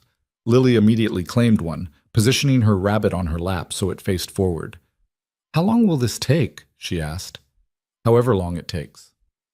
"That's not an answer." "It's the only one I have, kiddo." She sighed with the dramatic exhaustion only a 6-year-old could muster. "I'm bored already. Want to do the quiet game?" "No, that's a baby game." "Want to count how many men are wearing black shirts?" She perked up slightly. "Okay, but you have to count the blue ones." They played their counting game while the hall continued to fill. More candidates arrived, each one looking more intimidating than the last. Ethan watched them without appearing to watch, cataloging details. The man with the knife scar across his knuckles, probably street fighting background. The one who kept rolling his shoulders, recent injury, favoring his left side. The group near the obstacles who moved with synchronized precision, former military unit, probably special operations. All of them were qualified. All of them were dangerous. And all of them looked at Ethan with the kind of dismissive contempt reserved for people who didn't belong. A woman in an Orionis Dynamics blazer stepped onto the elevated platform at the front of the hall. She looked military, definitely former officer based on her bearing, the way she surveyed the room with tactical assessment rather than casual observation. Her hair was pulled back severely. No jewelry. No makeup. Everything about her screamed competence and zero tolerance for weakness. Her voice carried across the space without effort, trained projection that didn't need microphones. "Gentlemen, I'm Colonel Sarah Reeves, Director of Security Operations for Orionis Dynamics. You're here because your background suggests potential for executive protection work at the highest level. What you're about to experience will separate those with potential from those with actual capability." She paused, letting that sink in. The room had gone completely quiet. Even the performatively tough guys had stopped posturing. The evaluation consists of 3 phases. Phase 1, combat assessment. You'll face an opponent in controlled but full contact engagement. We're testing your actual fighting ability, not your resume, not your credentials, not what you claim you can do, what you can actually do when someone is trying to hurt you. Someone in the crowd shifted uncomfortably. Phase 2, tactical scenarios. We'll evaluate decision-making under pressure, how you handle ambiguity, incomplete information, conflicting priorities. Phase 3, psychological evaluation. We need to know you can handle extreme stress without breaking, that you can maintain composure when everything is falling apart. Another pause. Colonel Reeves scanned the crowd like she was already eliminating people in her head. Approximately 10% of you will advance past Phase 1. Of those, maybe half will complete Phase 2. We're looking for one candidate, one position. The person we hire will be responsible for protecting Vivian Mercer, CEO of this company, and a high-value target for numerous threat actors, corporate rivals, activists, foreign intelligence services, people with resources and motivation. If you're not willing to put your life on the line, leave now. Nobody moved. Ethan wondered how many of them actually understood what she was saying.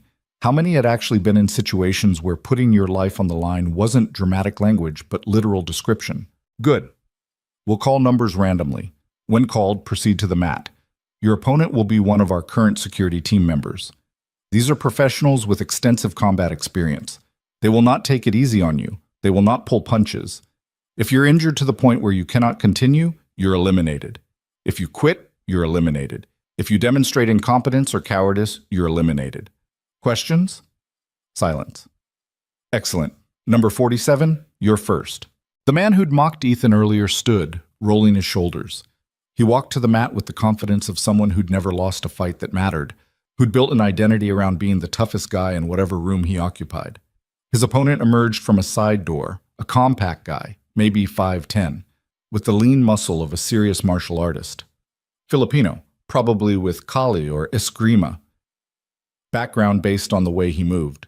They faced off. Badge 47 came out aggressive, trying to establish dominance immediately. Big looping punches designed to intimidate. The security team members slipped them like smoke, not even bothering to block, just letting the attacks pass through empty air. Then he countered with precision strikes to vulnerable points. Solar plexus, inside thigh, side of the neck. Each one perfectly placed to maximize impact. Badge 47 tried to adjust, to use his size advantage, to grab and grapple. The smaller man denied him every time, staying mobile, staying distant, picking him apart piece by piece. It lasted maybe 90 seconds, finished with a throw that used Badge 47's own momentum against him, putting him on his back hard enough to knock the wind out of him and probably crack a rib. Eliminated, Colonel Reeves said without emotion. Number 12. It went like that for the next hour. Candidate after candidate stepping up, confidence radiating off them like heat. Some lasted longer than others. A few showed genuine skill. Ethan watched a former Marine go 3 minutes with one of the security team, actually landing some good shots before getting submitted. Most demonstrated that looking dangerous and being dangerous were entirely different things. The security team rotated opponents, keeping fresh fighters on the mat, while candidates exhausted themselves. Ethan recognized the strategy. Wear them down, test conditioning as much as technique, see who had the gas tank to go multiple rounds if needed. Lily watched with surprising interest. That man's using the wrong stance, she observed during one match. Ethan glanced at her. How do you know? His feet are too close together, like when I fall off the balance beam because I'm not wide enough. Good eye. He's gonna fall. 10 seconds later, the candidate got swept and hit the mat face first. Told you, Lily said. You did. Will you have to fight? Probably. Will you win? I don't know, kiddo. She looked at him with absolute certainty, the kind only children could maintain. You will. The faith of children. Ethan wished he felt that confident. He'd been in enough fights to know that confidence didn't matter. Skill mattered. Experience mattered. But most of all, luck mattered, and luck was fickle. Around them, the crowd thinned as candidates were eliminated. Some limped out with injuries, twisted ankles, dislocated shoulders, one guy with a broken nose that had bled all over his shirt. Others left in disgust after losing faster than their egos could process, unable to reconcile their self-image with the reality of what had just happened. The men who remained watched each match with increased nervousness, realizing they'd underestimated the difficulty. The performative menace had evaporated. Now they just looked worried. Number 68, number 23, number 51. Each number called, each candidate eliminated or rarely advancing. The security team members showed no mercy. This wasn't about fairness, it was about finding someone capable of keeping Vivian Mercer alive in situations where capability meant everything and second place meant failure. 2 hours in, only about 20 candidates remained. Ethan noticed the pattern. The ones who advanced weren't necessarily the biggest or most muscular. They were the ones who fought smart, who conserved energy, who treated it like work instead of performance. Number 73. Ethan stood. His heart rate didn't spike. His hands didn't shake. That old familiar calm settled over him, the one that used to scare him before he learned to recognize it as just another tool. Time seemed to slow slightly. Details sharpened. His awareness expanded to include peripheral vision, sound, even the feel of air movement. Combat consciousness. Some people called it flow state. Ethan just called it survival mode. "You got this, Daddy," Lily whispered. He walked to the mat. The remaining candidates watched with barely concealed amusement. The guy with the kid. The one in the wrinkled shirt who'd somehow made it 2 hours without getting called. This should be entertaining. His opponent stepped forward, and Ethan's assessment ran automatically. 6'1", maybe 190. Moved like a striker, probably kickboxing or Muay Thai background based on the stance and the way he distributed his weight. Confident, but not arrogant. Professional. This was his job, and he did it well. They touched gloves. "Don't take this personally," the guy said. "Never do," Ethan replied.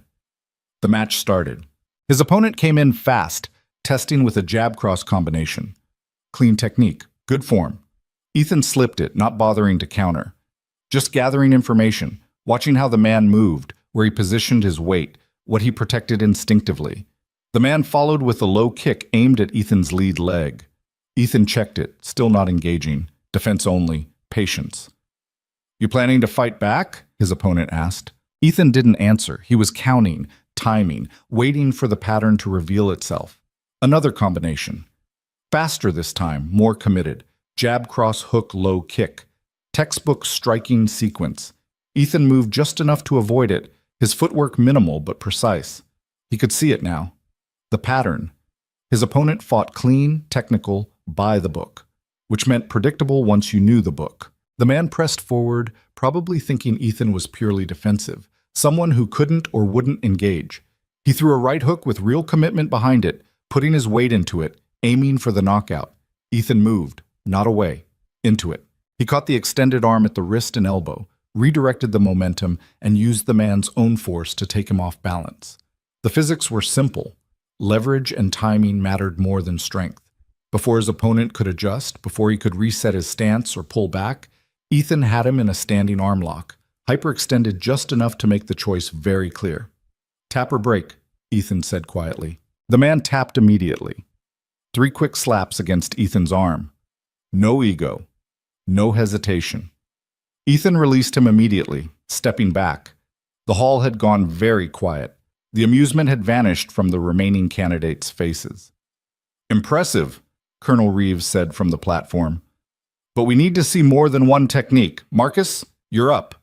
A new fighter entered from the side door, and everything in Ethan's threat assessment started screaming warnings. This wasn't a security team member. This was something else. Marcus Kane moved like violence personified. 6'2", heavy muscle, with the kind of scars you got from actual fights that nobody refereed. A line across his eyebrow, another along his jaw, knuckles that looked like they'd been broken and reset multiple times. His eyes held the flat, emotionless calculation of someone who'd hurt people professionally and never lost sleep over it. He stepped onto the mat without ceremony. No glove touch, no acknowledgement, just positioned himself and waited. "This is our head of executive security," Colonel Reeves announced. "Undefeated in 83 company matches. Former military, Former private contractor, current expert in keeping people alive. If you want the job, you go through him. Marcus smiled. It wasn't friendly. It was the smile of a predator who just spotted prey. They faced off. Ethan saw it in the first exchange. This man didn't fight by rules. He fought to win, and if that meant bending or breaking every regulation, so be it. The initial attack came fast and dirty, strikes aimed at vulnerable points, no regard for sporting conduct. Throat, eyes, groin, the targets you hit when it wasn't about points, but survival. Ethan responded in kind. They moved across the mat in a blur of controlled violence. Marcus had size and strength, probably 20 pounds of muscle on Ethan. But Ethan had speed and experience from places where losing meant dying, where there were no referees to stop the fight, no rules to fall back on. Marcus threw a combination designed to overwhelm, high, low, high, forcing defensive reactions, creating openings. Ethan slipped inside instead of back, got into the pocket where the bigger man's reach became a disadvantage. He landed a brutal elbow to the floating ribs, the kind of strike that didn't look like much but sent shock waves through internal organs. Marcus grunted. Actual pain, not just exertion. But he didn't slow down. If anything, the pain made him more dangerous. He shifted tactics, went for grappling, tried to use his weight advantage. They clinched, fighting for position. Marcus attempted a throw. Ethan read it, used the momentum, and swept the larger man's legs mid-technique. Marcus hit the mat, started to rise. Ethan was already there, knee on his chest, forearm across his throat. Not enough to choke. Just enough to make the point. The position was dominant, inescapable without causing serious injury. Yield, Ethan said. For 3 seconds, Marcus didn't move. His eyes locked onto Ethan's and something very dangerous passed between them. Recognition, maybe. Or the acknowledgement that they were the same kind of weapon, just pointed in different directions. Men who'd learned to hurt people in places where it mattered. The hatred in Marcus's eyes was almost palpable, not the hot anger of someone who'd lost, the cold calculation of someone who'd just identified a threat that needed eliminating. Yield, Marcus finally said. Ethan released him and stood, offered a hand. Marcus ignored it, rising on his own. He walked off the mat without looking back, but Ethan saw the tension in his shoulders, the way his hands clenched and unclenched. He'd made an enemy today. The evaluation hall remained absolutely silent. Every candidate stared at Ethan like he'd materialized from nowhere, like he'd broken some fundamental law of reality by beating the unbeatable. Colonel Reeves stared at Ethan like he'd just solved a problem she didn't know she had. What's your background, 73? Varied, Ethan said. Military? Some. Which branch? Rather not say, ma'am. Her eyes narrowed. Private sector? Some of that, too. Contract work? You could call it that. She looked at him for a long moment, and Ethan knew she was running calculations, trying to figure out where someone with his skill set would come from. The answer, the real answer, wasn't something he could put on a resume. You just beat our best fighter in under a minute, she said. He's good, Ethan said, but he telegraphs his transitions, drops his right hand by about 2 inches when he's setting up the takedown. Someone in the crowd laughed. Just once, then cut it off when they realized nobody else was laughing, that what Ethan had just said revealed a level of observation that wasn't normal. You're advanced, Colonel Reeves said.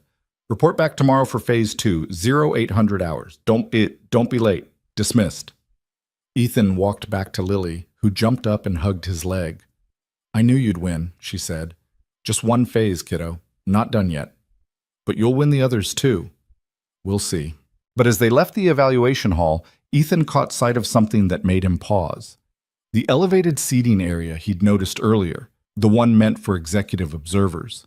Someone had been watching. A woman stood there, perfectly still, her attention fixed on Ethan with an intensity that made his instincts flare. Even from this distance, he could see the sharp intelligence in her eyes, the way she held herself with absolute control. Dark hair pulled back. Business attire that probably cost more than Ethan's monthly rent. Beautiful in a way that had nothing to do with appearance and everything to do with presence. Vivian Mercer. She'd watched the entire match, and from the expression on her face, she'd seen something that interested her, or concerned her. Ethan couldn't tell which. Their eyes met across the distance, held for 2 seconds. 3. Then she turned and disappeared through a door that probably led to executive offices where people like Ethan didn't go. Odd. The apartment Ethan shared with Lily occupied the 3rd floor of a building that had given up on luxury somewhere in the 1970s and never bothered to reclaim it. Peeling paint in the hallways. Temperamental heating that worked great in summer and died completely in winter. Neighbors who shouted at each other through walls that might as well have been paper. The elevator broke down twice a month. The superintendent was approximately 1,000 years old and moved at speeds that made glaciers look fast. But it was theirs, paid on time every month, and that mattered more than amenities. Lily went straight to her room after dinner, mac and cheese from a box, the gourmet version with the powder cheese that actually tasted like something instead of orange dust. Ethan cleaned up, washing the dishes by hand because the dishwasher had broken 6 months ago, and the landlord kept promising to fix it next week. His mind was already running through scenarios for tomorrow's evaluation. Tactical scenarios, Colonel Reeves had said, which could mean anything from hostage situations to active shooter drills to threat assessment exercises. His phone buzzed on the counter. Unknown number. Ethan stared at it for 3 rings before answering. Unknown numbers were usually bill collectors, scammers, or people from his past he didn't want to talk to. Is this Ethan Vale? A woman's voice. Professional, controlled, familiar somehow. Who's asking? My name is Vivian Mercer. I saw your performance today. Ethan's hand tightened on the phone. The woman from the observation deck, the billionaire CEO, she'd personally called him. Miss Mercer. I'd like to meet with you before the next phase of evaluation. Tomorrow morning, 7 a.m. My private office, top floor. Come alone. My daughter, bring her. I'll arrange for childcare during our conversation. Professional, vetted, safe.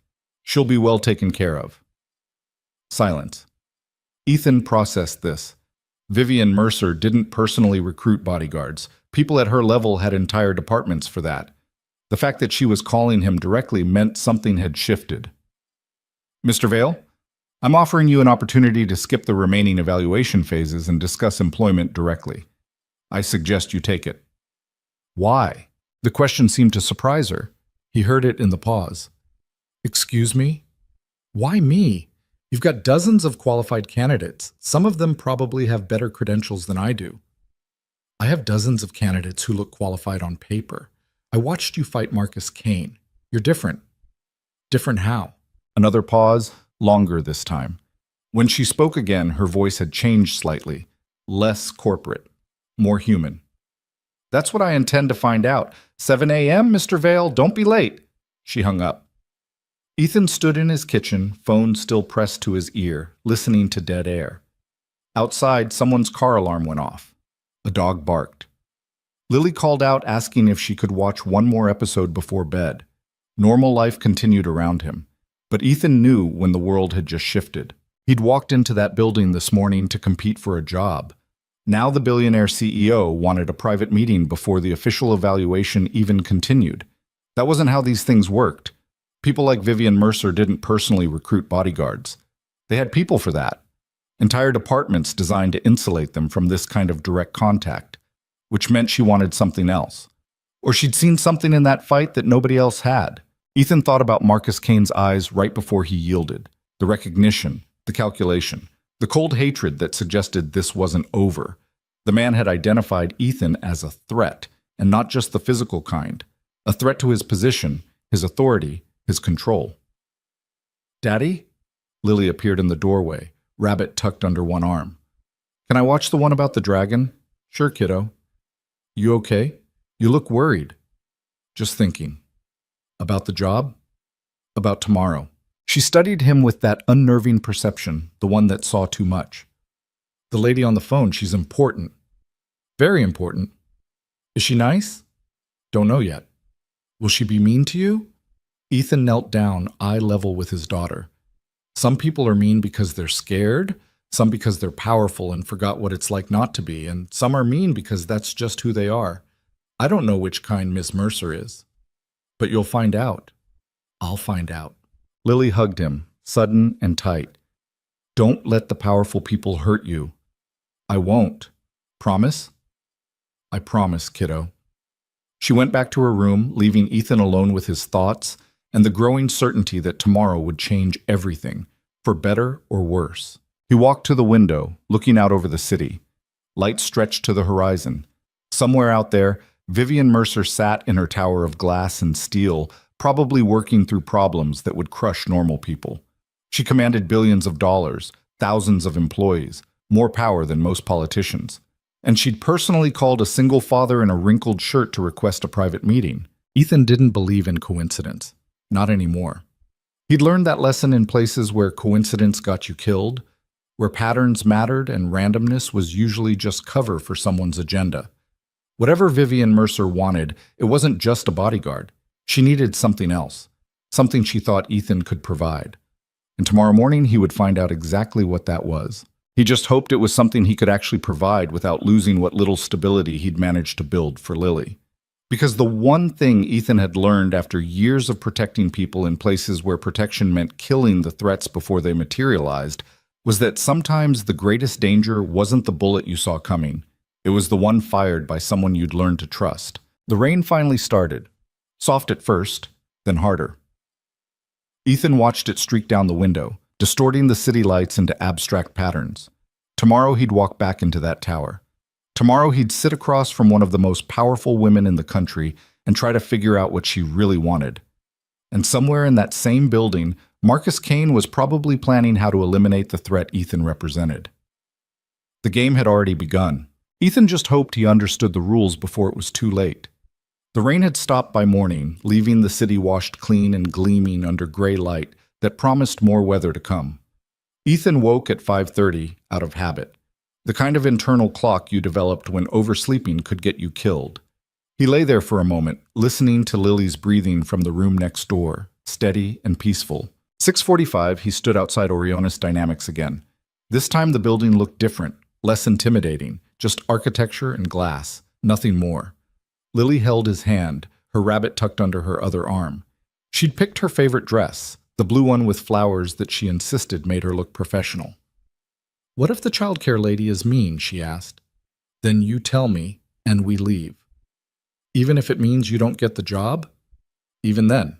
The lobby was nearly empty this early. Different security guard at the desk, older guy who barely glanced at them before waving them toward the elevators. No judgment, no condescension, just doing his job. The elevator rose so smoothly Ethan barely felt the movement. Floor numbers ticked upward. 30, 35, 40. The doors opened directly into a reception area that made yesterday's lobby look cheap. Real art on the walls. Furniture that probably had names and designers attached to each piece. The carpet was so thick Ethan's footsteps made no sound. A woman stood waiting. Late 50s, gray hair pulled into a neat bun, kind eyes behind wire-rimmed glasses. She smiled at Lily with genuine warmth, not the forced pleasantness adults sometimes used with children. "You must be Lily. I'm Margaret. Miss Mercer asked me to keep you company while your father has his meeting." Lily looked up at Ethan. He nodded. "I have coloring books," Margaret said. "And I brought my daughter's old dollhouse. It's in the next room. Would you like to see? Can I bring my rabbit?" "Of course." Lily handed the rabbit to Margaret with the kind of solemnity reserved for sacred objects. "His name is Mr. Hops. He doesn't like loud noises." "I'll make sure everything stays quiet," Margaret said seriously. Ethan watched his daughter disappear into the adjacent room, already chattering about Mr. Hops's preferences and habits. When he turned back, a tall man in an expensive suit stood there. Asian, probably mid-40s, with the efficient posture of someone who'd spent years managing powerful people. "Mr. Vale?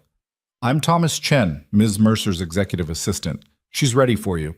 They walked down a hallway lined with abstract art that probably cost more than Ethan would earn in a lifetime.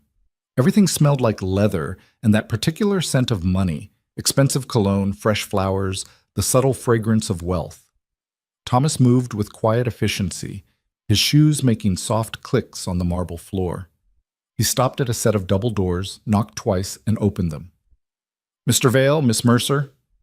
Ethan stepped inside. The office was massive, but somehow didn't feel empty. Floor-to-ceiling windows overlooked the city, the gray morning light washing everything in silver. Minimal furniture, a desk that looked like sculptural art, 2 chairs facing it, a small conference table by the windows. Everything chosen for function and beauty in equal measure. No clutter, no personal photographs, nothing that revealed who Vivian Mercer was beyond her professional identity. She stood by the windows, silhouetted against the gray morning light. When she turned, Ethan got his first clear look at the woman who'd summoned him. 30 years old, give or take, dressed in a charcoal suit that probably cost what Ethan paid in rent for 6 months. Dark hair pulled back in a style that was professional but not severe. No jewelry except a watch that looked vintage and expensive, probably inherited. Beautiful, but not in the way magazines defined it. Beautiful in the way competence and intelligence could make someone magnetic. Her eyes were what struck him. Sharp, analytical. The eyes of someone who'd learned to read people the way Ethan read threats. "Mr. Vale, thank you for coming." Didn't seem like a request I could refuse. A flicker of something crossed her face. Amusement, maybe, or appreciation for directness. "Please, sit." Ethan took one of the chairs. The leather was butter soft, probably Italian. Vivian sat across from him, and for a moment they just studied each other. She was evaluating him the same way he was evaluating her, looking for tells, weaknesses, things that didn't match the surface presentation. "You beat Marcus Kane in less than a minute," she said. 53 seconds. "You were counting. Always count. Tells you if you're getting faster or slower." "And which are you?" "Slower than I used to be. Faster than most people need to be." She leaned back slightly. "Your application was unusually sparse. Former military, it says. No branch listed. Private security experience, no details. 3 years unemployed before this." "I was employed, just not in ways that generate W-2s." "What were you doing?" "Raising my daughter." "Single parent?" "My wife died 4 years ago." Vivian's expression softened almost imperceptibly. Not pity, something closer to understanding. "I'm sorry." "It was a long time ago." "No, it wasn't." She said it simply, like stating a fact. 4 years isn't long enough to stop hurting. Ethan didn't respond. Didn't need to. She understood, and that understanding created a crack in the professional distance between them. He wondered what loss she carried that made her speak with such certainty. "Why did you apply for this position?" Vivian asked. "Money, benefits, stability? Not because you missed the work?" "I never said I missed it." "But you were good at it, whatever it was." Ethan met her gaze.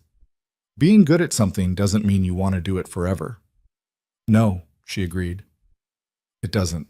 Silence settled between them. Outside, a helicopter passed, its rotors a distant thrum. The city moved and breathed below them, millions of people starting their days, unaware of the conversations happening in towers above their heads. "Marcus Kane has been head of my security for 3 years, Vivian said. "He's extremely competent, loyal. He saved my life twice. Once in Berlin when a protester broke through a barrier with a knife. Once in Singapore when our motorcade was ambushed by competitors trying to intimidate me before a major deal." "Then why are you interviewing replacements?" "I'm not replacing him. I'm adding another layer, personal protection separate from the institutional security apparatus." "You don't trust your own security team?" "I trust them to do their jobs, but there are complications. Situations where the institutional response isn't appropriate, where I need someone who answers to me directly, not to corporate protocols or chain of command." Ethan processed this. "You think there's a threat inside the company?" It wasn't a question. Vivian's expression confirmed it. "I think," she said carefully, "that building a billion-dollar enterprise makes you enemies, some external, some internal. And I've learned that the most dangerous threats are the ones that look like friends until the moment they're not." "Why me? You don't know anything about me." "I know you beat the best fighter I've ever employed. I know you brought your daughter to a job interview because you won't leave her with people you don't trust. I know you've been out of whatever world you came from for 3 years, which means you're not doing this for the adrenaline or the power. You're doing it because you need to provide for your child. That makes me reliable? It makes you honest about your motivations. Everyone else who applies for this job wants something: prestige, access, the thrill of protecting someone important. You just want to keep your daughter fed and safe. That's a motivation I can understand. It's clean, uncomplicated." Ethan looked at her for a long moment. "You're not telling me everything." "No, Why not? Because I don't know if I can trust you yet, and because some information is dangerous just to possess. The less you know right now, the safer you are. So you want me to protect you from threats you won't tell me about. I want you to be capable enough that it doesn't matter if I tell you or not. The threats will reveal themselves. They always do. I need someone who can handle them when they do. The honesty was almost shocking. Ethan had expected corporate speak, carefully rehearsed deflections. Instead, Vivian Mercer was giving him the raw truth, or as much of it as she could. "What happened to the last person in this position?" he asked. Her jaw tightened almost imperceptibly. "There wasn't a last person. This is a new position." "Why now?" "Because 3 weeks ago someone tried to kill me." The words hung in the air between them. Outside, the city continued its morning routine, oblivious. "Marcus stopped it," she continued, "just like I said. But the attempt shouldn't have gotten that close. Someone leaked my schedule. Someone provided access codes to a supposedly secure floor. Someone disabled cameras in a critical hallway. Someone inside the company wanted me dead and nearly succeeded." "You found who?" "No. The investigation is ongoing. Internal security is handling it, but they're working within institutional constraints. They can't interrogate board members. They can't access certain executive communications without cause. There are political considerations. Politics shouldn't matter when someone's trying to kill you. Politics always matter, especially when you're trying to run a company worth $8 billion. Ethan understood now. She wasn't hiring a bodyguard. She was hiring insurance against her own organization. Someone who existed outside the power structure, who couldn't be compromised because nobody knew enough about him to compromise him. "I'll need complete access," he said. "You'll have it. No restrictions, no protocols I have to follow. If I think something's a threat, I act on it. Within reason." "No, not within reason. Within my judgment. That's the deal. You trust my judgment, or you don't hire me." Vivian's eyes narrowed. "You're negotiating before I've even offered the position. You called me here instead of making me finish the evaluation. That means you've already decided. We're just figuring out terms." A smile flickered across her face, genuine this time. "You're right. I have decided. The question is whether you'll accept." "What's the pay?" $200,000 a year, full benefits, medical, dental, life insurance, housing allowance of $3,000 monthly, private school tuition for your daughter, up to $50,000 annually. Ethan's expression didn't change, but inside, something shifted. That was more money than he'd made in the last 3 years combined. That was stability, security, a future for Lily that didn't involve counting pennies and hoping the car didn't break down. "When do I start?" "Today. Right now. You'll shadow me through the day, observe how things work, learn the routines. Starting tomorrow, you're on the clock officially. Thomas will handle the paperwork." She stood. Ethan stood with her. "One more thing," Vivian said. "Marcus Kane doesn't know I'm creating this position. When he finds out, he won't be happy. He already knows I'm a threat. That happened when I beat him yesterday. He'll see this as undermining his authority." "Is it?" "Yes. But not because I don't trust him to do his job. Because I need someone he doesn't control. Someone who reports only to me." "You think he might be the leak?" "I think everyone might be the leak until I know otherwise, including you." "Fair enough." Ethan respected that. Paranoia kept people alive in situations where trust got you killed. "Your daughter can stay with Margaret during work hours," Vivian said. "She's been with the company 20 years, completely vetted, completely trustworthy. She raised 3 children of her own and now spends her retirement doing part-time work here because she missed having purpose. I'd like to check on her every few hours." "Of course. I wouldn't expect anything less." They walked toward the door. Vivian paused before opening it, her hand on the handle. "Mr. Vale." "Ethan." "Ethan, I need to know something. If it comes down to a choice between following my orders and protecting me, which one wins?" He didn't hesitate. "Protecting you. I'm not a soldier anymore. I don't follow orders that get people killed." "Even if I'm giving the order?" "Especially then. Sometimes the person in danger is the worst judge of what keeps them safe." She nodded slowly. "Good. That's the right answer." The door opened. Thomas Chen waited outside with a tablet and a stack of paperwork that looked thick enough to be a novel. The formal machinery of employment ground into motion, contracts, NDAs, background checks that Ethan knew would turn up carefully sanitized information.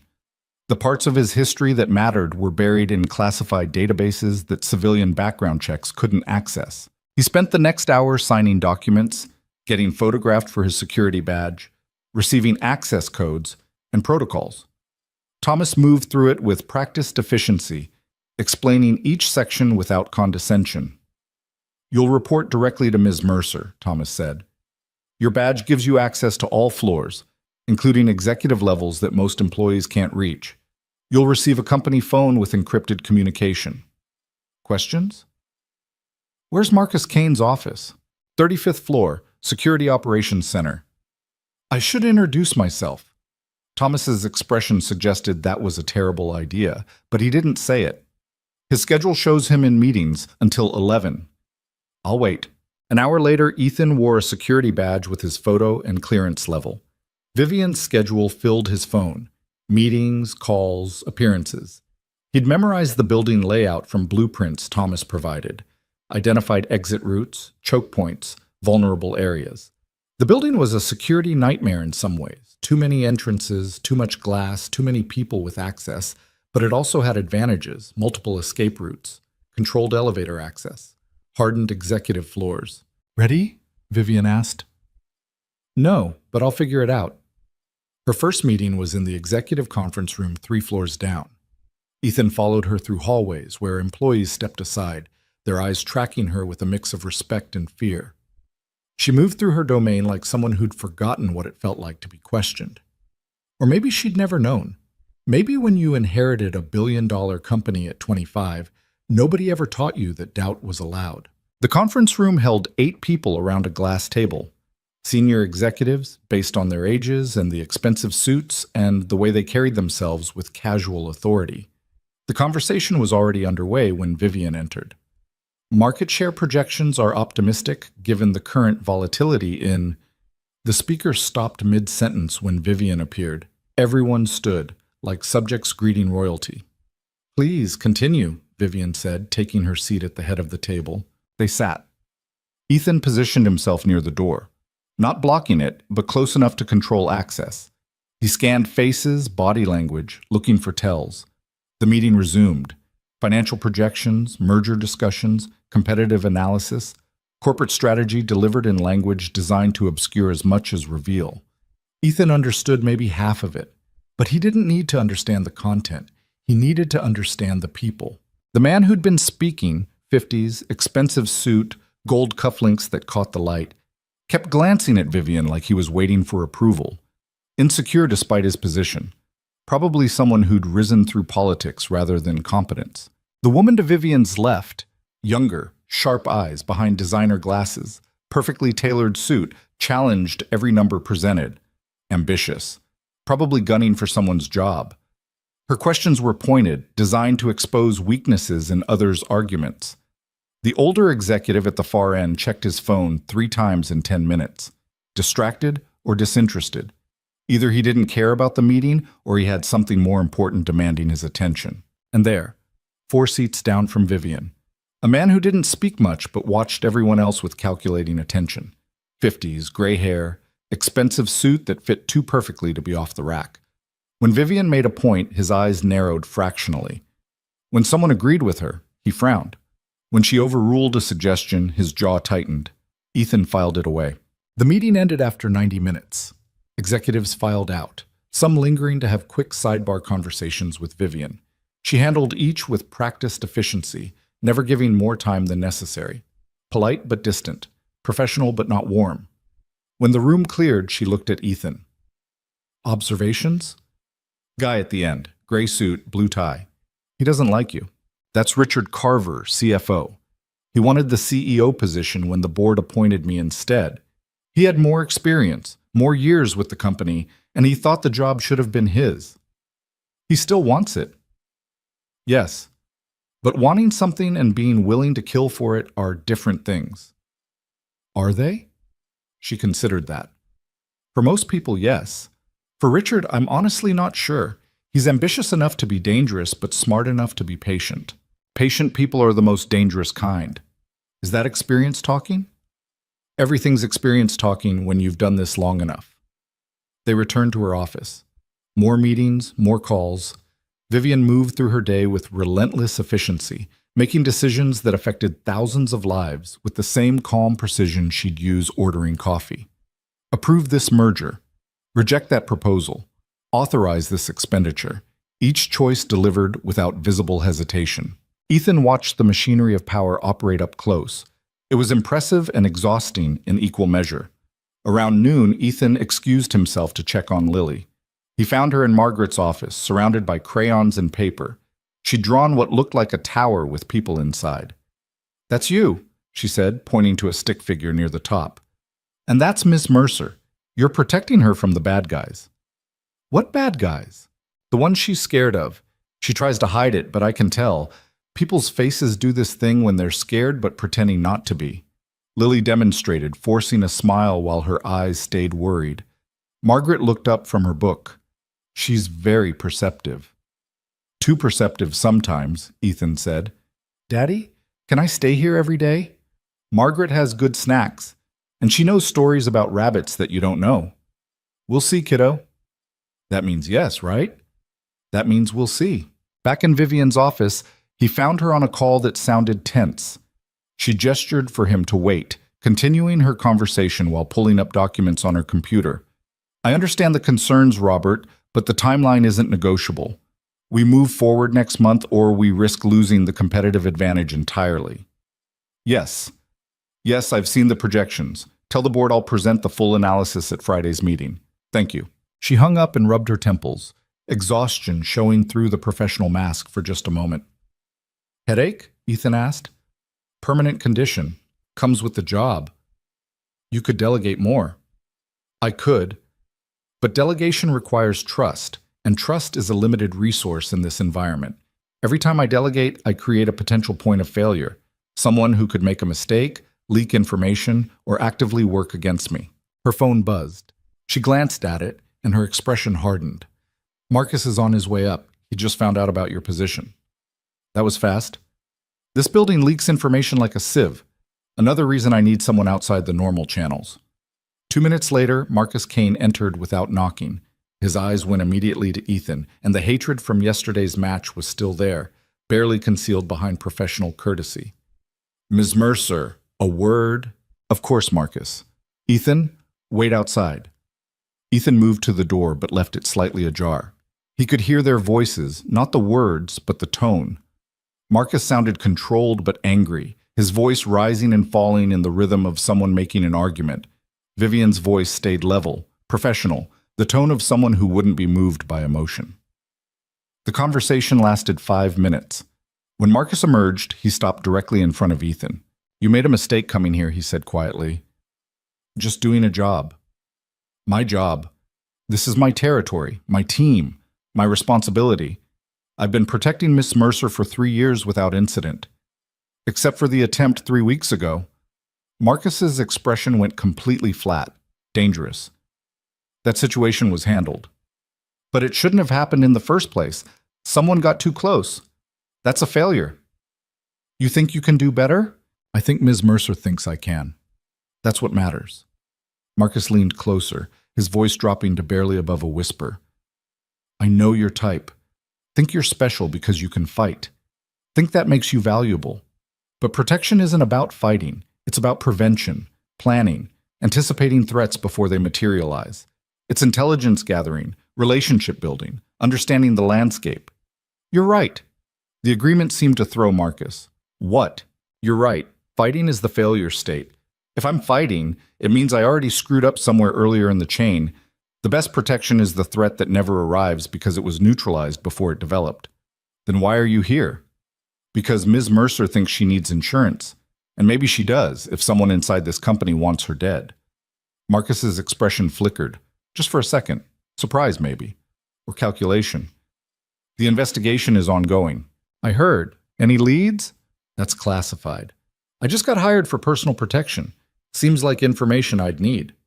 "You got hired 2 hours ago. You don't have clearance for ongoing security investigations. That takes time, vetting, authorization from multiple departments." "Then get me clearance." "No." They stared at each other. Marcus was trying to establish dominance, to make Ethan back down through proximity and implied threat. But Ethan had faced down people far more dangerous than a corporate security chief with a bruised ego. He'd stood across from warlords, cartel enforcers, intelligence operatives who killed with bureaucratic precision. Marcus Kane was skilled and connected, but he wasn't that. "We're going to have a problem," Marcus said, "only if you make it one." "I don't have to make it one. You already did by accepting this position." "Then I guess we have a problem." Marcus walked away without another word, his footsteps heavy on the marble floor. Ethan watched him go, already running scenarios. Marcus was skilled, connected, and now actively hostile.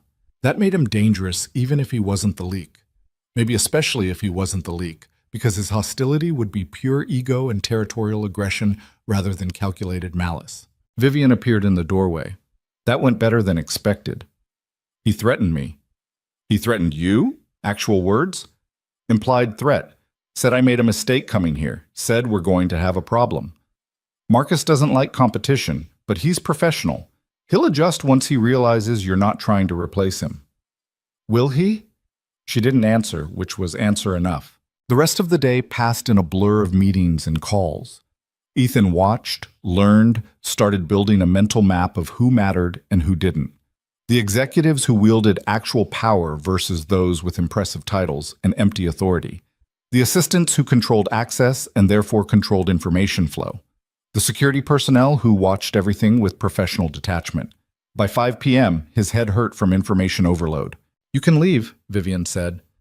"First day is overwhelming. Tomorrow will be easier." "What's your schedule tonight?" "Home by 7, private dinner with my attorney, no public appearances." "Security at your residence?" "Building security, doorman, cameras, controlled access, the usual luxury building setup." "Not enough." "It's been enough for 3 years. 3 years ago, nobody tried to kill you inside your own company." She looked at him for a long moment. "You're right. What do you suggest?" "I check your apartment, look for vulnerabilities, set up protocols for entry and exit, install additional security if needed." "When?" "Tonight, after your dinner." "That's not part of your job description. You hired me to keep you alive. That's exactly my job description. Doesn't matter if the threat comes at the office or at home." Vivian's expression softened slightly. "You don't waste time, do you?" "Can't afford to, neither can you." She gave him her address. "Luxury building in the financial district, top floor corner unit." Of course. Where else would a billionaire CEO live? Ethan collected Lily from Margaret's office. His daughter had apparently made a new best friend and was reluctant to leave. "Can I come back tomorrow?" she asked Margaret. "I hope so," Margaret said warmly. "I'd like to hear more about Mr. Hobbs's adventures in the Enchanted Forest." "He's going to meet the dragon next." "I can't wait to hear about it." On the subway home, Lily chattered about her day. The dollhouse with real furniture, the coloring books that had glitter, how Margaret knew a story about rabbits that was even better than the one Ethan told, with magic carrots and a wise owl. "Do you like your new job?" she asked. "Too early to tell." "Is Ms. Mercer nice?" "She's complicated." "What does that mean?" "It means she's nice and not nice at the same time. She's fair, but she's also scary. She has to make hard decisions that affect a lot of people." "Are you scared of her?" "No, but I understand why other people are." They ate dinner at the apartment, leftover pasta, reheated in the microwave until the edges were slightly crispy. Ethan got Lily ready for bed, read her the story about the rabbit who learned to be brave even when the forest was dark, and waited until she fell asleep with Mr. Hobbs tucked under her arm. Then he called Mrs. Chen from next door to sit with Lily for a few hours and left for Vivian's building. The doorman tried to stop him. Young guy, early 20s, probably working this job to pay for college. He looked at Ethan's worn jacket and immediately went into defensive mode. "I'm sorry, sir, but residents need to authorize visitors." Ethan showed his badge, explained he was new security for Ms. Mercer, and called her to confirm. 3 minutes later, he was in the elevator to the penthouse, watching floor numbers climb. Vivian opened the door in casual clothes, jeans and a sweater that probably still cost more than Ethan's monthly rent, but at least looked normal. Her hair was down, falling past her shoulders. No makeup. She looked younger this way, more vulnerable, more human. "Come in." The apartment was stunning. Open floor plan, floor-to-ceiling windows offering views of the city that made Ethan's third-floor walk-up look like a prison cell. Furniture that looked like museum pieces, mid-century modern, probably original and not reproductions. Art on the walls that might have been important if Ethan knew anything about art. Kitchen with appliances that probably cost more than most cars. But Ethan wasn't here to admire the decor. He spent 40 minutes checking everything. Window locks, standard residential grade, completely inadequate. Door reinforcements, better, but still vulnerable to someone with the right tools and knowledge. Sight lines from neighboring buildings, 3 potential sniper positions if someone wanted to go that route. Fire exits. 1 main stairwell, accessible but not secure. Panic room location. There wasn't one. Vivian watched him work without comment, sipping wine from a glass that probably cost more than Ethan's weekly grocery budget. "Your security is garbage," he finally said. "Excuse me?" Anyone with basic training could breach this apartment in under 5 minutes. The locks are standard residential grade. The windows aren't reinforced. No security film, no sensors beyond the basic building system. You've got no panic room, no safe room, no secondary exit beyond the main door and fire escape. This building has excellent security. It's one of the most exclusive addresses in the city. Building security stops random criminals and keeps out homeless people. It doesn't stop professionals. And whoever tried to kill you 3 weeks ago was a professional, or they wouldn't have gotten past your company's security. Vivian's expression hardened. "What do you recommend?" "Upgraded locks, deadbolts, reinforced strike plates, window sensors tied to a private system, not the buildings. Security film on the glass to prevent easy breach. And you need a safe room, bedroom conversion probably. Steel door, independent communication line, emergency supplies, the works." "That sounds expensive." "Cheaper than a funeral." She flinched, just slightly. Ethan regretted the bluntness but didn't take it back. She needed to understand the reality. This wasn't theoretical. Someone had already tried once. "Fine," she said. "Arrange it. Send the bills to Thomas. He'll process them through the security budget. I'll need access to the apartment to supervise installation. I'll have a key made. Pick it up from Thomas tomorrow." They stood in her living room, the city lights sprawling beyond the windows like a circuit board. For a moment, neither spoke. Then Vivian walked to the bar, actual home bar with bottles that probably cost hundreds each, poured 2 glasses of something amber, and handed one to Ethan. "I don't drink on the job," he said. "You're not on the job right now. This is a conversation between 2 people trying to figure out if they can work together." Ethan took the glass. Whiskey.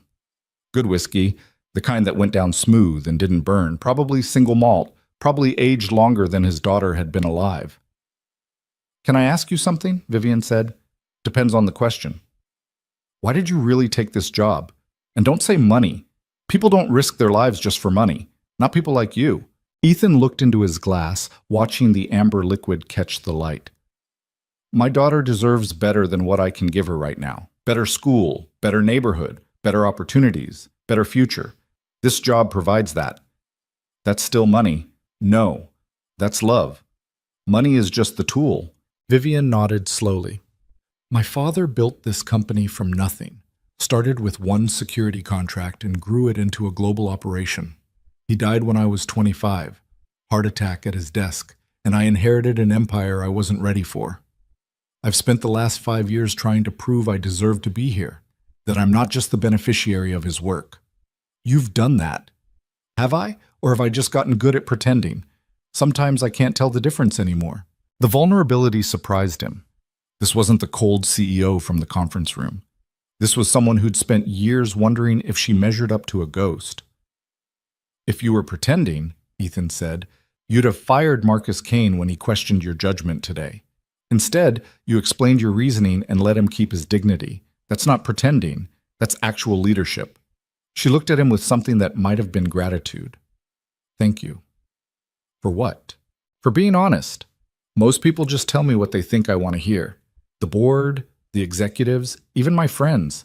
Everyone has an angle. I'm not most people." "No, you're not." The moment stretched between them, charged with something neither of them wanted to name. Then Vivian's phone rang, shattering it. She answered. "Yes? When? Are you certain? I'll be there in 30 minutes. I'll be... She hung up and looked at Ethan, her expression shifting from vulnerable to cold in an instant. Professional mask back in place. That was Richard Carver. He's calling an emergency board meeting. Tonight. Right now. About what? He didn't say, but emergency board meetings are never good news. They're usually coups. 20 minutes later, they were back at Orionis Dynamics. The building felt different at night. Emptier, shadows deeper, the normal bustle of employees replaced by eerie quiet. Ethan's instincts screamed warnings, night meetings, emergency calls. Everything about this felt wrong. The boardroom was on the 38th floor. When they arrived, 5 board members were already present, seated around the table like judges at a trial. Richard Carver stood at the head of the table, documents spread in front of him like evidence. He looked at Vivian with something like satisfaction. Glad you could make it. What's this about, Richard? This is about fiduciary responsibility, about protecting shareholder interests, about ensuring this company's future isn't jeopardized by reckless decision-making and conflicts of interest. Ethan saw it then. The trap. This wasn't an emergency meeting. This was an ambush, and Vivian had walked right into it. Richard Carver didn't wait for Vivian to sit. He launched into his presentation like a prosecutor who'd been rehearsing for weeks. 3 unauthorized expenditures in the last month totaling $4.2 million. Security upgrades that weren't approved by the board. Personnel hires that circumvent standard protocols.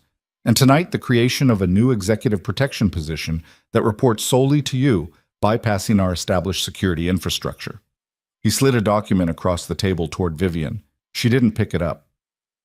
These expenditures were within my discretionary authority, she said.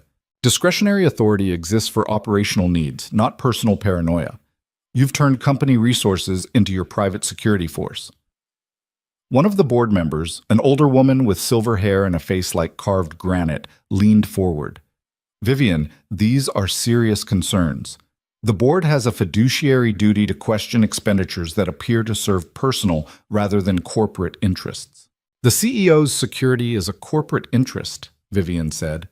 My safety ensures continuity of leadership.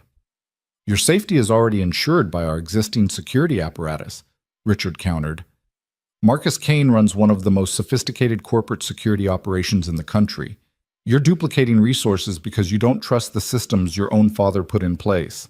Ethan stood by the door watching the dynamics. This wasn't about money or protocols. This was a power play. Richard had been waiting for an opening, and Vivian's decision to hire Ethan had given him one. I'm not duplicating anything, Vivian said. I'm adding a specialized layer of personal protection in response to a credible threat. The threat that your security team already neutralized 3 weeks ago? The threat that got within 10 feet of me in a supposedly secure building. Yes, that threat. Richard smiled. It wasn't warm. And hiring an unknown contractor with a questionable background is your solution? Someone who beat up your head of security in front of dozens of witnesses? It wasn't, Vivian started, but Richard cut her off. We've done some research on Mr. Vale. He pulled out another document. Military service, branch classified. Private security work, details classified. 3 years of unemployment with no verifiable income. He shows up to a job interview with a child, beats our best fighter in under a minute, and within 24 hours you're offering him a $200,000 position? The boardroom went very quiet. Ethan felt 5 sets of eyes turned toward him. His background check cleared, Vivian said. His background check revealed nothing. That's different from clearing. For all we know, he could be the threat. Vivian's jaw tightened. He's been vetted. By whom? Marcus Kane, who he humiliated yesterday? Your executive assistant? You? Richard leaned forward. Vivian, you're a brilliant businesswoman, but you're also exhausted, paranoid, and making decisions based on fear rather than logic. That's dangerous for you and for this company. I'm making decisions based on staying alive. Then let the professionals handle it. Marcus has kept you safe for 3 years. Trust the system. The system failed 3 weeks ago. And you think hiring a stranger fixes that? Richard's voice rose slightly. You think bringing in someone with 0 institutional knowledge, 0 loyalty to this company, 0 accountability to anyone but you think that makes you safer? One of the other board members spoke up. Younger guy, probably late 40s, with the kind of tan that came from golf courses and vacation homes. I'm inclined to agree with Richard. This looks like a panic decision. It's not panic, Vivian said. It's prudent risk management. It's a waste of resources, Richard said. And it creates a troubling precedent. If the CEO can unilaterally hire personal security outside normal channels, what's to stop other executives from doing the same? We'll have a dozen private security teams running around, all reporting to different people, creating chaos. That's a slippery slope argument, and you know it. It's a legitimate governance concern. The board has oversight responsibility. We can't allow expenditures that serve personal interests under the guise of corporate necessity. Vivian stood. Are you questioning my judgment? I'm questioning this specific decision, and I'm not alone. Richard looked around the table. 3 board members nodded. The older woman remained neutral. One other looked uncomfortable but didn't disagree. 4-1 against Vivian. Maybe 4-2 if the neutral member broke her way. But that still wasn't enough. I'm calling for a formal review of all discretionary expenditures made in the last 60 days, Richard said. And pending that review, I'm recommending we suspend any new hires that fall outside standard protocols. You can't do that, Vivian said. The board can. We have that authority under the corporate bylaws. Section 12, paragraph 4. Emergency oversight in cases of potential fiduciary breach. This isn't a fiduciary breach. That's what the review will determine. Ethan watched Vivian's hands. They'd clenched into fists at her sides. She was losing control of the room, and she knew it. Richard, this is clearly personal, she said. You've wanted my position since the day the board appointed me. You've undermined every major decision I've made. You've leaked information to competitors. Careful, Richard interrupted. Accusations like that require evidence. Do you have evidence? Vivian's silence was answer enough. I thought not. Richard turned to the other board members. I'm requesting a vote. All in favor of suspending discretionary hires pending review? 3 hands went up immediately. After a moment, the uncomfortable-looking member raised his hand too. 4-1. The older woman looked at Vivian with something that might have been sympathy. I'm sorry, Vivian, but the governance concerns are legitimate. We need to review these expenditures properly.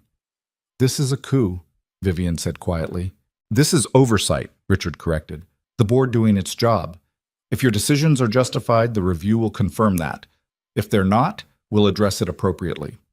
And in the meantime? In the meantime, Mr. Vale's employment is suspended pending review. If he's already signed contracts, we'll honor a severance package. But he doesn't work for Orionis Dynamics until this is resolved. Ethan saw it happen, saw the exact moment Vivian realized she'd lost. Her shoulders dropped fractionally, her jaw unclenched. The fight went out of her eyes. Fine, she said. I'll cooperate with your review, but this isn't over, Richard. I certainly hope not. We're all on the same team here, Vivian. We all want what's best for the company your father built. The meeting ended. Board members filed out, some avoiding eye contact with Vivian, others offering meaningless platitudes. Richard gathered his documents with the satisfaction of someone who just won a battle he'd been planning for months. When they were alone, Vivian turned to Ethan. I'm sorry, she said. For what? You had the job for 6 hours. That might be a record. I've had shorter. She almost smiled, almost. I'll make sure you get paid for today. And severance. It's not your fault this fell apart. What are you going to do? Play their game? Submit to the review, prove that every expenditure was justified, and then figure out who's trying to destroy me. You think it's Richard? Richard wants my job, but wanting and killing are different things. He's too smart for overt violence. This is his style. Bureaucratic warfare, board manipulation, death by 1,000 procedural cuts. Ethan looked at her for a long moment. You need help. I need to follow the board's directive and not make things worse. That's not what I said. Understanding flickered across her face. Ethan, you can't work for me right now. The board just suspended my employment with Orionis Dynamics. They didn't suspend me from existing or from making my own decisions about who I spend time with. You're talking about working without pay, without official authorization. I'm talking about keeping you alive while you figure out who wants you dead. Why? You don't owe me anything. You don't even know me. Ethan thought about Lily's drawing, about the tower with people inside, about his daughter's voice saying Ms. Mercer was scared but trying to hide it. Someone tried to kill you 3 weeks ago, he said. Someone inside your company. And now your CFO just orchestrated a board meeting to isolate you from the one person you hired to protect you. Either that's a coincidence or it's part of a larger plan. You think Richard is working with whoever tried to kill me? I think the timing is suspicious as hell. Vivian walked to the window. The city sprawled below them, millions of lights against the darkness. If you do this, if you keep protecting me without official authorization, you're exposing yourself to legal liability. If something happens, the company won't back you. The board won't protect you. You'll be on your own. Been on my own before. And you have a daughter to think about. I'm thinking about her. She needs stability, and stability requires money. You're still going to pay me for today. Probably severance, too. That buys me time to find something else. But in the meantime, I'm not going to let you walk around unprotected when someone wants you dead. She turned to face him. Why do you care? Because I've seen what happens when good people die because everyone around them was too busy playing politics to do the right thing. I'm tired of that. I'm tired of watching people get destroyed while everyone else protects their own interests. You barely know me. I know enough. You hired me because you thought I could help. The board shut it down because Richard Carver wanted to prove he could. That's all I need to know. For a moment, Vivian just looked at him. Then she nodded slowly. Okay, but we do this smart. No official connection. You're a friend. Someone I met. If anyone asks, I'm paying you as a personal consultant, not company security. Fine. And you need to be careful. If Richard is involved in the attempt on my life, he now knows you're a threat to whatever plan he's executing. Let him know. Makes things simpler. They left the building together. The night air was cold, promising rain again. Ethan walked Vivian to her car, a black sedan with a driver who looked bored until he saw them approaching. Tomorrow, Vivian said. Same time. I'll tell Thomas to expect you. Thomas works for the company. He'll have to follow the board's directive. Thomas works for me first, company second. He'll cooperate. Ethan watched her car pull away, then started the long walk to the subway. His phone buzzed, text from a number he didn't recognize.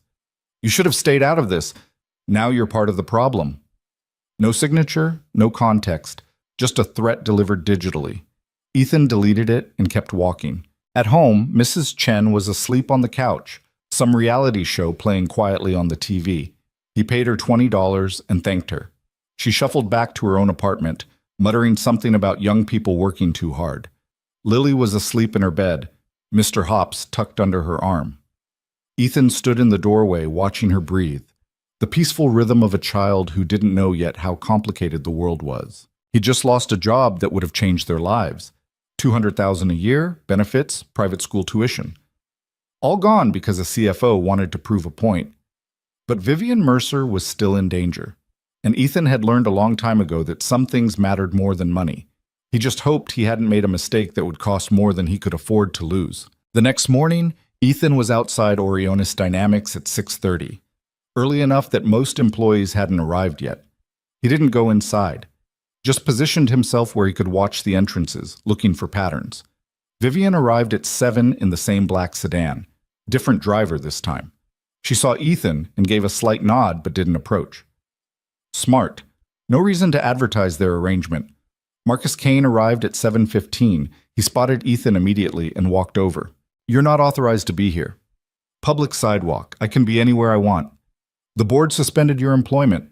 I heard. Doesn't change my plans. Marcus's expression darkened. You're going to be a problem. People keep telling me that. Starting to think it might be true. If you interfere with company security operations, I'll have you arrested for trespassing. I'm not interfering with anything, just standing here, enjoying the morning.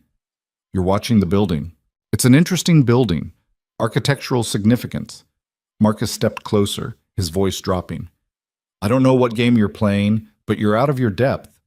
This isn't some third-world hellhole where you can operate outside the rules. This is corporate America. We have lawyers, procedures, systems designed to crush people like you. People like me? Cowboys. Freelancers. People who think they're above the system. I never thought I was above the system, just outside it. Same thing. No, above means you think you're better. Outside means you recognize the system doesn't serve everyone equally. Marcus's jaw tightened. Stay away from Ms. Mercer. That's not a request. Can't do that. Then you're making a choice that's going to end badly for you. He walked away. Ethan watched him go, cataloging the threat. Marcus was escalating.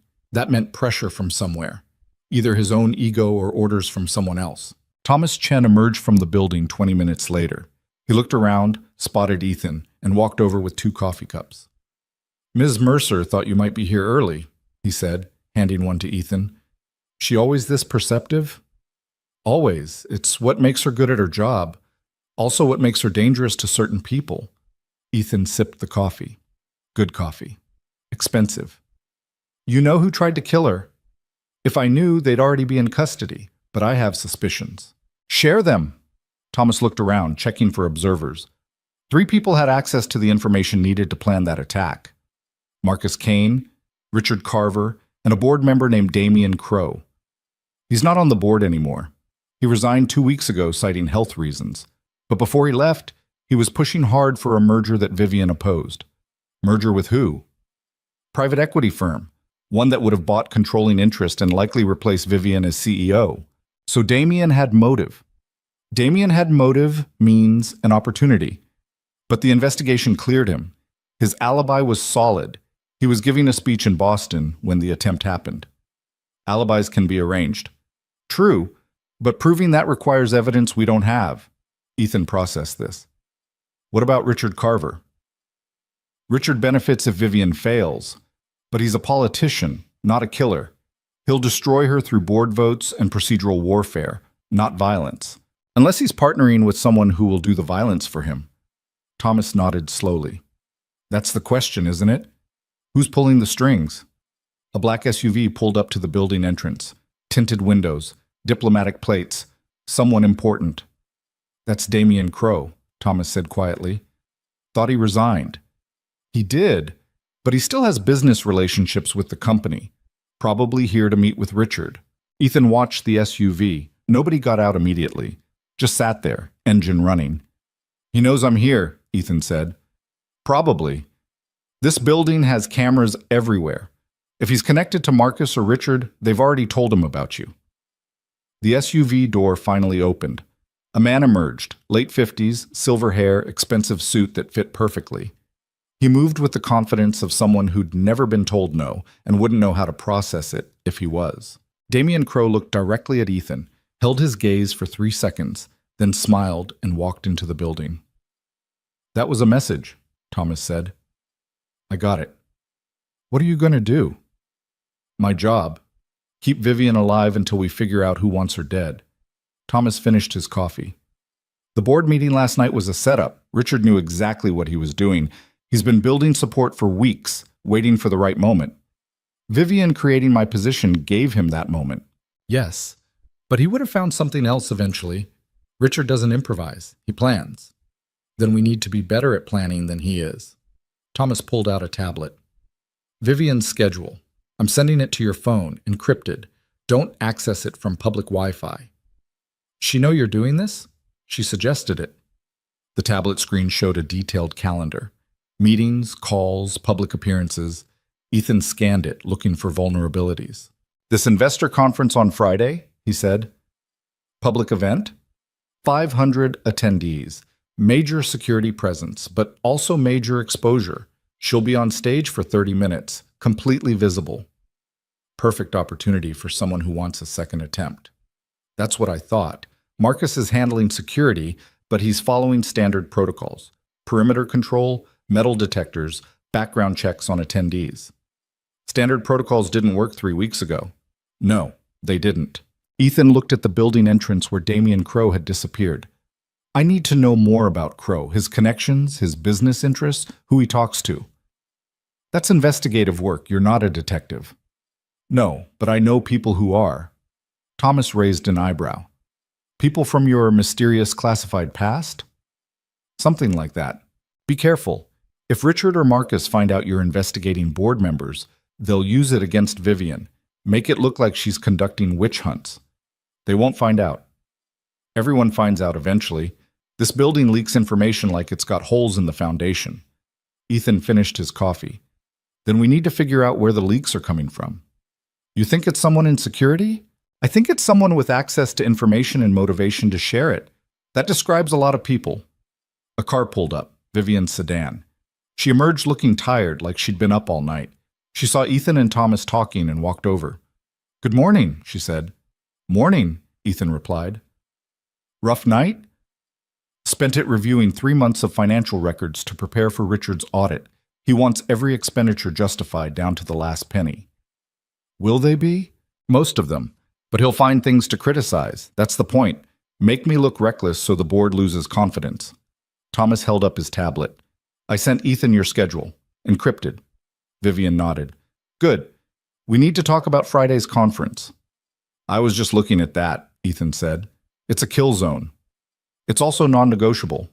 I'm the keynote speaker. Canceling would send the message that I'm scared, that I'm weak." "You're scared. And being scared is smart when someone's trying to kill you. Being scared and showing fear are different things. If I cancel, Richard will use it as evidence of instability. He'll tell the board I'm too paranoid to function." Ethan understood the trap. She couldn't cancel without confirming Richard's narrative. But attending meant exposing herself to whoever wanted her dead. "Then we make it as safe as possible," he said. "I'll need complete access to the venue, security plans, attendee lists, everything." "Marcus won't give you that information." "Then you'll have to get it for me." Vivian looked at Thomas. He nodded. "I can access the files. Security planning documents are stored on the shared drive." "Do it," Vivian said. "And Ethan, be at my apartment tonight at 8. We need to go through every detail." She walked into the building without waiting for a response. Thomas followed, leaving Ethan alone on the sidewalk. He checked his phone. Message from a number he'd called last night. Just 2 words. "I'm in." Ethan smiled. His contact from the old days had come through. Someone who could dig into Damien Crow's background without leaving traces. Someone who owed Ethan a favor from a situation in Caracas that they'd both agreed never to discuss. Now they just needed to find the connection. The thread that linked Crow to the attempt on Vivian's life. And they needed to find it before Friday's conference gave someone a second chance to finish what they'd started. Ethan spent the day shadowing Vivian from a distance, watching who approached her, who she met with, looking for patterns in the chaos of corporate life. At noon, she had lunch with Richard Carver. Ethan watched through the restaurant window. Upscale place, probably cost more for one meal than he spent on groceries in a month. They sat across from each other like chess players studying the board. Richard talked, his hands moving expressively. Vivian listened. Her face ended after an hour. Richard left first, walking with the satisfaction of someone who'd just scored points. Vivian emerged 5 minutes later looking like she wanted to hit something. She saw Ethan across the street and walked over. "He offered me a deal," she said without preamble. "What kind of deal?" "Resign as CEO. Take a position on the board with no operational authority. In exchange, he drops the investigation and ensures a generous severance package." "He's trying to force you out." "He's trying to make it look like my choice. Voluntary transition instead of removal. Better for everyone's reputations." "What did you say?" "I told him to go to hell, politely." Ethan almost smiled. "How long until he makes the next move?" "Days, maybe hours. Richard doesn't waste time once he's committed to a strategy." They walked toward her office building. Ethan stayed alert, scanning faces, looking for threats. The city moved around them. Business people rushing to meetings, delivery workers navigating sidewalks, tourists taking photos of buildings they'd never see again. Normal life continuing while someone plotted murder. At 8 p.m., Ethan stood outside Vivian's apartment building again. The same doorman from last night, who barely glanced at him before waving him through. Either he remembered Ethan or he'd been told to expect him. Vivian opened the door, wearing the same jeans and sweater from last night. Her hair was still down, no makeup. She looked exhausted. "Come in. I ordered food. Hope you like Thai." The apartment smelled like coconut curry and jasmine rice. Takeout containers covered her kitchen counter. Enough food for 4 people. Vivian had clearly stress ordered. "You planning to feed an army?" Ethan asked. "I didn't know what you liked, so I got everything." They ate in her living room, documents spread across the coffee table.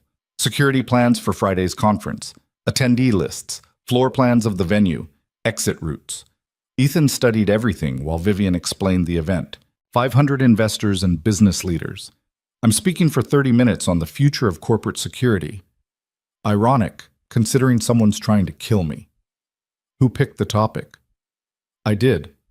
2 months ago before the attempt. Who knows you'll be there? Everyone. It's been publicized for weeks. Open registration. Ethan pointed to the floor plan. You're on stage here, exposed from 3 sides. Anyone in the first 20 rows has a clear shot. There will be metal detectors. Metal detectors catch guns. They don't catch poison, suffocation, staged accidents, or a dozen other methods. Vivian set down her food. You're saying I shouldn't go. I'm saying if you go, we need to control every variable we can, which means changing the plan. Marcus won't agree to changes. Then we don't tell Marcus. We make our own plan.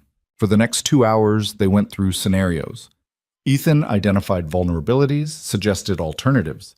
Vivian pushed back on things that would look paranoid or weak. They compromised, finding solutions that balanced safety with appearance. By 10 p.m., they had a plan. Not perfect, but better than the standard security arrangement. You should get some sleep, Ethan said. Friday's going to be a long day. I don't sleep much anymore. Not since the attempt. Nightmares? Insomnia. I keep thinking about all the ways it could have gone worse, all the ways the next attempt might succeed. Ethan understood that. The hypervigilance that made rest impossible. You need to sleep anyway. Exhaustion makes you vulnerable. Is that advice from experience? Yes. She looked at him for a long moment. Can I ask you something? Depends on the question. What did you do before? In that classified past you won't talk about? Ethan considered how much to tell her. I protected people in places where protection meant making threats disappear before they became problems. You killed people. Sometimes, when there was no other option. And you're okay with that? No. But I'm okay with being alive. And so are the people I protected. Vivian nodded slowly. If it comes to it, if someone tries again, will you do what's necessary? Yes. Even if it means killing someone? If it's you or them, I'm choosing you, every time. The certainty in his voice seemed to settle something for her. She walked him to the door. Thank you, she said, for staying, for helping, even though you don't have to. I do have to, just not for the reasons people usually think. What reasons? Because my daughter asked me if you were nice, and I realized she was asking if you were someone worth protecting. And you are. Vivian's expression softened. Your daughter sounds wise beyond her years. She is. Scary sometimes.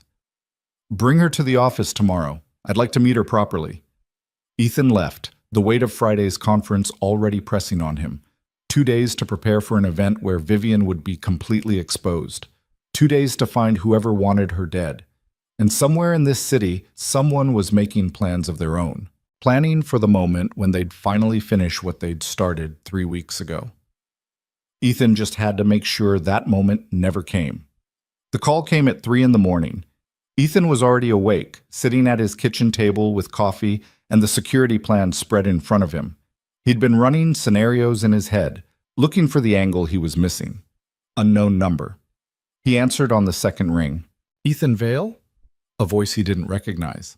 Male, probably late 20s, with the careful diction of someone trying to disguise an accent. Who's asking? A friend. Someone who thinks you should know what's happening. I don't have friends who call at 3 a.m. Then call me concerned. Vivian Mercer is walking into a trap on Friday. The conference is a setup. Ethan's hand tightened on the phone. What kind of setup? The kind where she doesn't walk out alive. You want to know more? Meet me in 1 hour. Thompson Park, North Entrance. Why should I trust you? You shouldn't, but you will, because you know something's wrong and I'm offering information. 1 hour. The line went dead. Ethan sat there for 30 seconds, weighing options. This could be legitimate intel from someone inside the conspiracy. Or it could be a trap designed to remove him from the equation before Friday. Either way, ignoring it meant potentially missing the one piece of information that could save Vivian's life. He called Mrs. Chen. She answered sounding groggy and confused. I need you to watch Lily. Emergency. I'll pay double. At 3 in the morning? I know, I'm sorry, but it's important. She arrived 15 minutes later in a bathrobe and slippers, muttering about young people and their strange hours. Ethan thanked her, promised this wouldn't become a habit, and left. Thompson Park at 4 a.m. was empty except for a few homeless people sleeping on benches and one jogger who was either incredibly dedicated or running from something. Ethan approached the north entrance carefully, scanning for threats. A figure stood near the fountain, tall, thin, wearing a hoodie that obscured their face. Ethan kept his distance. "You Vale?" the figure called. "Depends who you are." The figure pulled back the hood. Young guy, maybe 26, with nervous eyes and the kind of face that belonged to someone who'd never been in real trouble before. "My name's Kyle. I work in IT at Orionis Dynamics. System administration. And you're calling me at 3 a.m. because? Because I found something in the security logs. Something that's going to get Ms. Mercer killed if someone doesn't stop it." "What did you find?"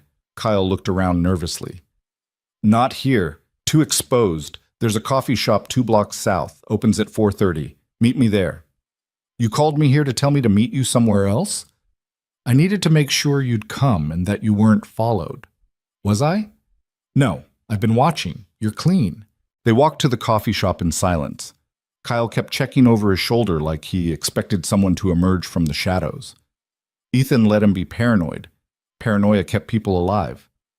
The coffee shop was one of those 24-hour places that catered to insomniacs and shift workers. They took a table in the back. Kyle ordered chamomile tea. Ethan got black coffee. "Talk," Ethan said. Kyle pulled out a tablet, glanced around to make sure nobody was watching, and turned the screen toward Ethan. "These are access logs for our executive floors. See this pattern?" He pointed to a series of entries time-stamped over the last 3 weeks. Someone had been accessing the executive server room after hours, always between midnight and 3 a.m., always using a security override code. "Whose code is that?" Ethan asked. "That's the problem. It's a ghost code, not assigned to anyone in the system, which means someone created it outside normal protocols." "Can you trace who created it?" "I tried. The creation logs were wiped, but I did find something else." Kyle swiped to another screen. Whoever used that code accessed Miss Mercer's calendar, her email server, and the security planning documents for Friday's conference. Ethan felt ice settle in his gut. "When?" "Last access was yesterday. They downloaded the complete security plan. Camera positions, guard rotations, entry points, everything Marcus Kane's team prepared." "You tell anyone else about this?" "I tried to tell Marcus. He said I was mistaken, that the logs were corrupted and I was seeing patterns that didn't exist. He told me to drop it." "Did you?" "For about 12 hours. Then I realized that if I was right and I did nothing, Ms. Mercer would die. And I can't live with that." Ethan studied Kyle's face. The kid was terrified but genuine. "Why come to me? Why not go to Vivian directly?" "Because I don't know who else is involved. For all I know, her assistant is part of it, her driver. Anyone with access could be compromised. But you're new. You're outside the system. And you beat Marcus Kane, which means you're capable of actually protecting her. The board suspended my employment." "I know. Everyone knows. But you're still here, still watching the building. Thomas Chen told someone in accounting that you're working as a personal consultant now, which means Ms. Mercer trusts you." Ethan made a decision. "Can you track the ghost code in real time? See if someone uses it again?" "Already set up alerts. If that code activates, I'll know within 30 seconds. "Good. Keep monitoring. And Kyle, you did the right thing coming to me, but you need to be careful. If someone's willing to kill Vivian, they won't hesitate to eliminate anyone who threatens their plan." "I know. That's why I'm talking to you at 4 a.m. in a coffee shop instead of through official channels." They exchanged numbers. Kyle left first, disappearing into the pre-dawn darkness. Ethan finished his coffee, thinking through the implications. Someone inside Orionis Dynamics had created unauthorized access and used it to steal security plans. Marcus had dismissed the evidence, which meant either he was incompetent or complicit. And whoever had that information now knew exactly how to breach Friday's conference security. Ethan needed to tell Vivian, but first he needed more information. He pulled out his phone and called the number his contact had given him. 3 rings, then a familiar voice. "It's early, even for you. the voice said, gravelly, with a hint of an accent that was Russian or Georgian or somewhere in between. I need everything you have on Damien Crowe, and I need it by tonight. That's fast work. I'm paying fast money. How fast? 5,000, transferred within an hour of delivery. A pause. You must really need this. Someone's going to die if I don't get it. Then I'll have it by 6 p.m. Where do you want the drop? They arranged a location. Ethan hung up and headed home. Mrs. Chen was asleep on his couch again. He paid her, thanked her, and checked on Lily. His daughter was awake, sitting up in bed with Mr. Hops. You left in the middle of the night, she said. I had to meet someone. About Miss Mercer? Yes. Is she in danger? Ethan sat on the edge of her bed. She might be. Are you going to protect her? I'm going to try. Lily hugged Mr. Hops tighter. What if the bad people hurt you instead? They won't. How do you know? Because I'm careful, and because I have something they don't. What? A reason to stay alive. You. She seemed to accept that. Can I meet Ms. Mercer today? She told you to bring me. If there's time, today's going to be busy. Busy keeping her safe? Busy keeping everyone safe. At 7 a.m., Ethan was back outside Orionis Dynamics with Lily. She wore her good dress again and had insisted on brushing her own hair this time. It was crooked, but Ethan didn't fix it. She'd done it herself, and that mattered more than perfection. Thomas Chen met them in the lobby. Ms. Mercer asked me to bring you both up. She's between meetings. They rode the elevator to the 40th floor. Lily pressed her face against the glass wall, watching the city drop away beneath them. Daddy, we're so high up. We are. Is this what birds see? Probably something like this. Vivian was waiting in her office. She'd clearly made an effort, hair pulled back neatly, makeup subtle but present, suit that looked fresh from the dry cleaner, but her eyes betrayed the exhaustion underneath.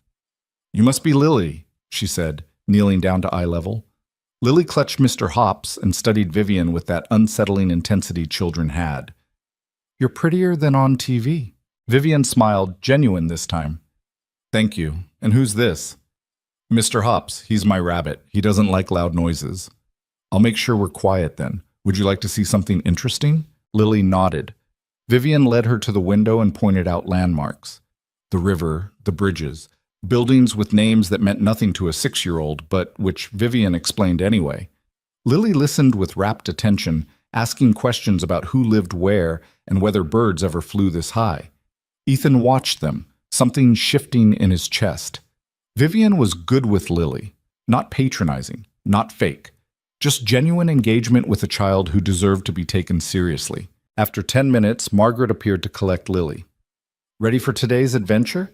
I brought new coloring books. Can Mr. Hops come? Of course. When they were alone, Vivian's demeanor changed, professional mask back in place. You look like you didn't sleep. Couldn't. I got a call at 3 a.m. He told her about Kyle, about the ghost code and the stolen security plans, about Marcus dismissing the evidence. Vivian's expression darkened with each detail. Marcus is either incompetent or compromised. My guess is compromised. Nobody gets to head of security for a company this size by being incompetent. We need to change Friday's security plan. Completely. Already working on it. But I need your authorization to access the venue tomorrow. I want to do my own sweep. You'll have it. What else? I need to know everyone who has a financial interest in you being removed as CEO. Richard Carver is obvious. Who else benefits? Vivian walked to her desk and pulled up a document. The merger Damien Crowe was pushing, if it had gone through, 4 board members would have received significant payouts. Richard was one of them. The others were Michael Brennan, Sandra Willis, and James Okafor. The same board members who voted against me at the emergency meeting. Yes, not a coincidence. And if you die before Friday? The board would appoint an interim CEO, likely Richard, given his position as CFO. He'd have 6 months to prove himself before a permanent replacement vote. 6 months to push through the merger. Exactly. And the private equity firm behind the merger stands to make hundreds of millions. They have more than enough resources to arrange an assassination. Ethan processed this. The conspiracy was bigger than one person. It was a coordinated effort involving board members, external investors, and someone inside security who could provide access and intelligence. I'm getting more information on Damien Crowe tonight, Ethan said. Financial records, business connections, anything that links him to the attempt 3 weeks ago. How are you getting that? Friend from my previous life. Someone who's very good at finding information people want hidden. Is this friend legal? Mostly. Vivian almost smiled. I should probably tell you to stop. Use official channels. But you won't. No, because official channels have failed me, and I trust you more than I trust the systems that are supposed to protect me. Her phone buzzed. She glanced at it, and her expression hardened. Richard wants another meeting. This afternoon. He's bringing his lawyer. That's not good. No, it means he's escalating, moving from pressure to formal action. What kind of action? Probably a motion to remove me as CEO. If he has enough board support, he can force a vote. Can he win that vote? 4-3. Yes, he can win. Then we need to give him a reason not to force that vote. Like what? Like evidence that he's involved in a conspiracy to kill you that tends to undermine someone's credibility. Vivian looked at him for a long moment. You really think Richard would go that far? Order my death? I think people do terrible things when enough money is involved, and this merger represents hundreds of millions in profit. That's more than enough motivation. The meeting with Richard happened at 2 p.m. in a conference room that felt more like a courtroom. Richard sat on one side with his lawyer, a thin man in his 50s who looked like he'd spent his life finding loopholes. Vivian sat across from them with Thomas taking notes. Ethan stood by the door, officially not part of the meeting but present nonetheless. Richard had objected, but Vivian overruled him. Let's be direct, Richard said. The board has lost confidence in your leadership. The financial irregularities, the unauthorized hires, the paranoid behavior. It's affecting the company's stability. What irregularities? Vivian asked. Every expenditure I've made is documented and justified. Justified in your opinion, not in the board's opinion. The board doesn't run day-to-day operations. I do. Richard's lawyer leaned forward. Miss Mercer, we're here to offer you a dignified exit. Resign voluntarily, take a generous severance package, and maintain your reputation. The alternative is a formal removal vote, which will be messy and public. You don't have the votes for removal. We have 4 board members who support change. That's a majority. You have 4 board members who want the merger I blocked. That's not the same as supporting my removal, isn't it? Richard smiled. The merger would be good for the company, good for shareholders. The only person it's bad for is you, because it diminishes your control.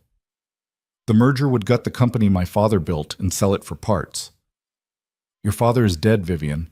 This is about the company's future, not his legacy. The room went very quiet.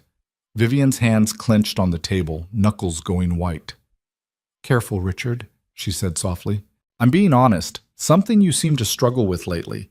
You're emotionally compromised, making decisions based on sentiment rather than business logic. That's dangerous for everyone. What's dangerous is a CFO who's so desperate for power that he's willing to destroy the company to get it. Richard's expression didn't change.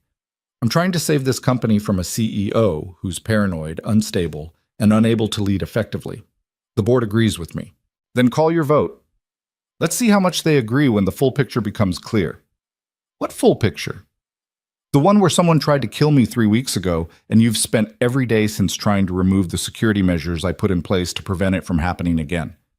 Richard exchanged a glance with his lawyer. That's a serious accusation. It's a serious situation. You have no evidence that I'm involved in any threat against you. Not yet, but I'm working on it. The lawyer cleared his throat. Ms. Mercer, making unfounded accusations against board members could constitute slander. I'd advise you to be very careful with your words. I'm always careful. That's why I'm still alive. Richard stood. This conversation is over. The board will vote on your removal at Monday's meeting. I suggest you spend the weekend preparing your exit statement. He left with his lawyer. Thomas closed the door behind them. That went well, Thomas said dryly. He's moving faster than I expected, Vivian said. Monday's vote doesn't give us much time. It gives us through Friday, Ethan said. And if we can prove Richard's connected to the threat against you before then, the board won't support his removal motion. That's a big if. It's the only if we have. Ethan's phone buzzed. Text from Kyle. Ghost code just activated. Someone's accessing the server room right now. Ethan showed the message to Vivian. I need to go. Now. I'm coming with you. No, too dangerous. It's my company, my server room. I'm coming. There wasn't time to argue. They took the elevator down to the 35th floor, security operations level. The server room was at the end of a long corridor past Marcus Kane's office. The door was closed but not locked. Ethan opened it carefully. The room was dark except for the glow of server lights. Someone stood at a terminal, typing rapidly. They wore a security uniform, but something about their posture was wrong. Security, step away from the terminal, Ethan said. The figure spun around. Not Marcus. Not Kyle. Someone Ethan had never seen before. Young, maybe 30, with the nervous energy of someone who'd just been caught. I'm authorized to be here, the man said. Then you won't mind showing me your credentials. The man's hand moved toward his belt. Ethan crossed the distance between them in 3 steps, caught the man's wrist before he could draw whatever weapon he was reaching for, and slammed him against the server rack. Who sent you? I don't know what you're talking about. Ethan applied pressure to the wrist, just enough to make the point. Try again. I'm just IT, just doing maintenance. At 2:30 in the afternoon using a ghost access code? Try again. The man's eyes darted to Vivian, then back to Ethan, calculating. You don't understand. If I talk, they'll kill me. If you don't talk, I'll make you wish they had. Vivian stepped forward. Who's paying you? What are you doing in my server? The man's resistance crumbled. I was supposed to install a back door. Remote access for Friday. They said it was for security monitoring. Who said? I don't know his name, just a voice on the phone. He pays in cash. $20,000 for this job. What's the back door for? I don't know, I swear. I just install it and collect payment. Ethan pulled out his phone and took the man's photo. You're going to tell me everything. Who contacted you, how they paid you, what exactly you installed, and then you're going to remove it. I can't. They'll know. They're going to know anyway when security reviews the logs. Your choice is whether you cooperate with us or with the police. The man looked between them, trapped. Then he started talking. His name was Derek Walsh. He'd been contacted 2 weeks ago through an encrypted messaging app. Someone offering cash for simple IT work. Install software, create access points. Nothing illegal. The money was good enough that he didn't ask questions. How much have they paid you so far? Vivian asked. $50,000. 20 up front, 10 after each job, 20 more after Friday. What happens Friday? I don't know. I'm supposed to activate the back door at noon, that's all I know. Ethan looked at Vivian. We need to bring in the police. No, she said. If we involve police now, whoever's behind this will know we're on to them. They'll change the plan or accelerate it. We can't just let him go. I'm not suggesting we let him go, but we can use him. She turned to Derek. Here's what's going to happen. You're going to continue exactly as planned. Install the back door, report to your contact that everything's on schedule, but you're going to tell us exactly what you're doing and when. And if I refuse? Then I call the police right now, and you spend the next 10 years in prison for corporate espionage and conspiracy to commit murder. Derek swallowed hard. You can't prove murder. No. But I can prove you were paid to create unauthorized access to a system that's supposed to protect me from someone who already tried to kill me once. A good prosecutor will make that connection. The fight went out of Derek completely. What do you want me to do? Exactly what they told you, but you work for us now. Everything you know, we know. Every communication, every instruction, every payment. You're our inside line to whoever's trying to kill me. They'll figure it out. They're not stupid. Then you'd better be convincing, because if they figure it out before Friday, you become useless to us, and I stop having a reason to protect you. They took Derek to an empty office. Thomas set up monitoring on his phone and computer. Every message would be logged, every call recorded. You're playing a dangerous game, Ethan said when they were alone. So are they. At least now we have visibility into their plan. And a terrified IT contractor who might crack under pressure and warn them. He won't crack. He's more scared of prison than he is of them. Ethan's phone buzzed. Message from his contact. Package ready. Same location as discussed. It was 4 p.m., 2 hours until the drop. Ethan looked at Vivian. I need to go. Meeting my source. What should I do about Derek? Keep him under watch. Thomas seems competent enough to handle it. And call Kyle. Tell him to monitor for any other ghost codes. If Derek's working for them, there might be others. Be careful. Always am. He left the building and headed for the drop location, an industrial area near the waterfront where nobody asked questions and security cameras were sparse. The same person as before waited by a rusted shipping container. Not Russian or Georgian. Armenian, maybe. Ethan had never asked and didn't care. You look stressed, the man said. Long week. About to get longer. He handed Ethan a USB drive. Everything I could find on Damien Crowe. And I mean everything. Financial records, business connections, phone logs from the last 6 months. How'd you get phone logs? You don't want to know. But here's the interesting part. 3 weeks ago, the day before someone tried to kill your client, Crowe made 17 calls to a number registered to a shell company in the Caymans. That shell company has one director listed, Marcus Kane. Ethan felt everything click into place. Marcus is working with Crowe. Looks that way. And 2 days ago, the same shell company received a wire transfer of $500,000 from a private equity firm. The same firm behind the merger Crowe was pushing. They're paying Marcus to arrange Vivian's death. That would be my guess, and if I had to bet, Friday's conference is when they make their move. Public setting, lots of confusion, easy to stage an accident or claim it was an external threat. Ethan transferred the payment. This stays between us. Always does. But Vale, be careful. People who move this kind of money don't stop just because you're in the way. They go through you. Let them try. He took the USB drive and headed back to Orionis Dynamics. The sun was setting, painting the city in shades of orange and red, beautiful and indifferent to the violence being planned in its towers. Ethan had the evidence now. Marcus Kane was dirty. Damien Crowe was the connection. And Richard Carver was likely coordinating everything from his position as CFO. The question was what to do with the information. Going public meant exposing Vivian's vulnerability. Keeping it quiet meant the threat continued. Either way, Friday was coming, and when it arrived, Ethan would be ready. Because the one thing he'd learned in all those classified years was that the best defense wasn't avoiding the fight. It was making sure you won it. Vivian was still in her office when Ethan returned, the USB drive feeling like it weighed 10 pounds in his pocket. The city had gone dark outside her windows, lights spreading across the skyline like a constellation that never slept. She looked up when he entered, exhaustion etched into every line of her face. Tell me you found something, she said. Ethan plugged the USB into her computer. Marcus Kane has been receiving payments from a shell company connected to Damien Crowe. $500,000 2 days ago. The same company that's funding the merger Richard's been pushing. Vivian stared at the screen as the financial records loaded. Her expression didn't change, but her hands gripped the edge of her desk hard enough that her knuckles went white. Marcus has been with me for 3 years, she said quietly. He saved my life, twice. Maybe he was building credibility, saving you from small threats so you'd trust him when the big one came.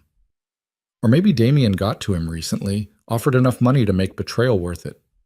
Does it matter which? She looked at him. No, I suppose it doesn't. Ethan pulled up the phone records. 3 weeks ago, the day before the attempt, Marcus made 17 calls to Damien's number, then radio silence until 2 days ago when the payment came through. He's coordinating Friday's attack. That's my guess. And Derek's backdoor gives them remote access to the security systems. They can disable cameras, unlock doors, create blind spots. We need to confront Marcus. Now, bring in the police. If we do that, whoever else is involved disappears. Richard, Damien, the private equity firm, they all have lawyers and resources to bury this.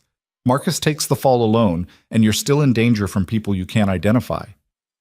Then what do you suggest? We let Friday happen, but on our terms.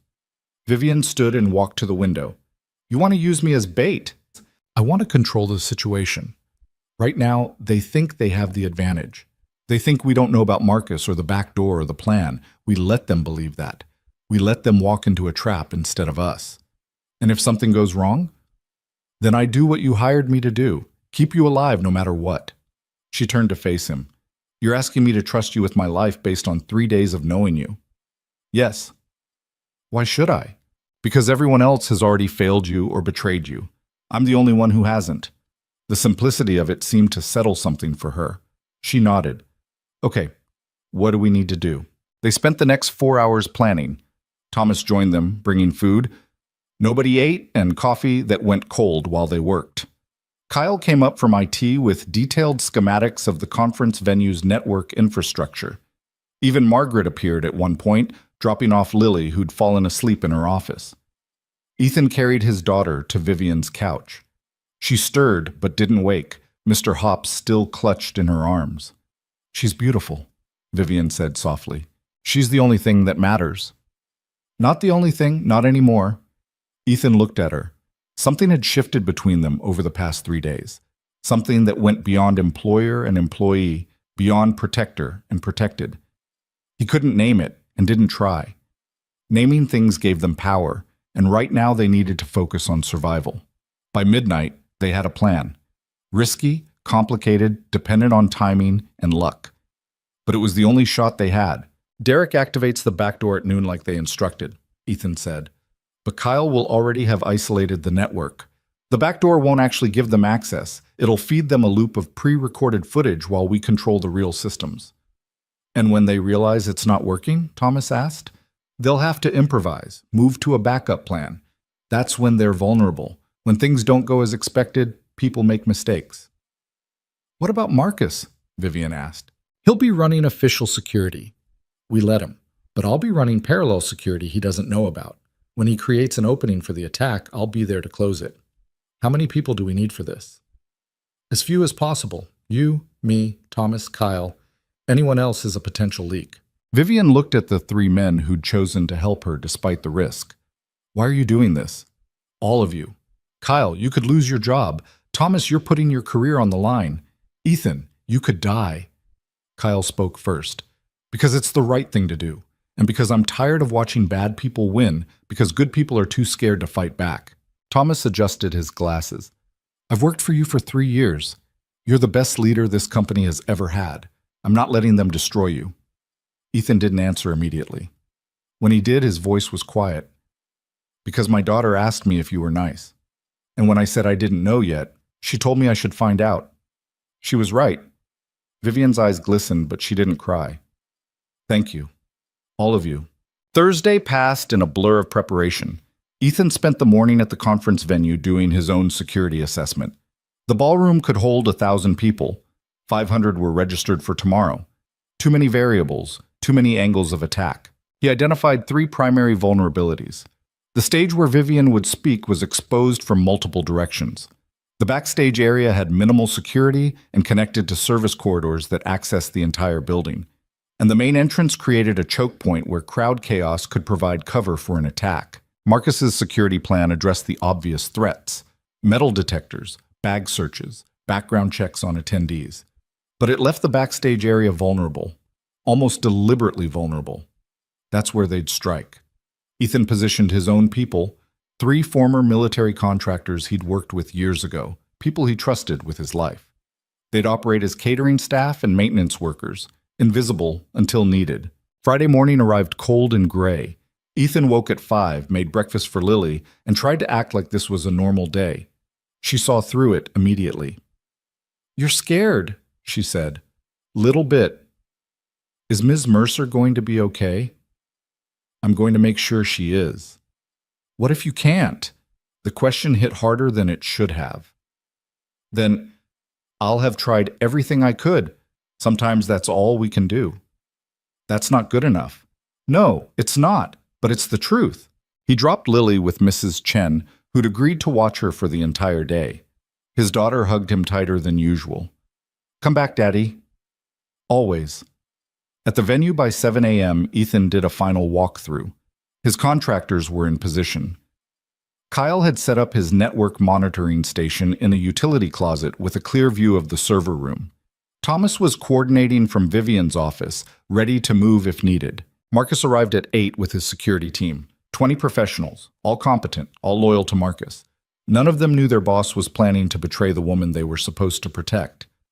Ethan watched Marcus coordinate his people with practiced efficiency. The man was good at his job. That made him more dangerous, not less. At 9, Vivian arrived. She'd chosen a red suit, bold, impossible to miss, the opposite of someone trying to hide. When she saw Ethan, she gave him a slight nod. Ready.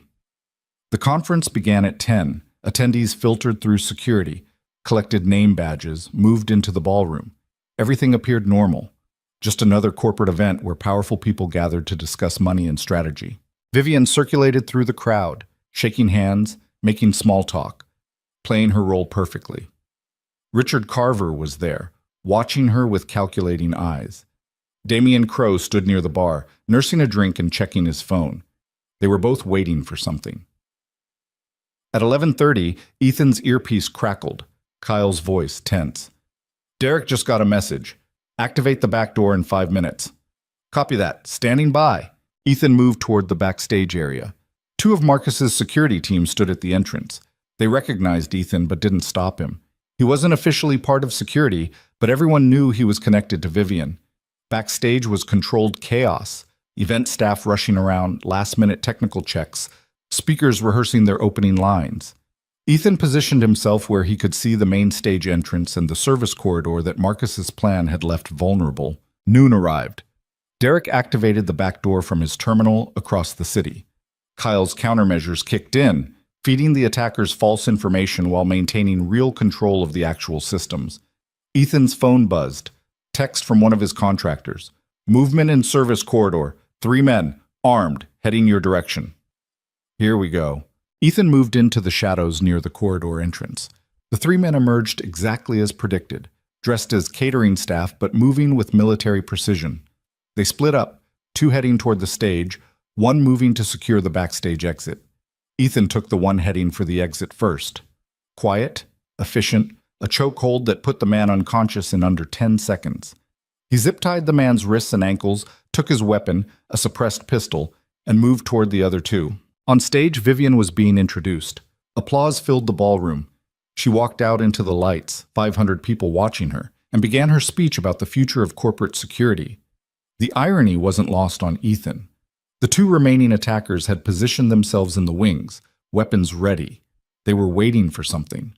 A signal, probably. Then Ethan saw Marcus, moving through the backstage area with purpose, heading for the lighting control board. He was going to cut the lights, create darkness and confusion. Ethan's earpiece crackled. Ethan, I've got 4 more men entering through the loading dock. This is bigger than we thought. 4 plus 3 made 7. Professional team, well coordinated. This wasn't a simple assassination. This was a military-style operation. Ethan made a decision. He activated his phone, called Thomas. Execute contingency, now. On stage, Vivian paused mid-sentence, touched her earpiece like she was receiving information. Then she looked directly at the camera, broadcasting the speech. Ladies and gentlemen, I apologize for the interruption, but I've just been informed of a situation that requires immediate attention. For your safety, I'm asking everyone to calmly exit the ballroom through the main entrance. Security will guide you. Confusion rippled through the crowd. Marcus's security team started moving people toward the exits, following protocol for emergency evacuations. But Marcus himself froze, realizing his plan was collapsing. The 2 attackers in the wings made their move. They stepped toward the stage, weapons rising. Ethan shot the first one in the shoulder, non-lethal but incapacitating. The second one spun toward him, returning fire. The shot went wide, hitting the wall behind Ethan's head. Ethan closed the distance, using the chaotic backstage environment for cover. He came in low, swept the attacker's legs, and disarmed him in the scramble. Another zip tie, another threat neutralized. But the 4 from the loading dock were converging. Ethan could hear them in the corridor, coordinating over radios. His contractors engaged them. The sound of suppressed gunfire echoed through the service areas, screams from catering staff who'd suddenly found themselves in a war zone. Marcus abandoned the lighting board and ran, not toward the fight but away from it, heading for the emergency exit. Ethan pursued. They crashed into the stairwell, Marcus taking the steps 3 at a time. Ethan followed, closing the distance. By the 3rd-floor landing, he caught up. Marcus turned, swinging. The man was skilled, trained, desperate. They fought in the narrow stairwell, every technique Ethan had used to beat Marcus in the evaluation now being thrown back at him with the added edge of real violence. Marcus landed a solid hit to Ethan's ribs. Pain exploded through his side. Ethan absorbed it, countered with an elbow to Marcus's jaw that snapped his head back. They grappled, crashed against the railing. For a moment, Marcus teetered on the edge, looking down 3 floors to concrete below. "It's over," Ethan said. "You don't understand. They'll kill me if I talk." "They'll kill you if you don't. At least this way you have a chance." Marcus's resistance broke. He went limp, defeated. "I didn't want this. They said nobody would get hurt. Just scare her into resigning." "When did you realize that was a lie?" "When they sent a 7-man hit team." Ethan zip-tied Marcus and called Thomas. "Marcus is secure. What's the status?" "Your contractors have 4 men in custody. 3 more escaped. Police are on scene. Vivian's safe." "And Damien Crowe?" "Gone. Disappeared the moment the evacuation started." Ethan cursed. The architect of the whole conspiracy had slipped away. But then Kyle's voice came through the earpiece. "I've been tracking Crowe's phone. He's heading for a private airfield outside the city. Probably has a plane waiting. Send me the location." Ethan left Marcus for the police and ran for his car. The airfield was 40 minutes away in normal traffic. He made it in 25, pushing the old sedan harder than it had been pushed in years. The airfield was small, mostly corporate jets and private charters. Ethan spotted Damien's SUV parked near a hangar. A small plane sat on the tarmac, engine already running. Damien was walking toward it with a briefcase and a carry-on bag, running but making it look like casual urgency. Ethan cut him off at the plane's stairs. "Going somewhere?" Damien turned, surprise flickering across his face before the smooth corporate mask reasserted itself. "Mr. Vale? This is private property." "So was the conference venue. Didn't stop you from sending a hit team." "I have no idea what you're talking about." "Marcus Kane is in police custody. Derek Walsh is cooperating with investigators. Your shell company's financial records are being audited as we speak. You're done." Damien smiled. It was the smile of someone who'd spent a lifetime buying his way out of consequences. "I have excellent lawyers. Everything I've done is technically legal. Business transactions, perfectly legitimate. Conspiracy to commit murder isn't legitimate. Prove it. Prove I ordered anyone to harm Vivian Mercer." "You can't. Marcus made his own decisions. Derek was a contractor who exceeded his authority. I'm just an investor who believed in a merger." He was right. Everything had been carefully insulated. Payments through shell companies, instructions delivered through intermediaries. Damien's hands looked clean, even though they were covered in blood. "Here's what's going to happen," Ethan said. "You're going to stay in this country. You're going to cooperate with the investigation. And you're going to hope the evidence doesn't connect you directly to attempted murder." "Or what? You'll stop me. You're just a bodyguard." "No. I'm the man standing between you and that plane. And I've decided you're not getting on it." Damien's driver emerged from the SUV, large man, professional build, probably armed. He started walking toward them. Ethan didn't move, just stood there, between Damien and the plane, and waited. The driver got within 10 feet before police sirens cut through the air. 3 squad cars screamed onto the tarmac, followed by 2 unmarked sedans. Damien's expression finally cracked. "You called them." "Thomas called them, about 10 minutes ago. Gave them your location, the phone records, everything. You're not running, not today." Detectives emerged from the unmarked cars. Ethan recognized one, a woman he'd worked with years ago on a case he couldn't talk about. She saw him and nodded. "Mr. Crowe, we need you to come with us. We have questions about your involvement in today's incident." Damien's lawyer would probably get him out in hours. The evidence was circumstantial, the connections hard to prove. But it didn't matter, because while Ethan had been chasing Damien, Thomas had done something smarter. He'd leaked everything to the press. By the time Ethan made it back to the city, the story was everywhere. Assassination attempt at corporate conference. Former board member implicated. CFO under investigation. The details were sketchy, but the damage was done. Orionis Dynamics stock was plummeting. The private equity firm had withdrawn their merger offer. Richard Carver had already announced his resignation, trying to distance himself from the scandal. And Vivian Mercer was alive. Ethan found her at the police station, giving her statement. She looked exhausted, but whole. When she saw him, something in her expression softened. "You're bleeding," she said. He looked down. His shirt was torn, blood seeping through from where Marcus had landed that hit to his ribs. He'd been so focused on chasing Damien that he hadn't noticed. "It's not bad. Let me see. Vivian, let me see." He lifted his shirt. The bruise was already forming, dark and ugly, probably a cracked rib. Vivian's fingers were gentle as she examined it, her touch clinical but concerned. "You need a hospital. I need to make sure you're safe first." "I'm safe." "You made sure of that." They stood in the hallway of the police station, surrounded by chaos, detectives rushing past, phones ringing, the machinery of justice grinding into motion. And in the middle of it, Ethan and Vivian looked at each other and recognized what had happened over the past 4 days. They'd saved each other, not just from physical threats, but from the isolation that had been slowly destroying them both. Vivian had been surrounded by people, but trusted no one. Ethan had been focused on survival, on providing for Lily, on existing rather than living. Now they both had something different, something that didn't have a name yet, but felt like possibility. "I need to pick up Lily," Ethan said. "I'll come with you." "You don't have to." "I want to." Mrs. Chen opened her door looking relieved. "You're alive. That's good. Your daughter has been worried." Lily ran to Ethan and hugged him hard enough to make his ribs scream. He didn't let it show. "I told you to come back," she said. "I always keep my promises." She looked at Vivian. "Did Daddy keep you safe?" "He did." "Good. Because you're nice. I didn't want the bad people to hurt you." Vivian knelt down, eye level with Lily. "Thank you for sharing your father with me. I know it was scary when he was gone." "It's okay. He's good at keeping people safe. That's his job." "Actually," Vivian said, "I was hoping to talk to him about that, about making it official." She looked at Ethan. "The board is going to need to appoint a new CFO. That position oversees significant budgets, including security. I want to restructure the entire department, create a new position for executive protection that reports directly to the CEO.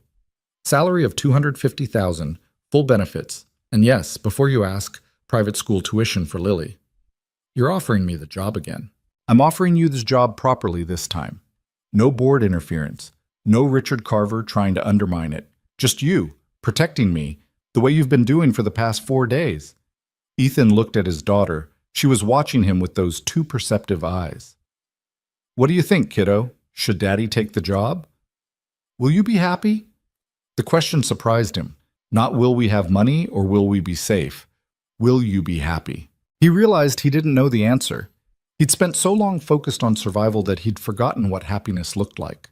But standing there, with Lily holding his hand and Vivian looking at him with hope and trust, he thought maybe he could learn. "Yeah," he said. "I think I might be." "Then you should do it." 6 months later, Ethan stood in his new apartment. Actually new, not just new to him. 3 bedrooms, modern kitchen, a building with heat that worked, and an elevator that didn't break down twice a month.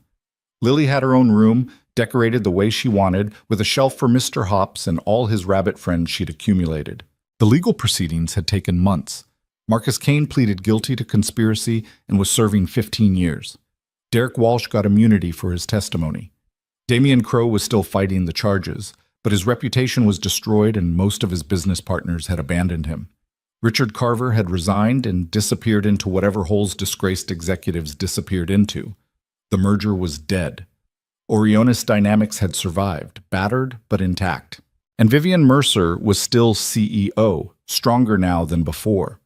The attempt on her life had galvanized the board, eliminated the internal opposition, and proved she could handle a crisis. She'd also hired a completely new security team, restructured the department, and installed protocols that made the previous system look like a joke. Ethan ran all of it. His official title was Chief of Personal Protection, but really he was the person who made sure Vivian Mercer stayed alive long enough to run the company her father had built. He was good at it, better than good, because he'd learned something important during those 4 days when everything fell apart. The best protection wasn't about preventing every threat. It was about building something worth protecting in the first place. And Vivian had built something real. Not just a company, but a purpose, a mission, a reason to keep fighting when it would be easier to give up. Ethan understood that now. He'd spent years surviving, but survival wasn't enough. You had to find something worth surviving for. The doorbell rang. Vivian stood there holding a bottle of wine and looking uncertain in a way that reminded Ethan she was just a person, not the billionaire CEO everyone saw. "Is this weird?" she asked. "Coming to your place for dinner?" "Probably. But weird seems to be working for us." She came inside. Lily ran to greet her, already chattering about the science project she was working on for her new school, the private academy that Ethan couldn't have afforded in a lifetime of saving, but which was now covered by his benefits package. They ate dinner together at Ethan's small table. Nothing fancy. Pasta and salad and bread that was slightly burned because Ethan still wasn't great at cooking. But it tasted better than any expensive meal because it was theirs, earned through surviving something that should have destroyed them both. After dinner, after Lily was in bed, Ethan and Vivian sat on the couch and talked. About work, about the upcoming board meeting, about whether the new security protocols were too restrictive or not restrictive enough. "Do you ever regret it?" Vivian asked, "taking this job, everything that came with it?" "Sometimes. When I'm checking shadows and running scenarios and remembering what it feels like to not be constantly alert. But then I remember what it felt like before.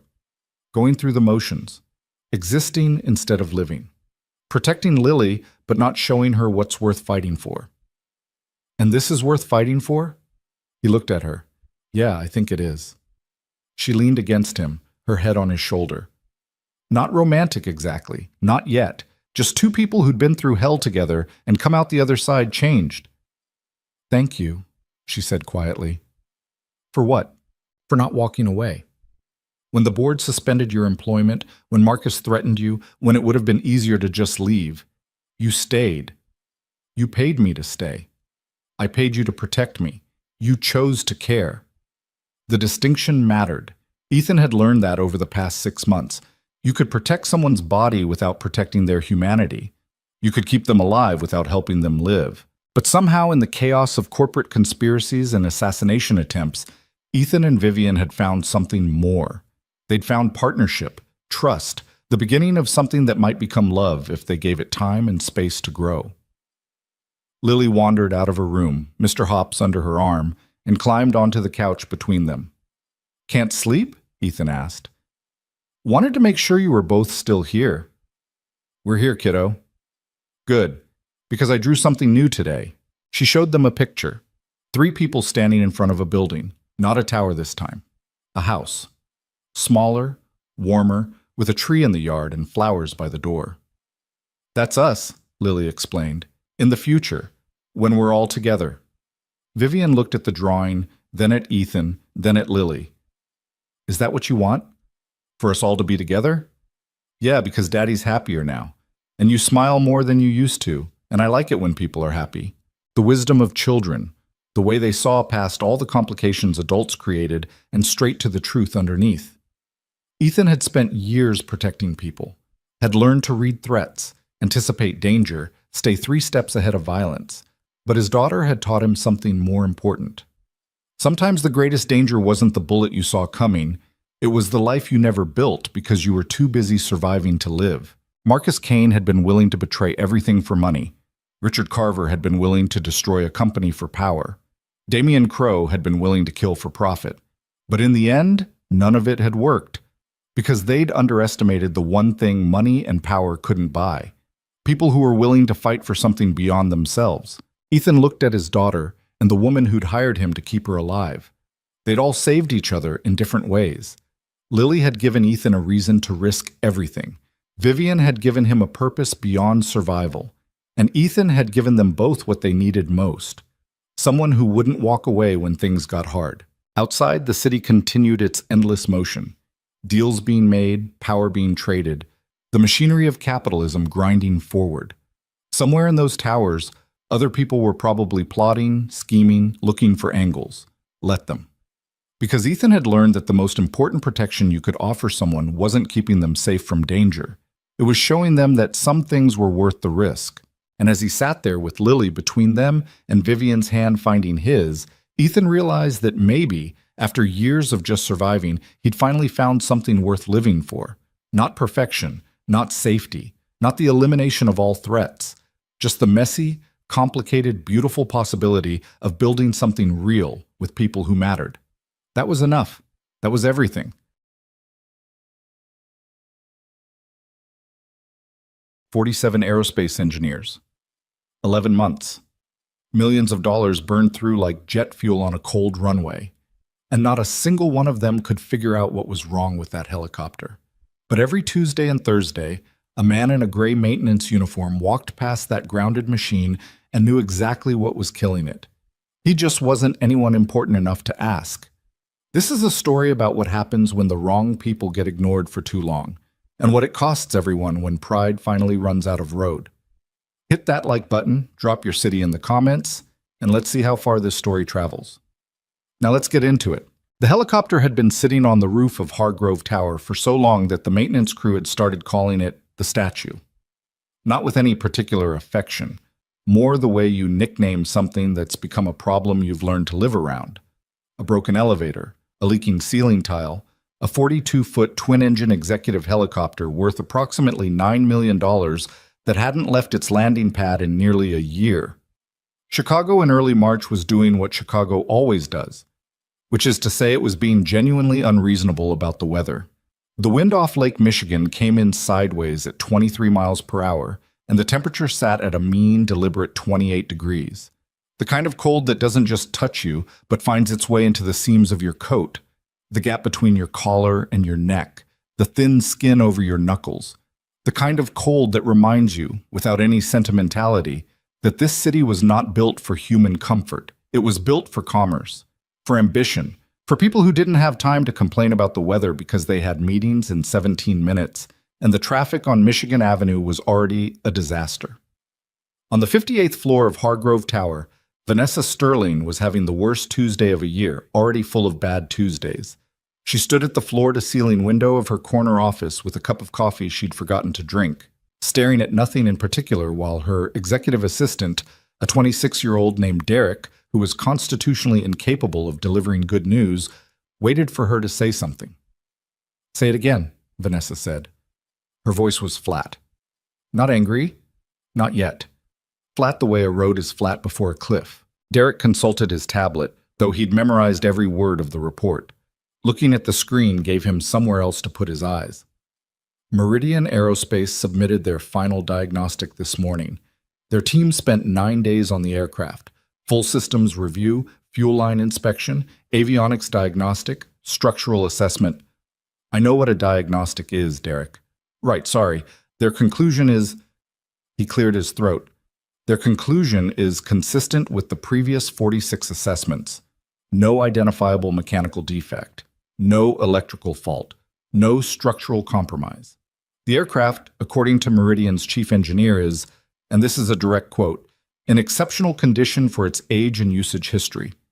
Vanessa turned from the window. She was 30 years old. People who didn't know her assumed she was older, not because she looked worn, but because she carried herself with the particular stillness of someone who had learned, young and through difficulty, that showing your reaction too quickly was a kind of weakness you couldn't afford. She'd inherited Sterling Logistics at 26 when her father had his first stroke, and she'd spent the 4 years since then doing what everyone said couldn't be done. Turning a company hemorrhaging contracts and bleeding talent into one of the 10 largest private logistics operations in the Midwest.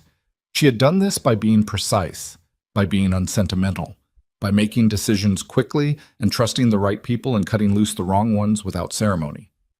The helicopter had made her feel like none of that was true. Exceptional condition, she repeated. Yes. An aircraft in exceptional condition that has not flown in 11 months. That's... Derek hesitated. That's the situation, yes. 47 engineers, Vanessa said. Not loudly, almost to herself. Do you know what we've paid out in diagnostic fees, consultation retainers, and specialist travel expenses in the last 11 months? Derek knew. He wished he didn't. $2.3 million. The number sat in the air between them like smoke. Vanessa set her coffee cup down on the edge of her desk. Not carefully, just down, the way you put something down when you've stopped caring about it, and walked to her desk chair. She sat. She opened the Meridian report on her computer screen and scrolled through it without reading it, because she'd read 31 of these reports, and they all said the same thing in different fonts. "Get me Richard," she said. Toot. Richard Hale was Vanessa's Director of Aviation Operations, a title he'd held for 3 years, and which he currently wore like a man wearing a coat 2 sizes too large. He was 51 years old, 28 years of aviation experience, the kind of resume that looked magnificent on paper. He had managed flight operations for a Fortune 500 company in Dallas, consulted for 2 regional airlines, and once spent 18 months advising the Federal Aviation Administration on executive aviation safety protocols. He had absolutely no idea what was wrong with the helicopter. He appeared in Vanessa's office 11 minutes after Derek made the call, carrying his own copy of the Meridian report and wearing the expression of a man who had rehearsed what he was going to say on the elevator ride up. "Before you say anything," Richard started. "I haven't said anything yet," Vanessa said. "Right. Of course." He sat across from her. "Look, Meridian is the 5th Tier 1 firm we've brought in. At this point, we have to consider the possibility that there is no diagnosable mechanical issue, that what we're dealing with is an intermittent condition, something that only manifests under very specific operating parameters that we haven't been able to replicate in a controlled inspection environment." Vanessa looked at him. "That's what you've been telling me for 8 months, Richard." "Because it's still the most logical." "What's not logical?" Vanessa said, and now the flatness in her voice was gone, replaced with something quieter and colder than anger, "is that I'm running a logistics company where the CEO cannot use her own aircraft. Do you understand what that means operationally? I flew commercial to the Castellano meeting in New York last month. Commercial. I sat in first class next to a man who spent the entire flight watching videos on his phone without headphones. That is what $2.3 million and 47 engineers has gotten me." Richard opened his mouth, then closed it. He was smart enough to know when a sentence wasn't going to help him. "What are our options?" Vanessa said. It wasn't a question, it was a directive to present her options so she could pick one and be done with it. Richard exhaled. "We could commission another round of diagnostics. There are 2 firms we haven't used yet. How much?" "Combined, probably another 400,000. "What else?" "We could put the aircraft up for sale. As is, a $9 million machine in exceptional mechanical condition." He chose not to reference the Meridian quote directly. "Would realistically sell for somewhere between 4 and 5 million on the secondary market, given the mystery surrounding it. We take a $4 million loss. Or we could—" Richard paused. This was the part he'd rehearsed least, because it was the part that felt most like surrender. "We could write it off. Permanently ground it. It becomes a very expensive maintenance line item until we decide what to do with it structurally." Vanessa was quiet for a moment. Outside the window, Chicago was doing its thing. Somewhere down on the street, 58 stories below, there were people who would have considered $2.3 million a sum beyond imagination. Up here, it was just a number attached to a problem that wouldn't go away. "There has to be something we're missing," she said, not with frustration, with the particular quality of someone who refuses to accept an answer that doesn't make sense. Richard Hale, to his limited credit, had been thinking the same thing for months. The trouble was he'd run out of places to look. Mason Brooks did not think about the helicopter all the time. That would have been the more dramatic version of the story. The one where the quiet, overlooked genius spends his days burning with suppressed knowledge, counting the days until someone finally asks the right person the right question. That wasn't Mason.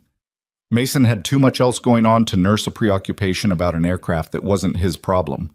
What Mason thought about, most of the time, was his daughter. Lily was 7 years old, and she was at that age where she had developed very firm opinions about things and was not shy about sharing them. She had opinions about which brand of peanut butter was acceptable. One was not, and she would explain at length why if given the opportunity. She had opinions about the correct order in which to do homework. Math first, reading second, spelling last because spelling was kind of a punishment.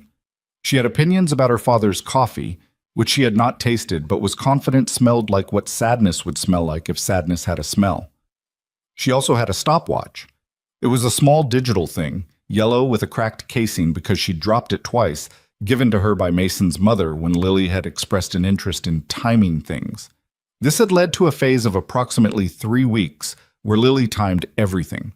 How long it took to eat breakfast. 9 minutes, 42 seconds, unless there were eggs, in which case it took longer because she ate eggs one bite at a time in a specific rotation. How long it took her father to get from the parking garage to the lobby of Hargrove Tower. 4 minutes and 8 seconds if he walked normally.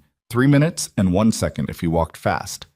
How long certain things took to happen. She was, Mason thought, going to be an engineer, or a scientist, or possibly a very demanding project manager, something that involved precision and accountability. On the mornings when school started late, or when Lily had a break between sessions at her after-school program, she came to work with Mason. Not because Mason had no other childcare option. He had his mother, he had a neighbor who'd offered a dozen times. He had a network of good people who would have helped. He brought Lily because she liked it, and because Mason, who had learned in the hardest way possible that time was not a renewable resource, didn't pass up opportunities to spend it with his daughter when he could help it.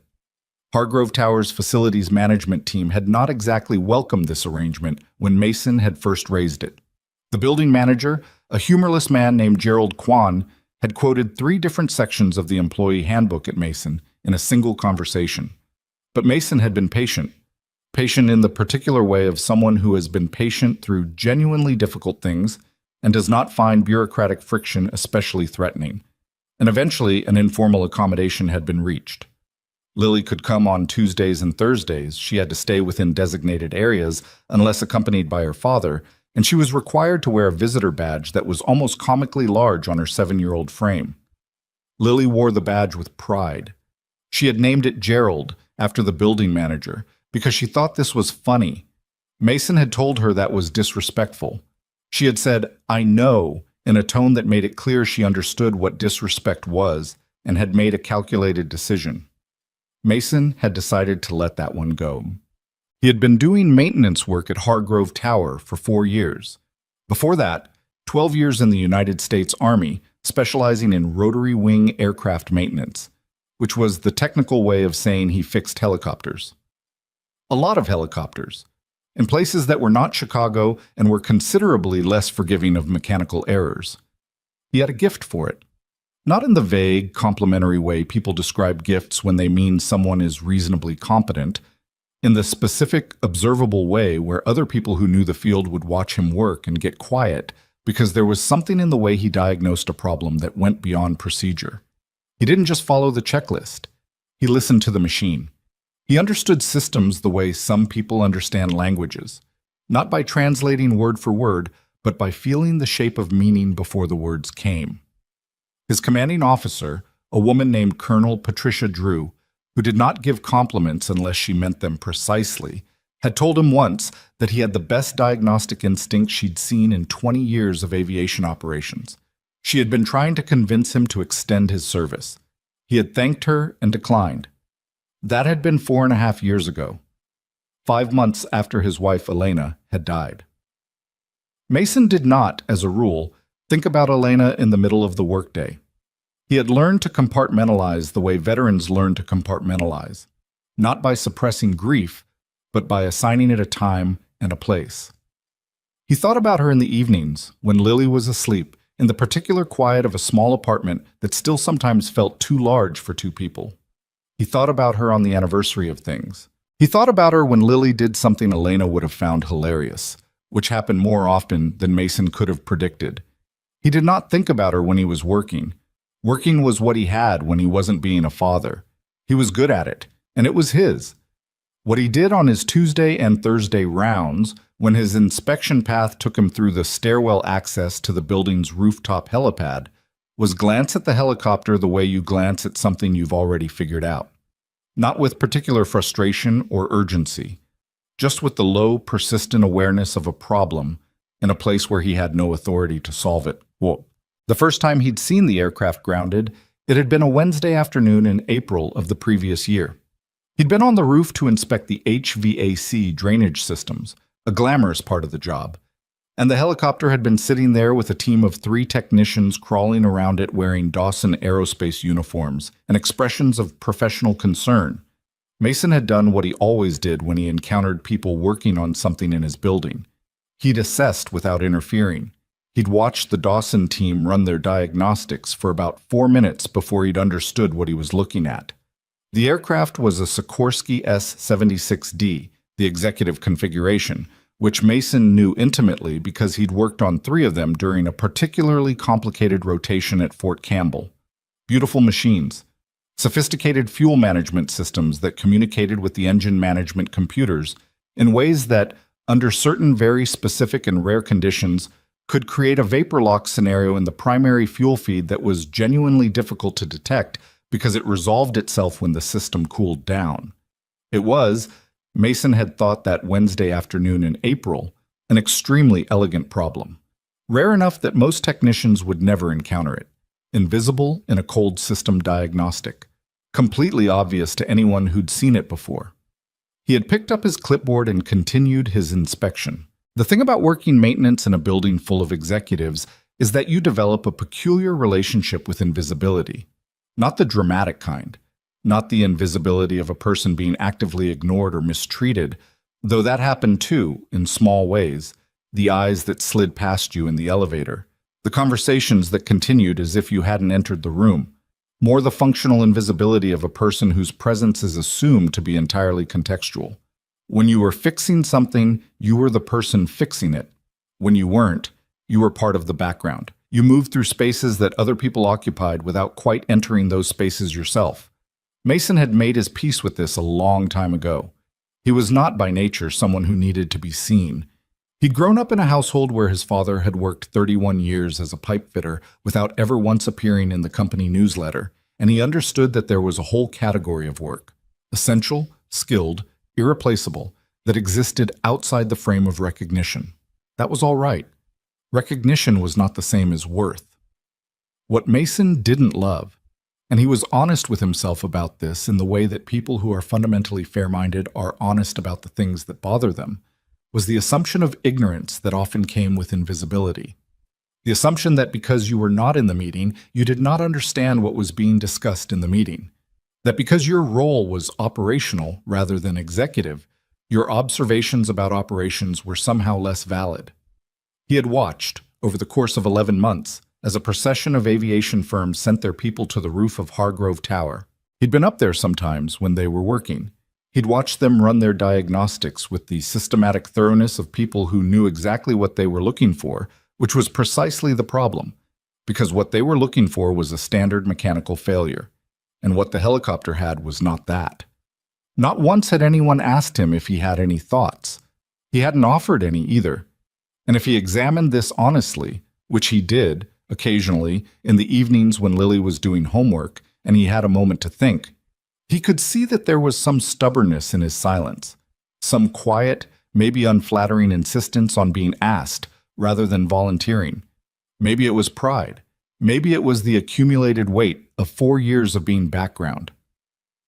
Maybe it was simply the knowledge that walking up to a team of Meridian aerospace engineers and saying, "Hey, I think I know what that is," was not a sentence that was likely to produce useful results. He told himself he was waiting for the right moment. He told himself, less charitably, that he was probably also waiting for someone to look at him long enough to see that there might be something worth asking. On the Thursday morning that changed things, Lily was with him because she had a half day at school, and Mason's mother had a dentist appointment, and everything aligned in the particular logistical way that characterized single parenthood, where your schedule was less a plan and more a series of contingencies responding to other contingencies. Lily was carrying her stopwatch and her school backpack, which contained her homework folder, a book about deep-sea creatures she'd checked out of the library. "Did you know there are fish that make their own light, Dad? It's called bioluminescence. I've been practicing saying it." And a granola bar that she'd already decided she was going to eat on the elevator. "You can't eat on the elevator," Mason said. "Why not?" "Building policy." "Gerald's policy?" "The building's policy." Lily considered this. Gerald seems like someone who would make a rule about granola bars. Mason did not say that he agreed with this assessment because he was trying to be a responsible parent. They came out of the stairwell onto the roof at 9:47 in the morning, and Mason registered immediately that something was different. There were people up here, not another inspection team. He'd have been notified, but a small cluster of individuals in expensive coats standing near the helicopter. He recognized Richard Hale, the aviation director, from the brief moment 3 months ago when Richard had appeared on the roof during a Westbrook avionics inspection and introduced himself to Mason by not introducing himself to Mason and talking around him to the inspection lead. Standing next to Richard was a woman Mason recognized without having ever spoken to, because her photograph was on the company website and in the lobby on the floor dedicated to Hargrove Tower's anchor tenant. Vanessa Sterling. Younger in person than her photographs managed to convey, or maybe it was that the photographs had been taken in the particular still, curated way of executive portraits, and the person standing on a cold rooftop in March, with the wind doing very unkind things to her coat, was more dimensional than that. She looked, Mason thought, like someone who had been told 11 months of bad news and had arrived today to be told some more. Lily took his hand and stayed close, the way she did when she wasn't sure about a new situation. She kept the granola bar in her pocket. Richard Hale saw Mason first. There was a beat, brief, unmistakable, where Richard processed Mason's presence the way he always processed Mason's presence, which was as a logistical element. The maintenance guy was here. Fine, he was probably here to check something. The timing was inconvenient but not catastrophic. Then something shifted in Richard's expression. Mason had seen this particular shift before in people. The moment where they stop seeing the background and start seeing a possibility. It was not always flattering to be the subject of that moment, because it meant they hadn't been seeing you clearly before. But it also meant something might finally happen. "Brooks," Richard said, not warmly, but directly. "You were Army aviation, right? Helicopters." "Yes, sir." "How long?" 12 years. Fixed wing and rotary, mostly rotary." Richard glanced at Vanessa, then back at Mason. There was something uncomfortable in his expression, the particular discomfort of a man who is considering a concession. "Have you ever worked on the S-76? Mason looked at the helicopter, then back at Richard. 3 of them. Vanessa Sterling had been watching this exchange without expression. Now she spoke for the first time, and her voice was not what Mason had expected. Not the warm, performed executive tone of someone managing a public moment, but the flat, pragmatic voice of someone who was tired and had stopped performing. "What's your name?" "Mason Brooks." "Do you know what's wrong with my helicopter, Mr. Brooks?" It was, Mason thought, a very direct question. He appreciated that. He'd spent 11 months wishing someone would ask it. "Yes," he said. "I do." "Check." Vanessa Sterling stared at him for a moment that lasted longer than it should have. Behind her, Richard Hale made a sound that was not quite a word.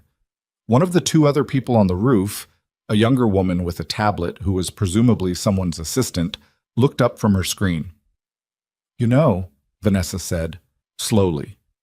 Each word placed separately, the way you place items on a scale you're not sure will hold them. "Yes.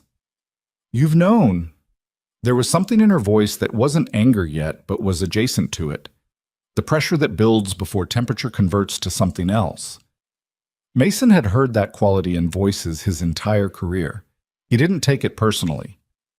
"I had a strong suspicion from the first time I saw the diagnostic teams on the roof," he said. "I can't know with complete certainty until I run a specific test, but based on the aircraft model, the symptom profile, and the conditions..." He paused. He wanted to be precise here. He'd been waiting 11 months to be precise. "I'm confident." "And you didn't say anything." It was the obvious question. Mason had thought about how he'd answer it, if it ever came up. He'd thought about several versions. The diplomatic one, the direct one, the one that laid out exactly what it's like to be invisible in your own building and watch people spend money on problems you could see the solution to. He settled on the version that was simply true. "No one asked me," he said. The wind moved across the rooftop. Somewhere below, the city was going about its business, indifferent to what was happening 58 floors up. Vanessa held his gaze, and then, for just a moment, something crossed her face that was not the executive composure she'd maintained through this entire conversation. Something that looked, if Mason was reading it right, like the very early, still mostly suppressed first signal of shame. "What's wrong with it?" she said. Mason glanced at the helicopter. He reached into his work bag, the structured, worn canvas bag he'd carried since his army days, and pulled out a notepad and a pen that didn't work, replaced it with one that did, and wrote 3 words.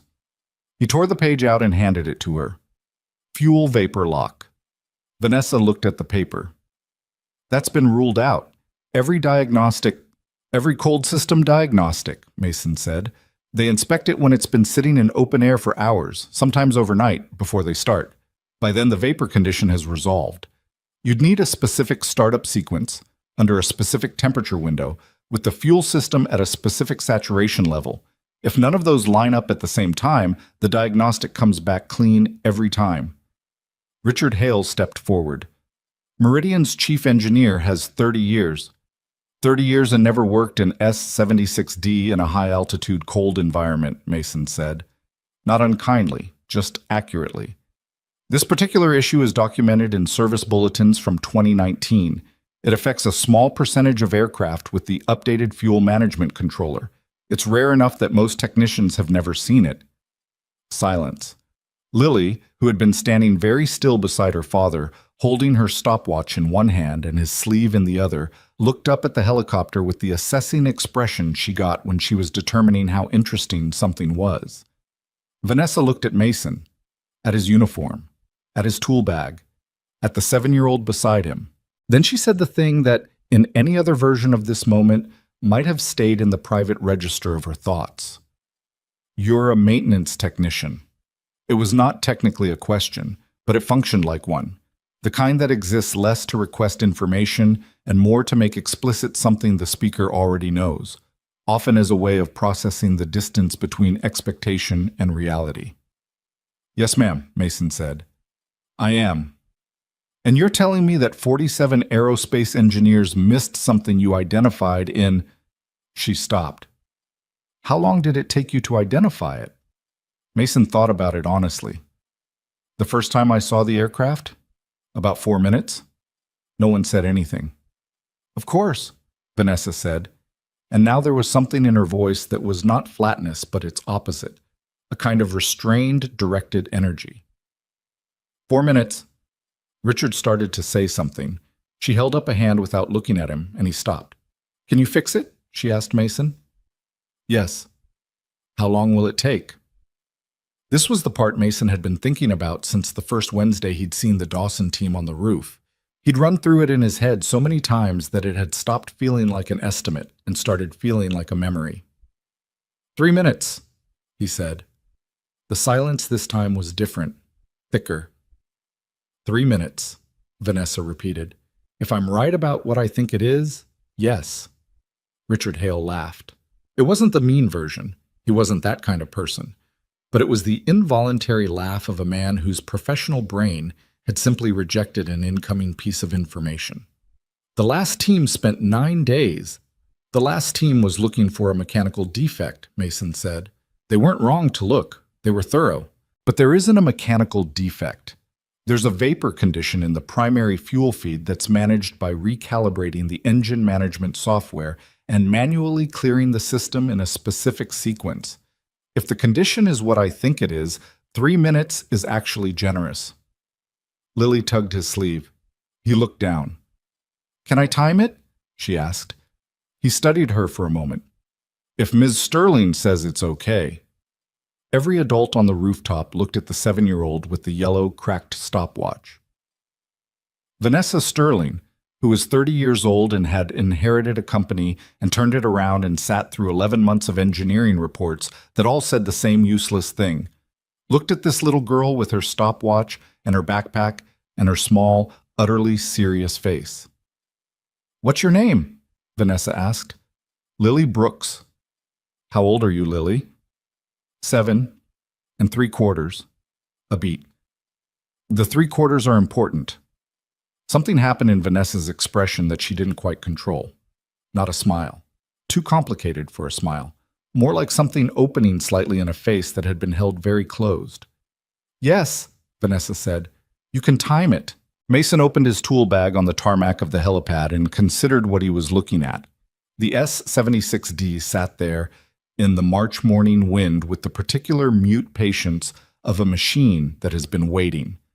The rotors were locked and covered. The engine housings were closed. It looked from the outside like an aircraft in exceptional condition, which it technically was. The problem had never been anything you could see from the outside. He thought about the service bulletin. He thought about the 2 aircraft he'd worked this exact issue on at Fort Campbell, the first time 4 years ago and the second time 18 months later.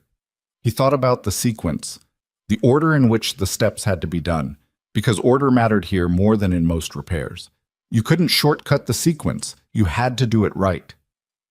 He did not think about who was watching. He'd learned that too, a long time ago.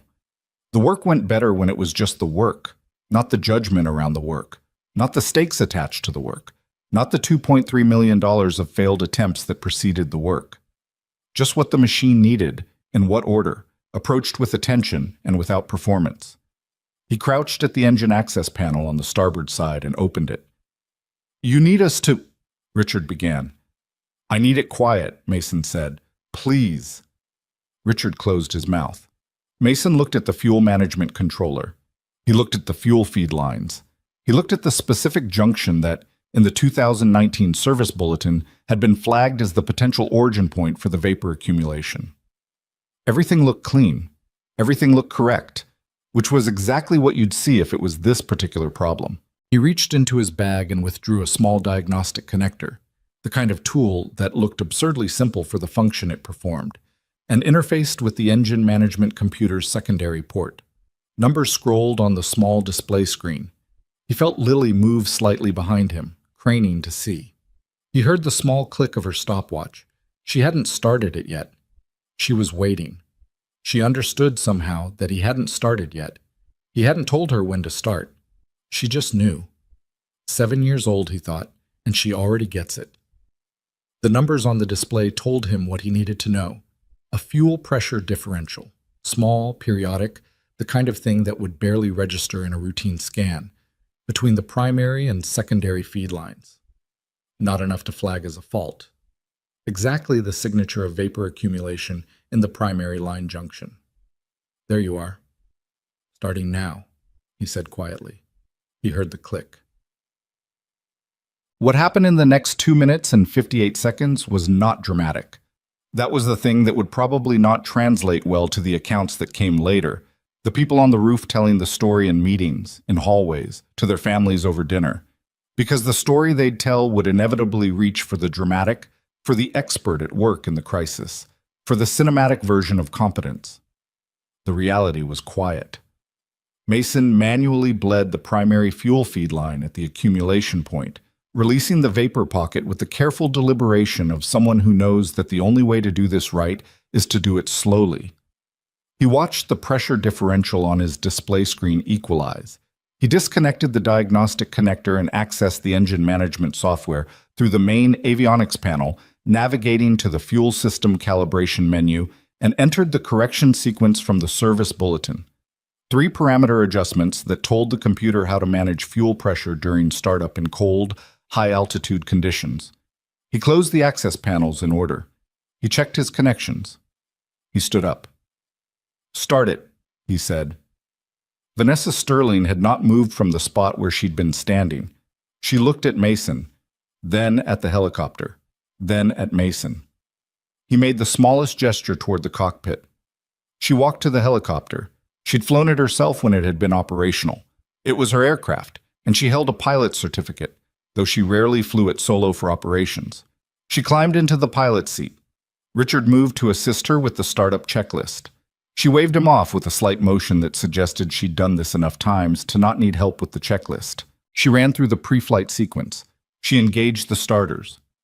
There was a moment, the fraction of a second between startup initiation and engine response, that, on a machine that has failed to start for 11 months, stretches. Every person on the roof felt it stretch. Even Richard Hale, who had spent the last 10 minutes trying to arrange his face into skeptical but open-minded, felt his breath stop in that fraction of a second. Then both turbines caught. Not hesitatingly, not with the coughing, reluctant, intermittent response of an engine with a real problem coming back to life. They caught cleanly, the power rising through the characteristic pitch sequence of a Sikorsky startup, The system's lights cycling from warning amber to operational green, the rotor brake releasing, the massive blades beginning their slow rotation and accelerating.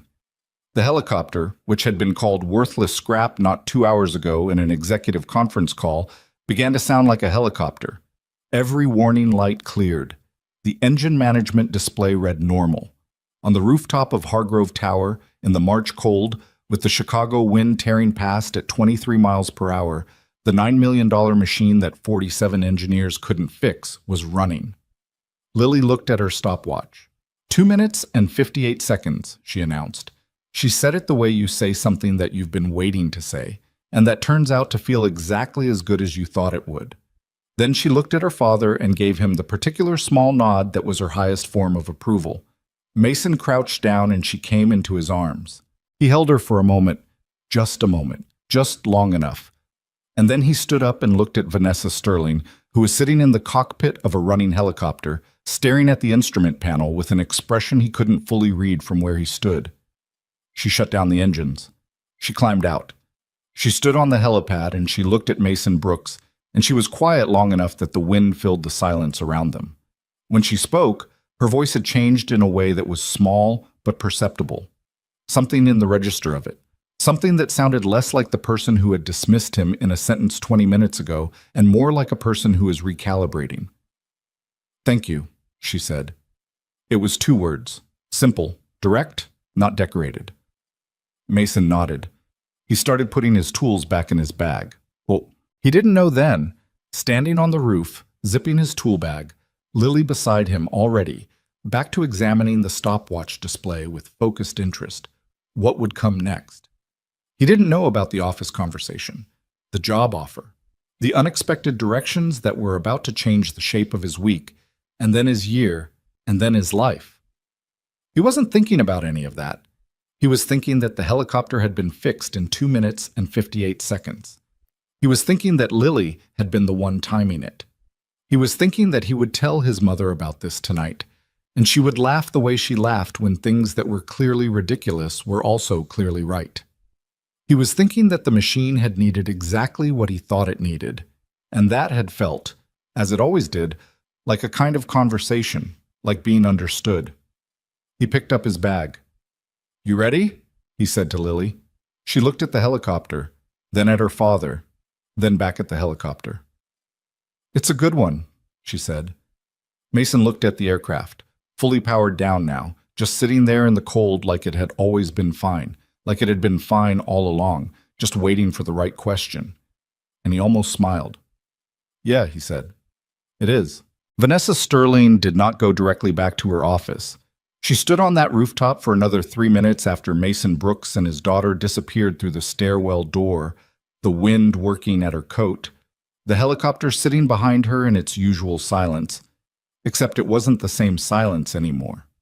It had been, 20 minutes ago, the silence of something broken. Now it was the silence of something that had simply been turned off, which was an entirely different thing, and the distinction mattered in a way she was still trying to work out. Richard Hale stood a few feet away, not speaking. He had the quality, in this particular moment, of a man who has learned through experience that the most useful thing he can do is be quiet. His assistant, Jenny, had already retreated to the stairwell, sensing correctly that whatever was happening in Vanessa's expression was not something that required an audience. Finally, Vanessa turned around. "How long has he worked in this building?" she asked. "Brooks?" Richard considered this with the careful speed of a man aware that his next several sentences needed to be calibrated correctly. 4 years, I believe, maybe a little more. He came up from facilities management. He handles the mechanical systems on floors 20 through 38, plus the rooftop utilities. And his background? Army, he said. 12 years rotary wing aviation. I had no idea. Richard started and then appeared to decide against finishing that sentence. "No," Vanessa said.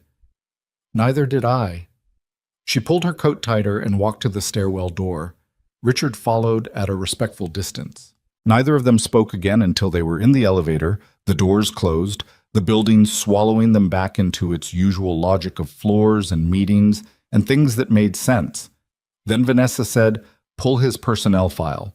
I want to see it before the end of today. Richard nodded. He typed a note on his phone with one thumb, the way men in his position typed notes, with the performative diligence of someone ensuring their response was being recorded. Vanessa watched the floor numbers descend. She was thinking about 4 minutes. How long it had taken Mason Brooks, the first time he'd seen the aircraft, to identify a problem that had cost her company $2.3 million and 11 months. She was thinking about the word asked. No one asked me. And the way he'd said it, not with bitterness or accusation, but with the plain, straightforward quality of a true statement. She was thinking about how she would have answered that if she'd been him. She didn't love the answer she was arriving at. The elevator opened on the 58th floor. Derek was waiting with the expression he always wore when something had happened that required immediate management. Eyes slightly wider than usual, standing close enough to the elevator bank to suggest urgency, but not close enough to suggest panic. He'd clearly already received some version of events from Jenny. "Before you say anything," Vanessa said, stepping off the elevator and moving toward her office without breaking stride. "I need 45 minutes with no calls, no interruptions, and a fresh cup of coffee, because the first one is a crime scene." Derek fell into step beside her. "The Renfield Group called again. They want to confirm the Thursday logistics review." "Confirm it." "And there's a message from the building's general management. Apparently some concern was raised about unauthorized personnel accessing the rooftop outside of scheduled inspection windows." Vanessa stopped walking. She turned and looked at Derek with an expression that made him take a small, involuntary step backward. "Who raised that concern?" she asked. Derek checked his phone. "A Mr. Gerald Kwan. He's the—" "I know who Gerald is," she resumed walking. "Tell Gerald that the personnel in question identified and resolved an 11-month equipment failure in under 3 minutes, and if he has additional concerns about rooftop access protocols, he is welcome to submit them in writing, and I will personally review them sometime in the next fiscal year." Derek typed this down verbatim. He would, Vanessa knew, significantly soften it before sending. This was one of the things she valued about Derek. She closed her office door behind her and stood for a moment in the quiet. The city stretched out below the windows, indifferent as always, doing its enormous thing. Somewhere in this building, Mason Brooks was probably back on his rounds, checking drainage systems or HVAC units or whatever Tuesday brought, carrying his worn canvas bag and the 11 months of knowing something no one had bothered to ask him about. She sat at her desk and pulled up his personnel file herself before Richard could send it. What the file told her was incomplete, the way personnel files are always incomplete. They contain the facts of a person without the person. Start date. Position history. Performance reviews which were uniformly positive in the careful hedged language of institutional documentation. Mr. Brooks continues to demonstrate strong technical proficiency. Work quality consistently meets and often exceeds departmental standards. Punctuality and reliability are exceptional. Exceptional. There was that word again. She found the emergency contact section. It listed one person, Carol Brooks. Relationship, mother. Below that, a notation that had apparently been added by HR during his initial onboarding. Employee has sole custody of one minor dependent, has requested flexibility for school schedule conflicts as needed. Approved per management discretion. She clicked through to the employment history section. Before Hargrove Tower, a single entry, listed as prior military service, with a date range suggesting he'd left the Army approximately 4.5 years ago. The position code was the standard civilian translation, aviation maintenance specialist. But the service record attached was not standard. It ran to 3 pages. She read enough of it to understand that Colonel Patricia Drew's commendation letters were not boilerplate. She read enough to understand that the Army had been very much aware of what it was losing when Mason Brooks took his discharge papers and went home to raise his daughter. She closed the file and called Richard. "I want a meeting," she said. "Today, this afternoon." "With Brooks?" There was a slight careful quality in Richard's voice that told her he'd been expecting this. "Yes." She looked at the window. "And Richard, I want it in my office. Not a conference room, not a HR space, my office. A beat. I'll set it up. And don't—" She paused. This part was harder to phrase in a way that didn't sound like what it was. Don't tell him what it's about. I want to be the one to do that. What Richard Hale did not tell Vanessa, because she hadn't asked, was that he had tried twice in the previous 4 months to quietly find out if Mason Brooks had any aviation background. Not in any official capacity, not in any way that might lead to an actual conversation, more in the tentative, institutional way of someone who suspects there might be a resource nearby and wants to assess it without committing to anything. He'd asked Jenny to pull the general employment records for anyone in building maintenance with specialized technical backgrounds. He'd scanned the list without seeing anything actionable, because Mason's record listed U.S. Army aviation maintenance in a field that, in the context of a building maintenance staff directory, looked like the kind of background that made you good at fixing HVAC systems, which it did, in fact, make you good at. Richard was not, at heart, a dishonest person. He was something more particular and arguably more problematic. He was a person who had spent 30 years in an industry where what mattered was credentials, certifications, the institutional weight of names on letterhead. Meridian Aerospace, Westbrook Avionics, Dawson Aerospace. These were names that, when attached to an assessment, carried authority. A building maintenance technician was not a name that carried authority, regardless of what 12 years in Army aviation might have actually produced in the person who'd lived it. He knew this was a failure of thinking. He knew it sitting in the elevator this morning, and he knew it with more clarity sitting at his desk this afternoon, typing the message asking Mason Brooks to come to Ms. Sterling's office at 3 o'clock. He hit send before he could think about it too much. Mason's shift phone buzzed at 1:47 while he and Lily were in the parking garage on level B2, where he was inspecting the exhaust ventilation system for a particulate count that Gerald Kwan had flagged as potentially out of compliance. This was the kind of task that was simultaneously more important than it sounded. Exhaust particulates in an enclosed parking structure were a genuine air quality issue, and less important than it sounded in the context of a morning where he'd fixed an aircraft that 47 engineers couldn't. He read the message twice, then handed his phone to Lily because she was better at reading small text at angles. "It says Ms. Sterling's office," Lily read. 3 o'clock. Reply to confirm. She handed it back. "Who's Ms. Sterling?" "The woman on the roof this morning." Lily considered this with the gravity she brought to significant information. "The helicopter lady." "Her building, yes." "Why does she want to talk to you?" Mason thought about this honestly.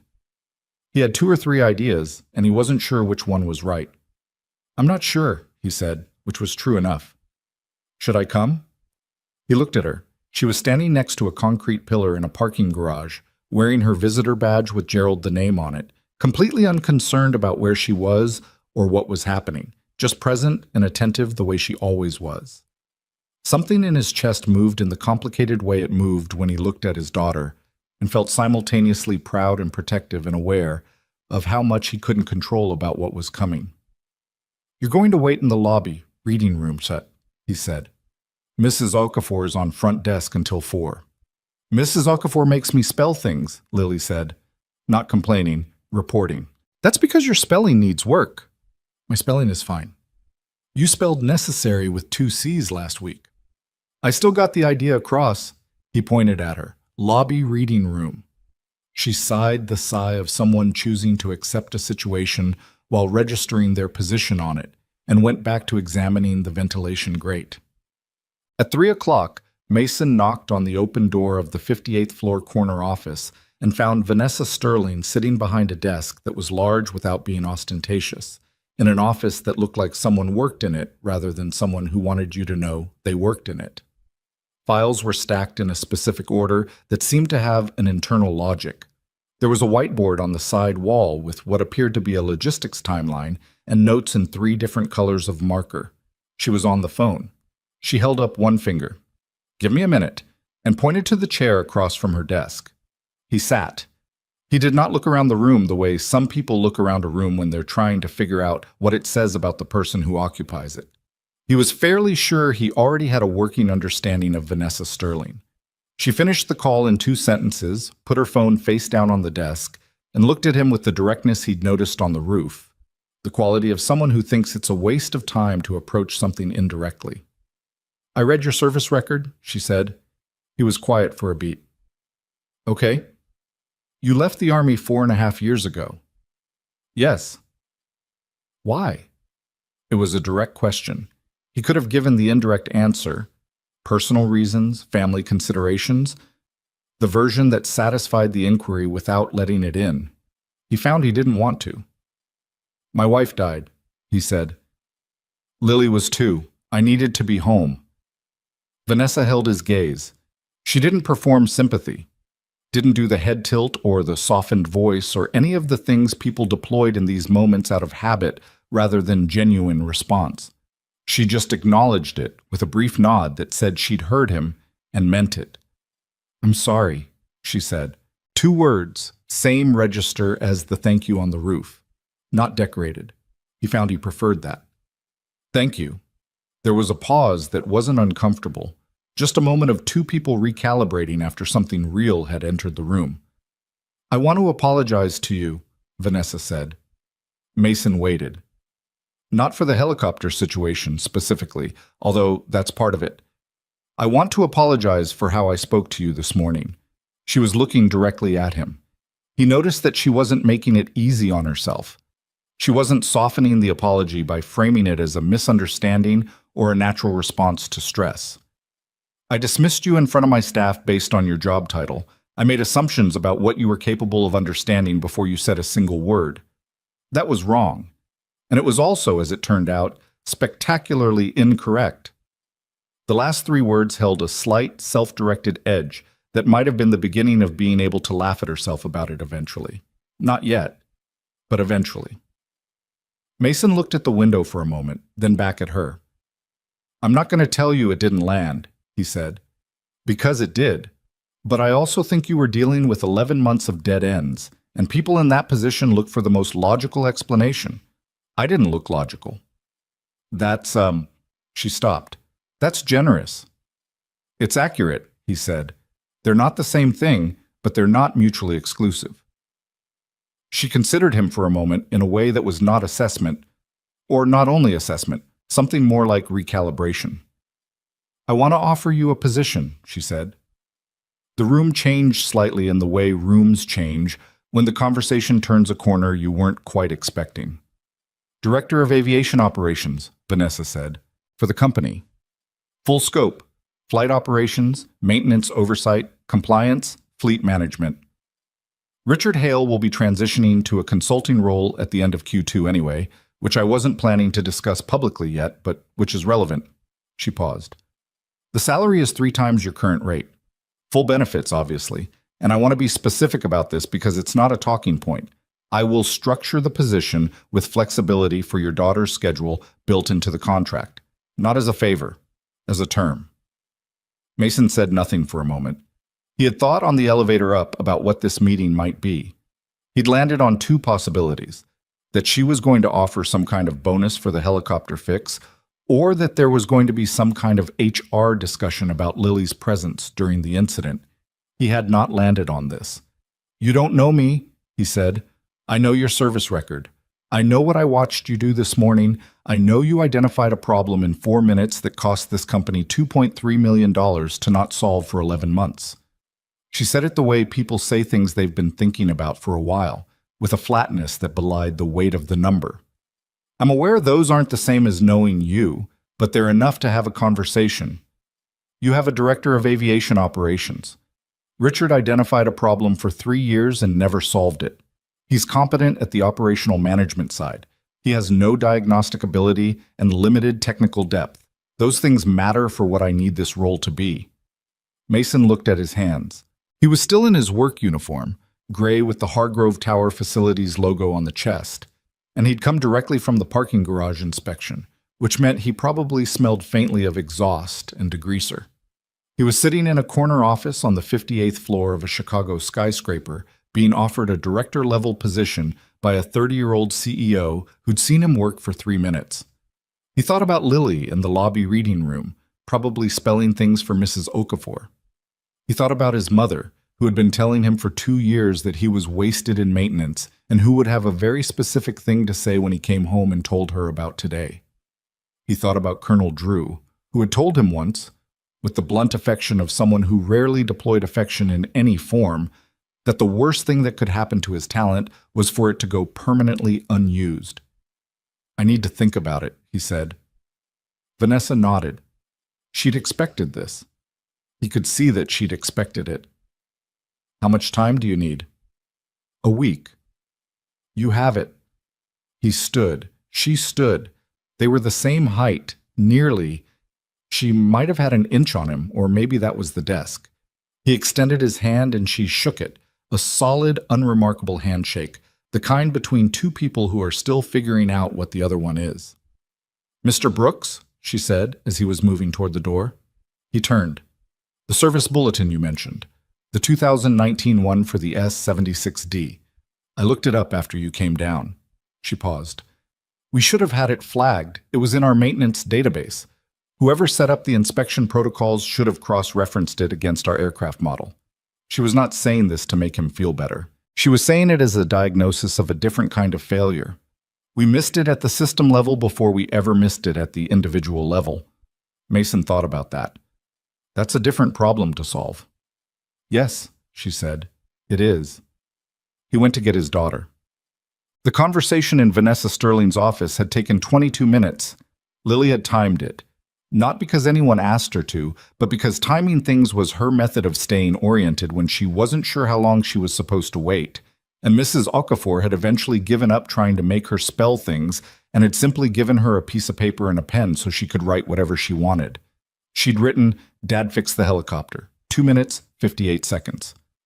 She'd drawn a picture of the helicopter underneath, with lines coming off it that were probably meant to represent rotors but looked more like sun rays. When Mason came off the elevator and walked across the lobby toward her, she showed him the paper. "Pretty good," he said. "What did the helicopter lady want?" He took her hand as they moved toward the exit. Through the glass doors, the March afternoon had softened slightly.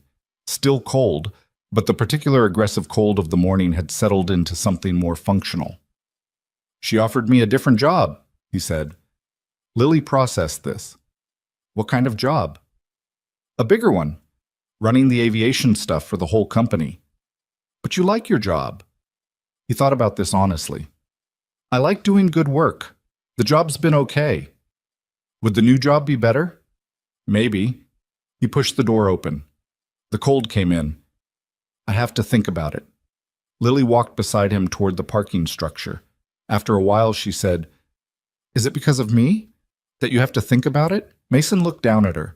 She was looking straight ahead, the way she looked when she asked something she'd been considering for a while and had decided she needed the real answer to.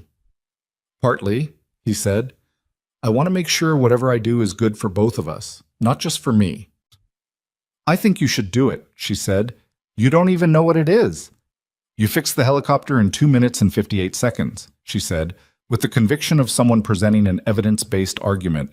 "You should be doing helicopter stuff, not drain stuff." He was quiet for a moment. "Exhaust ventilation," he said. "Same thing." He almost smiled. She caught it, she always caught it, and allowed herself a small, satisfied expression.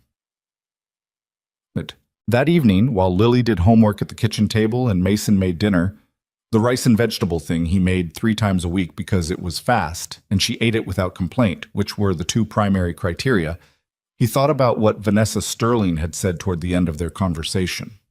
Not the offer. The other thing.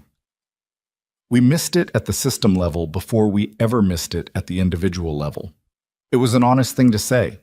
It was also a kind of sophisticated thinking, the ability to see failure at its structural origin rather than just at its visible surface. He hadn't expected that from her, which was itself something to examine. He judged her the way she judged him, in the broad way you judge people when you only see them from one position. He wasn't sure what to make of that. He wasn't sure yet if it changed anything, but it was there, a small piece of information that didn't fit the simpler version of the day he'd been carrying around. He put the rice on low and leaned against the counter. "Dad?" Lily said, without looking up from her homework. "Yeah." "Can we go back to the helicopter sometime?" "Why?" She turned a page.